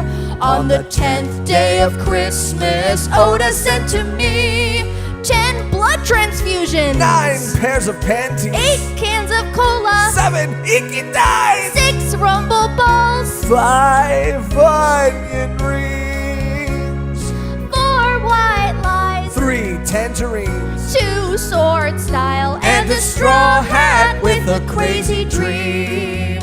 On the 11th day of Christmas, Oda sent to me 11 snails transponding, 10 blood transfusions, 9 pairs of panties, 8 cans of cola, 7 icky dice, 6 rumble balls, 5 onion rings, whoops, 4 white lies, 3 tangerines, 2 sword style and a straw hat with a crazy dream.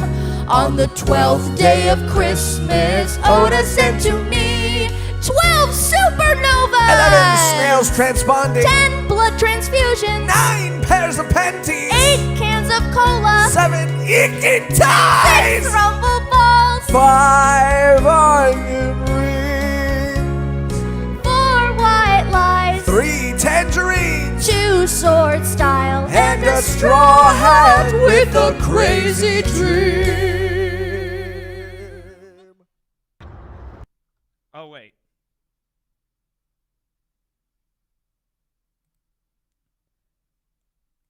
Oh wait, I think there was part of their video that I cut off. Hold on. And I can't skip. So XSplit broke where now I can't like control the video. Like I can't go through the video itself. I can play it and I can stop it, and that's it. I can't go to a specific point in it. Oh my god. Anyway, that was really cute. Thanks to Megan and Josh over at Volume 1.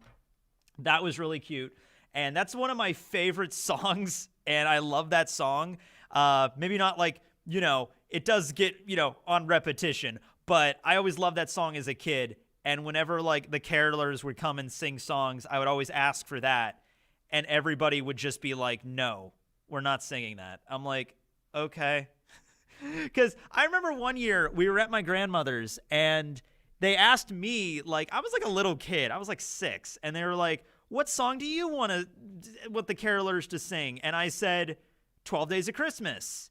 And they sang like one line of it, and then they're like, we don't know the whole thing. And I was just like, I felt like an idiot. It was like, you guys asked me what I wanted, and I said it, and you pressured me, and then I felt like an idiot. You know what I mean? So it's like, whatever.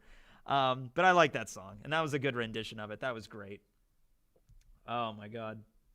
Hold on, let me pull up the video in here.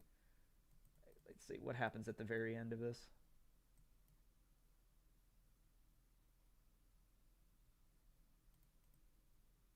Wait, what? So, 2 Zanpakutos and a Shinigami Combat Pass. Oh, yeah, because, okay, they play part of...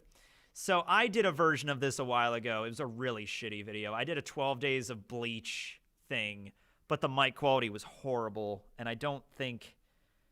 Oh, man, that's probably before I even had my Snowball. I was probably still recording on my, like, little headset mic. Yeah, but I did a version of that, too. So go watch that. All right, so, by the way, have you noticed that in the 12 Days of Christmas, most of them are birds? Turtle doves, and a partridge in a pear tree, geese a-laying, you know, three roosters, I think, is in there somewhere. Like most of them are birds. Like, if you don't like birds, it's going to be a horrible Christmas for you. You're getting a lot of birds. All right. Okay, so I think, where are we at? 17:09. I mean, we're going to hit 18. We only have, okay, we got 35 minutes left in the stream and no videos left. I played all the videos, so that's good. That's set. Got that taken care of. I think I did everything else that I wanted to do. I did the Secret Santa thing. I did the lighthouse thing. See back here, I mentioned the book. I played with the cactus. That sounded like a horrible idea. I played with the cactus, but I did.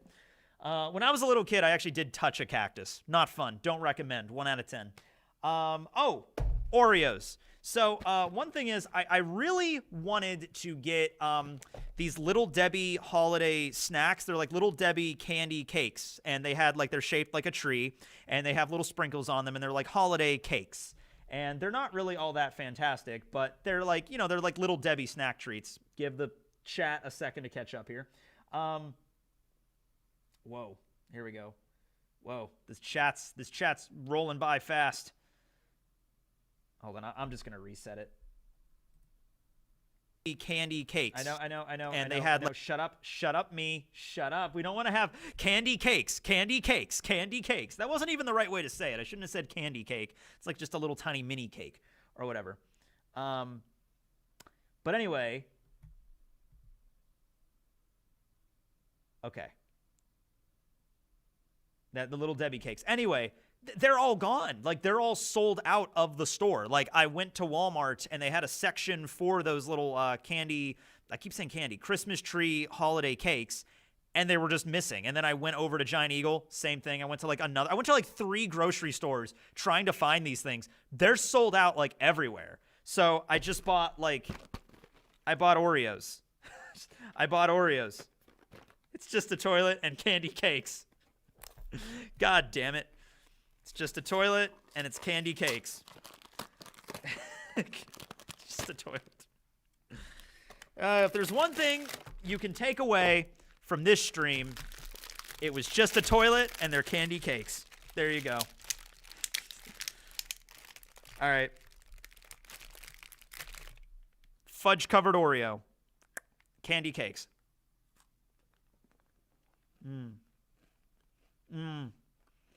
That's good. That's a good way to end this.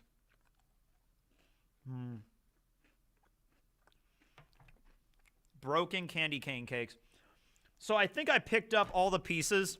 I went while that was playing, while the song was playing, I was going around the room picking up all the fragments of candy cane. I think I got them all, but also like they have classes in here. This is a classroom. This is a computer lab. So next semester when all the students come back, they'll be like doing their lessons and they're just like, "Why is there a chunk of candy cane under my desk, professor?" Well, now you know. Can someone donate $2,000? I mean, if someone could, that would be lovely. If they could afford that and they would want to, that would be glorious. What are we at? We still at 17.9? Yeah, we're still at 17.9. I mean, we're 100% going to hit 18. Like, that's 18,000 is kind of, I think we probably already hit it. Yeah, we hit 18,000. Yeah, I'm pretty sure we already hit that. Okay, we got 18,000. So that's already, we've raised, it's far and above more money than I've ever raised. So I have to appreciate every single person in here, every person that showed up to the stream, every person that donated, obviously. You guys were a big help.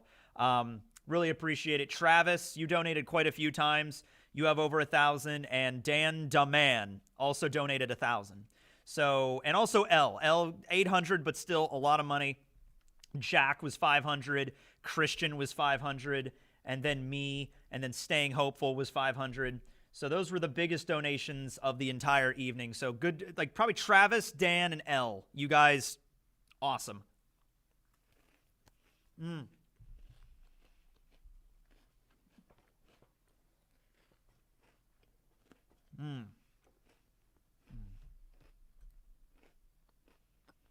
Still at 17.9. It'll go to 18 in a second. Okay. I've eaten like crap today. I had a breakfast sandwich, grilled chicken, not grilled chicken, fried chicken, you know, like a wrap, and just snacks and Oreos all day. Do you have anything to eat? All I've had to eat today were cookies.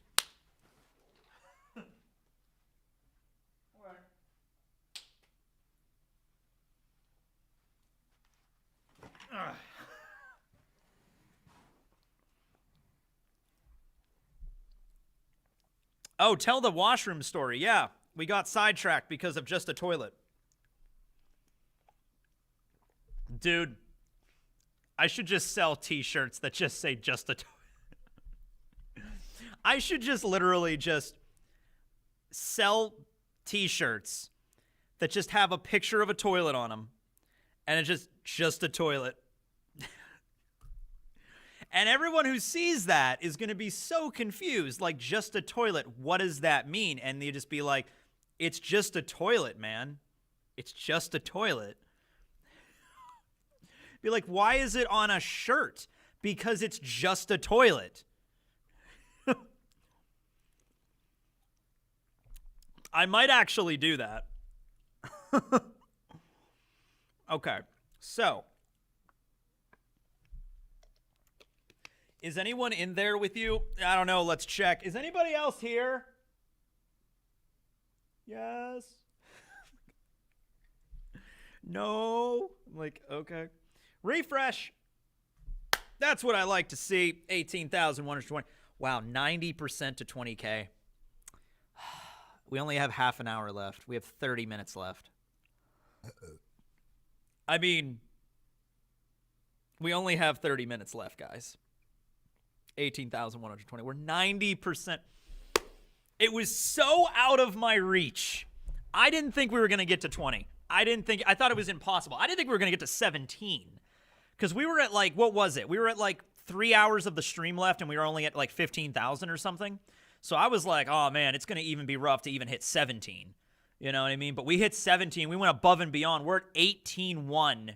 We have 30 minutes to get less than $2,000. It would like $1,870. Sorry, $1,880. Really bad at math. I think we might be able to do it. If we can get within a margin, I'll just donate the remainder. Like if we get to like 19.5, I'll just throw in the other 500. Like I think we can really hit to 20K now. The washroom story. Okay, fine. I'll tell. It's not that interesting of a story. Okay, so coal miners back in the day, they go to the mine, they'd work all day, they'd be covered in coal dust. They can't just go home and like walk through the house covered in coal dust and get dirt everywhere. So they would go into the basement of the house through a side entrance, go down into the cellar where there'd be a toilet, just a toilet. Not just a toilet, actually. There'd also be like a wash basin, like an aluminum tin kind of like basin where you could just like wash yourself. There might be a shower, like a really shitty kind of shower just down there, you know. And so the coal miners would go down in their basements, take off all their coal mining clothes, their overalls and everything, put down their shovels or whatever. They clean up, they go to the bathroom, and then they get dressed and they would go upstairs into the house, not completely covered in filth, okay? And so that's why a Pittsburgh washroom exists, and a lot of old coal mining towns have these, and my mom's house has one, and that's the origin of that. So there we go. How's the stream going, boys? Briggs, I have to thank you. Ever since you showed your feet on my channel, like, look at all that money is pretty much just because of your feet, Briggs. I'm sorry. Like, that's just what it is. Briggs, I'm telling you what, man. Show your feet on Twitch more. Apparently, they're worth millions of dollars, okay? This stream it was going horrible, but then you showed your feet, and everyone's like, whoa! All right, refresh. Come on, refresh. 18. It's still at 18. Oh, that's good, though. When it stalls like that, that makes me feel good. Like, it's going to take a while to actually update. All right. We reached it. We reached it already. We got to 20,000. Oh my God. Come on. Refresh, refresh, refresh. We did it. Yeah. Yeah. Destruction of university property. I just kick a monitor. Just like. That was not, by the way, that was not university property. That was my monitor, and I did not kick it, okay? I would not kick all of these extremely I just go around and start immediately kicking all of these very expensive Macs. It's just like, we did it! Bam! Bam! Bam! I'm not going to do that. I'm not going to do that, Pat. I'm not going to go around and destroy the computer lab. But we raised $20,000, okay? Woo! Yeah! Okay, we did it. We did it, everybody. We did it with 26 minutes left to spare. Who donated the 2,000? Max. Max donated the 2,000. Max B donated $2,000 at the 11th hour. Dude, Max, you're invited to my wedding. I'm not dating anybody, so that's going to take a while. But when it happens, you're invited to my wedding if and when that ever occurs, okay? Max the GOAT. If I ever see you at a convention, I will shake your hand. And we'll go out to a lovely dinner, I guess. I don't know. Something, okay? Oh, man. That's great. That's wild. Max B donating. It's not the will of D. It's the will of B.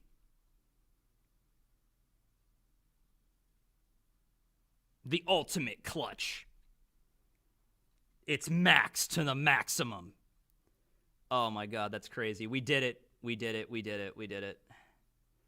Yeah, you're invited to my wedding with me when I marry Robin. When that very likely series of events occurs, you're invited to the wedding. Yeah. Max the GOAT. Max carried the day. Max saw it. He saw that. It was just like, man, Tekking's so close to 20,000. He's so close, you know. And you know what, Max? I'll tell you why Max is the Chad. All right, Max is a Chad here because Max, you could have donated 1,000. I think if you would have donated 1,000 or even 500, I still think we could have hit 20K. You know, because we still have half an hour left. You could have donated less, and I think we would still probably have hit it. That would have helped out a lot. But you saw that, and you're just like, you know what? Screw it. Here it is. Let's just get to it right now. That shows ingenuity and I don't know, like conviction. There you go. I'm just reading words on a wall. They have words on a wall of like conviction and discussion and exchange and stuff. I don't know. Anyway, there you go. Oh my God. Oh man, that's fantastic. That's great. Max, good job, man. Merry Christmas. Happy holidays. All right. Goal met. We got it. We hit it. We did it, everybody. $20,000. And we still have 23 minutes of the stream left, so let's keep going. Let's keep going. I'm not going to adjust the goal anymore. I'm not going to okay, let's go to 25. It's just no. I said from the beginning, 20,000, that's what I want to hit. And we're here at 20,000. We did it. We hit 20K. So we're pretty good. I'm just going to ride out the rest of this stream. Just going to coast through the rest of this. Yeah, we might hit 21K. We might hit 21. It's serious. But, I'm not going to set the goal for that.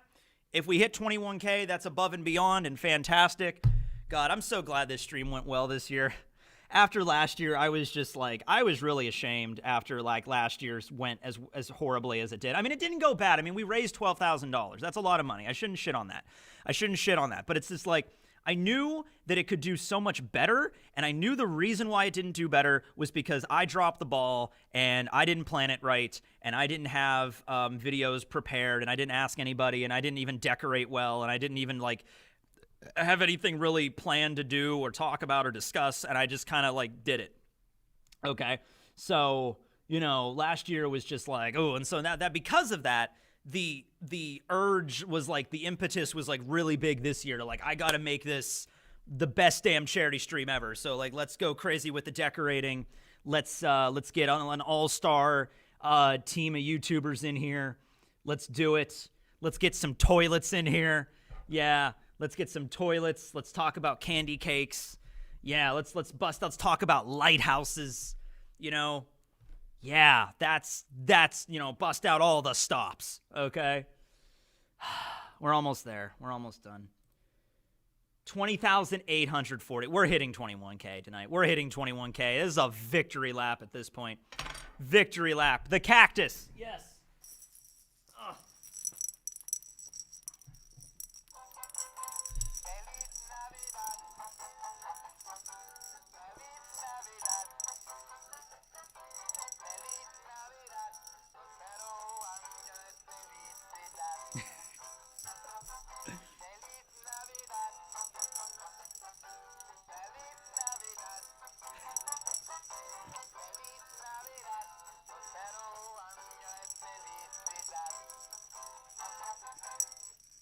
I'm leaving this cactus here, okay?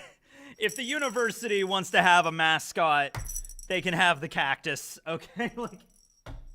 Oh, the cactus is, yeah. All right.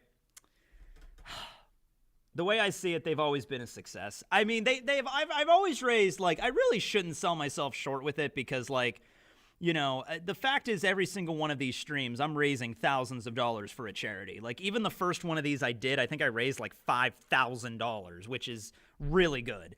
But it's one of those things every year I gotta up it, even more, because my audience keeps getting bigger too. So I'm just I have a bigger audience, I can make more, I can get more donations for this charity. I know I can help out more. So we're almost at 20,000. That's almost 3K an hour. That's really good. We're probably already at 20K. I imagine we're already at 21K. Which Seraphim are you looking forward to see? I'm actually looking forward to see if Blackbeard has one. I don't think he does, but he might. If not, Crocodiles would be interesting. 20,905. Nah, it's it. I think it's over 21. Yeah. Oh boy, doing good for the world. Yeah, doing good, helping out a lot of kids that have cancer. That's kind of the shittiest straw to draw in the world. So I'm glad I could help out even a little bit with this. I really am. Yeah. And you guys all did too. I mean, you guys did. I mean, I'm just here talking. I mean, I donated too, but you guys are doing the bulk of the work here. All right, I'm just here dancing with a damn cactus and breaking candy canes. Talking about toilets and lighthouses. I mean, come on, yeah. 20,840. It still hasn't updated. Put him back in the background, please. Yeah, it's okay. We also came up with we did a lot of cool stuff today. We talked about Pokemon a little bit. We talked about AI. We talked about, we came up with a great movie idea. We did some Secret Santa stuff. Talked about my uncle's book. Let's see, what else did we do? Did some dances. had an Oreo, told some stories from Dollar Tree, told the story where I peed out of a window when I was like 18 years old, talked about Pittsburgh washrooms. Yeah, that was good. Had a lot of technical difficulties. Oddly enough, for a stream that's had this many technical difficulties, this worked out phenomenally, you know? Phenomenally. 21-1. Okay, we good? Nah, it's okay. It'll update. We're probably at 21. Yeah, we're at 21. I was sick the past days. Dude, you donated $803. You did more than your fair share. Good job, dude. Seriously. Get some rest. It's like, L, sorry I couldn't donate more. I was sick the past few days. I was babysitting. Dude, you donated $800, okay? You just take a rest. You did good. You did more than your fair share there. Oh, my God. Great stream. Fantastic. Okay, so what's coming up next week? Christmas. We have 15 minutes left in the stream. Christmas is next week. I am going to be doing a Christmas stream. I don't know if it's December 24th or December 25th. One of those days I'm going to do a Christmas stream. Same thing we did with the Halloween stream where we were watching Christmas or Halloween specials. We're going to watch Christmas specials with this one. There's a couple I found on YouTube that I think should be pretty funny. If you have any recommendations, let me know. Let's see. One Piece chapter will be out. Well, actually, hold on a second. Okay, no. So the new chapter will be out next Friday. That'll be the next chapter review. I also want to do a video on Kizaru this week. I only donated $15. I still feel awesome. Good. You should. You donated money. You're good. You're fine. So I might do it on Christmas Eve. I could do it on Christmas Eve. Oh, we're still stuck at 20. Still stuck at that. Okay. But yeah, that's what's coming up down for the docket next week. Thanks to Randy. I feel like I should give another thanks to Randy for actually taking the time to drive to my house and film a video with me. That was really nice. I really appreciate that. You didn't have to do that, but you did. Thanks to Tap for the art, as always. Thanks to, everybody that made videos. Really, thanks to Josh and Megan for making the music video. Thanks to Artor for starting a hunt for the most mysterious One Piece character. Thanks to Roger for the tier list. Thanks to Brago for talking about disrespect in One Piece. Thanks to Spooky for talking about the card game Lost to an Era. Thanks to Briggs for the feet pics. Really, more than anything, thanks to Briggs for the feet pics. Thanks to Murphy for making a quick little One Piece trivia video. That was really nice of Murphy. Thanks to Joy Girl for talking about the moves in One Piece. That was really cool. I don't think I'm forgetting anybody. I know I'm going to be forgetting. I'm going to forget one person at the end. It's like, oh, come on. I think I got everybody. I think I got everyone. Didn't I cover everybody there? Hold on. Did I forget somebody? No, I got everybody. I got everybody there. Okay, thanks to everyone. Candy cakes and toilets. And lighthouses. Don't forget the lighthouses. God, this is nice. You guys are generous as hell. So 21,285. How many PS5s are we up to? Hold on. 21,285 divided by 500. We're at 42.5 PS5s. 42.5. That's pretty good. That's a lot of PS5s.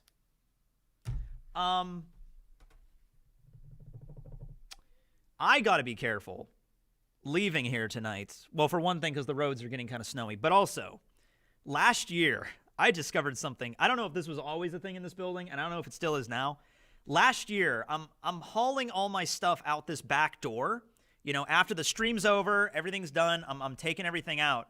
And, you know, door shuts. I open it, go back in, grab some more boxes, go back out to my car, put it in. Door shuts. I go to open it. Locked. So I think there's a timer where it automatically locks at like 9:30 or 10 or whenever I was leaving. So this door locked. And I was like, there's no keyhole, there's no nothing. It's like an automatic thing. So I'm like, shit. So I had to run around to the front of the building and then try the front door. because there's two front doors and then there's a back door and that's it.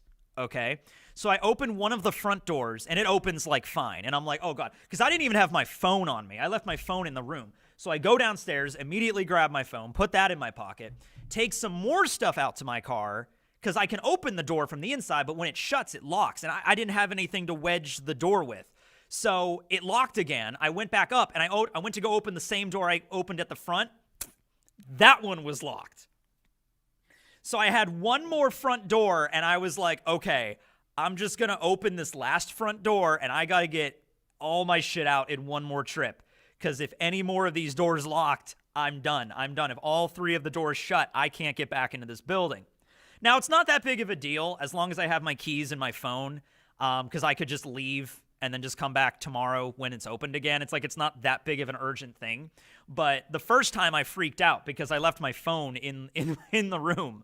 So use the brick. So because you said that, I actually got an extra brick because I'm not going to use Barry. He's valuable merchandise.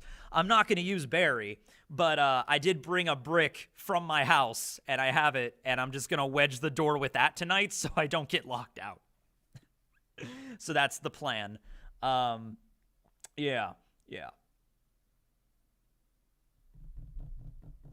Okay. Have you read Mistborn? Yeah, I read all 3 books of Mistborn Era 1. I'm reading Alloy of Law right now. I'm about a third of the way through it. It's a really good book. All right, refresh. 21,285. Okay, we got about 10 minutes left. 10 minutes left of the stream. Good just winding down everything. You forgot to thank Markiplier. Sure, Markiplier wasn't part of this at all, but okay, Markiplier, thanks. I would like to thank Markiplier. I'd like to thank PewDiePie. I'd like to thank Mr. Beast for being a running theme throughout this video. I'd like to thank Garnt and Connor and Joey, not part of this at all, but thanks to all of you. I'd like to thank Rustage, rest up, buddy. I'd like to thank the One Piece D&D crew. I'd like to thank the Isekai D&D crew. I'd like to thank the Academy. I'd like to thank the Academy. I'd like to thank Barry. I'd like to thank my uncle for the book. I'd like to thank Mr.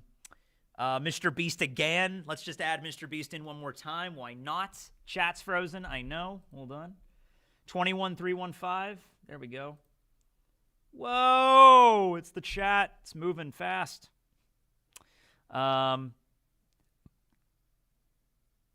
I'd like to thank Tekking101. I'd like to thank Tekking10001, all the various Tekkings. I'd like to thank the Cactus. I'd like to thank the Great Lighthouse of Alexandria. I'd like to thank Ramses the Great, Pharaoh of Egypt during the 18th dynasty. Probably when Egypt was at its most powerful. I'd like to thank him. Yeah. I'd like to thank Ike. We don't know who he is yet or where he's at, but I'd like to thank him. I'd like to thank 4Kids for creating a card game that was a card game. You know what? Honestly, I'll thank 4Kids because it got me into One Piece. Like, it really did. Like, that's not even, like, it was funny and goofy with the accents and the censorship, but it was how a lot of people in the West got into One Piece. So, that's not even a joke. That's, like, genuine thanks to 4Kids. Who would you dislike to thank? I don't know. Like, I'd like to thank. I don't know. Ike, the ultimate Where's Waldo? Toilets and candy cakes. Thank you, Reform Bill Clinton. Thank you. Okay. I'd like to thank Whoop Slap for being Whoop Slap. I'd like to thank Robin and Nami. I'd like to thank... I'm not going to thank Elon Musk. I will thank Elon Musk. Dude, I follow a YouTube channel called Useful Charts. And go check out his stuff, Matt's stuff. It's really cool. Matt Baker over on Useful Charts. But he did a video yesterday where he went through the family tree of Elon Musk. And it's the weirdest shit, dude. So it's like...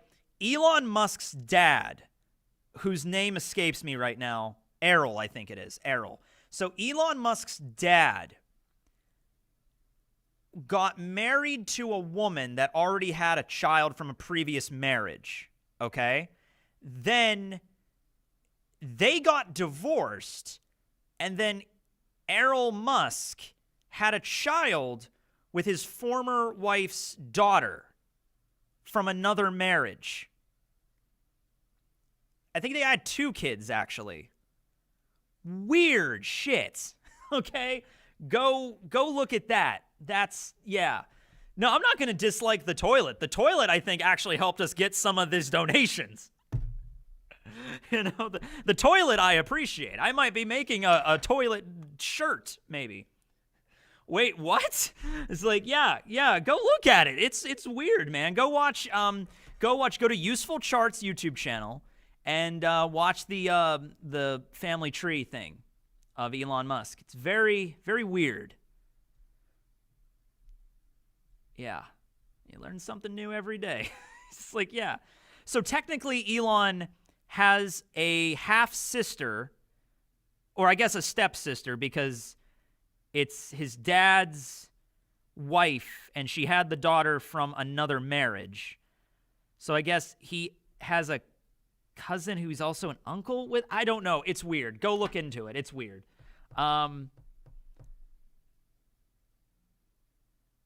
This was a good stream. Yeah, this was good. Wang Zhi! Gotta have a good old ending with a Wang Zhi. I gotta cut down on the Wang Zhis. The doctor told me the Wang Zhis were causing me my throat was dying off. That probably is why I had laryngitis a while back. Too many Wangs. Too many Wang Zhis. Oh, man.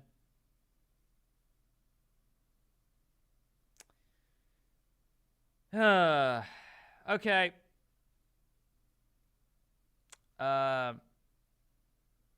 Elon's dad shot and killed 3 people in Africa when Elon was growing up. I don't doubt that. Elon has actually distanced himself from his dad, like, big time lately. Elon has actually been on record, like, calling his dad, like, an evil person, like, straight up. So I don't really know anything about their family beyond what I just saw in the video. The only other thing I knew is that Elon had 2 kids with that, like, I think she was like a European singer. I forget what her name, Grimes, I think was her name.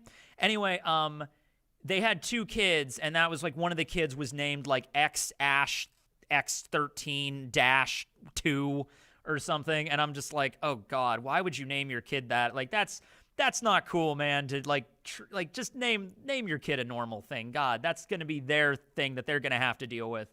So I'm imagining those kids are probably going to change their names as soon as they turn 18 years old. Yeah. But anyway, let's not end the stream by talking about Elon Musk. Let's try to end on a positive note, shall we? Yeah. She's Canadian. Okay. And it's apparently pronounced Xavier. All right. I don't know. Nor do I really care. Okay. Let's do one more check on the stream here. 21,405. Okay. I mean, like, it doesn't matter where we settle at this point. Like, we've already gone. We've like step 1 was to reach 12,000, which we did within like the first 3 hours, I think, or 3.5 hours. We hit 12,000. I'm like, okay, great. It's already better than last year's stream. And then I'm like, let's go to 17K. Oh yeah, thank my parents. Thank my mom and my dad and my uncle. Thank you. I did thank my uncle. I did not thank my mom and dad. Sorry. Thanks to mom. Thanks to dad. Thanks to all of my late grandparents. Bubba, my pappy. Yeah, thanks to my Uncle Dave.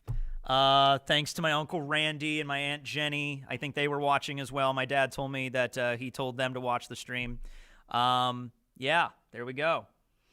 They only had 1 kid. I thought they had 2. They had 2 kids. Look that up. On the family tree, they had 2 kids. But so we got that, and then we hit the 17K. We did that, and I was kind of iffy on whether or not we were going to hit 17K. And then we got that, and I'm just like, okay, we got 17. We can maybe make 20, and we went above and beyond that to 21,405. Once again, it proves that the most immediate, the most times we get the most donations is at the beginning of the stream for like the first 2 hours, and then the last 2 hours is usually the best. Thanks to Duchess. Yeah, I'll thank all my dogs, all my animals, all my pets that I had throughout my life. Thanks to Duchess. Thanks to Zeta the Beta. Thanks to Lucky the Beagle. Thanks to Max the Cocker Spaniel. Thanks to Sunny the little parakeet we had when I was in 2nd grade. And I think that was it. I think that's all the pets I've had when I was growing up. My mom had a parakeet named Patches, but I think that's when I was like a really little baby, or I think that might have been before I was born. But thanks to my mom's pet parrot Patches, who is the best parakeet ever from what I've been told. You know, would fly right over on my mom's shoulder.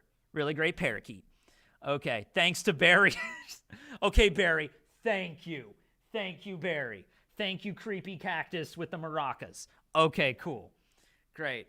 Thanks to the cell phone. Thanks to the candy cane. Thanks to Oreos. Yeah. Thanks to all of my pets. All right. Yeah. I remember the beta. The Zeta the Beta, Best Fish 2016 and Best Fish 2017. He was in some videos back in the day. He was in some Bleach videos way back when. Zeta was around. Chat frozen. Yeah, it is. Let's see, who else can I thank? Thanks to Jace.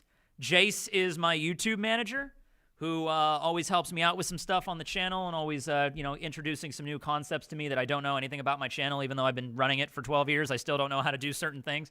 So he helps me out with that. He's a good dude. He's been my manager now for about, I want to say close to 1.5 years, 2 years now. The YouTube partner thing, they switch out usually every 6 months, but I've had the same guy for like 1.5 years. So he's a pretty cool dude. Thanks to Jace. Let's see, who else to thank? Thanks to Stefan, who made that awesome king artwork as well as the boa artwork that I showed earlier. Yeah. Okay. Well, anyway, we're at 9 basically now. So usually I keep going until we hit a goal. Like usually I'm not used to hitting the goal. Like usually we get to 9 o'clock and it's like, let's say the goal was 20,000. Usually at 9 o'clock it would be like 18.5 and it'd be like, come on guys, we could go a little bit longer. But no, this time I really kind of just don't want to jinx it. We're at 20,000. Yeah, it goes down. We keep streaming. It goes down to 15. Like, no. Yeah, thanks to Dollar Tree, thanks to Jess, thanks to everybody I worked with there, thanks to everyone. Every single solitary person I've met in my entire life, except for like 3 people. Just like, there we go. All right. Anyway, that's it. Thanks for everybody. Thanks to Luffy420 for the awesome artwork over here. That's great. Thanks to the donuts. Thanks to the poinsettia. Okay. All right. Thanks for everybody. I'm good. We'll do one more check. We'll do one more refresh. 21,405. Okay, great. Fantastic. Okay.